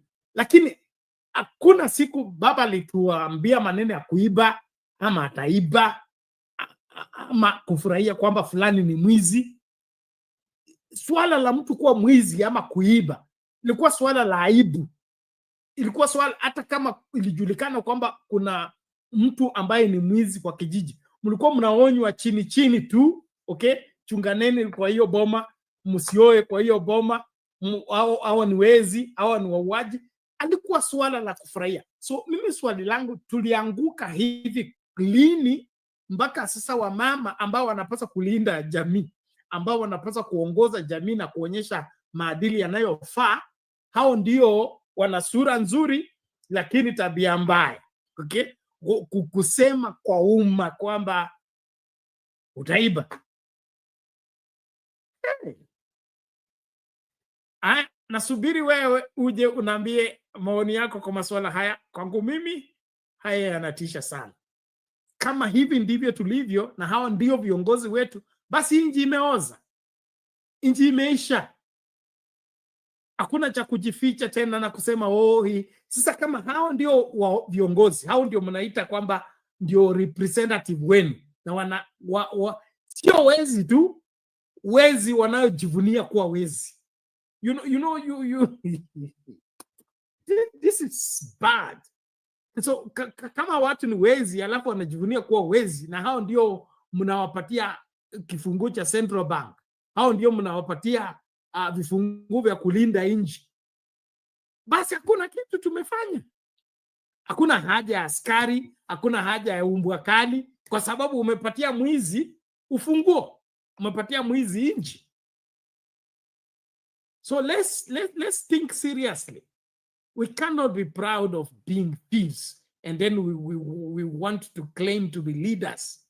This country deserves better. And so let's be able to call out these things and resist the temptation of ratifying evil, wanting to justify the madness of people taking pride in stealing, especially an election. An election is the only democratic opportunity Kenyans have to determine their leaders, and then you want to interfere with it and you're laughing about it. Mtanisamehe, lakini hii haikubaliki kabisa, tena ikitoka kwa kina mama. Haya, nashukuru, naomba tumsikilize Undumani. Undumani, hali vipi? Unanipata Bernard? Umefika, karibu. Asante.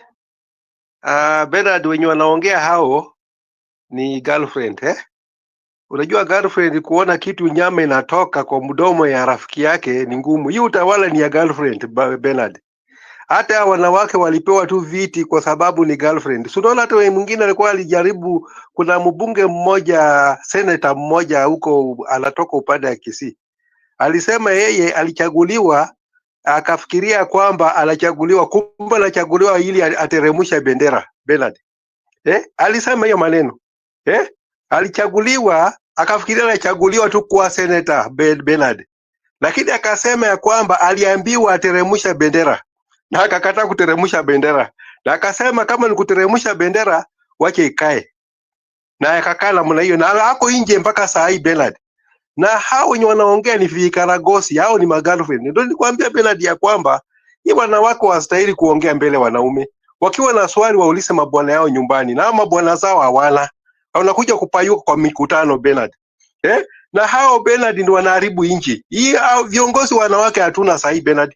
Tulikuwa na wanawake wanawake wa KANU, wale wanawake wa KANU, maendeleo ya wanawake ya KANU. Wale wanawake wale walikuwa maendeleo ya wanawake wale wa KANU, maendeleo ya wanawake hao walikuwa wanawake wa heshima. Lakini Bernard sahi hatuna wanawake wale viongozi. Wale viongozi ni vikaragosi, wale wanawake viongozi. Sologa Sweni ni mwanamke na huko kwa hii serikali ya sahi. Hapana ile ya KANU. Ile serikali ya KANU, maendeleo ya wanawake ya KANU ilikuwa wanawake wako na heshima. Hata kuvaa wanavaa kitambaa ile, wakinanga huyu Rongo Mandulu huyu alikufa, nani wakinanga Sibora Kitonyi. Hao ndio walikuwa wanawake wakiongea mbele ya watu wanaweza kusikizwa. Lakini hawa ni magirlfriend, Bernard. Magirlfriend na wamesense defeat ya kwamba 2027 hawana kura Bernard. Sasa hii kura hii watapata kwa mdomo ya bunduki, watapata kwa mdomo ya risasi, Bernard. Hii hatutakubali. Hatutakubali Bernard. Kama hii uongozi wanafikiria watapata kwa mdomo ya risasi hii haiwezekani Bernard. Hii uchaguzi hapa mali niko Western hapa Busia, Vihiga, Kakamega, hiyo yote ni hiyo zone ODM hakuna hata harufu ya ODM. Hakuna, hiyo ni one term. Hiyo Bernard ni one term. Mwangalie ile wakati natembea alisunguka kutoka Rwanda kuelekea mpaka Kitale kupitia huko upande ya Chwele. Akazuiliwa. Kuzuia ni nini hiyo? Hiyo yote ni one term. So kuna viongozi wanachukua hawa wakora ndio anaweka kwa barabara kuzuia hao wengine kufanya kampeni yao. Wame sense defeat Bernard. Hii sehemu yote Vihiga ni one term. Kakamega ni one term. Busia ni one term. Trans Nzoia ni one term. Wasijidanganye Bernard. Mimi niko kwa ground, mimi naelewa ground vile iko. Hii yote ni one term Bernard. So that's why wako na wasiwasi. Wako na wasiwasi ya kwamba hii kura hii watafanya namna gani? Wataiba tena, hawana aibu, hawana soni, hawana aibu hata kusimama mbele ya watu. Ndio Biblia inasema ya kwamba wakiwa mna maswali yoyote hawa wanawake waulize mabwana yao nyumbani. Maswali kama hiyo, hata huyo mama angekuwa na bwana angeuliza bwana yake nyumbani, hii tutaibia Ruto hii kura hii. Tutajasa. Lakini kwa vile hana bwana, that's why anaongea mbele ya watu. Na anajua ya kwamba ndio tena nilisema hapa Bernard ya kwamba hawa wanawake kama hawa wanasema wana wa Israeli, nyinyi na mweke vitanda vyenyu kuwa safi. Vitanda vyenyu ni matamushi ya mdomo yao Bernard. Matamushi. Sasa kitanda huyo mama inanuka tu. Hajaweka kitanda yake kuwa safi Bernard. Kitanda yake haijakuwa safi, anatoa matamushi hata kama wataiba. Itakani waongee ya kwamba wataiba. Unajua the moment wanaongea wataiba ndio kupandisha watu mori. Na sisi hatutaogopa risasi kwa miguu Bernard. Na wengine wanatangaza hadharani ati kama mwezi kupiga kura kwa vile njia ile tunataka mutaama. Tundaama wapi? Hii ni Kenya, mpaka itutoshe wote Bernard. Hii Kenya mpaka itutoshe wote. Hakuna mtu mahali anaama. Mtu anaama. Tutapiga tu kura na tutakaa tu pale. Watu wetu watakaa tu pale. Hakuna mtu anaama. Hii ni Kenya, hakuna mtu anaama. Na wakati ya uchaguzi hao watu wenye wanapiga kelele ati hiyo matamusho asitoe. Sisi tunajua tume ya uchaguzi tangu zamani Bernard. Tunajua, lakini hao wenye wamechaguliwa wameapishwa wasifanye makosa ile tume ya Chebukati ilifanya makosa. Hiyo kura yetu wahesabu na mwenye amepita atangazwe hadharani. Atangazwe mbele ya watu ya kwamba amepita. Lakini hivi karagosi ambao vinasema ya kwamba ati kura hii tutaongeza, tutaiba. Wataiba namna gani? Kila station baada ya kupiga kura tutakuwa pale wanahesabu kura moja kwa moja. Na tukijua tumeshinda tunaanza kusherekea mapema Bernard. Hatutangoja kuapisha, tutaanza kusherekea huko, tukienda State House huko, tukipeleka mti yetu State House huko, ataapishiwa kule na sisi tutamwapisha. Hata kama ataapishiwa State House huko, tutaapisha yeye. Hata kama ni Nyayo Stadium, hata kama ni kwa barabara, tutaapisha yeye Bernard. Kwa sababu ile shida tumepata saa hii wale shida ya jenzi wamepata saa hii na sisi tumepata saa hii, vile maisha iko ngumu saa hii. Hawa wanawake wale wenye wanaongea namna hiyo Bernard, maisha yao ni mzuri. Hata ukiona vile wanajipaka Bernard, wanajipaka hiyo mafuta, wako mzuri Bernard, kwa sababu hao wanateremusha bendera. Sisi wengine hatuna vile tunaweza teremusha bendera Bernard. Hao wako na uwezo wa kuteremusha bendera. So that's why wanaongea, kwa sababu wanapata pesa ya bure. Wakikaa kama wanawake wetu ya risafu kule, shida imewapiga kabisa. Wewe siongea mambo kama hiyo Bernard. So inatakana wakuwe na heshima. Hii Kenya itutoshe sisi wote. Ikiitwa wakati ya uchaguzi ifanywe na mtu yule ametangazwa ya kwamba ameshinda, aende aapishwe mchana kama jua inawaka Bernard. Lakini maneno ya kusema wanataka kukalia kiti kwa lazima, halafu wanatisha sisi na mdomo ya bunduki, wanatisha sisi na ile tunaitanga ati yao magari wanatembea nayo ati hii magari inaitwa namna gani Bernard? Hii magari hii wanatembeaga nayo hii wauni hao wanashika watu ya abduction hii gari siku hizi hata bei yake wameharibia hiyo soko. Hiyo gari inaitwa Subaru Bernard. Hiyo Subaru hiyo iko na jina mbaya Hiyo gari saa hii Bernard, hakuna mtu ananunua hiyo gari, hata hakuna mwenye anapanda hiyo gari. Hata ukiona hiyo gari ya Subaru ikipita unatembelea mbali Bernard. Kwa sababu hao wameipatia hiyo jina, hiyo magari jina mbaya kabisa. Hata nilikuwa na nyanya yangu tunapita kwa barabara, akaniambia tembea mzuri Subaru ndio hiyo watakuja kukamata wewe. Na hii inapita labda hii Subaru ni ya mtu mzuri Bernard, lakini hawa wamechafua jina ya Subaru. Hata ukitembea na Subaru wanaona ya kwamba wewe ni mtu ya abduction. Ukitembea na Subaru siku hizi haina soko Bernard. Watu wataka kutembea na Subaru. Afadhali watu watembea na Probox ya afadhali. Lakini Subaru watu watembea inayo Bernard. So tunasema namna hii Bernard. Au viongozi, ikiwa viongozi hapo Western Bernard wana panic. Viongozi ya Western hapo wana panic. Wanajua ya kwamba watachaguliwa tena. Hii hapa hapa Western ni one term. Wasijidanganye. Hii yote kutoka tu Trans Nzoia Bernard, yote hii Western province yote ni one term. Hata hii maneno hii ati ya ODM iko hapa, ODM hakuna. ODM yote nikisunguka yote, ODM hiyo hakuna. Wanawatakatazanga tu hadharani. Hakuna hiyo kitu tunaitanga ati ODM hapa, hakuna. Sisi hiyo ni one term. Sisi mambo ya ODM hapa hakuna. Hapo tunasema ni one term. So hawa wakati hata Sudi anapiga kelele kule, anajua hii uongozi inatoka. Ni uongozi inaenda Bernard. Hii ni ile uongozi inaenda, wasijidanganye kwa ground hapo, wasijidanganye Bernard, hii uongozi inaenda. Na mpaka wafanye juu na chini kukinga hiyo uongozi. That's why wanatuma hii wanawake. Unajua wanawake hawa ni viumbe dhaifu. Biblia inasema ni viumbe dhaifu. Sasa hiyo udhaifu yao ndio wanaweka mbele ya watu Bernard. Hata huyo mama angekaa tu na anyamaze. Kama ni women rep angekaa tu anyamaze na kukula hii yao hii ya serikali yao hii kukula tu na kukaa, lakini hii maneno ya kusema kuongea mbele ya watu anaharibu supu na anaweka hasira kwa watu. So sisi na Gen Z hawatakuwa na shida Bernard. Hatena watatemeshi vitu kama ati risasi fika kwa mguu, utapiga wangapi kwa miguu Bernard? Utapiga wangapi kwa miguu? Na hii risasi Bernard inatosha kama kuna amani. Risasi kwa serikali inatosha kama kuna amani. Na kama hakuna amani, risasi ni kidogo. Tiagasi ni kidogo Bernard. Uwezi risasi watu wakifanya maandamano watu milioni 1. Ni risasi ngapi itatumika Bernard? Risasi ni mingi kama kuna amani. Risasi ni mingi kama kuna amani. Lakini kama amani hakuna, risasi ni kidogo. Ni kidogo Bernard. So hawa watayarishe zaidi risasi zaidi, watayarishe kama hii ndio matamshi yao, watayarishe mingi sana, wanunue mingi sana, kwa sababu hawatakula Bernard, kwa sababu hao wakati hiyo maji wanaenda kuchota hiyo maji, tutachafua hiyo maji mpaka ichafuliwe. Hawatakunywa maji safi.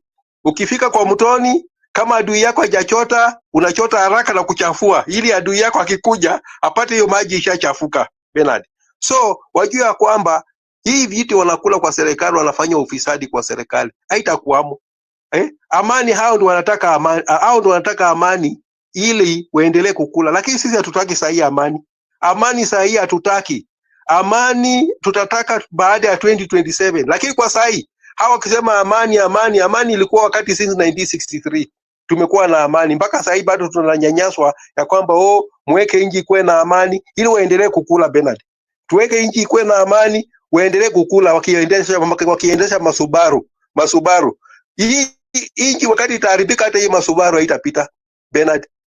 Hii inapita kwa sababu iko maximum, tumweka ile sheria, tunasema tu haizuruache, tuheshimu sheria. Lakini hao vile wanaanza kutangaza ya kwamba hati watu waanze kujitayarisha wapige kura kwa lazima. Kama huwezi kupiga kura kwa lazima, wahame waende wapi Bernard? Hii Kenya itatutosha tu wote. Hii tutakanyagana, wanasemanga tutakanyagana, tutakojoana hapa, hakuna mali tutatoroka. Hao ndio wanatoroka kwa sababu wako na passport Bernard. Hao wako na passport, watapanda ndege, wataenda, watatuachia nchi yetu ya Kenya. Na hii nchi yetu ya Kenya tutakanyagana, tutakojoana mpaka tupate amani, mpaka heshima ipatikane. Kwa sababu wengine hawana heshima, wakikaa katika madaraka wanaona wanaanza kudharau watu Bernard. So hii nchi mpaka itatutosha, tutakanyagana, hakuna mahali mtu anatoroka. Tutakanyagana mpaka hii nchi itutoshe Bernard. So mambo hiyo wanafanya matamushi mabaya hayo Bernard, waweke tume ya uchaguzi ikuwe sawa.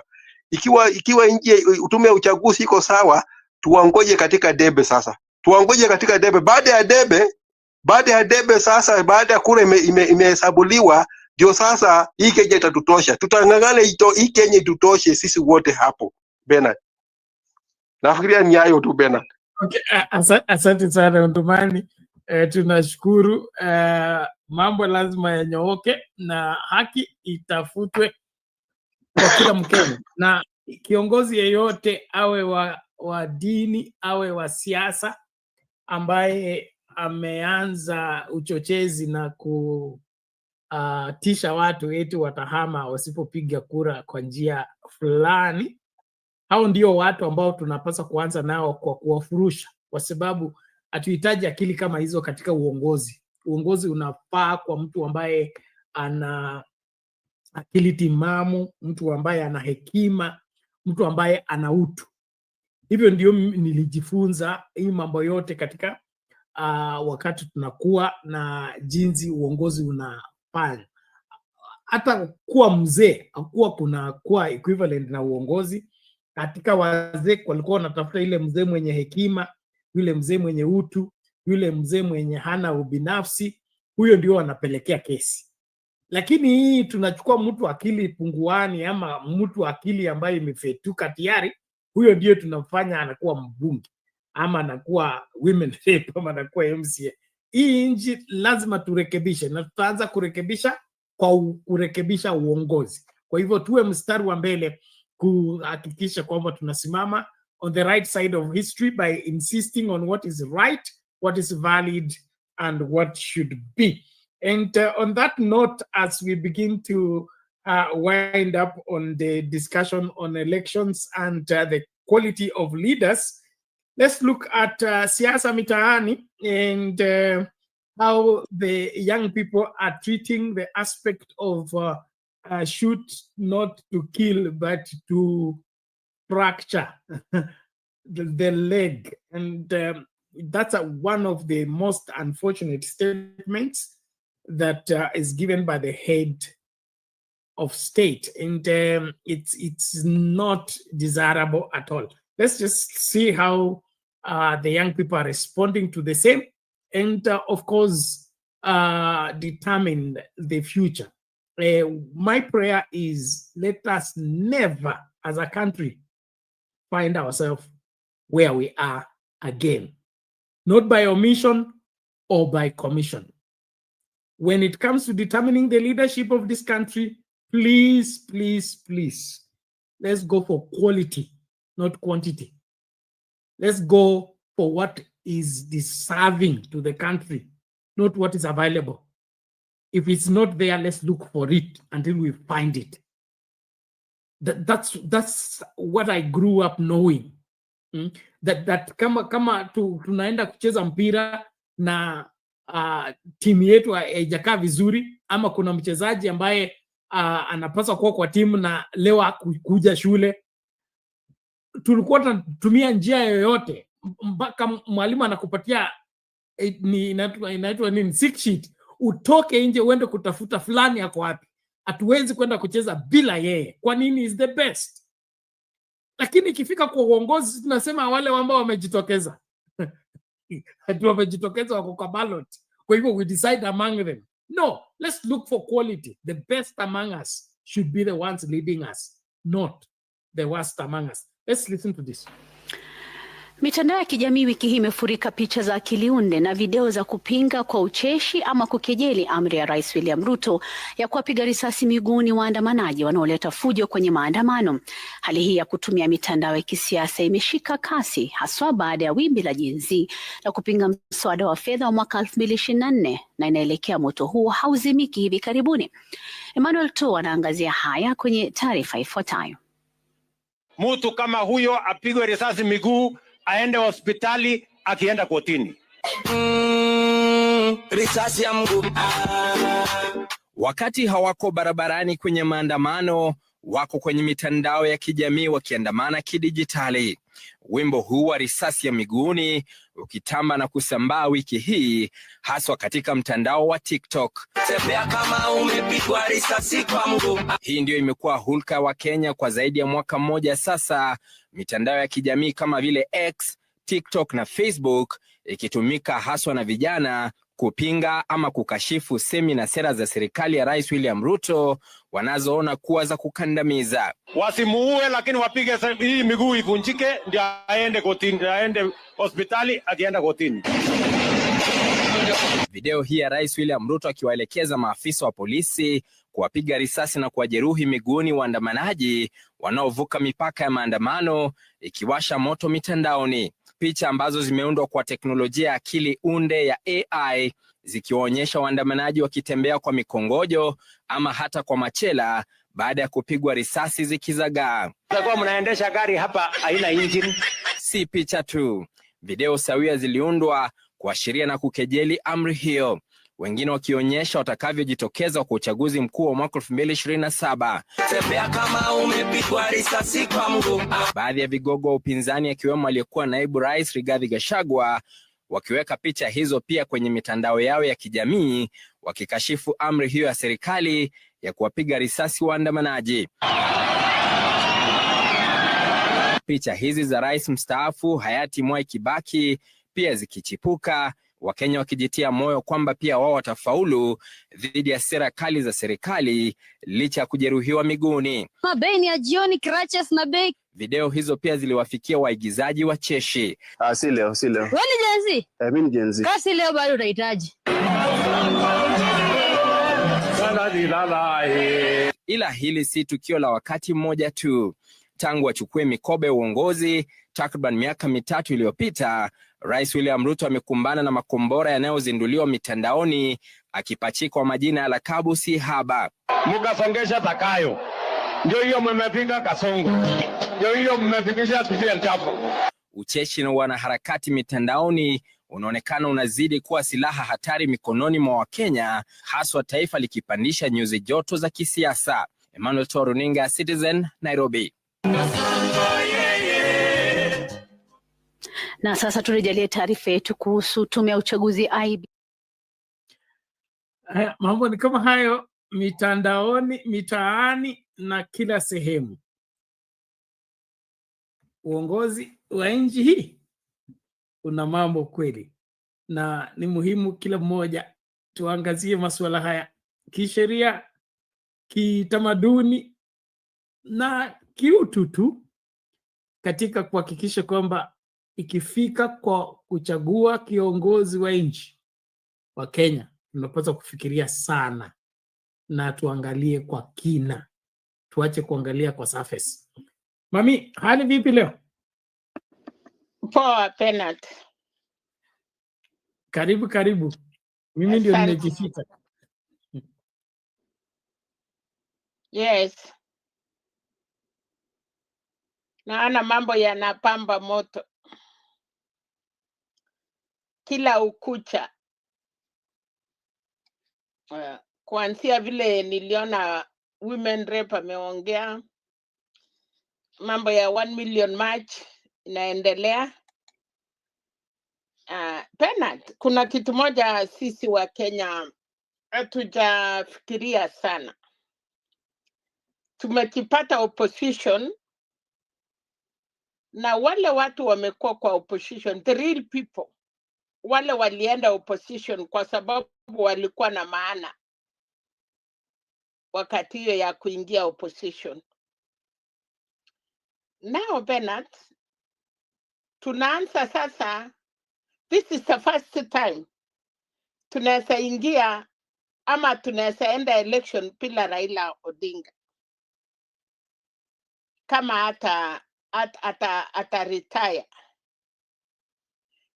Bernard,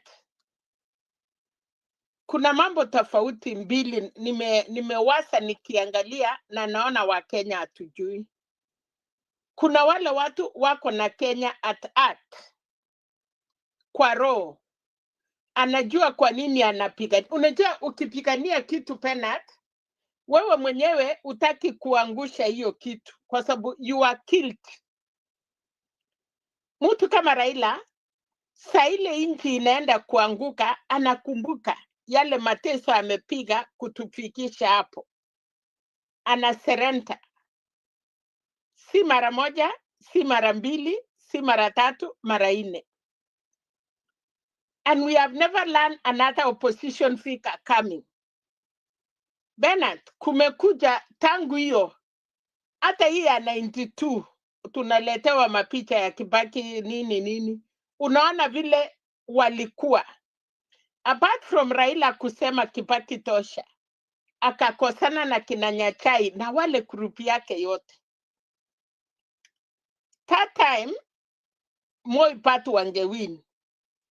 Akakuwa na hiyo moyo. Kibaki ukweli akaongoza. Apart from 92, ile tunaona, it was genuinely, but because of Raila, he forced for us to say yes. Now, Bernard, tumekuwa na election every 5 years. Kumekuwa na rigging, open rigging. Na tunaambiwa, musahau na muendelee. You either like it or no. Naambiwa, munasukumwa kwenda kotini. Kotini wameipanga. Wanaiba kwa kimacho macho. The person who was affected, ako na moyo ya nchi. Anaenda kwake, analala, anakasirika, anatulisha watu, tunasahau. Half of the country inakuwa imelala. They have never been genuine. Hata wakiambiwa tusahau na tuendelee because of the country, people have been acting half. Now, Bernard, 2013, 2017, tukaenda mara mbili, 2022. The same person now. Ule tumemchukua, and we want to be honest here. Heshima ya hiyo msee ni sisi tumemaliza na tumecheka. Na watu wako na hiyo mambo kwa uchungu na wasemi Bernard. Now he may not be in the ballot. Between me and you today, election year 2027, without Raila being involved, something ifanyike. Who will come and stand and cry for Kenyans and even bring peace? Nimeona ameanza kusema tungetaka dialogue, of which tulisema hata na wewe hapa, ya kwamba the best thing, wacha turudiane, tuongee, tusemesane, vijana, kina mama, wase, kila mtu, tusemesane tulisema from counties, from what? Why can't we sit down? Now, for you, Bernard, to know things, naona Atumani ama anaitwa nani? For you to know things is not right. Hima sabasaba ilifanyika. Sitaki kuongea about destruction of properties because that is not right. Angalia sehemu za nchi walitulia. The same GNC you are talking today, that watatoka nje, they have already been divided. Kwa sababu wanaenda kulingana na vile watu yao wanataka. In your constituency, there is no way the young people will go beyond people. So now, Bernard, hii mambo yote tunasema, we need first the unity of the country. Genuine. Lakini kama ni mambo ya kuipa na kunyang'anya, it is a routine in Kenya.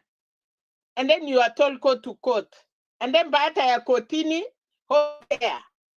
Mwenye ameshindwa anaenda akilia. The only thing they have done favor ni vile hawaambiwi kulipa hasara. Wanaambia muende mchilipie maloya yenu. So, Bernard, we are going in a very tough way. in 2 years campaign imeanzwa mapema, but they are silent majority. They are very much silent majority. And they are so very much silent majority now, ni kama wamefunguliwa. Unajua, wanataka kujua exactly are we Kenyans and why not us? Na kwa nini mtu ingine ana right ya kusimama kama rais ya Kenya? So hiyo tu vitu imeweka watu, imeunda kitu.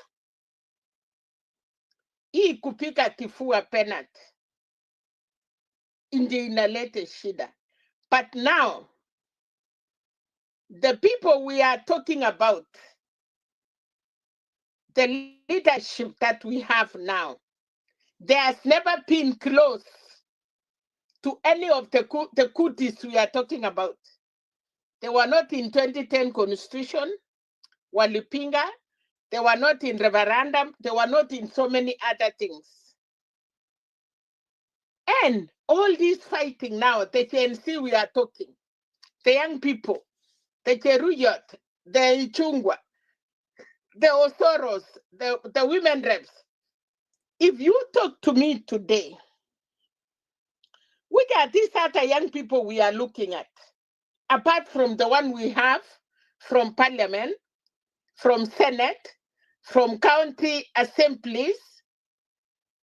If I am to say the truth today, we count the old people, either in Parliament, either in Senate, either in county assemblies, either even in offices, either hii kasi ya police we are talking about. The majority are young people, Penat. Because the older people, they want to recycle, but they are gone. So the people we are talking, the Gen Z we are talking, and you are telling me, somebody was saying the young people is from 35 to 18. So from the 35 to 18 to 20 something to 30, those are the majorities in Parliament. That they should know the country more than older people. Bernard, if we cannot talk, if we cannot come together and reason, and Riking, hata IPC wakiongea, you remember what I told you? We have what do we call those people there? The secretary, the officers, the people we put in 210 constituencies. The IPC itself, it is not the commissioners. The commissioners are just coming in. But the real IPC is the people working inside. And we are doing nothing. But again, I want Kenya to see a lesson. The happiness we have with GNCs. After GNCs, they notice, the real GNCs, Bernard, after they notice after 25th of 2024, they had one cause. They were partyless, they were leaderless. But the time they noticed, somebody or some people were behind them to use them, they retreat. Now we have people talking. The government has come out. We thought Kipchumba Murkomen was his word. But after I talk, it's like, wow, so this is how it is. So who in hell or the communities who will allow their children? And then, yes, you come up with 1 million, one leg. Nilisikia one leg from some people. They say with one leg, with one leg still Bernard, they continue. That is not right. Let us reason together. Let us use this opportunity I know we don't value Raila. I know we call him names. But after that old man, kunyamaza, itapiti aita muende Pondo kumuchukua kwa nguvu muskise. We say Moi must go, tukamutupa na tata nini watu walifanya vituko. But people had to repent and go and ask Moi for forgiveness. So hii mambo yote tunaongea Penat. Now the people, the Gachaguas and wherever, they are here in US, I don't know, I don't know, I hear. Again, you want to be a leader tomorrow, and you want to incite other people. And again, Bernard, what is wrong with these people? What is in the mouth of these people they cannot do without Raila? How can a corona person get out of Kenya instead of selling policies, talking to people? You start insulting somebody. He's a human being. The other day, my Mata Karua, my friend, she said they had a hope. Ya kwamba mpaka Mungu akuja. I don't know when is God coming. There is no Luo can be the president of Republic of Kenya. That is a section of people, not Kenya. How about if other tribes say now we want this Luo? You know, Bernard? You are telling these young people, they don't even circumcise the way we know. They are not the Bukusus. They will come out naked. No pling. And the matter will die if you pling. That name will not be a man. You go to Nandi. Women are waiting for their children. If you hear rumors or the synandate we get, before you have it, you want to see the tail. If it is fresh the way it is, but if it is something like the fire, the woman will collapse and instead of crying, you will beat the father. The women can even kill the father. That you are out there, but you do not talk to your son. Why did you let my son to blink? So there are things, Bernard. This generation of not even circumcised or not even doing what, it doesn't count. And the more you say something like that, you even the people who could have listened to, they distance themselves. So Kenya, we don't have leaders. We have young people. We have people without wisdom. They don't go by wisdom. So if I were Kenya, or if I was supposed to say what Kenyans should have done, even the GNC that they want to lead their country, they should listen. How do we